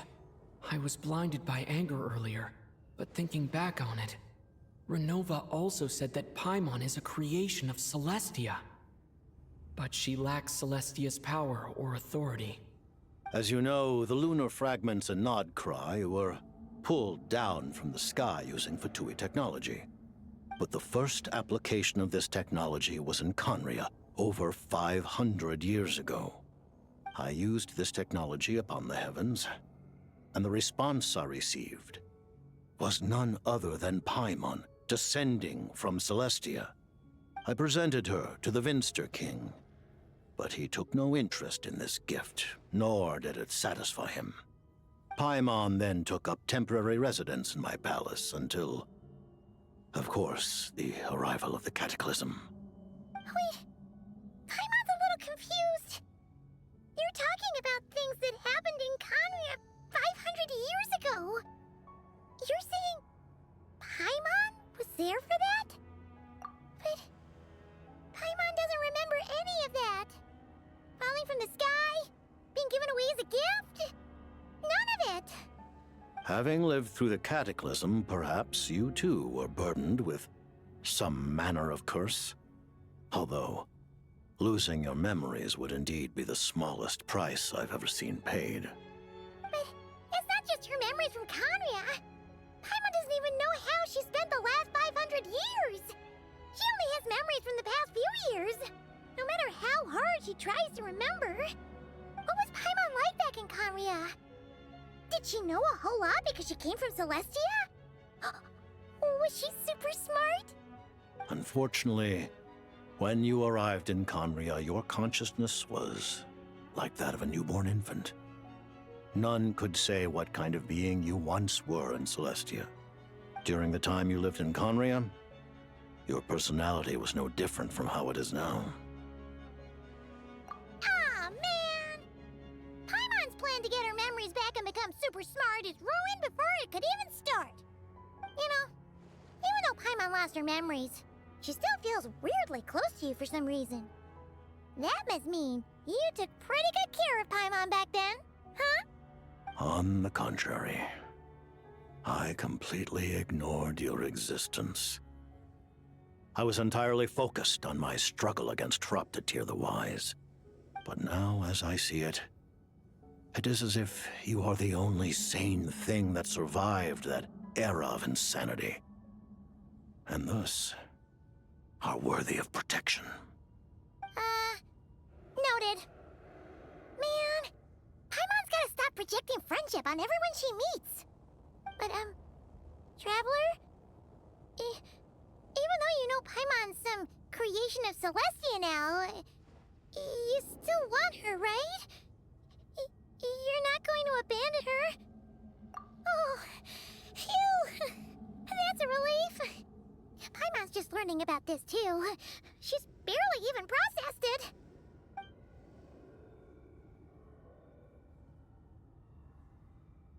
Thank you for telling me so much. I'm a bit surprised, honestly. I didn't expect you to be quite so transparent with me. Given the circumstances, the Fatui need not hide anything from our allies. Allies? To advance Project Mistleton, we must first resolve our issue with the Ruler of Death. And, if I presume correctly, you have no intention of letting her actions go unpunished either, do you? That's right. Ever since she said she intends to reclaim Paimon when we next meet, I figured reconciliation was out of the question. Against an opponent of this caliber, deliberating over our allegiances would waste time we do not have. We must join forces unreservedly with whomever we can, if we are to stand anything like a fighting chance. You're going to challenge the Ruler of Death? Just for Paimon? But Paimon's only... Thank you. Oh, thank you. Oh, gee. Now Paimon doesn't even know what to say. Anyway, Paimon's super touched. The Tsaritsa will return in triumph in short order, and the Fatui shall hold internal discussions regarding the enemy. The time for us to meet again will come very soon. Got it. Thanks for your help with Paimon. I'll be sure to look after her for you. There was just one other thing. Well, it's just a request, really. Paimon really wants to see what this Mistleton thingy you're gonna use against the Heavenly Principles looks like. Of course, Paimon knows it's top secret and stuff, but she just had to ask. It's okay if the answer's no. Certainly you may. Oh, for real? too. What if her nova suddenly pops up again? She might take this chance to... While the technology is not yet fully developed, it has nevertheless reached the stage where Celestia's creations are unable to damage it. In that regard, you may rest assured. Oh. Wow. No wonder Paimon felt so out of sorts recently, even though I was super far away. Alright then! Paimon's ready to take a sneaky peek at this top secret super weapon!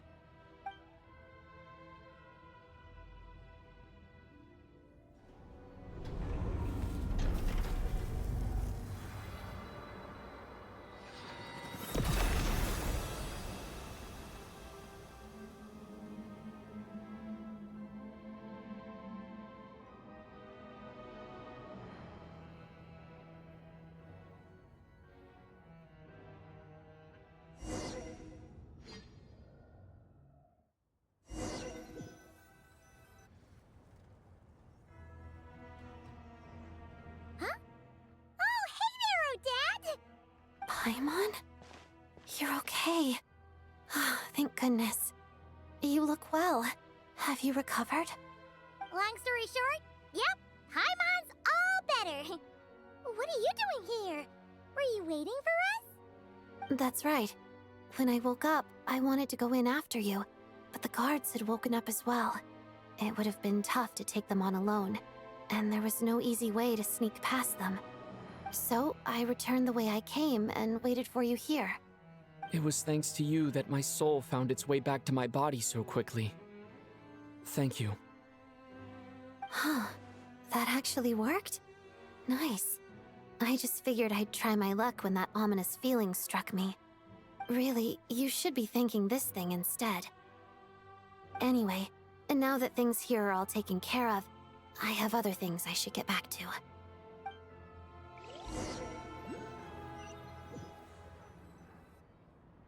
Ah, Director Chuganov, you're back. We just received notice that Project Stuzha has been suspended, so we've convened an emergency meeting. This is the preliminary plan. In addition to expanding production capacity, we've also discussed feasible layoff plans to optimize revenue and expenditure structure. Our calculations indicate that the factory's profits will increase by at least 30%. Just give the word, Director. That won't be necessary. Leave the energy for those who need it. Whether they use it just to get by or to run a business, that's up to them. Start preparing to halt production and lay off the staff. Make sure the workers are able to land on their feet and that they are duly compensated. Thank you all for your hard work during this time. Am I hearing you right? Why? After all the tough times we made it through, now is exactly when we should start to turn a profit. I just suddenly don't want to do this anymore. Huh. Does there have to be a reason? Iskra, it's time to rest. Dear esteemed members of the Rokot, given the effects of Lelik's radical actions upon our organization's reputation and social stability, a decision has been made to permanently withdraw this codename from use. Considering that Lelik did what they did for the benefit of the people, the Rokot has nevertheless negotiated with the authorities, ultimately securing a waiver for all penalties due to them. Lelik will be suspended for a period of time. Depending on their future performance, they may be allowed to adopt a new codename and continue acting as part of the Rokot. The purpose of this notice is to remind everyone once again that motives and methods are equally important when one operates in the shadows.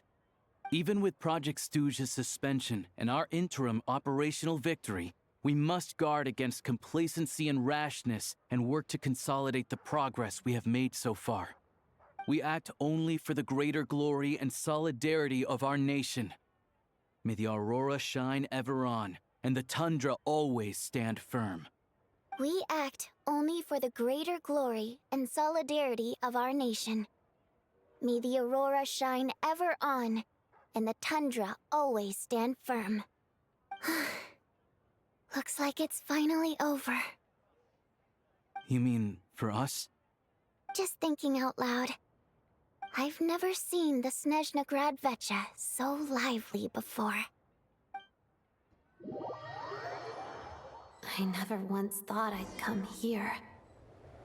But I understand everything now, Rosaline.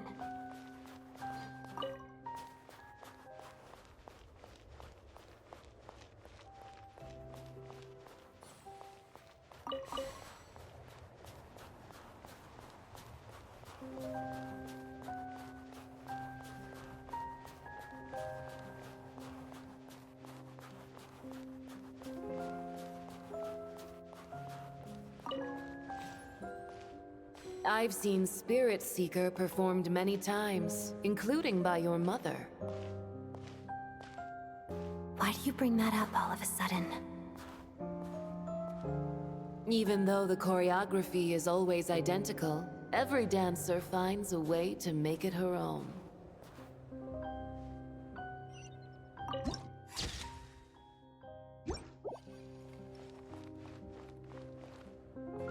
So you actually want to talk to me about ballet?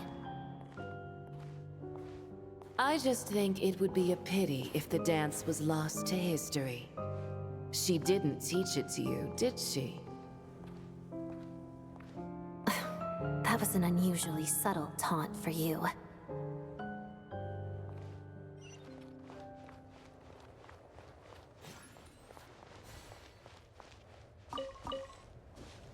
We embraced one another on the snow-swept plains, melting the ruthlessness of time. But when our bodies, in pieces, are cast to the winds, what of our love will remain behind?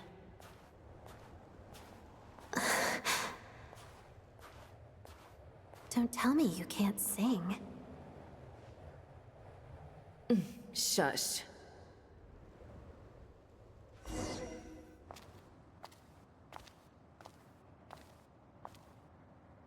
I understand her hatred. The Fatui robbed her of the life she should have had. I never opposed her dancing. Yet still I became an enemy of her ballet. I'll just keep my distance. Many despise me. I'm used to it. You're certainly not one to shy away from confrontation. But children, they need a different approach. I'm hardly the most maternal figure. Yet, she is a child.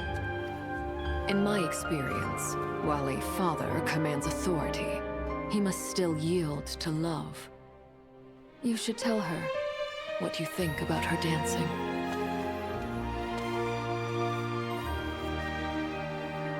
Odette will soon take the stage at the Koralyevsky Theater. This could be your chance. Geonosis secured. It went smoothly. I'll be there. Have them send me an invitation.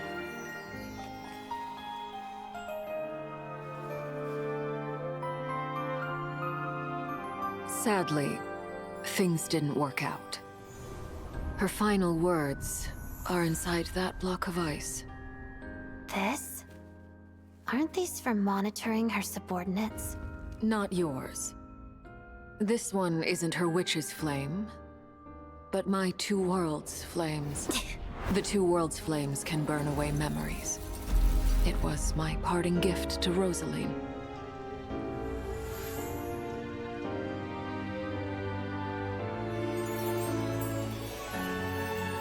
If all goes to plan, she and I will both live to see the Tsaritsa succeed. I believe she'll find peace. But if anything happens to me, she needn't follow in my footsteps. The cryo-energy will fade away in time. Then the two worlds' flames will burn away all memories of the Fatui. She'll be free to dance. She deserves this. I will handle the aftermath. The choice is yours, child.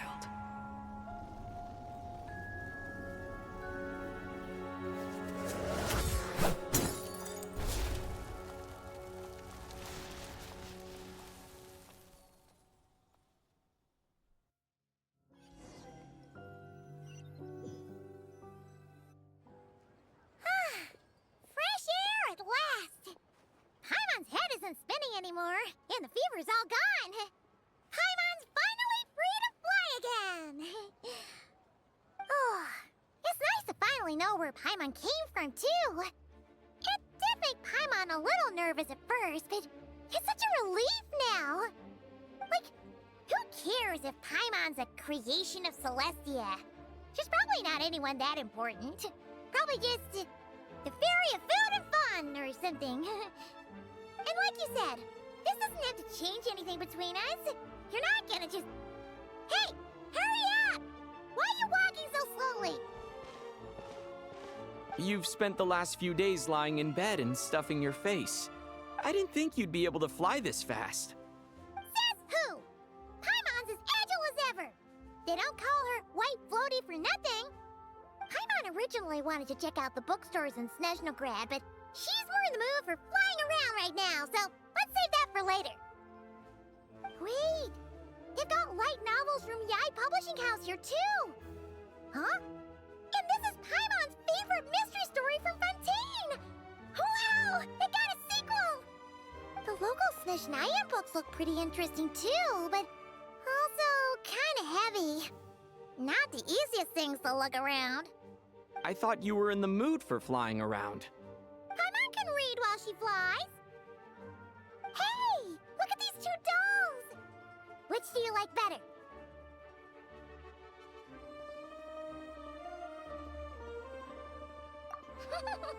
Alright! Boss, we'll take both. Paimon will have the other one. Oh, I thought we were only getting one. All right, fine. I'll pay. There you are. Thanks for visiting. Paimon will grab this and then... Huh? Huh? Huh?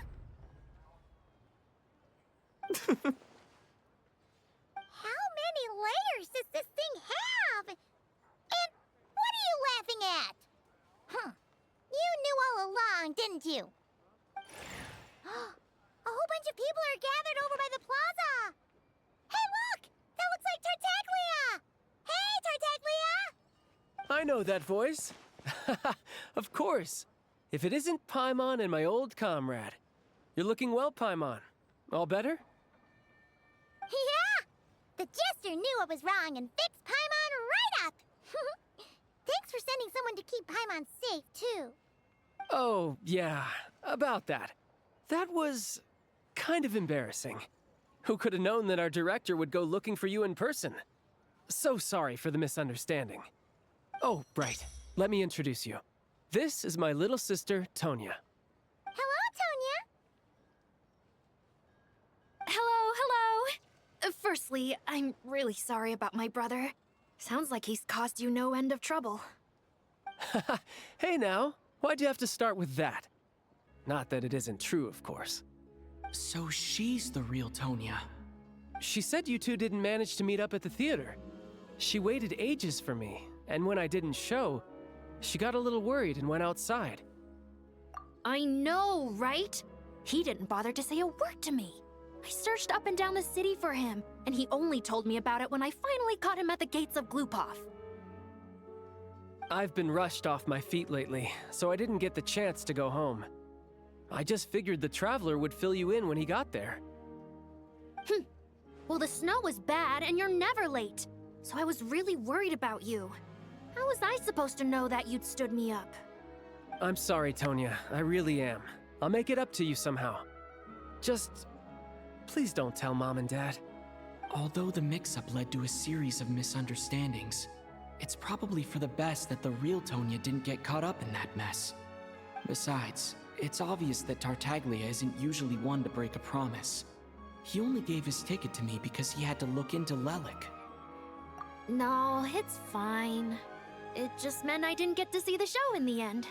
By the way, what did you think? You were one of the first people to see it, you know? I would say... the best is yet to come. Huh? What kind of review is that?